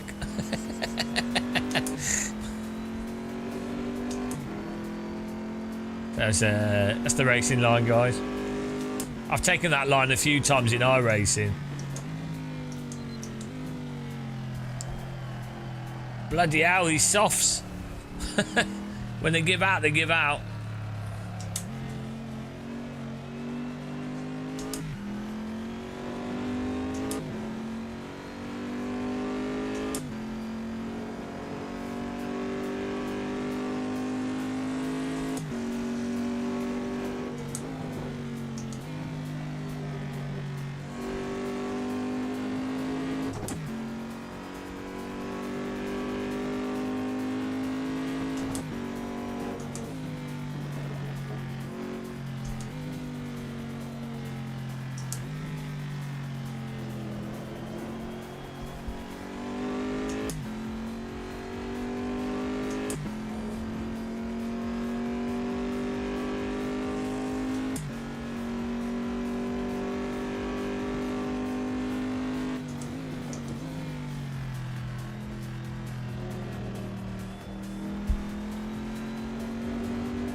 Hello, Nathy. It's Mr. Pancake.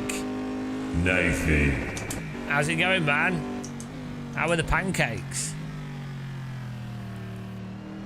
Guys, you should check out Nathan's YouTube channel. He's a VR. He's a man of VR.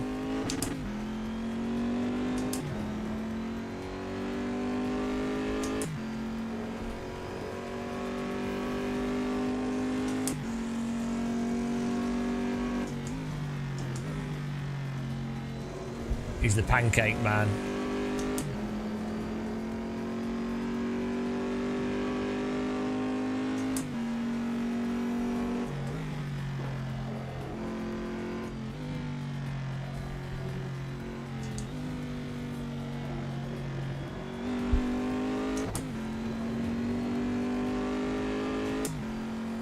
Wow, I just don't have the skill to beat P1.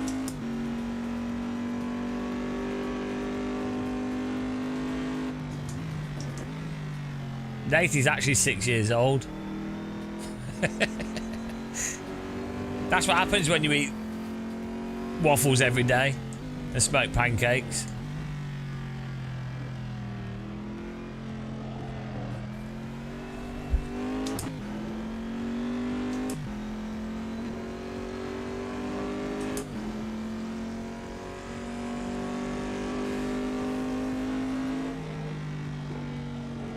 Nathan spends so much time in VR that he wears shades indoors just so he can pretend that he's wearing VR goggles all the time.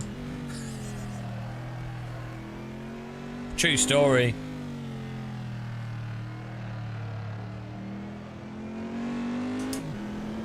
No, he's a fake Dutchman.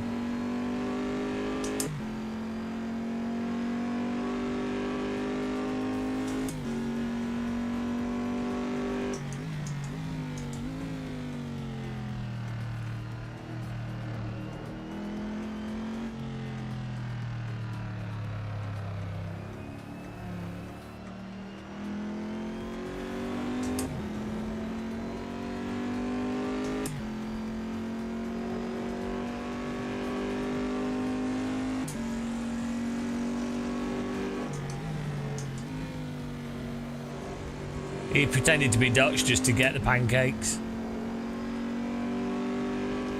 That's how it works. All Dutch people get free pancakes.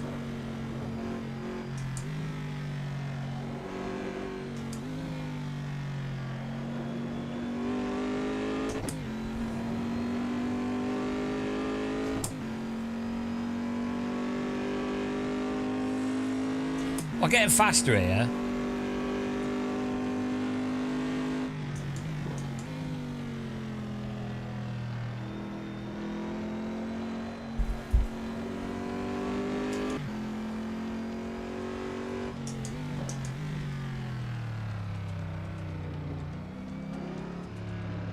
Why do we have the occasional laser beam in our server?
Yes, I'm going to turn my TC on a weaker setting. It was on a bit too strong. Great, good dash on this. Very clear.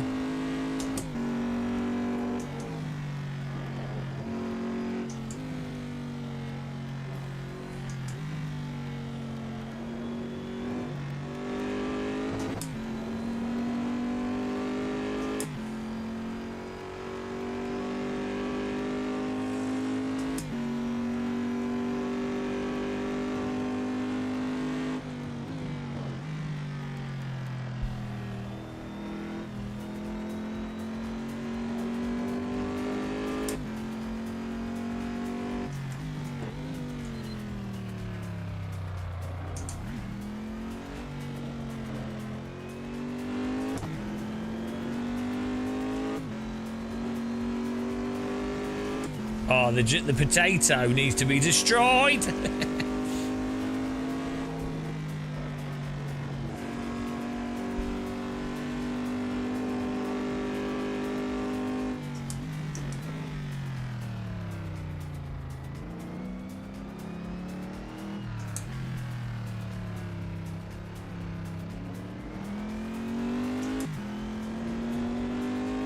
I really like how this car drives. It's a bit tame, but it's quite nice. It's quite heavy driving, but then also you can be really precise with it.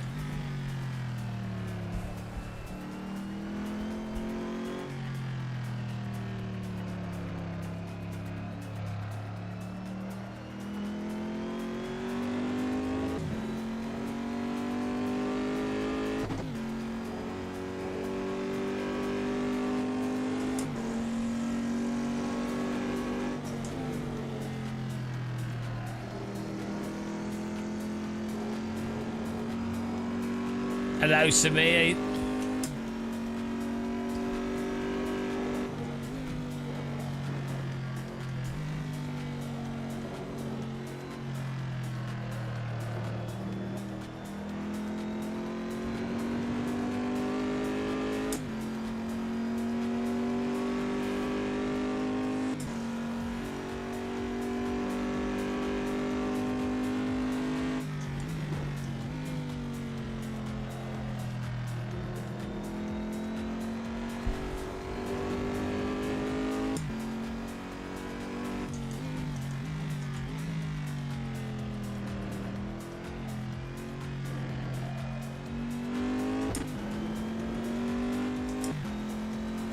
Oh, it's a sausage.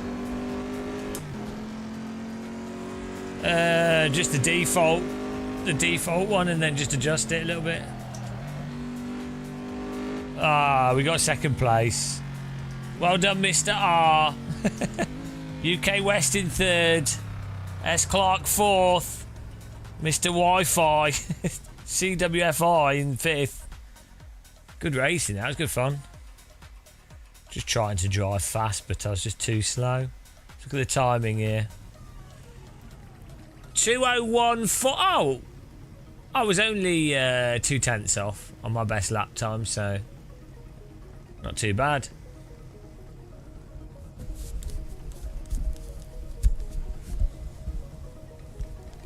Yeah, use pure, and then I tweak the settings a little bit. Yeah, we weren't too far off pace there, so not bad. Could be a little bit faster. Let's do a different track. That was awesome.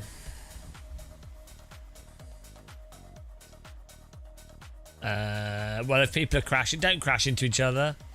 Normally people are driving pretty clean, to be honest. If people are wrecking, then don't wreck. Try not to wreck.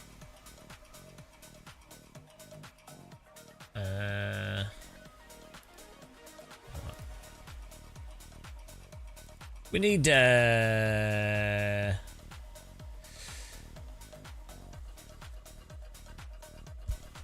I think we should do let's see.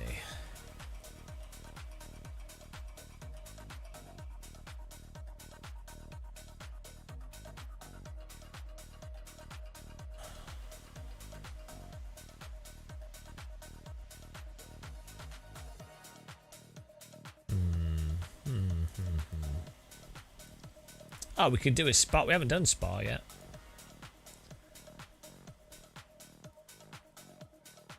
Let's do a bit of a Spa for a change.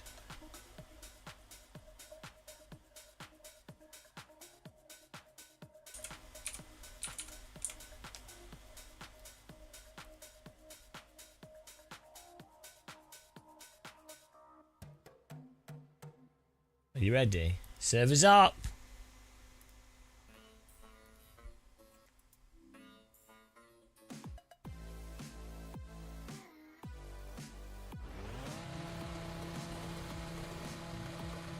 Does the Quest 3 have an audio port on it, or does it use the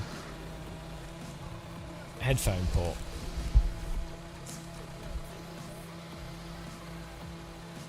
No, it does have an audio port.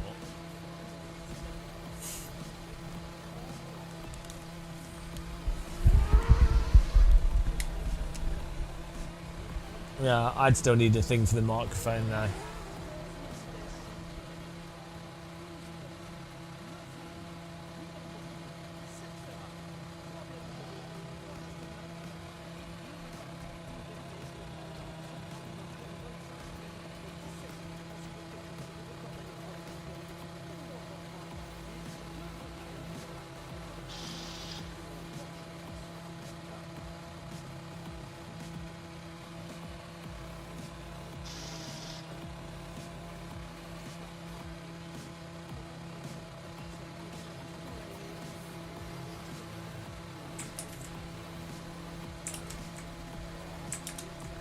This is a real car.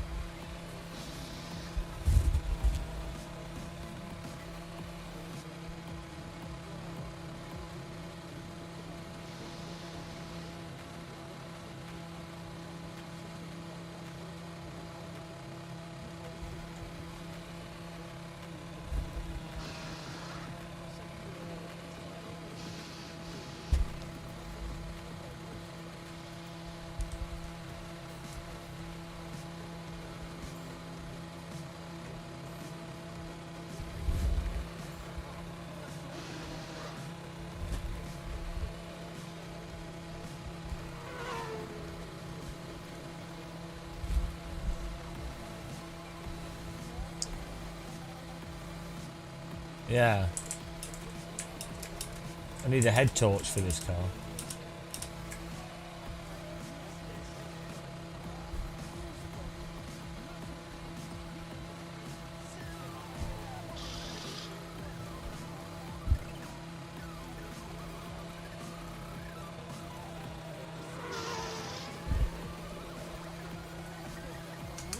Is it not? Oh, it's a fake car. I've been tricked again. That's how they get you.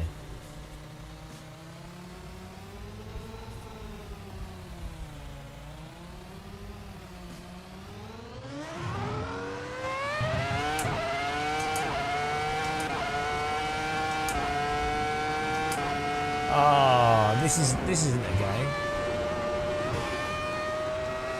Oh, this is nice. Get to where you want to go with this quite nicely.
It's very nice in VR.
So nice. Spa's a really nice track to walk around in real life. Probably one of the nicest. Well, it's the nicest real world track I've been to.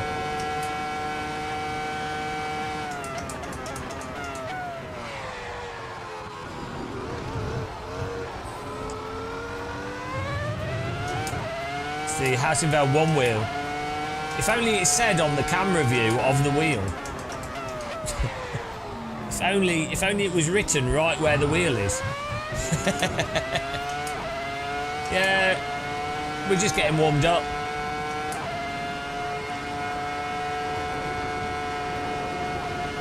Been really fun today.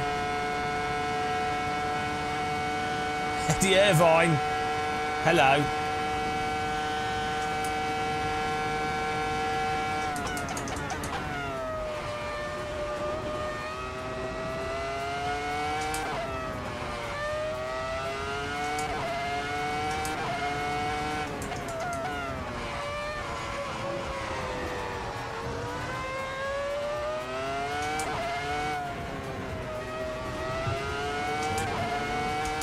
You can't put in that amount of time. You don't need to. It's my job to sim race, so. But you don't have to. I'm just insane. I just happen to really enjoy it.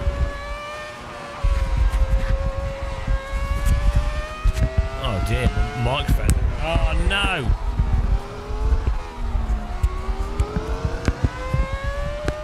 What's going on? Michael Schumacher didn't have this problem. Why has my microphone done this? Can't believe you've done this. Schumacher didn't have the problem. Why is my microphone flopped?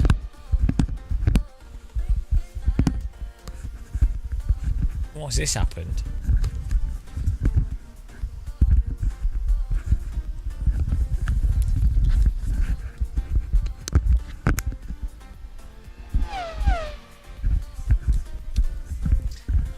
I've gone quiet. Hello? Oh, there we go. It's better.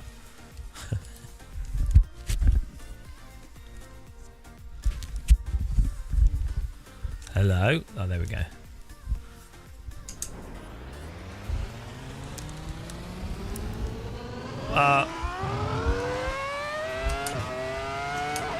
Go walking. Do something creative. Oh, I'm sorry. That was my fault.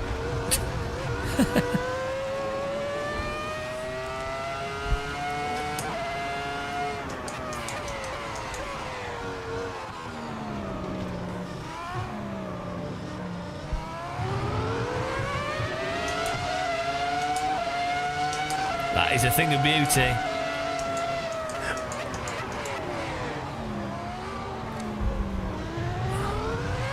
Beautiful car.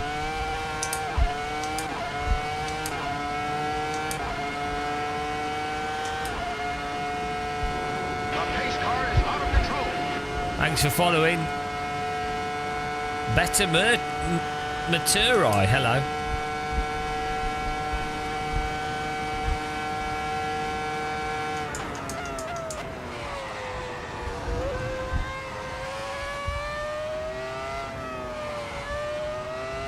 Super nice to drive this car.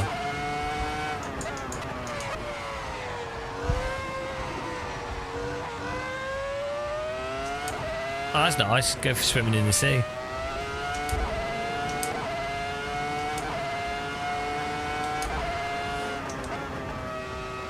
Not joyful. Well, maybe you have depression. Go to the doctors. It can be hard to know if you're depressed. Most people watching this live stream are depressed. Half our viewers are depressed, the other half are unconscious because they've just left the TV on in the old people's home. Half my viewers are people asleep.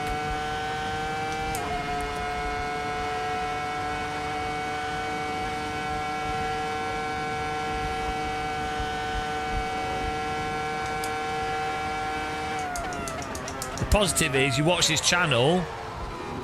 Watch this channel for a few hours and everything seems really good afterwards.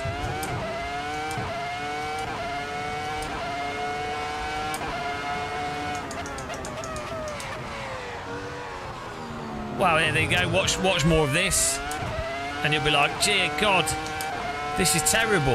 This is the worst thing I've spent my time doing. And then you turn it off and you're like, oh, that's a relief. It's like when you got cramp. Oh, hello. Nice one, Beta. Abagafarin's awesome. Nice guy.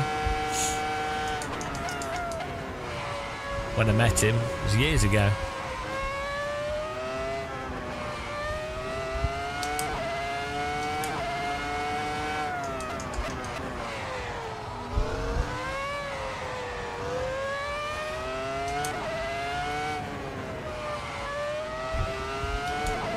You should drink tea, actually. That makes me quite happy. I'm normally pretty neutral. I like being silly and neutral. I don't blame him. Anyone that's got brain cells quit sim racing. It's a terrible activity.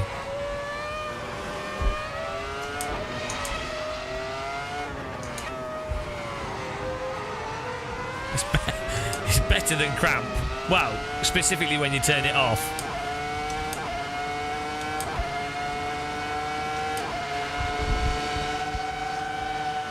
I mean, this is beautiful.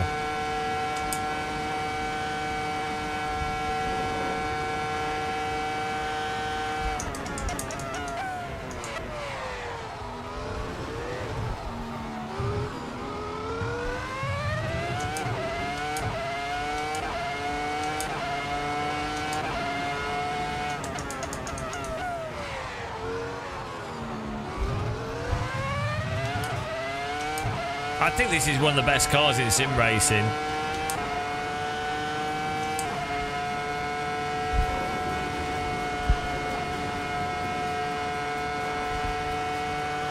Oh, I need to get that. I'm using just Oculus Link with the cable. I get better quality than Virtual Desktop and it runs smoother. I do have Virtual Desktop is good, but for Sims, the link cable's better.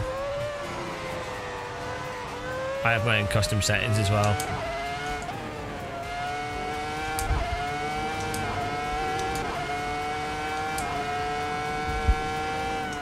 Actually, interesting question.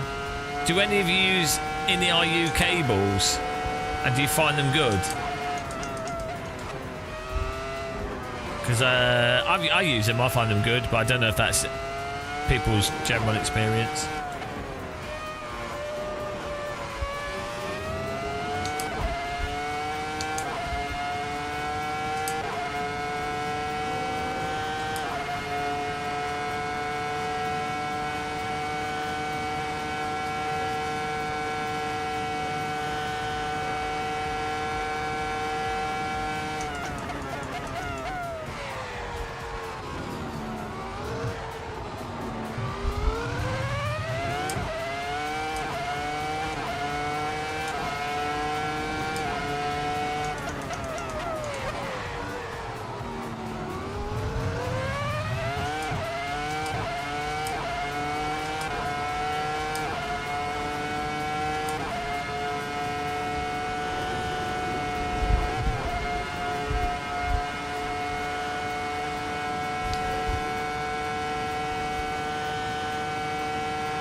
This car's mega.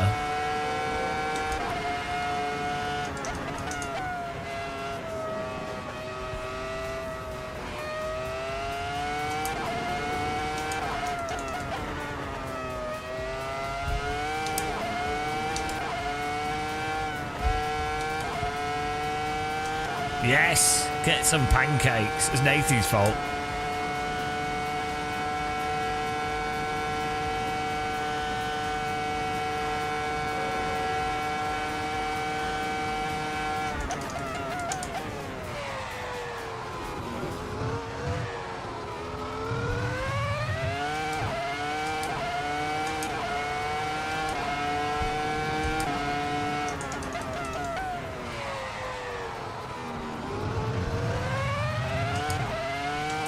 Oh, we're close to R. We're like 2/10 off him in this as well.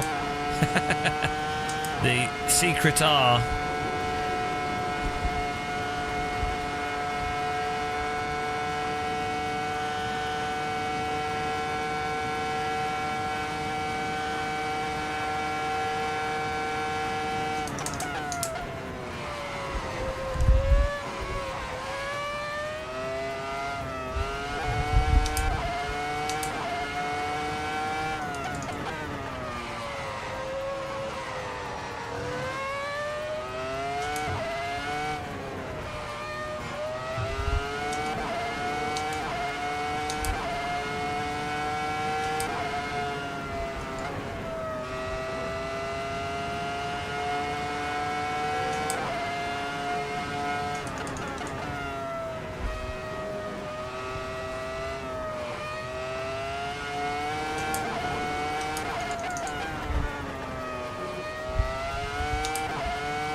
Oh no!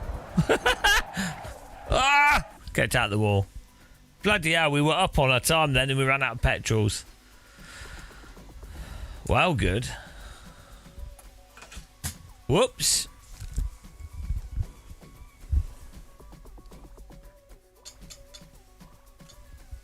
Drop my game controller.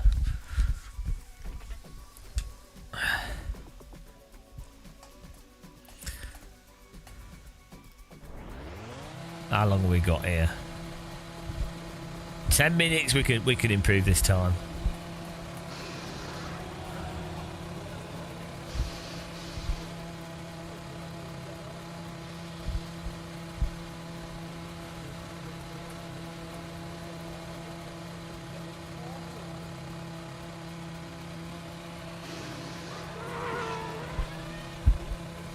Who's Mr. R?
It's just really fun just turning laps in this car.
I just put softs on now.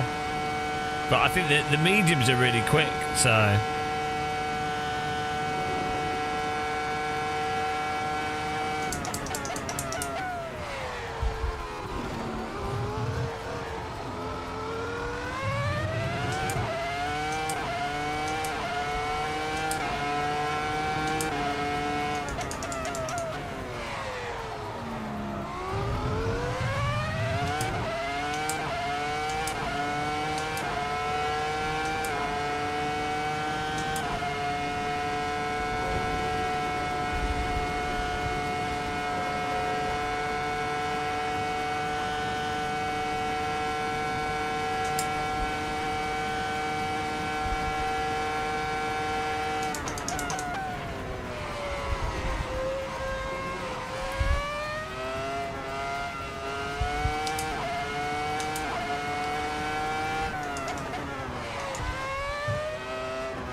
Whoops.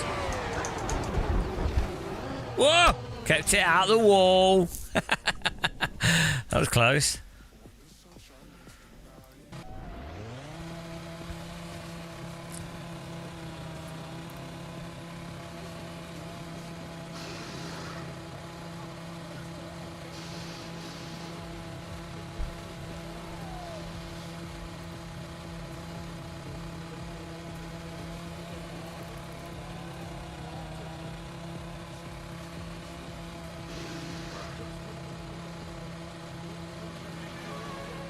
Yeah. I am part of a software programming teaching program and saw that you are often unhappy with driving physics of racing sims. I would offer you to learn programming so that you can program a sim. Yeah. Oh dear. Oh dear. Oh dear, oh dear. Where to begin with that?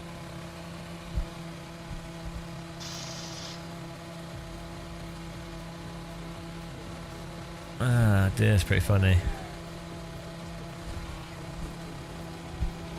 Alright.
Well, it just costs so much money to make a simulator, and someone has to be a genius. Like, think of AC. Netcar took years to make, then Netcar Pro, then Ferrari Virtual Academy, then Assetto Corsa. Then you've got like 20, 30 people in a dev team. Then you've got all the business side of sim racing. It's ridiculous.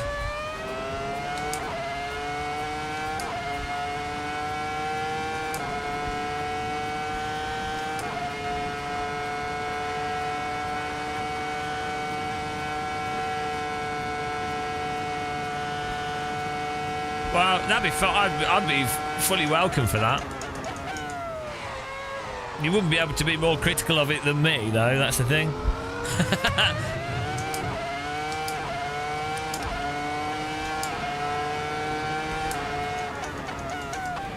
Also, I'd probably be like, yeah. I'd just be like, yeah.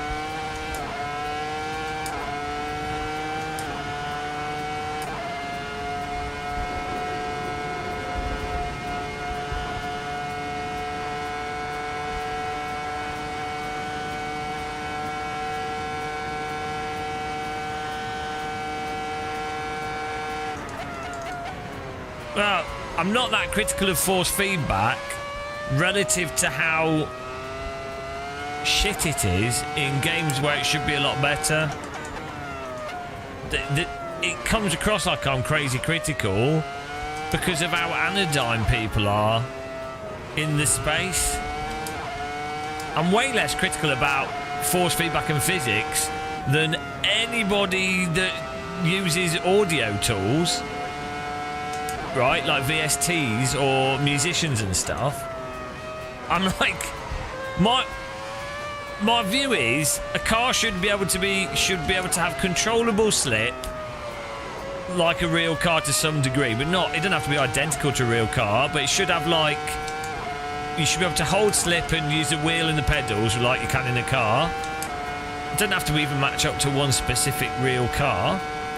And then you need force feedback that has a range of force that describes what's going on with the vehicle. Not just on-off, or not just like vibrations. It needs to have a range of load describing the grip. That's it. But the problem is, that is because a lot of sims have terrible physics or force feedback. Like, I'm really happy with...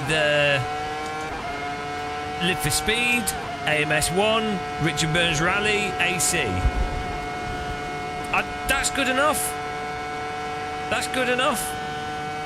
Then add ranking and some other stuff and different content, whatever. I'm asking for stuff that's like 20 years old. I'm not, and I don't think that is critical. Going, Sims should be as good as games that came out 20 years ago. How on earth is that critical? The fact that iRacing and LMU drive worse than stuff from 20 years ago, or ACC, that's not me being critical, that's mental. And then the fact that people don't call it out, just because I'm in the minority of not being insane, then apparently it makes you insane because the Overton window of what's acceptable is so dumb, because sim racers tend to just be like really anodyne through fear of losing audience, or for like fear of coming across as like a negative person.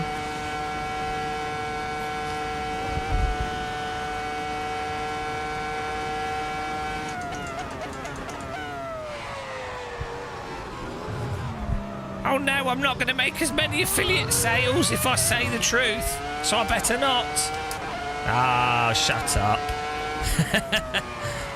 It's more to life than money. Unless you need money.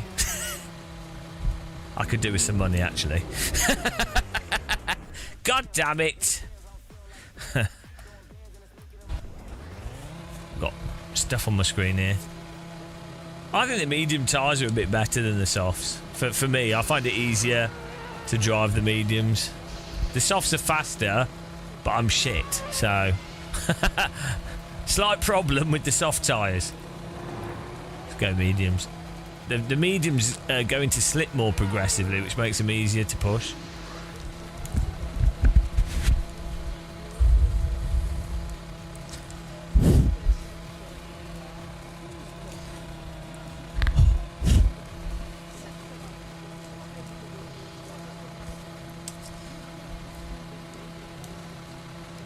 I need to get some. I need to get a cloth, like a microfiber cloth for these.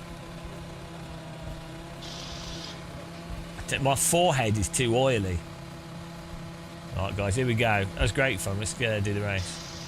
I'm a single German woman. In my dream is to take Emma Muscle on a date to see Macbeth in a French castle. Oh no. Denied. It's not my dream. Am I sweating? Not really. It's just that foreheads get warm, right? Oh my god. Which way? Which glove is this? Right. Right hand. Here we go.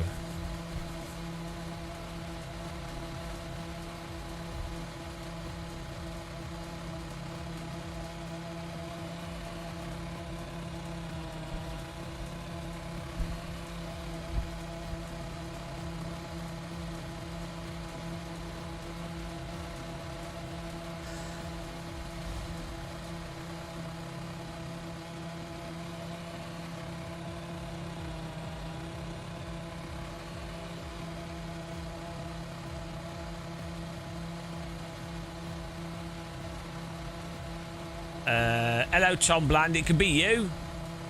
Tom Bland. It could be you. It probably isn't, but it could be. Tom, you need to try this out. You'd love this. It's incredible. Hello, Turge of Egg.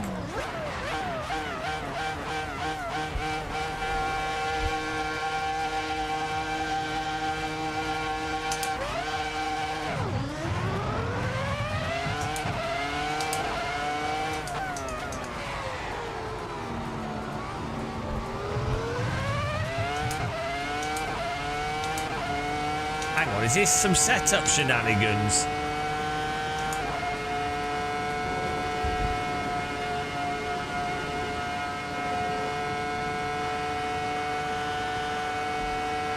I think he might be aero boying, guys.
Yeah, I think he's got lower downforce.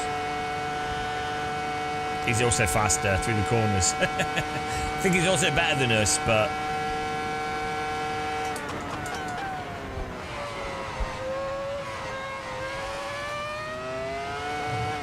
the speed at which he's disappearing down the straights and he's lower downforce.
Hello, Jason. No, we've got up at like 1 a.m.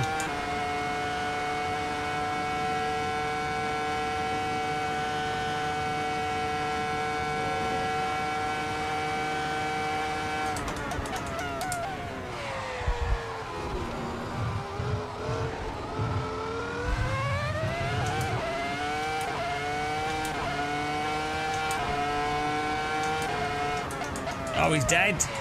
He gave up. He got bored of winning. He needed some ballast on him.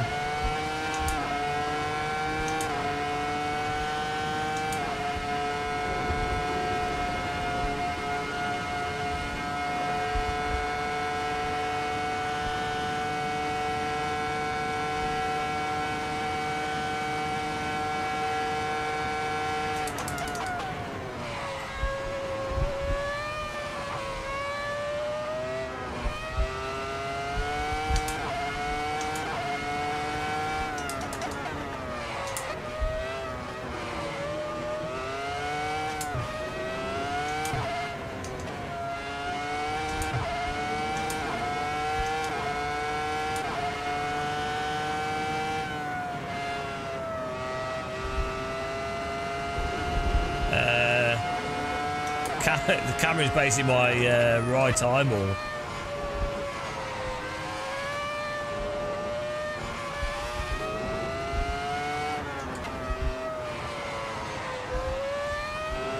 It's weird how I'm faster. I'm much better at driving these types of cars than I am slower cars. I find snappier vehicles for me. I find it easier to be more precise with them, and the speed at which you modulate the brake and the accelerator. Just the more responsive is better.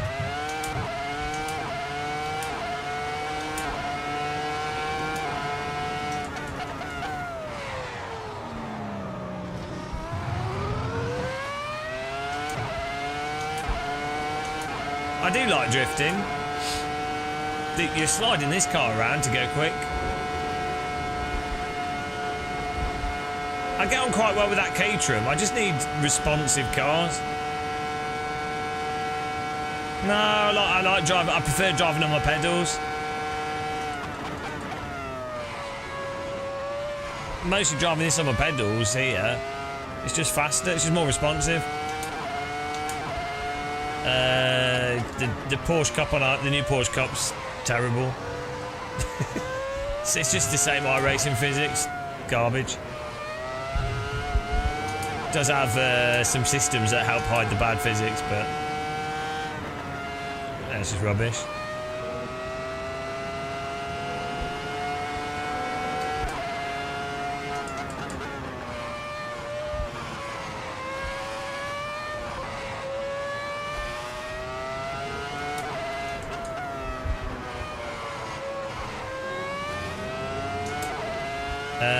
It's just the VR headset's what my right eye's seeing.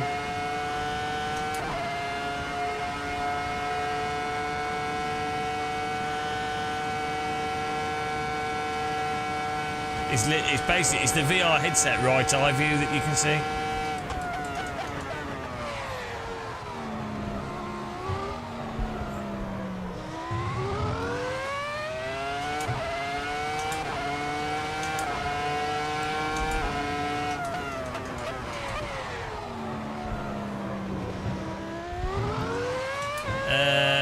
They're just repeating what Daniel Morad said.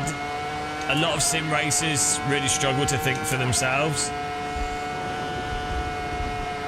They just repeat what a real race driver said. Normally just influencer race drivers. they don't. They seem to yeah. You just have to ignore people. It takes 5 minutes of testing that car on a centrifugal track to see it as it's fine. You can drive it. It drives like an iRacing car. It's just iRacing, but that's exactly the same physics issues as you'd expect. It's, you know, it is what it is.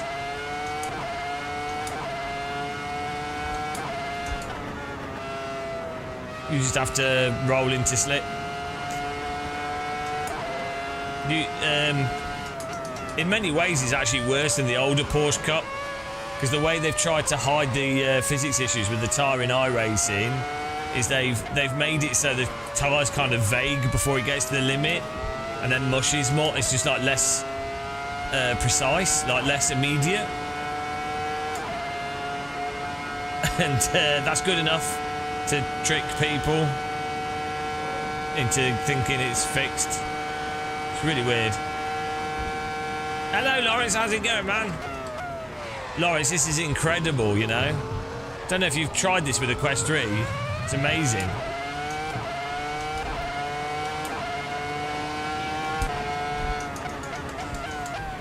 So good. Yeah, it's one of the best cars in sim racing. It's amazing. Sounds good, drives nice. Does have the AC curbing issue. But it's very nice. No, I've always liked this car. I wouldn't win if some of our faster viewers are on. Like, the other guy was beating us for a bit.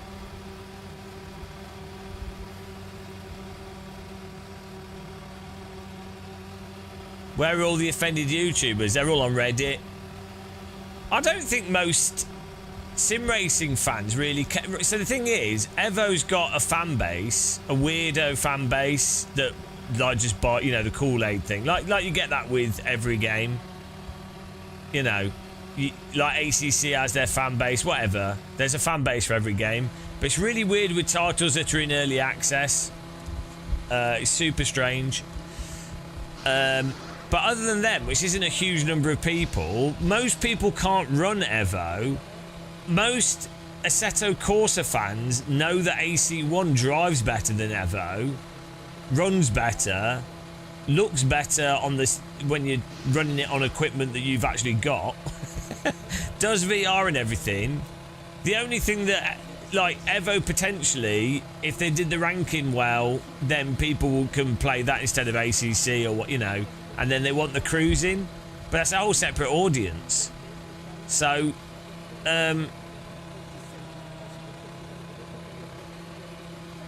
yeah, it's weird. I've changed track here.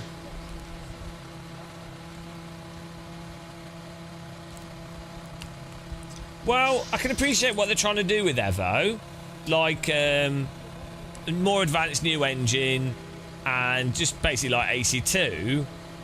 The difficulty is, I think what's happened in part is that Kunos themselves, some people at Kunos or whatever, genuinely don't see the issue with ACC.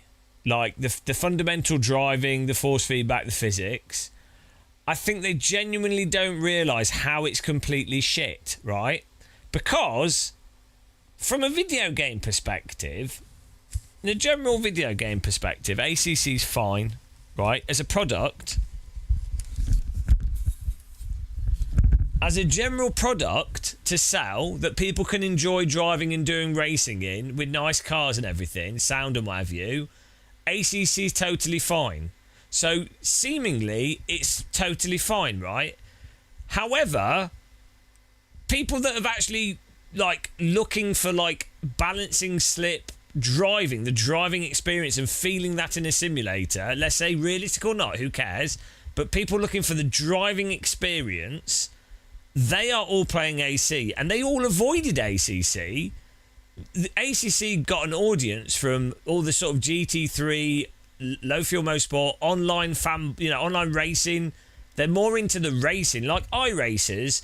Very few people that are like 3-4K plus iRating don't genuinely think that iRacing's tyre model is total shit. But what else are you going to race that's got Formula cars on the ranked racing, right? So they put up with it because it's not a bad game. It's not a bad training tool for brake pedal stuff, my view, but it's not a bad game. So, you know, they put up with it. But they're not playing it for the raw driving. They're playing it for the online competition. That's the point, right? And that's the same with ACC. Most people, the most active part of it, the majority of the audience, are playing it, or were playing it, for like low fuel motorsport, online racing, competition, predictability. But AC1 players that want actual decent feeling cars that are fun to drive just avoided ACC. So anyway, the problem is Kunos, I don't think, realised that necessarily, that most people that are fans of AC1 think that ACC is complete and utter shit to drive. The vast majority of them. But Kunos have continued the ACC physics and approach and stuff into Evo.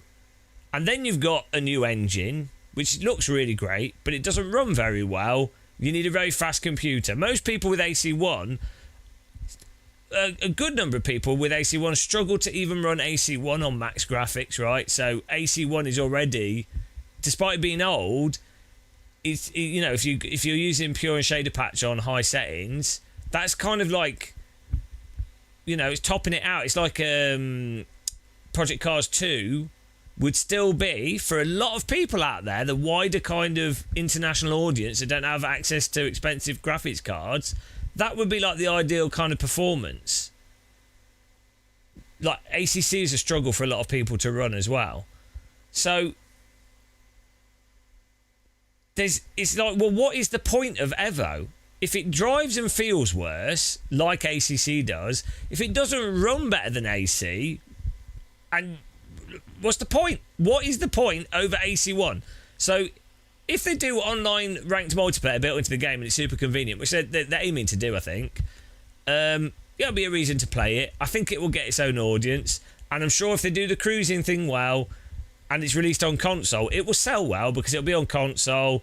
It'll have the cruising stuff in it. It'll be the realistic sim on console. But the core AC fan base, 3, 2, 1. I don't think really care. I just want to be Oh, top of the no. Superchat leaderboard. Thanks, Lawrence. Bloody £20, you idiot. That's like, oh, it's €20. I sent like £5. Thank you very much. Oh, you've ruined it now. Look at that. Ruined it. Really appreciate the... thank you very much. So, yeah. The Evo thing is really weird. Bloody €20. What an idiot. Guys, go and subscribe to Lawrence. He's just paid for a bribery. Bribe, subscribe. The bribe, subscribe. Let me get another server up as well whilst we're doing this.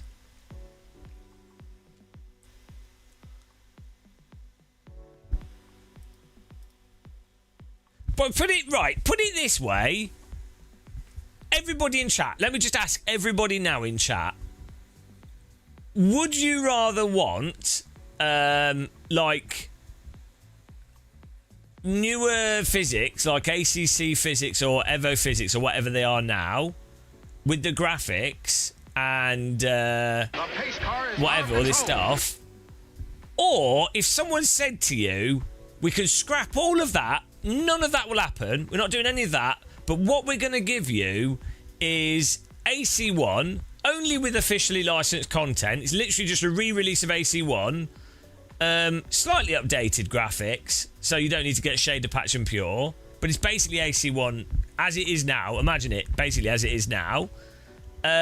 However, it's going to have hourly ranked racing, like what you've got in Race Room now and LMU. And that is basically it, with voice chat included. What would you rather have? Just that? Or what you've got with Evo? I think everyone would go, yeah, we'll just have AC1. We'll just have that.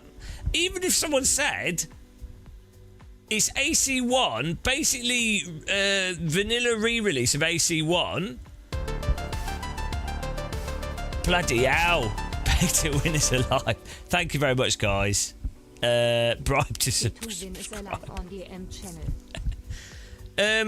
Even if they said it's £5 £30 a year or £5 a month subscription and it's AC ranked racing, I I think people would do that. They would pay it. I would. We can mute voice chat. Where's Bribe to Survive? When is this updated? It's not updating on my thing. Thank you very much for the donation. I don't know why it's not coming up on there. There you go. Bribe to Survive is first on the donation thing. Thank you very much. Really appreciate it, guys.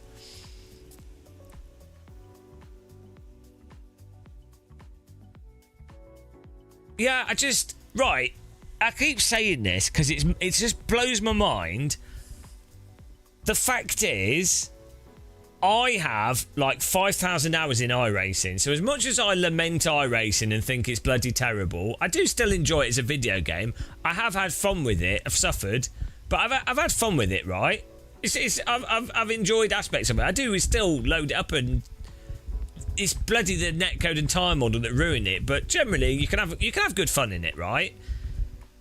If you can have good fun in iRacing, which is absolutely... iRacing's netcode and driving is absolutely worse than AC1. Like, not the smoothing, but the reality of the ghost contacts, the reality of the tyres not allowing you to hold slips. It's absolutely worse than AC1. In the type of racing, when we race on AC, the side-by-side driving, the moves that people make, the corrections you can make through the corner... is absolutely way better than iRacing. It's more dynamic, right? And then the little contacts they're bad in AC. They're nowhere near as good as LMU and Race Room, but they're not as bad as iRacing that just throws your car off, right? So if AC is already a lot better than iRacing, a game that I have 4,000 hours in or something... why do we need a new AC physics and graphics and everything engine? Why not just repackage the previous thing that's better than the current leading game with the online features? And you've done the work. It's so stupid. It's like companies do this all the time where they've... Right. John Wick is a good example of them doing it right. John Wick 1, great film. Is it intellectual? No. Is it ridiculous? Yes. Is it Keanu Reeves shooting a bunch of people, and is that entertaining? Yeah, it's fun. You can watch it and enjoy a man in a suit shoot a bunch of rich people and drug empire people, whatever. Great. So just make that 5 times. It's fine. No point watching John Wick 300 am I going, oh no, it's the same as the previous John Wick film. I'm like, oh, that's all right. That's what I expected. You know, it's fine. But then you have stuff like sodding Jurassic Park, where you go, Jurassic Park 1, oh, absolutely fantastic. They go to an island, the dinosaurs get out, and whatever. And then they could have literally remade Jurassic Park 1 from a different perspective on the same island. Or you could remake the film, which the other ones are kind of remakes of the same film. But no, it's some like, even when they've copied the books, the other books, they've done it badly. It's like they've missed the point and the essence. So I don't know why, you know.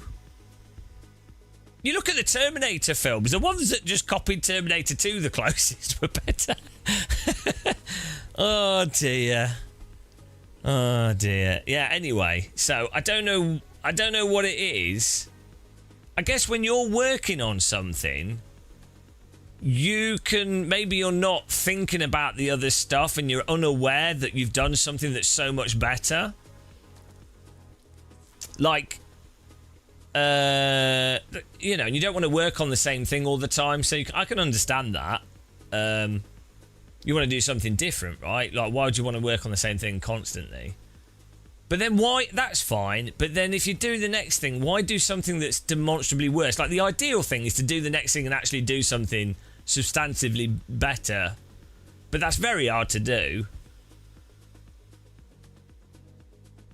But it makes sense for Kunos with AC1 to make just like LMU, just GT3 race, which they did with ACC, but like just vintage cars or just whatever, or like only focused online racing. That's it. AC2 could literally just be, look, iRacing is the most popular online service with a monthly subscription. That's quite appealing to investors. Let's set that up. And then maybe go, oh, look, Gran Turismo is the most popular game on console. Let's find it, do a sub company that just tries to do a Gran Turismo, like the AI, like even if it's not a clone, the focus is just some single player with good AI, just good AI, whatever, and then some gameplay loop, some roguelike gameplay loop. I don't know. Ah, dear. The thing, it's very common as well that sim studios are very bad at games design because they're very technical people. It's like what you see happens at tech companies. They're really, really good at doing amazing technology, but they're not good at design. And then the people in charge, especially, are often not good at design. They,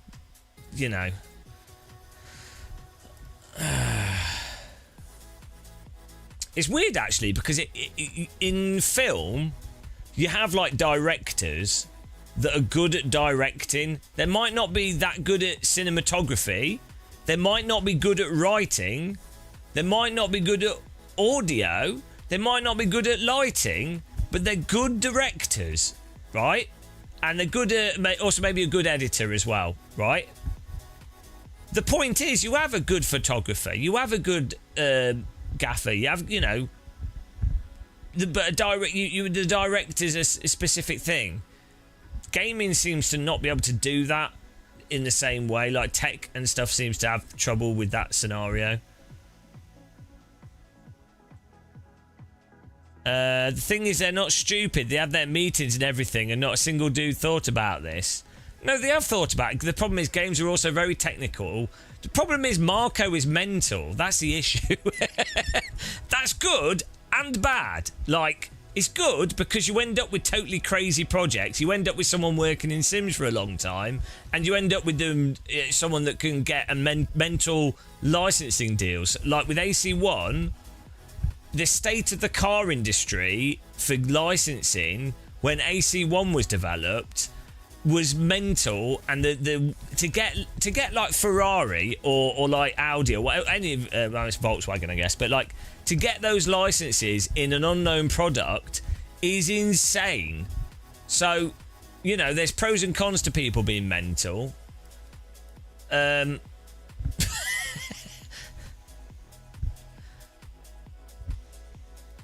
But yeah, that's just, oh dear, it's always a mess. Everything's a mess.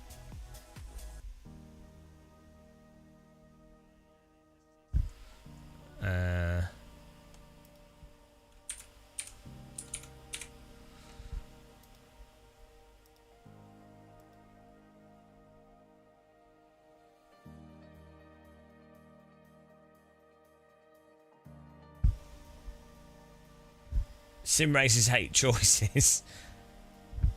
Well, they do and they don't.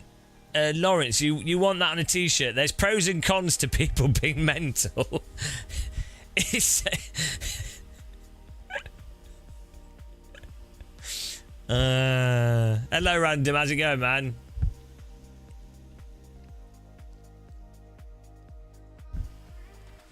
The difficulty with games is they're the worst medium of art. They're terrible. Like, you not only have the creative problems that you'd get with films and stuff, but then it's all has to run, and then it's all so complicated and technical and breaks, and then the technology is always changing and gone. Oh, it's terrible. It's so bad.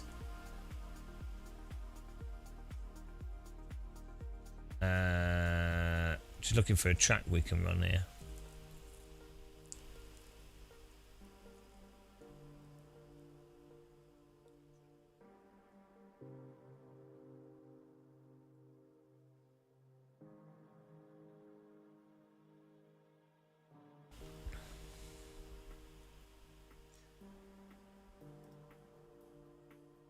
We'll do this.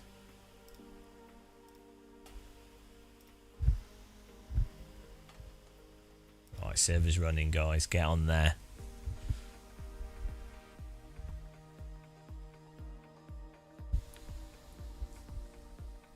Billy Orish just raided us. Thank you, man. Oh, I didn't play the alert. Thanks for the raid. Really appreciate it. Welcome along. Lawrence, will we ever see a standard of gaming PC where every title should run on that spec PC? Well, that's the thing. That's supposedly that has sort of happened with the Stream Deck, and it's possible it will happen with this. The Steam machine, the new one. The Steam Deck has definitely done that. So there's if you're making an indie title, you absolutely make sure it runs on the Steam Deck at like 60 FPS in my view. So for certain types of game, that has absolutely happened. Yeah, the Steam Deck's amazing. Have you got that helicopter game that's like Desert Strike? Is it called like... I can't remember what it's called.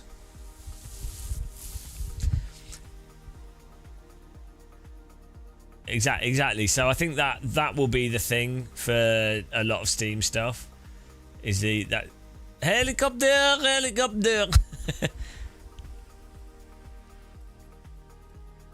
Oh, my coffee that I made. I forgot about it. It's gonna be cold. It's an iced coffee now.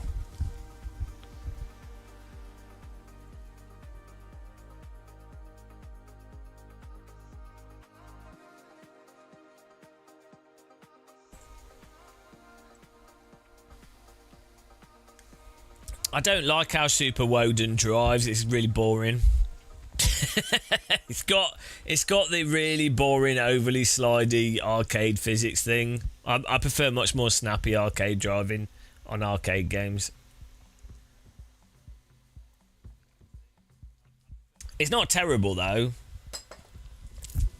I appreciate the work that's gone into it, but I just find Woden boring.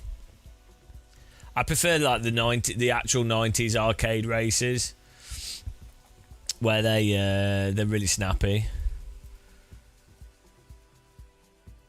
It's not the worst though, to be fair, and they've done a good job on how they've built the game. It's quite fun to play, like the way it works. So to be fair to it, it's not the worst.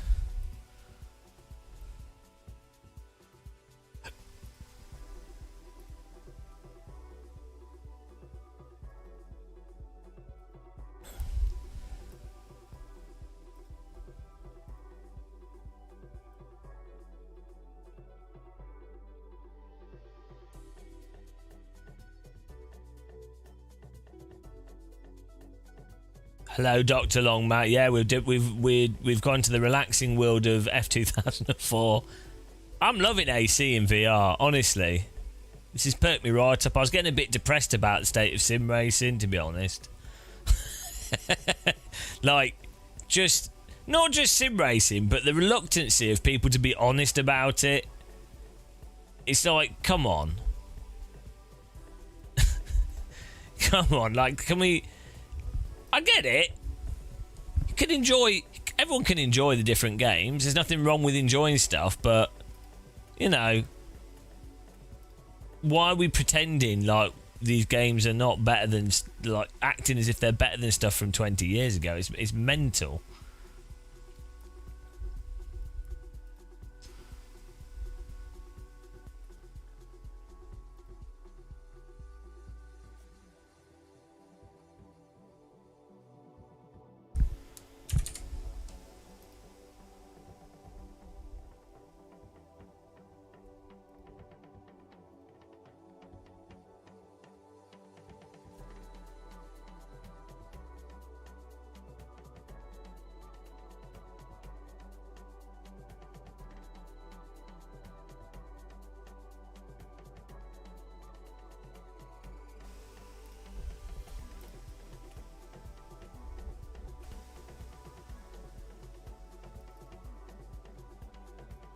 Right, we're going to get the server in a second, guys.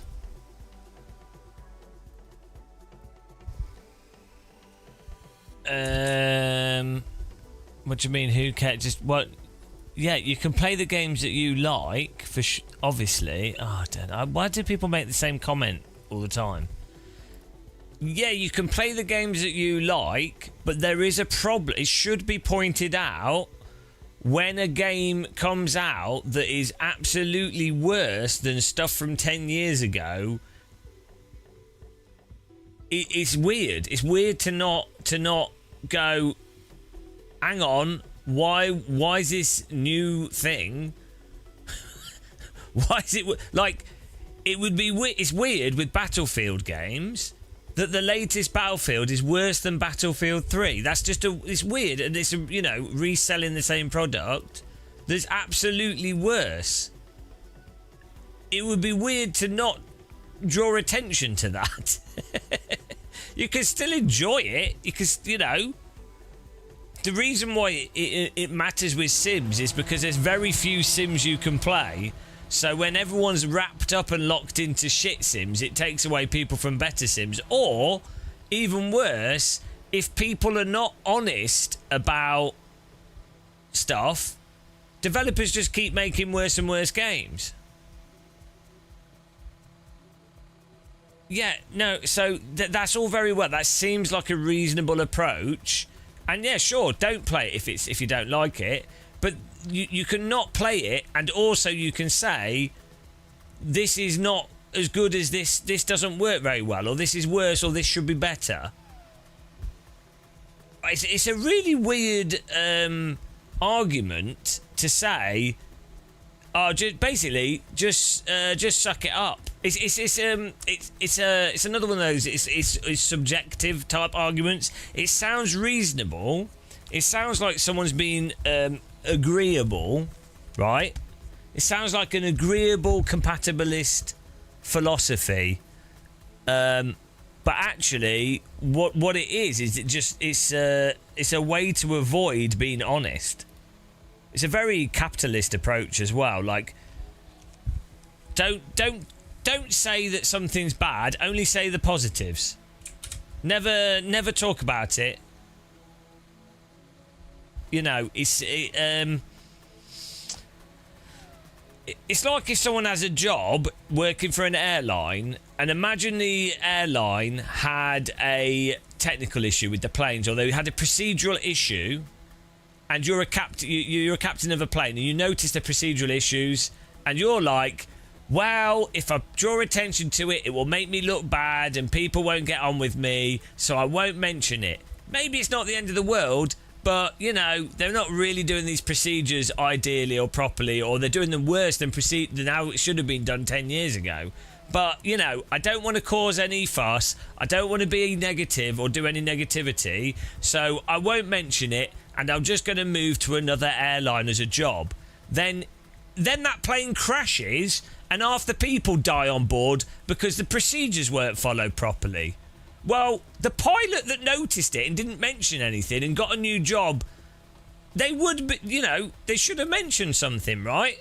So that's obviously that's an extreme example. But if you want things to improve, or just fundamentally, why not be honest about reality? I think that's the core of it. Asking people to just ignore reality. It seems agreeable. I think that's why people do that. Because it's not saying that you can't enjoy stuff. And it's a different thing to like music. So like, let's say you had like different music, and you're like, oh, I don't like that song. Because you don't like it. That is a purely subjective thing. That's fine. Don't listen to it. Doesn't really matter. It might not be for you. That's fine. But if someone produces a song where the audio is clipping or it's breaking your hi-fi, and then everyone acts as if it isn't, it makes sense for people to say, look, this music is damaging my speakers. Do you know what I mean? It'd just be weird. Like,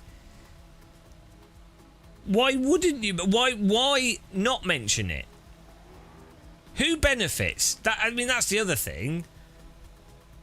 Who benefits from ignoring or being critical?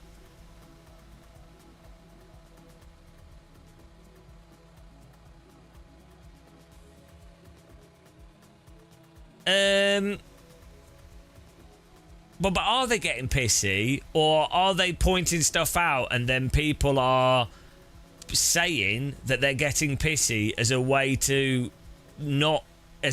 shut down what might be valid points someone else is making about a game? So, obviously there's a balance, and, let's say,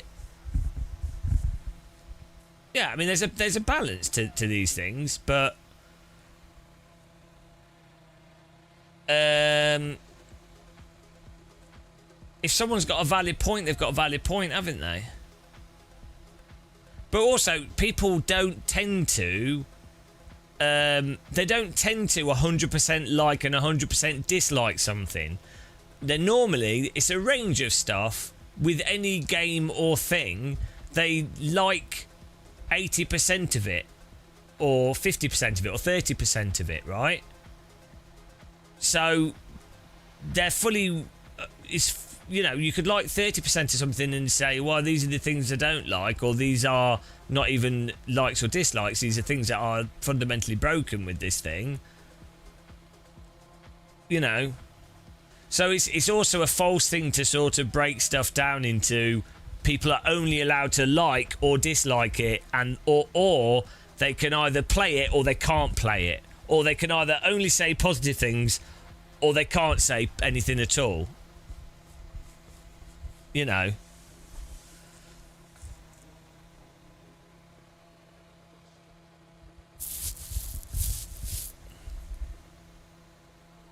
Yeah, I think what people do is they point out, so like the Battlefield 6 is a good example. The beta, lots of people pointed out the maps are tiny, right? And Battlefield games, the whole point of Battlefield, historically, the IP was you've got bases, you take a vehicle from the base, or you spawn in the base, and then you have to capture points, and you capture the map, and you have to hold those points on the map using vehicles to get around. Not every map, but, generally that was Battlefield. I mean, Battlefield is in the name, right? A field of battle kind of suggests not like a room, right? So when Battlefield 6 came out and people are like, oh, these maps are all really on the small side, or play like small maps, and then instead of people going, oh yeah, no, that's reasonable, which was entirely reasonable, instead of that, you had all these Battlefield 6 fanboys that are just regurgitating live streamers who are hyper positive about stuff because they're all being bloody paid by sponsors, channel members, or the games developer and publisher, or just the games industry for being positive. So then all these fanboys are like, oh yeah, well, the Battlefield 3 didn't all have big maps.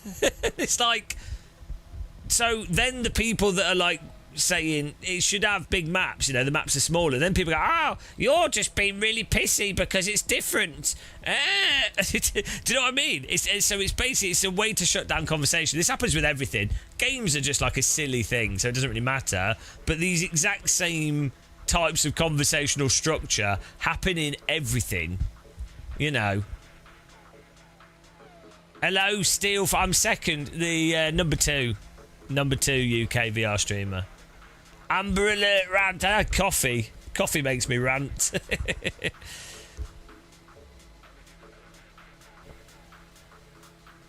Right, also, put it this way.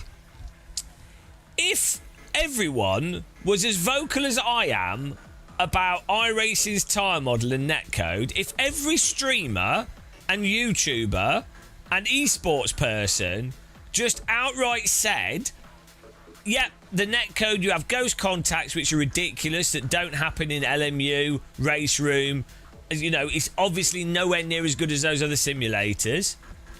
Yet the tyres don't allow you to hold, balance, slip like you can in a real car, like you can in Richard Burns Rally, like you can in Live for Speed, like you can in AC, like you can in Automobilista 1.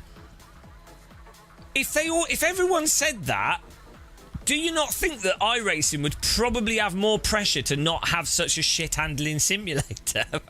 Right? They would have to. And that's what happened when COVID happened, and real drivers that think of sim racing as a joke for the most part came in and were forced to play iRacing. So they weren't iRacing fans, They played it and they were like, this is shit. Like, watch Nicky Team streams. He says, what Nicky Team said in 2020 and when he played iRacing is what 99% of real drivers say about iRacing that I know and I've talked to over the last 2 decades, right?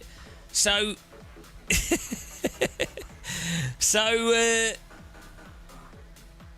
that forced iRacing to superficially pretend to fix the simulator. But they at least had to give it lip service. Before that, they just pretended there was no issue. So, yeah. So I think saying stuff generally is actually a good thing. The problem is most people don't, because they don't want the backlash from someone going, oh, you're being negative. They want to make more money. So it all comes down to money, basically. You make way more money if you don't. If you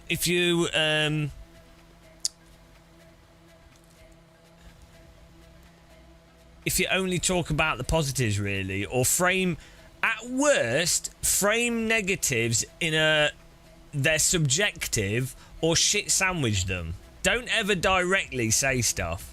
That's if your goal is making money, don't ever be direct about anything. Keep everything ambiguous so that dumb people could interpret it either way, and then there's no way of potentially offending people. You know.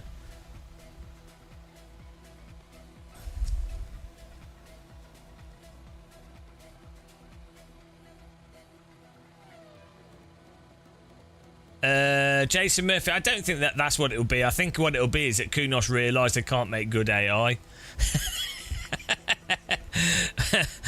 Or that they don't have the resources to balance all the vehicles. That's probably the most likely thing.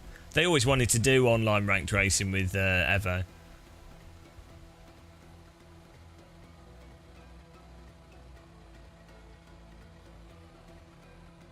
Look at this cockpit, it's so nice.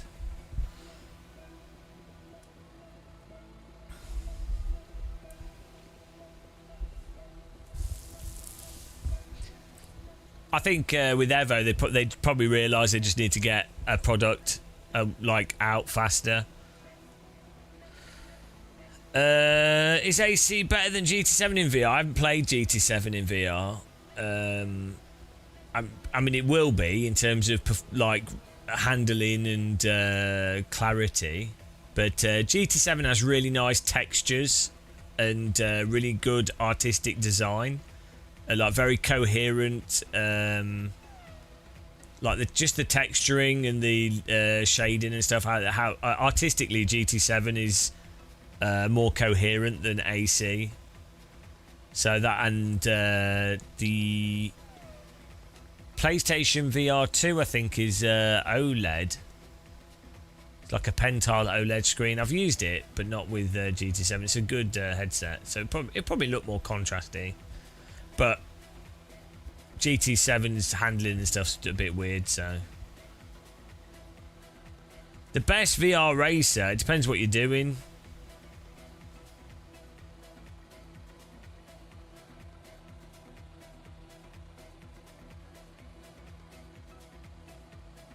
How realistic is GT7? Not very, but it emulates the experience of driving quite well, especially with the gamepad. It's really good.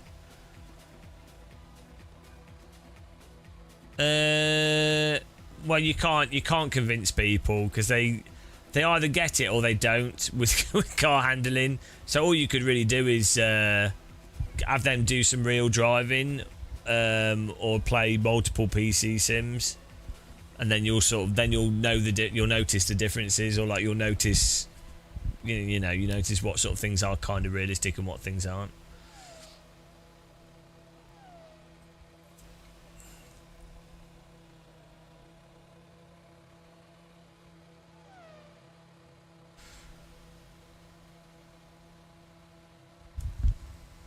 Sometimes, some things are better being unrealistic, like flat spotting's terrible in real life. Random car issues. There's a bunch of stuff in real life that's awful. warming a car up, very like random stuff, just terrible. So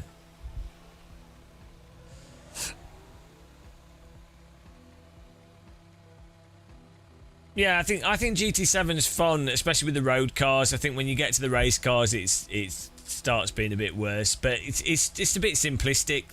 It lacks the depth that AC has, especially with the force feedback. Just lacks detail as well. I really like the off-road driving in GT7. You know that really weird rally track they have, which is just like a single stage. I think that GT could make a really good rally game out of GT.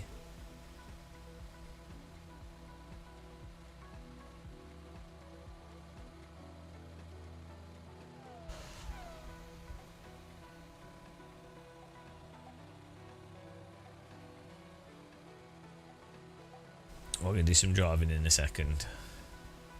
Get back in the car. Thanks everyone for the donations there. Bloody Lawrence at the top, and bribe to subscribe.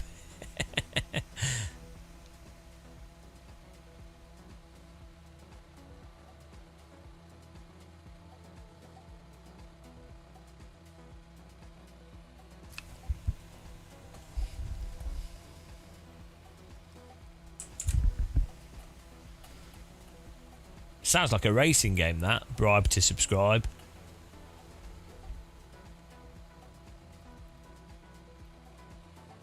And the thing is,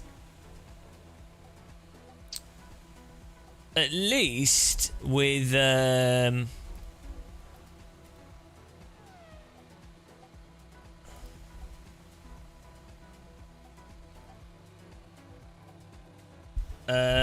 least we've got AC. I mean, that's the thing is, you still got the old games. So, worst case, you can still play the old games.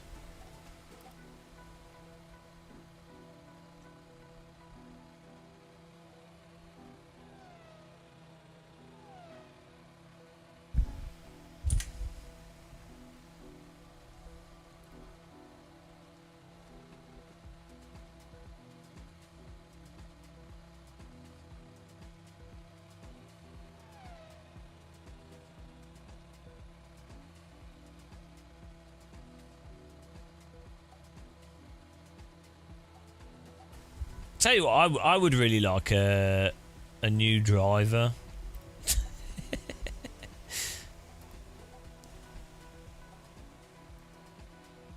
Like based off, you know the old driver games. A new driver based off the old ones.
Emotional damage. Right, here we go.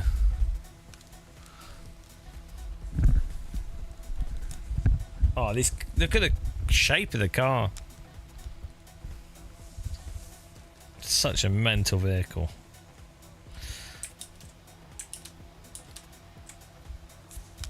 I don't think I've ever seen one of these in real life. Oh, I actually I have on a racetrack, but not. I've not been not close to it.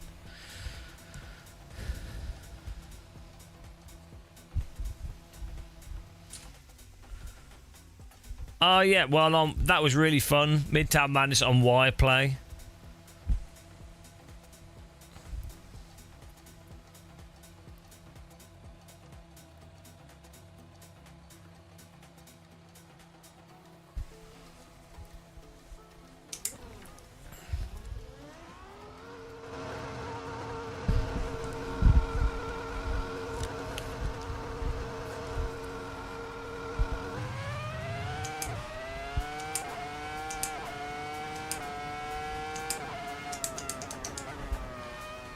I mean, I guess Grand Theft Auto kind of replaced that, didn't it?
The Game Muscle files, they've all been redacted. All my lap times have been redacted to protect my ego.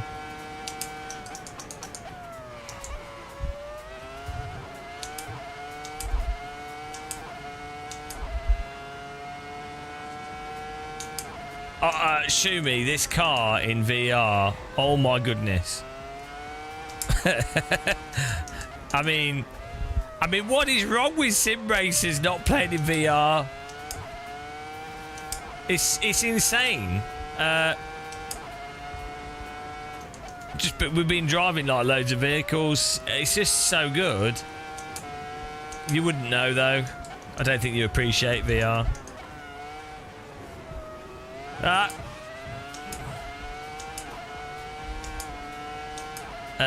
It's Sim Hub has leaderboards built into it, and then you can send them over your network to screens and stuff. I'm sending it to. You can add it as a browser source to OBS.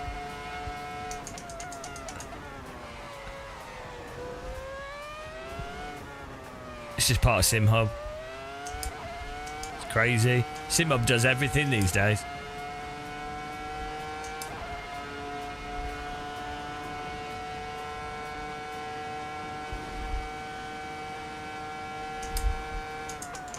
Because that's on my streaming PC. It's not on my. I mean, you can have it as an overlay, but you wouldn't be able to see it in VR. I use Bcast tools in VR for a really good leaderboard. Yeah, it's not an AC plugin. Bcast tools leaderboard is what I use in the this thing here.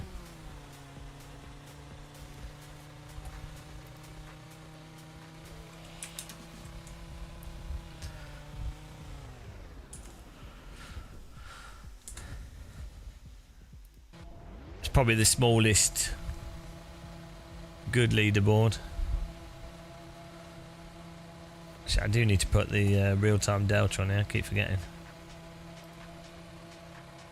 I tried higher bit rates and it doesn't seem to be a problem now. So I feel like 750, 800 should be all right.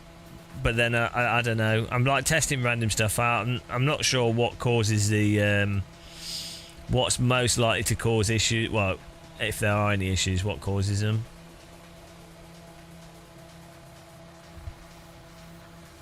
Yeah, get Bcast tools. It's called Bcast, and then it's called Bcast Standing, and it's the most compact leaderboard that has the details on it. The only downside is it was designed for commentary, so if you click on someone's name, it takes you to their car, and then you have to use the shortcut keys to get back to your car.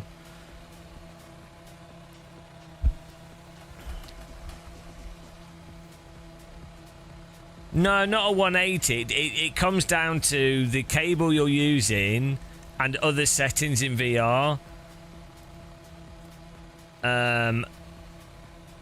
Basically.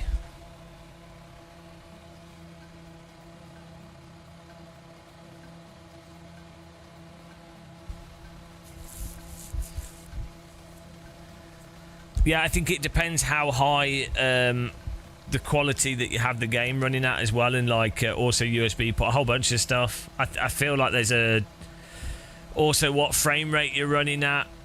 In theory, as long as the cable's good enough, as long as the USB bus is good enough, it shouldn't be a problem, because the headset should be able to encode 900. There is a voice chat in AC, yeah, but not. The problem is, unless it's there by default, not everyone is going to use it. So,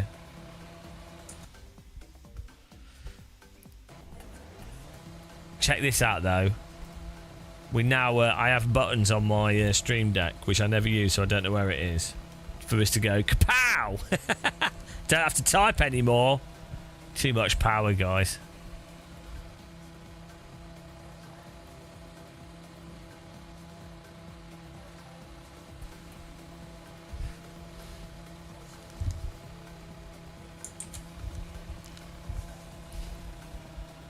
Hello, Thom. I will do some more iRacing at some point. It just it makes me a bit miserable. I know this is what the rate. We've done, like, to be fair, we've had like 10 people. We started streaming at 1 a.m. and basically at all times we've had like 10, 12 people, and we've been driving like rando mod shit. So. It's been pretty amazing. It's pretty amazing that we can have like a grid on anything in AC at any time of day, any day of the week. So that's pretty cool.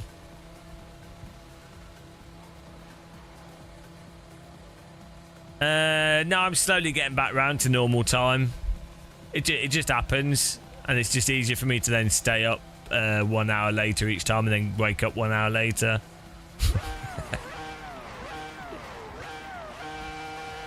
Here we go.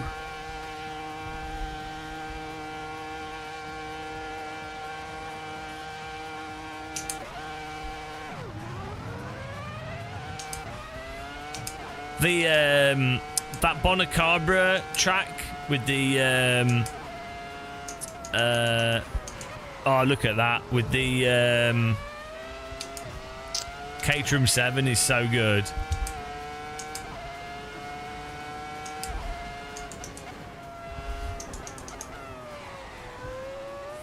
Oh, it went too wide.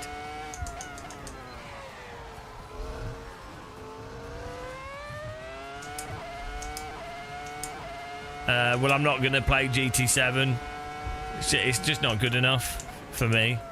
It's not a bad game, but it's, you know, if you've got a sim rig with VR and AC, unless you want to do the single player stuff or some nostalgia. To be honest, if I was going to play GT, I'd fire up an emulator and play like the really old GTs, because I think they're better games.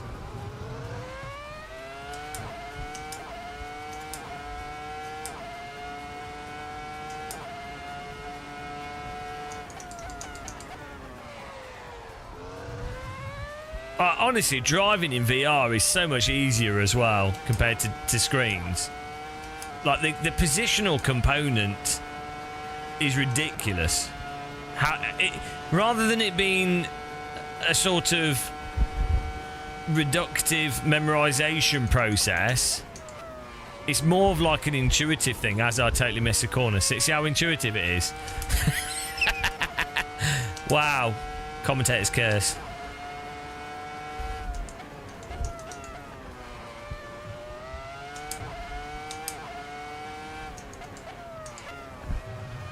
Bloody hell. Do not use second. Well, that was first gear.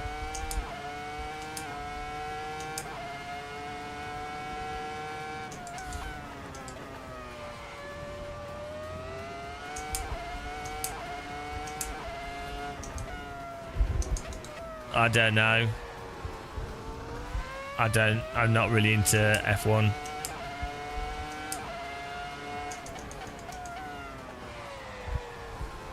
As long as there's entertaining racing, it'll be interesting to see if those cars produce better racing or not. And then they don't, they probably won't, and then you have to wait another 6 years for another change. So stupid.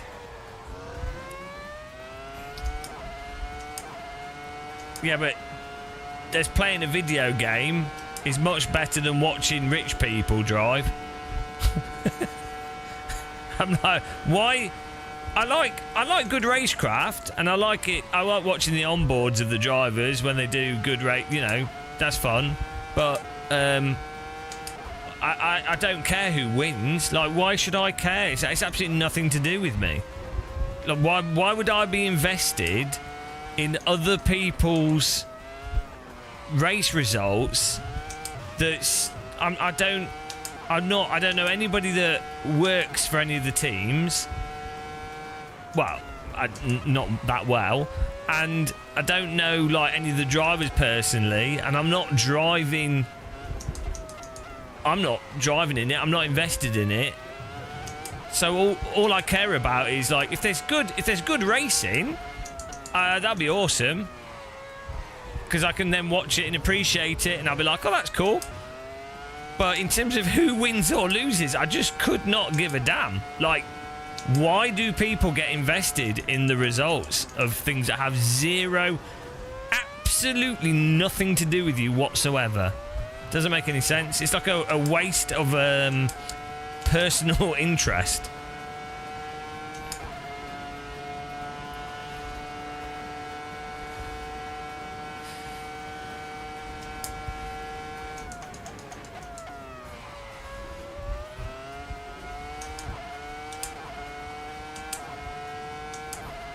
Yeah, I mean, I don't support. I like watching a good game of football, but I just don't know why I don't know. As an arbitrary thing to do with a group of friends and a thing to follow in a silly way, sure.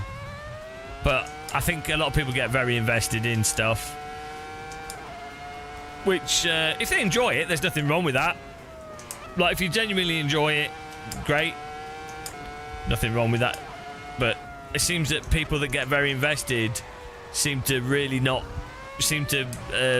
not enjoy it when things aren't going well for something that's totally out of their control and unrelated to them. So I don't see the point. I used to be invested in football. When I was like 15, I would support a football team and I'd be like, oh, I really hope they win. And then I was like, this is absolutely stupid.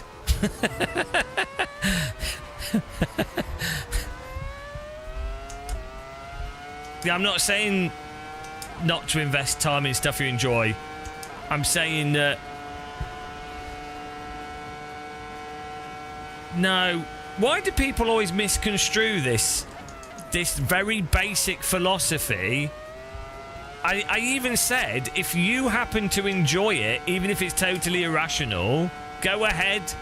But I've noticed that a lot of people that are invested in these things genuinely feel negative emotion when their football team loses,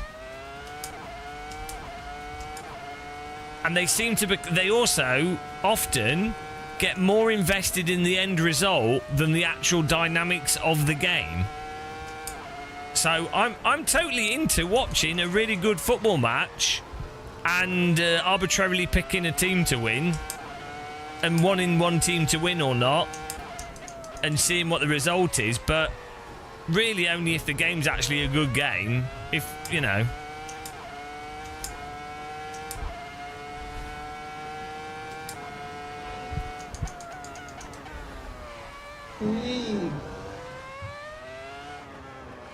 Yeah, as I say, I think if you do it in a totally arbitrary, stupid way, and you're aware that it's moronic, it's totally fine. There's a hell of a lot of people that are not aware of how moronic it is, and are very deeply invested. You know, which is slightly disturbing to me.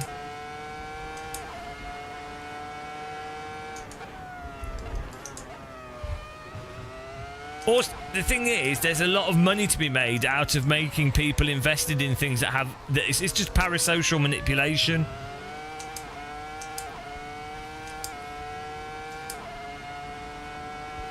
Oh, you are totally part of the team. You're very special to us.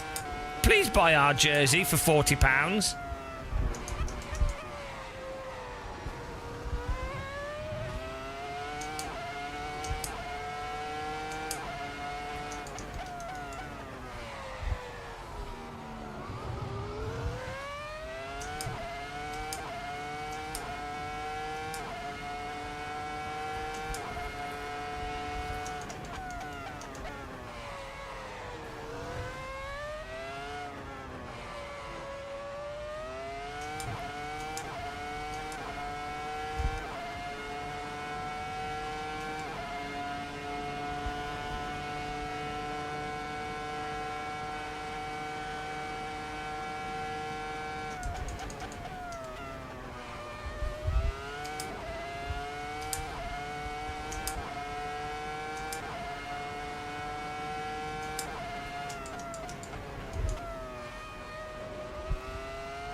I support my country when it does good stuff. I don't support it when it does bad stuff. Lots of groups of things do good and bad things.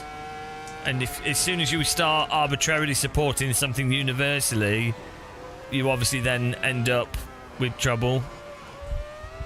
But you should all support me universally, because I am the #2 world's best VR sim racer.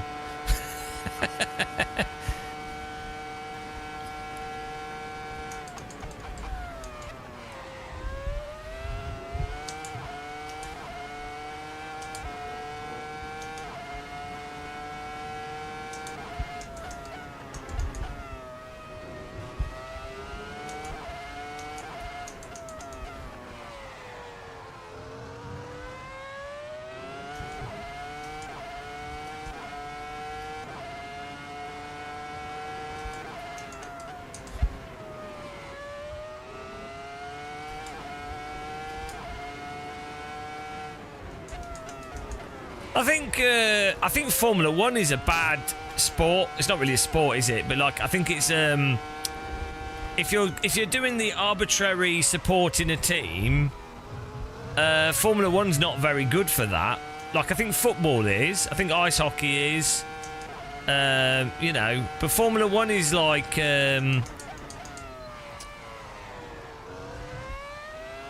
It's not really. I don't think it really works in that way as a.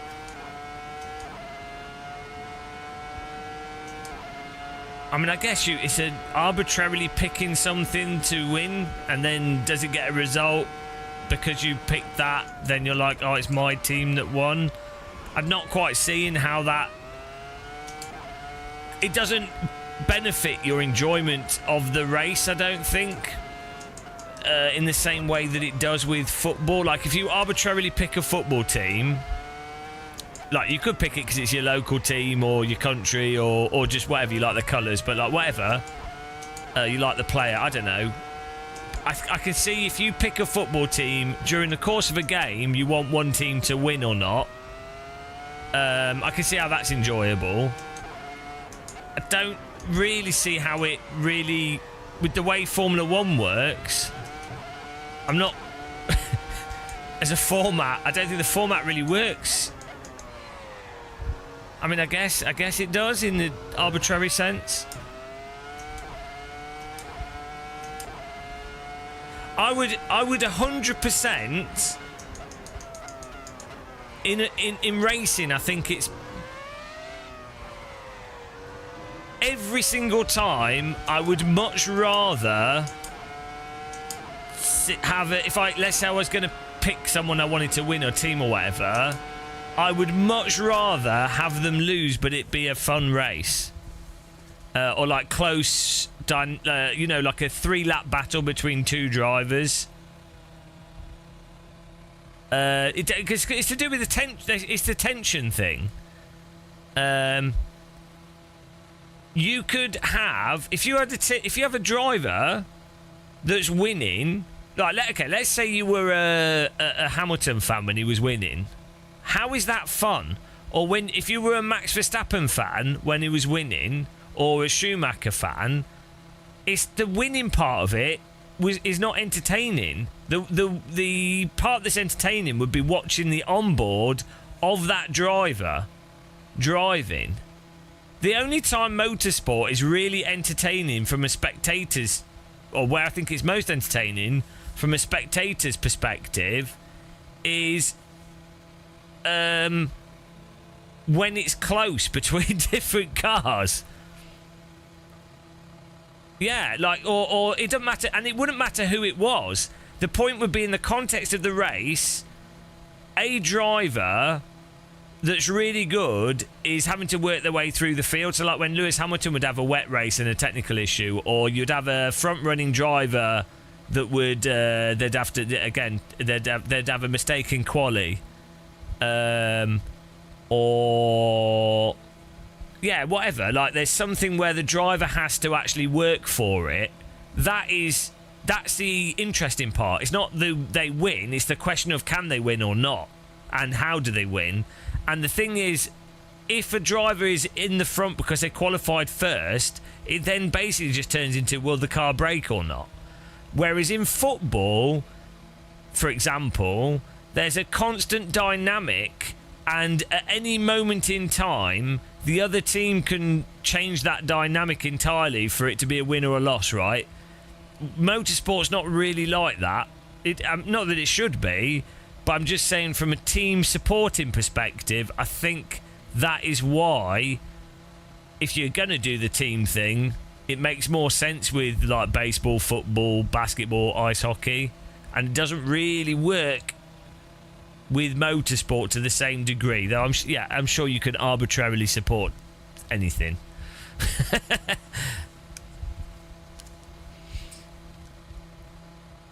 So, I mean, as an example, the drivers that I used to always like were... I liked Schumacher, especially when he was in the shitter car. Robert Kubica. I liked Hamilton when he was in... when it was bad races. I mean, Verstappen seems like a nice person and everything, and insane driving talent, but I've never really... I mean, he's had some races that were particularly entertaining, but it's never been like, oh, I'm support, I'm not against him either. It's just, I don't see the point. That's all. So, you support the tyre brand, yeah. We'll do another race, guys, on this track. It's good. It's good fun. I also want to do some more quali on here. You left the server. You need to get back in. Did I push the wrong button then? I think I did. Whoops.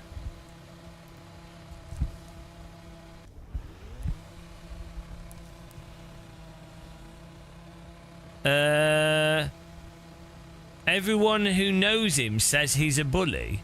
No, they don't. What are you talking about? I assume you mean on the racetrack. No, I mean... yeah, I mean, okay, maybe you don't, but...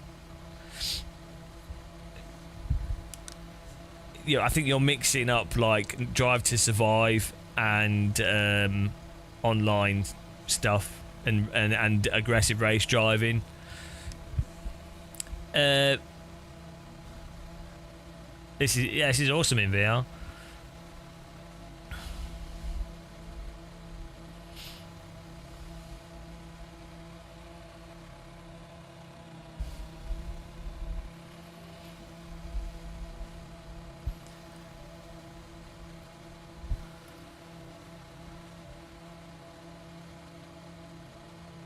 Am I cooking a video? No, I don't care.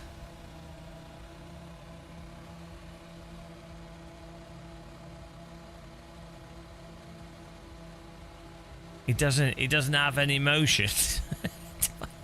I don't know how you can come to these conclusions of people that you don't know. Yeah, it's just weird. It doesn't make any sense. You don't know these people, so like it's weird to base your views on anybody from Drive to Survive and TV coverage. I mean, people will do that. They see that it's a personality, isn't it? But yeah, but you know that your perception of them is based off a fictional character, right? Yeah. So you're just saying the fictional character, not the actual. He does like real stuff as well. Like, I mean, he's involved with a fair bit of sim racing stuff. Generally terrible people don't try to like open up opportunities for like lower income people that have just got into motorsport through sim racing. Or like get involved with like rando sim stuff and other things. So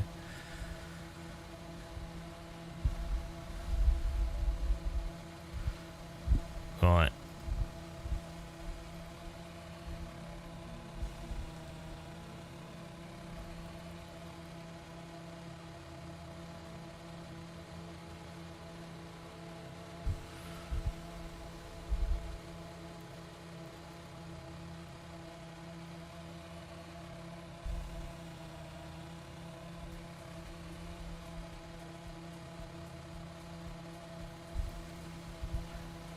Well, what's weird is talking about on-track aggression. It's weird how people are negative towards drivers that drive aggressive, right? It's a weird thing to be. It's basically a form of demonstrating that you've been manipulated by commentary and media, because absolutely the results speak for themselves. All through the history of sports, but in motorsport especially, driving aggressive or towing the line and slightly more until the rules are put on you absolutely makes sense to do strategically.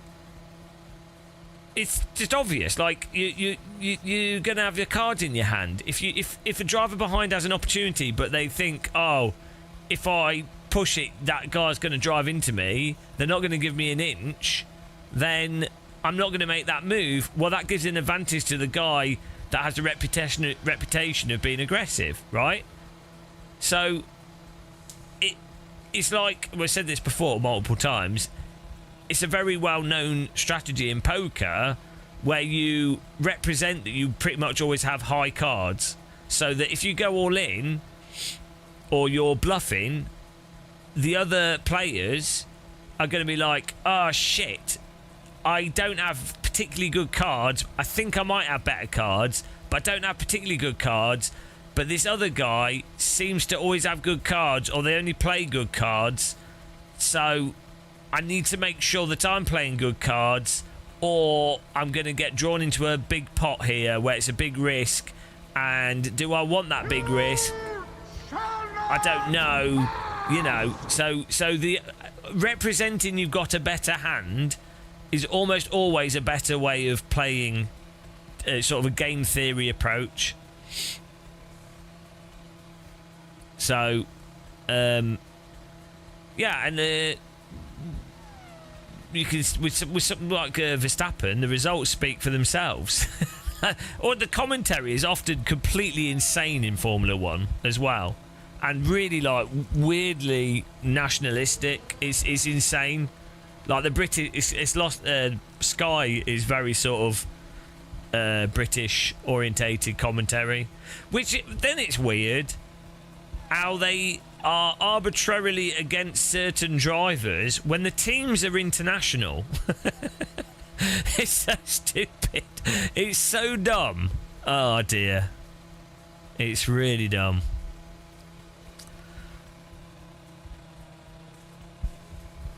But also, as a spectator, what's more entertaining? Drivers battling each other hard, or drivers going, oh, well, I'll just stay behind this car because otherwise my tyres will wear out. Or the driver in front going, oh, I'll just let them go through because they've got a better strategy. Oh, I won't bother defending. Maybe people want it to be like iRacing, where it's just better to not race. But the commentators said it was aggressive. Oh, no, what a bad boy. Oh, dear. It's rant 10 of the day. I think we could do some more.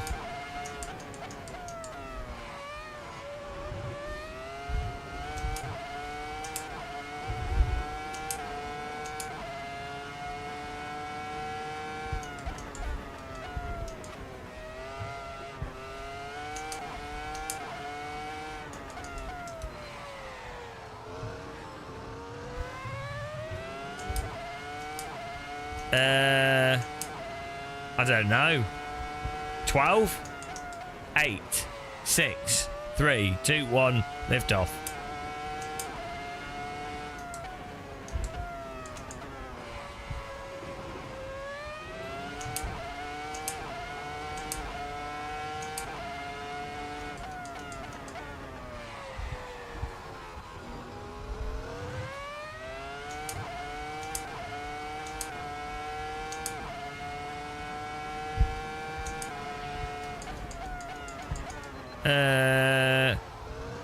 VR makes it easier to position the vehicle and easier to see where other cars are, and it's just more intuitive, it's more immersive, makes braking and stuff more obvious. It makes lateral movement of the vehicle more obvious. It makes it easier to sort of drive more intuitively, I think.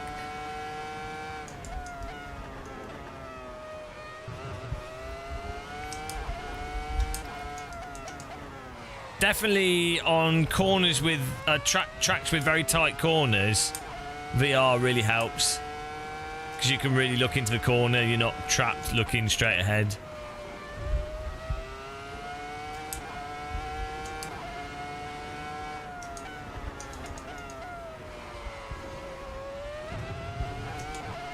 Puts you in the game.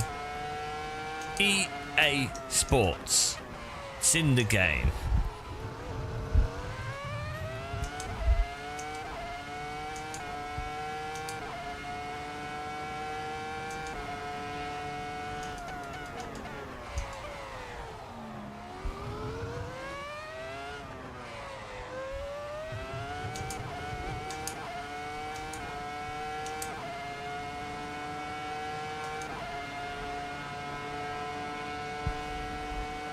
We need faster people in here.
Whoa, S. Clark's trying to catch us, but he's a second too slow so far.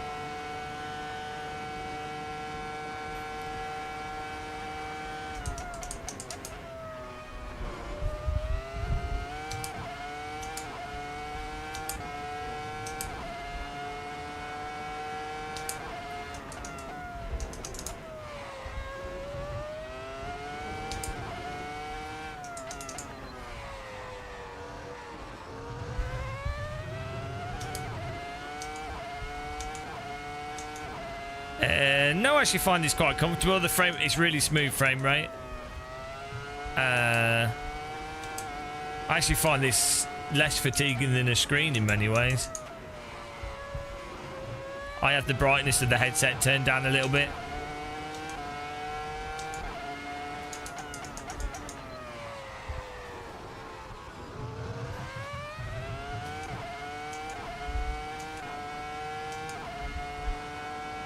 I mean, I was already tired when I started live streaming. I have this set up so nice though. It's like ridiculously clear. Really nice. I've got a fan blowing in the face. It's like wearing a helmet, to be honest. Especially with the headphones on.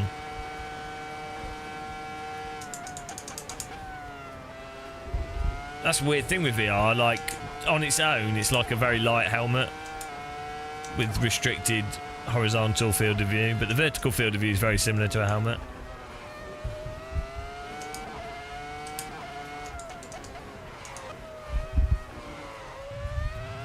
Downshifted too much, I need to do that in a second.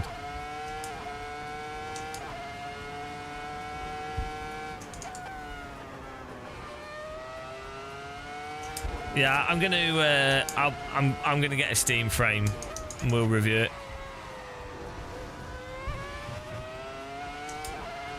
I'm looking forward to it though. So far of stuff that's leaked, it's very light. People are saying it's very comfortable. And no, it's like within the next 3 months.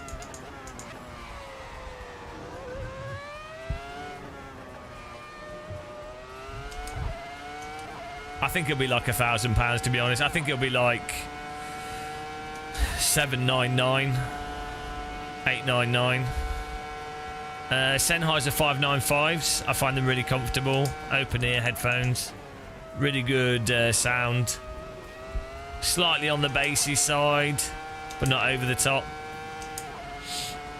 They're really good for video game audio and dance music and stuff.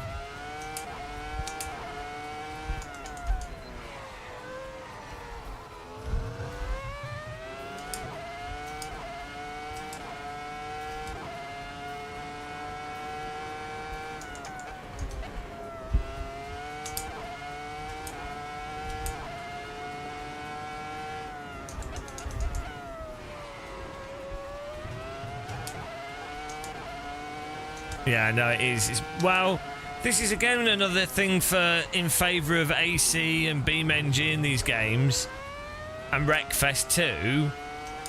A truly budget PC, like an £800 PC, like 16 gig of RAM, low end, like a 50 or 5060 or whatever, like whatever the £300, £200 graphics card is. Even on board graphics on your CPU, you can play AC. And so this is the problem with like these new bloody games where you need like fast computers to run them. It's like, well, ain't no one gonna have a fast computer for the next 5 years. It's things are not moving as quickly as they used to. Where, you know, if you start a game and you developed, it takes 3 or 4 years to build. It used to be that you'd be 2 gens of graphics card, and those 2 gens of graphics card were like massively better. But for the last 8 years, it's not really been like that. A lot of people are on lower end systems and just stuck.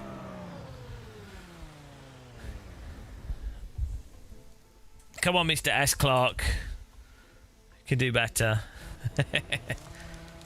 Wow, what's going on there? Sometimes the image stabilization thing goes a bit mental with the Oculus.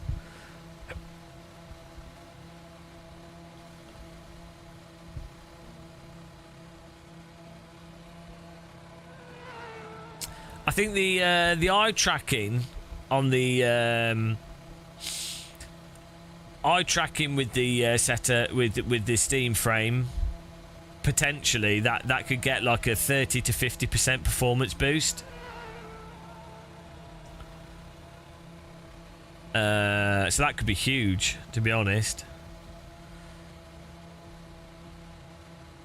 Dynamic foveated rendering, like actual foveated rendering instead of a lot of stuff at the moment uses fixed foveated rendering.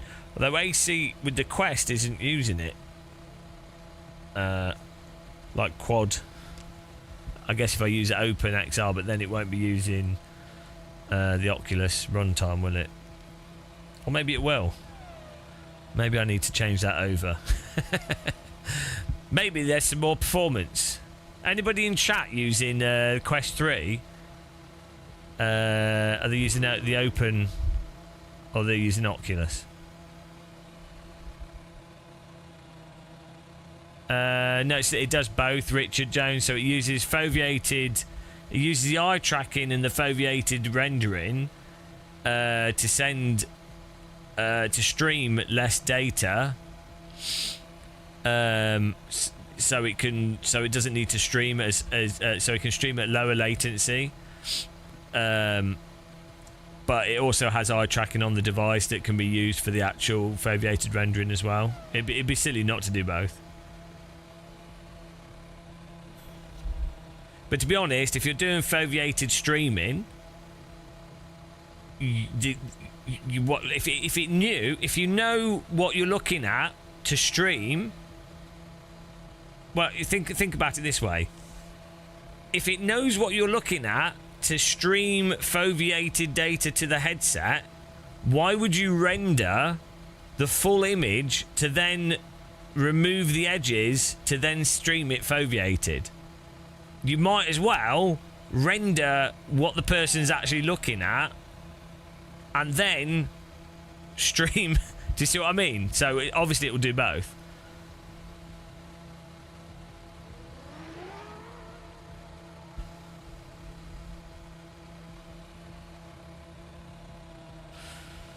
The thing is, it's just games have to integrate it.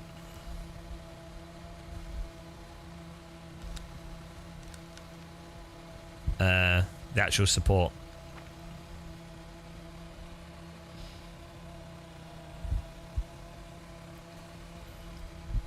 What's the red flashing light mean?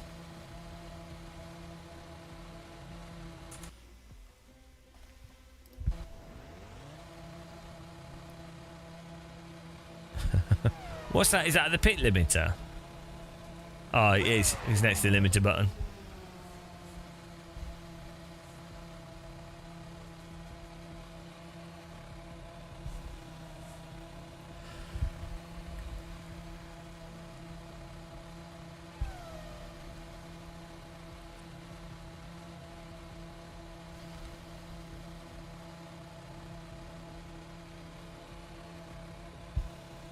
Yeah.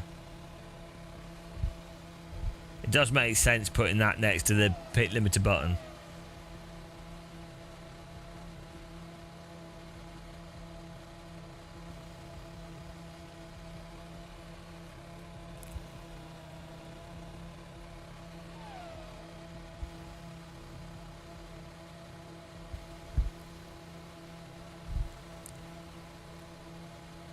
In fact, look, there's a LED light for each. There's like a whole bunch of LED lights on this.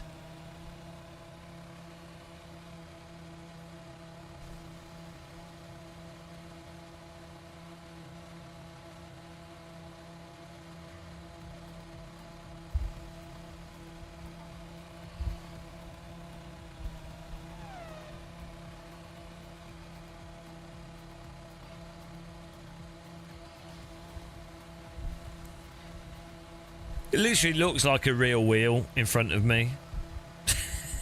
It's crazy.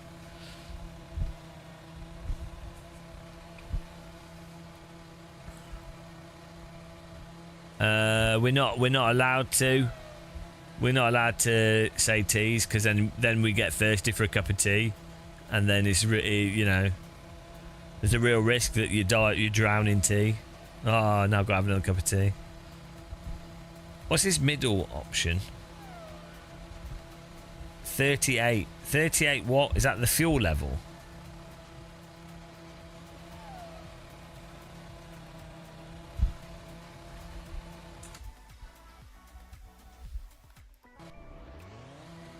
Oh, it is. That's cool. It's got the fuel levels right in the middle of the wheel. This is a good thing as well of not... Exactly, there you go, Lawrence. If you don't put shit on the screen... Right.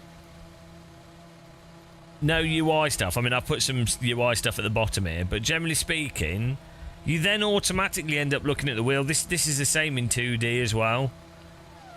And I think that's generally better. Like, the car you're driving, its wheel is designed how it's designed for the car.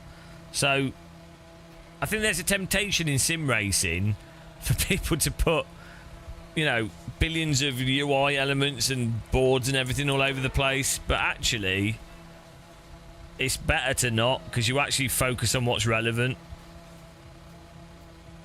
Way more immersive. Yeah, no, I agree, Lawrence C. Lawrence is an intellectual like me. Obviously. Fine intellectual. Sim racing intellectual.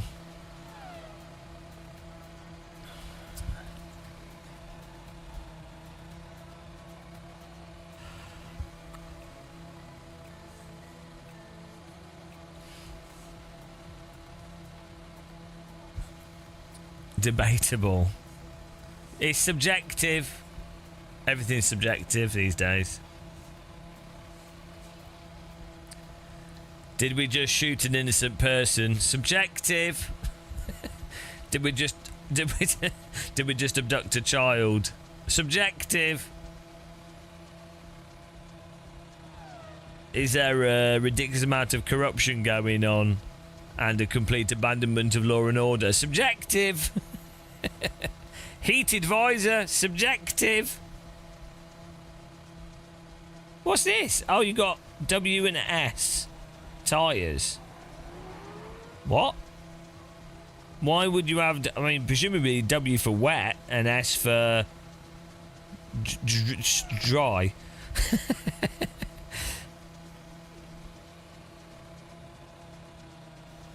Got a reverse button there. I didn't even notice these buttons down here.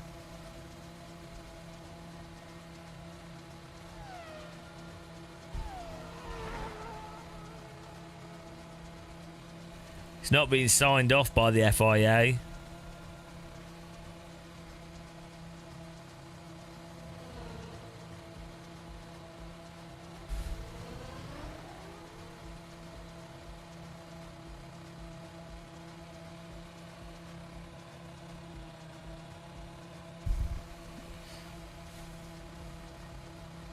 Wonder what those buttons do.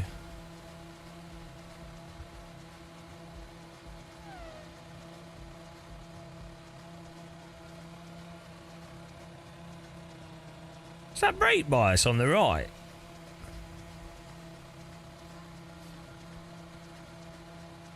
I just thought you put brake bias on the wheel.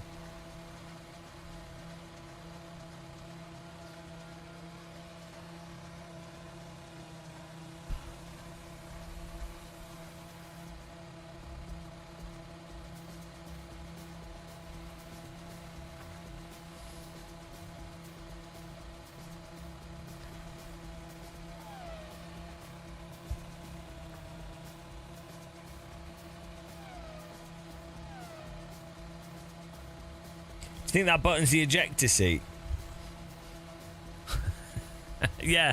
See, Silver Cyclist, I didn't read that. We've got an E here. Now, that's the ejector seat. What's that? Oh, I moved my leg thinking that it would move it. Oh, electric. Oh, like emergency stop maybe for electronics. I moved my leg out of the way in my sim rig. I'm like, oh, that will help. I will be able to see better. Oh, no, it's not real. It's not connected. Let's do one more lap here. Oh, Rato. I'm going to have to do one in soft tyres, aren't I? How dare he beat my time? This is absolute disgrace. Right, here we go. I'm coming. It's only a second. Oh, it's not even... Okay. It's 1.5 seconds. I've got it. Don't worry. It's like a real Formula 1 session. I had to wait just for the track to get better.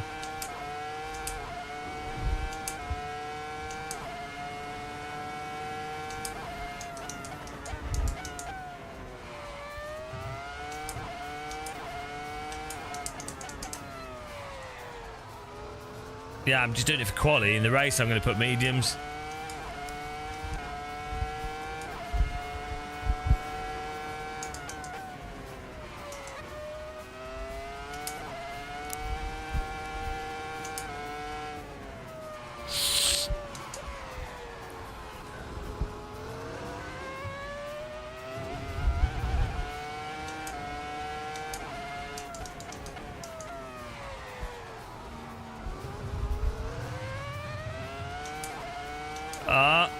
Please don't block me.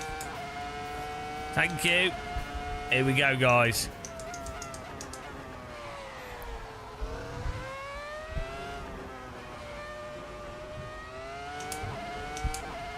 Can we do it? We get 2 laps.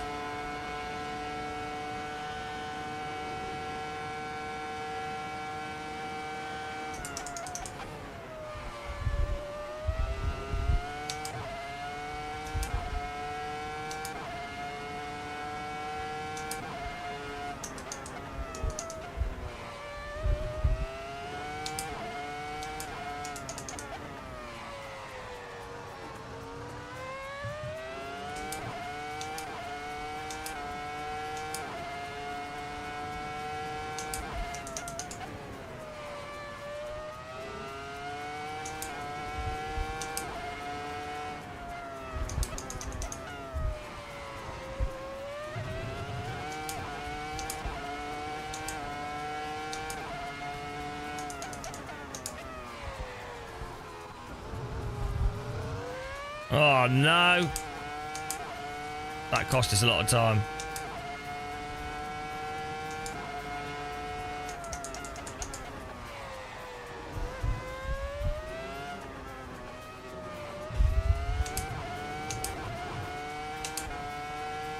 Wow, he's obviously aero boying. I've just set my exact same lap time as last time. We were 2/10 up though.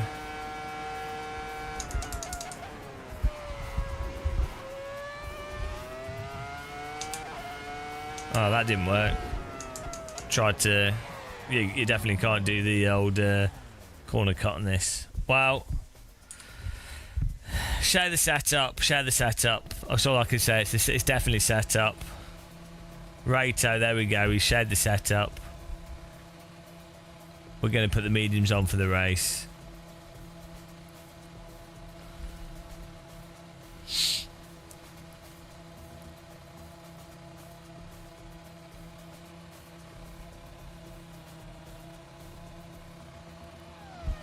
Wow, here we go.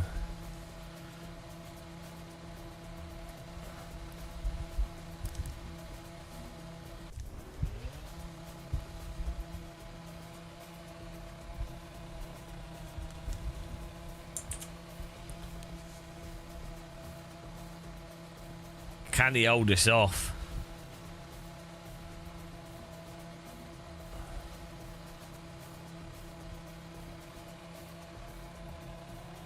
I mean, just imagine if the Codemasters Formula 1 games drove as nice as AC.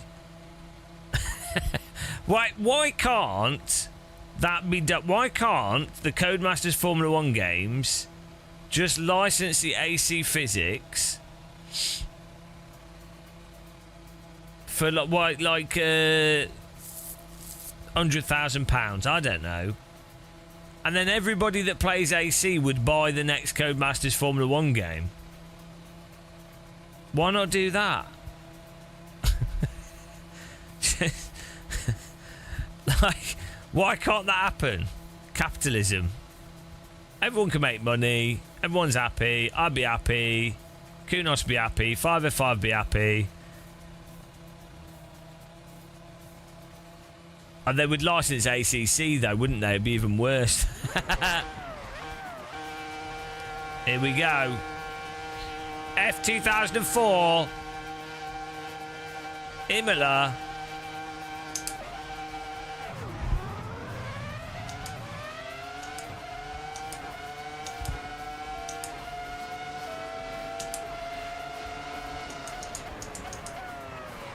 Oh, he's reduced the brake pressure.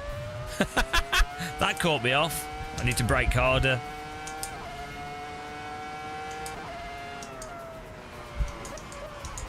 Bloody hell. Why have you reduced the maximum brake pressure? Just push your brake less.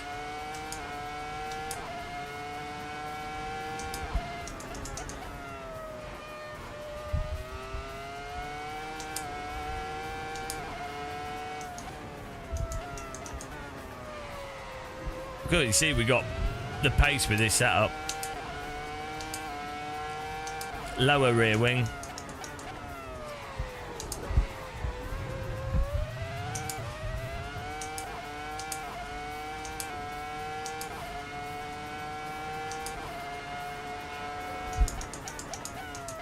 Bloody hell.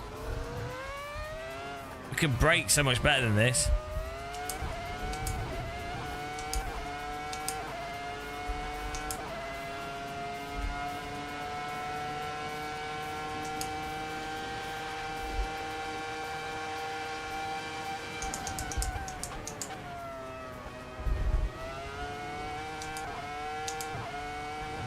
Even he's having trouble braking.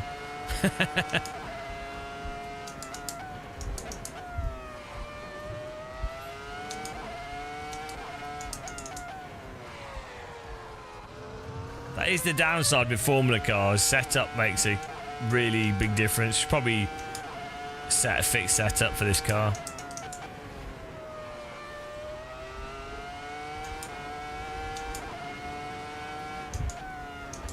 But then I'd have to set a whole custom server thing.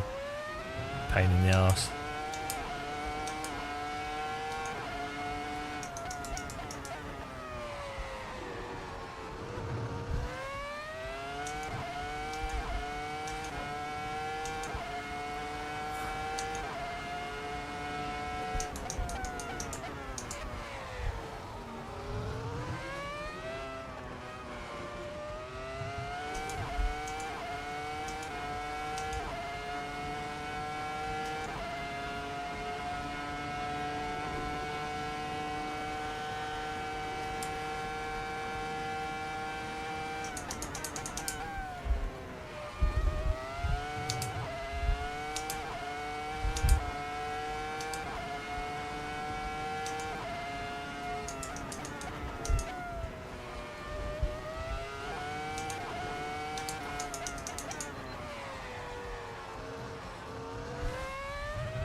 It's such a nice car to just drive around this track.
Whoa!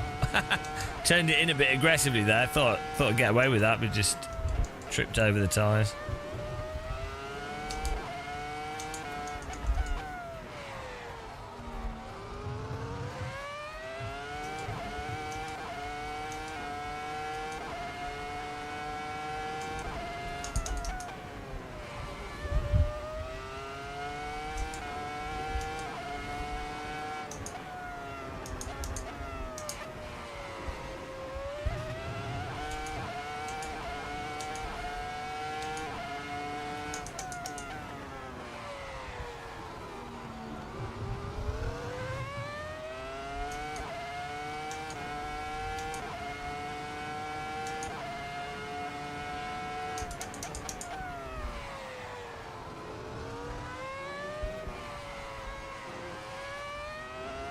It's just so nice to drive, like positioning it.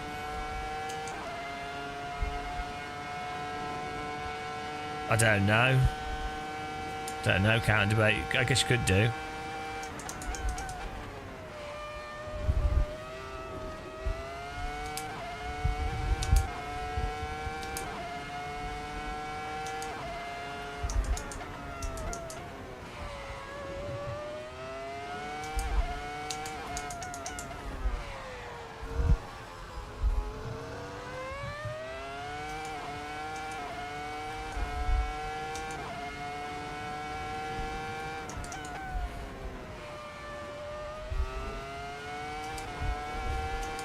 So,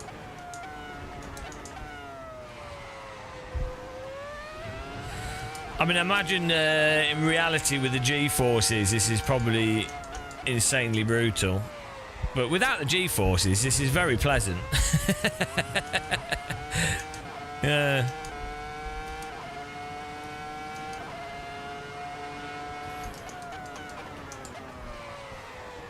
Oh, we've got a car right behind us.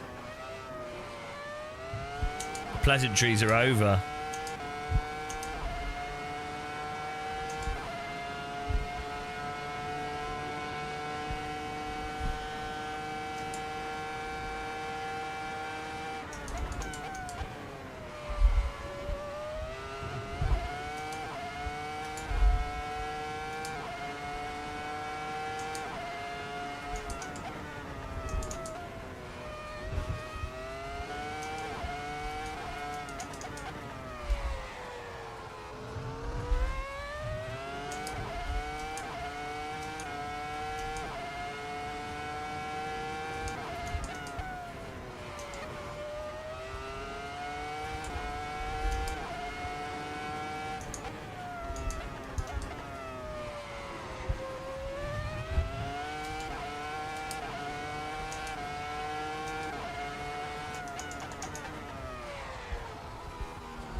Man, it really does not like the bumps.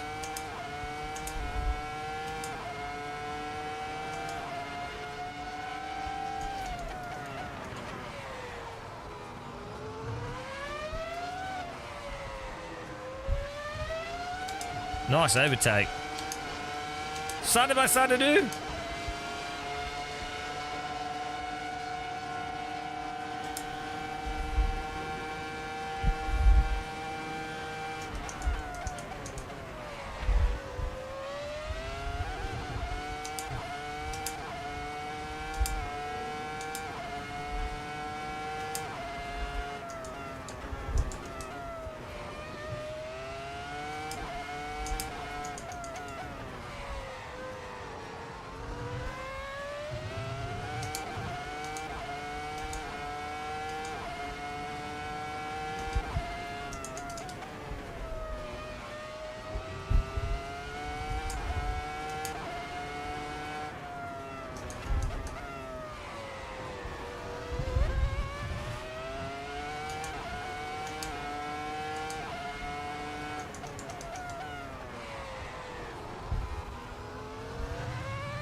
Nice driving.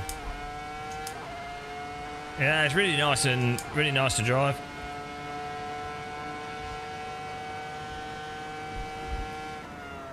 Good overtake by Mr. Rito. Rito!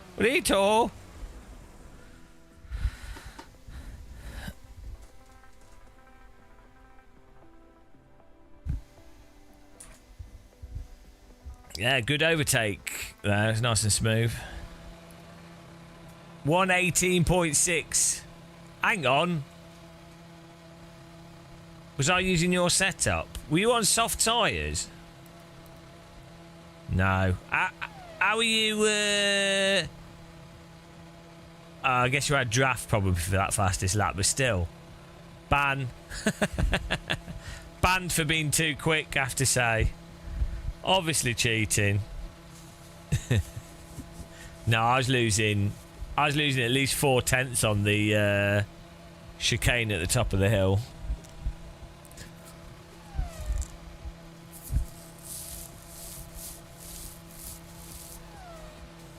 That was good fun. Nice racing. Nice. Yeah, it's really, really good car. Beautiful. What's the time? Oh man, I've been driving for 12 hours. I thought about halfway through a stream, 4 or 5 hours. No, 12 hours. I didn't even notice. It feels like I just started. When I'm in VR driving cars, I'm just like, yeah. I think my brain is like, we've done too much iRacing. This is like, it's probably what it's like for Max Verstappen, only the difference is he's actually talented. I'm like an untalented Max Verstappen where I could just drive cars non-stop badly. He could do it quickly, but I didn't have the go-karting indoctrination when I was a kid, so basically what I'm saying is I'm pretty much on the level with Michael Schumacher and Verstappen. It's just I wasn't given the opportunities. Really, that's the truth. That's the truth of it. You did a 117, probably cold track. Probably cheating. Oh, nuke went off, that's it. It's the end of Italy.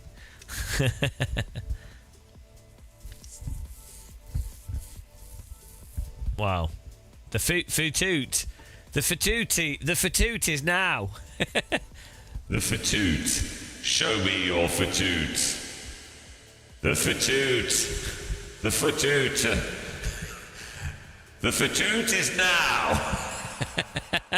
Who doesn't like... I'm worried about the fatoot. It's perfectly normal to be scared of the fatoot.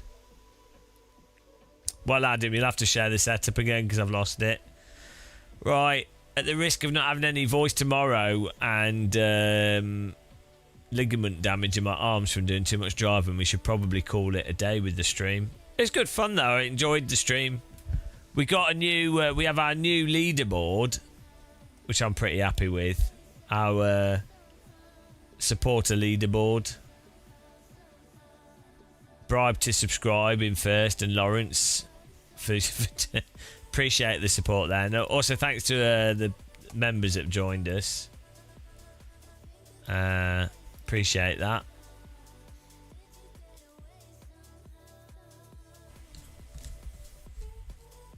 Yeah, I'm gonna have some porridge and do some emails. I'll catch you guys soon. Well, well done for being top commentator. Off to the gulag you go.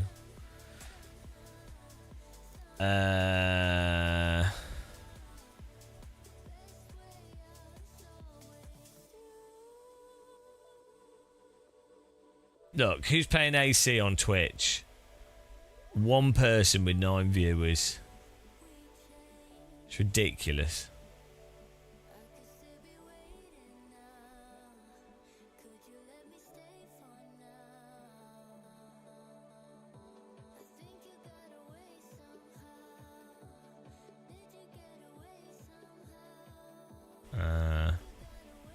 McRalph Racing is live. Let me send you to McRalph Racing. Oh no, Billy Orish is on. Oh, I think he is, unless he's finished. Let me refresh this.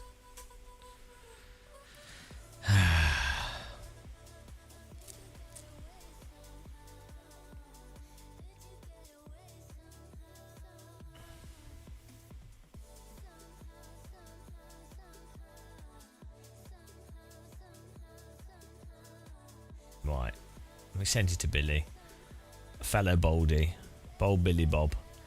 Thanks for watching, guys, and taking part. Appreciate it. Thanks, as I say again, for the donations and the memberships. Really appreciate that. I'll catch you guys soon, hopefully, for some more hosting and racing. Might have to do some cheeky eye racing, but don't tell anyone. Don't let anyone know. Get into trouble. Bye, guys. Bye. Have a good one.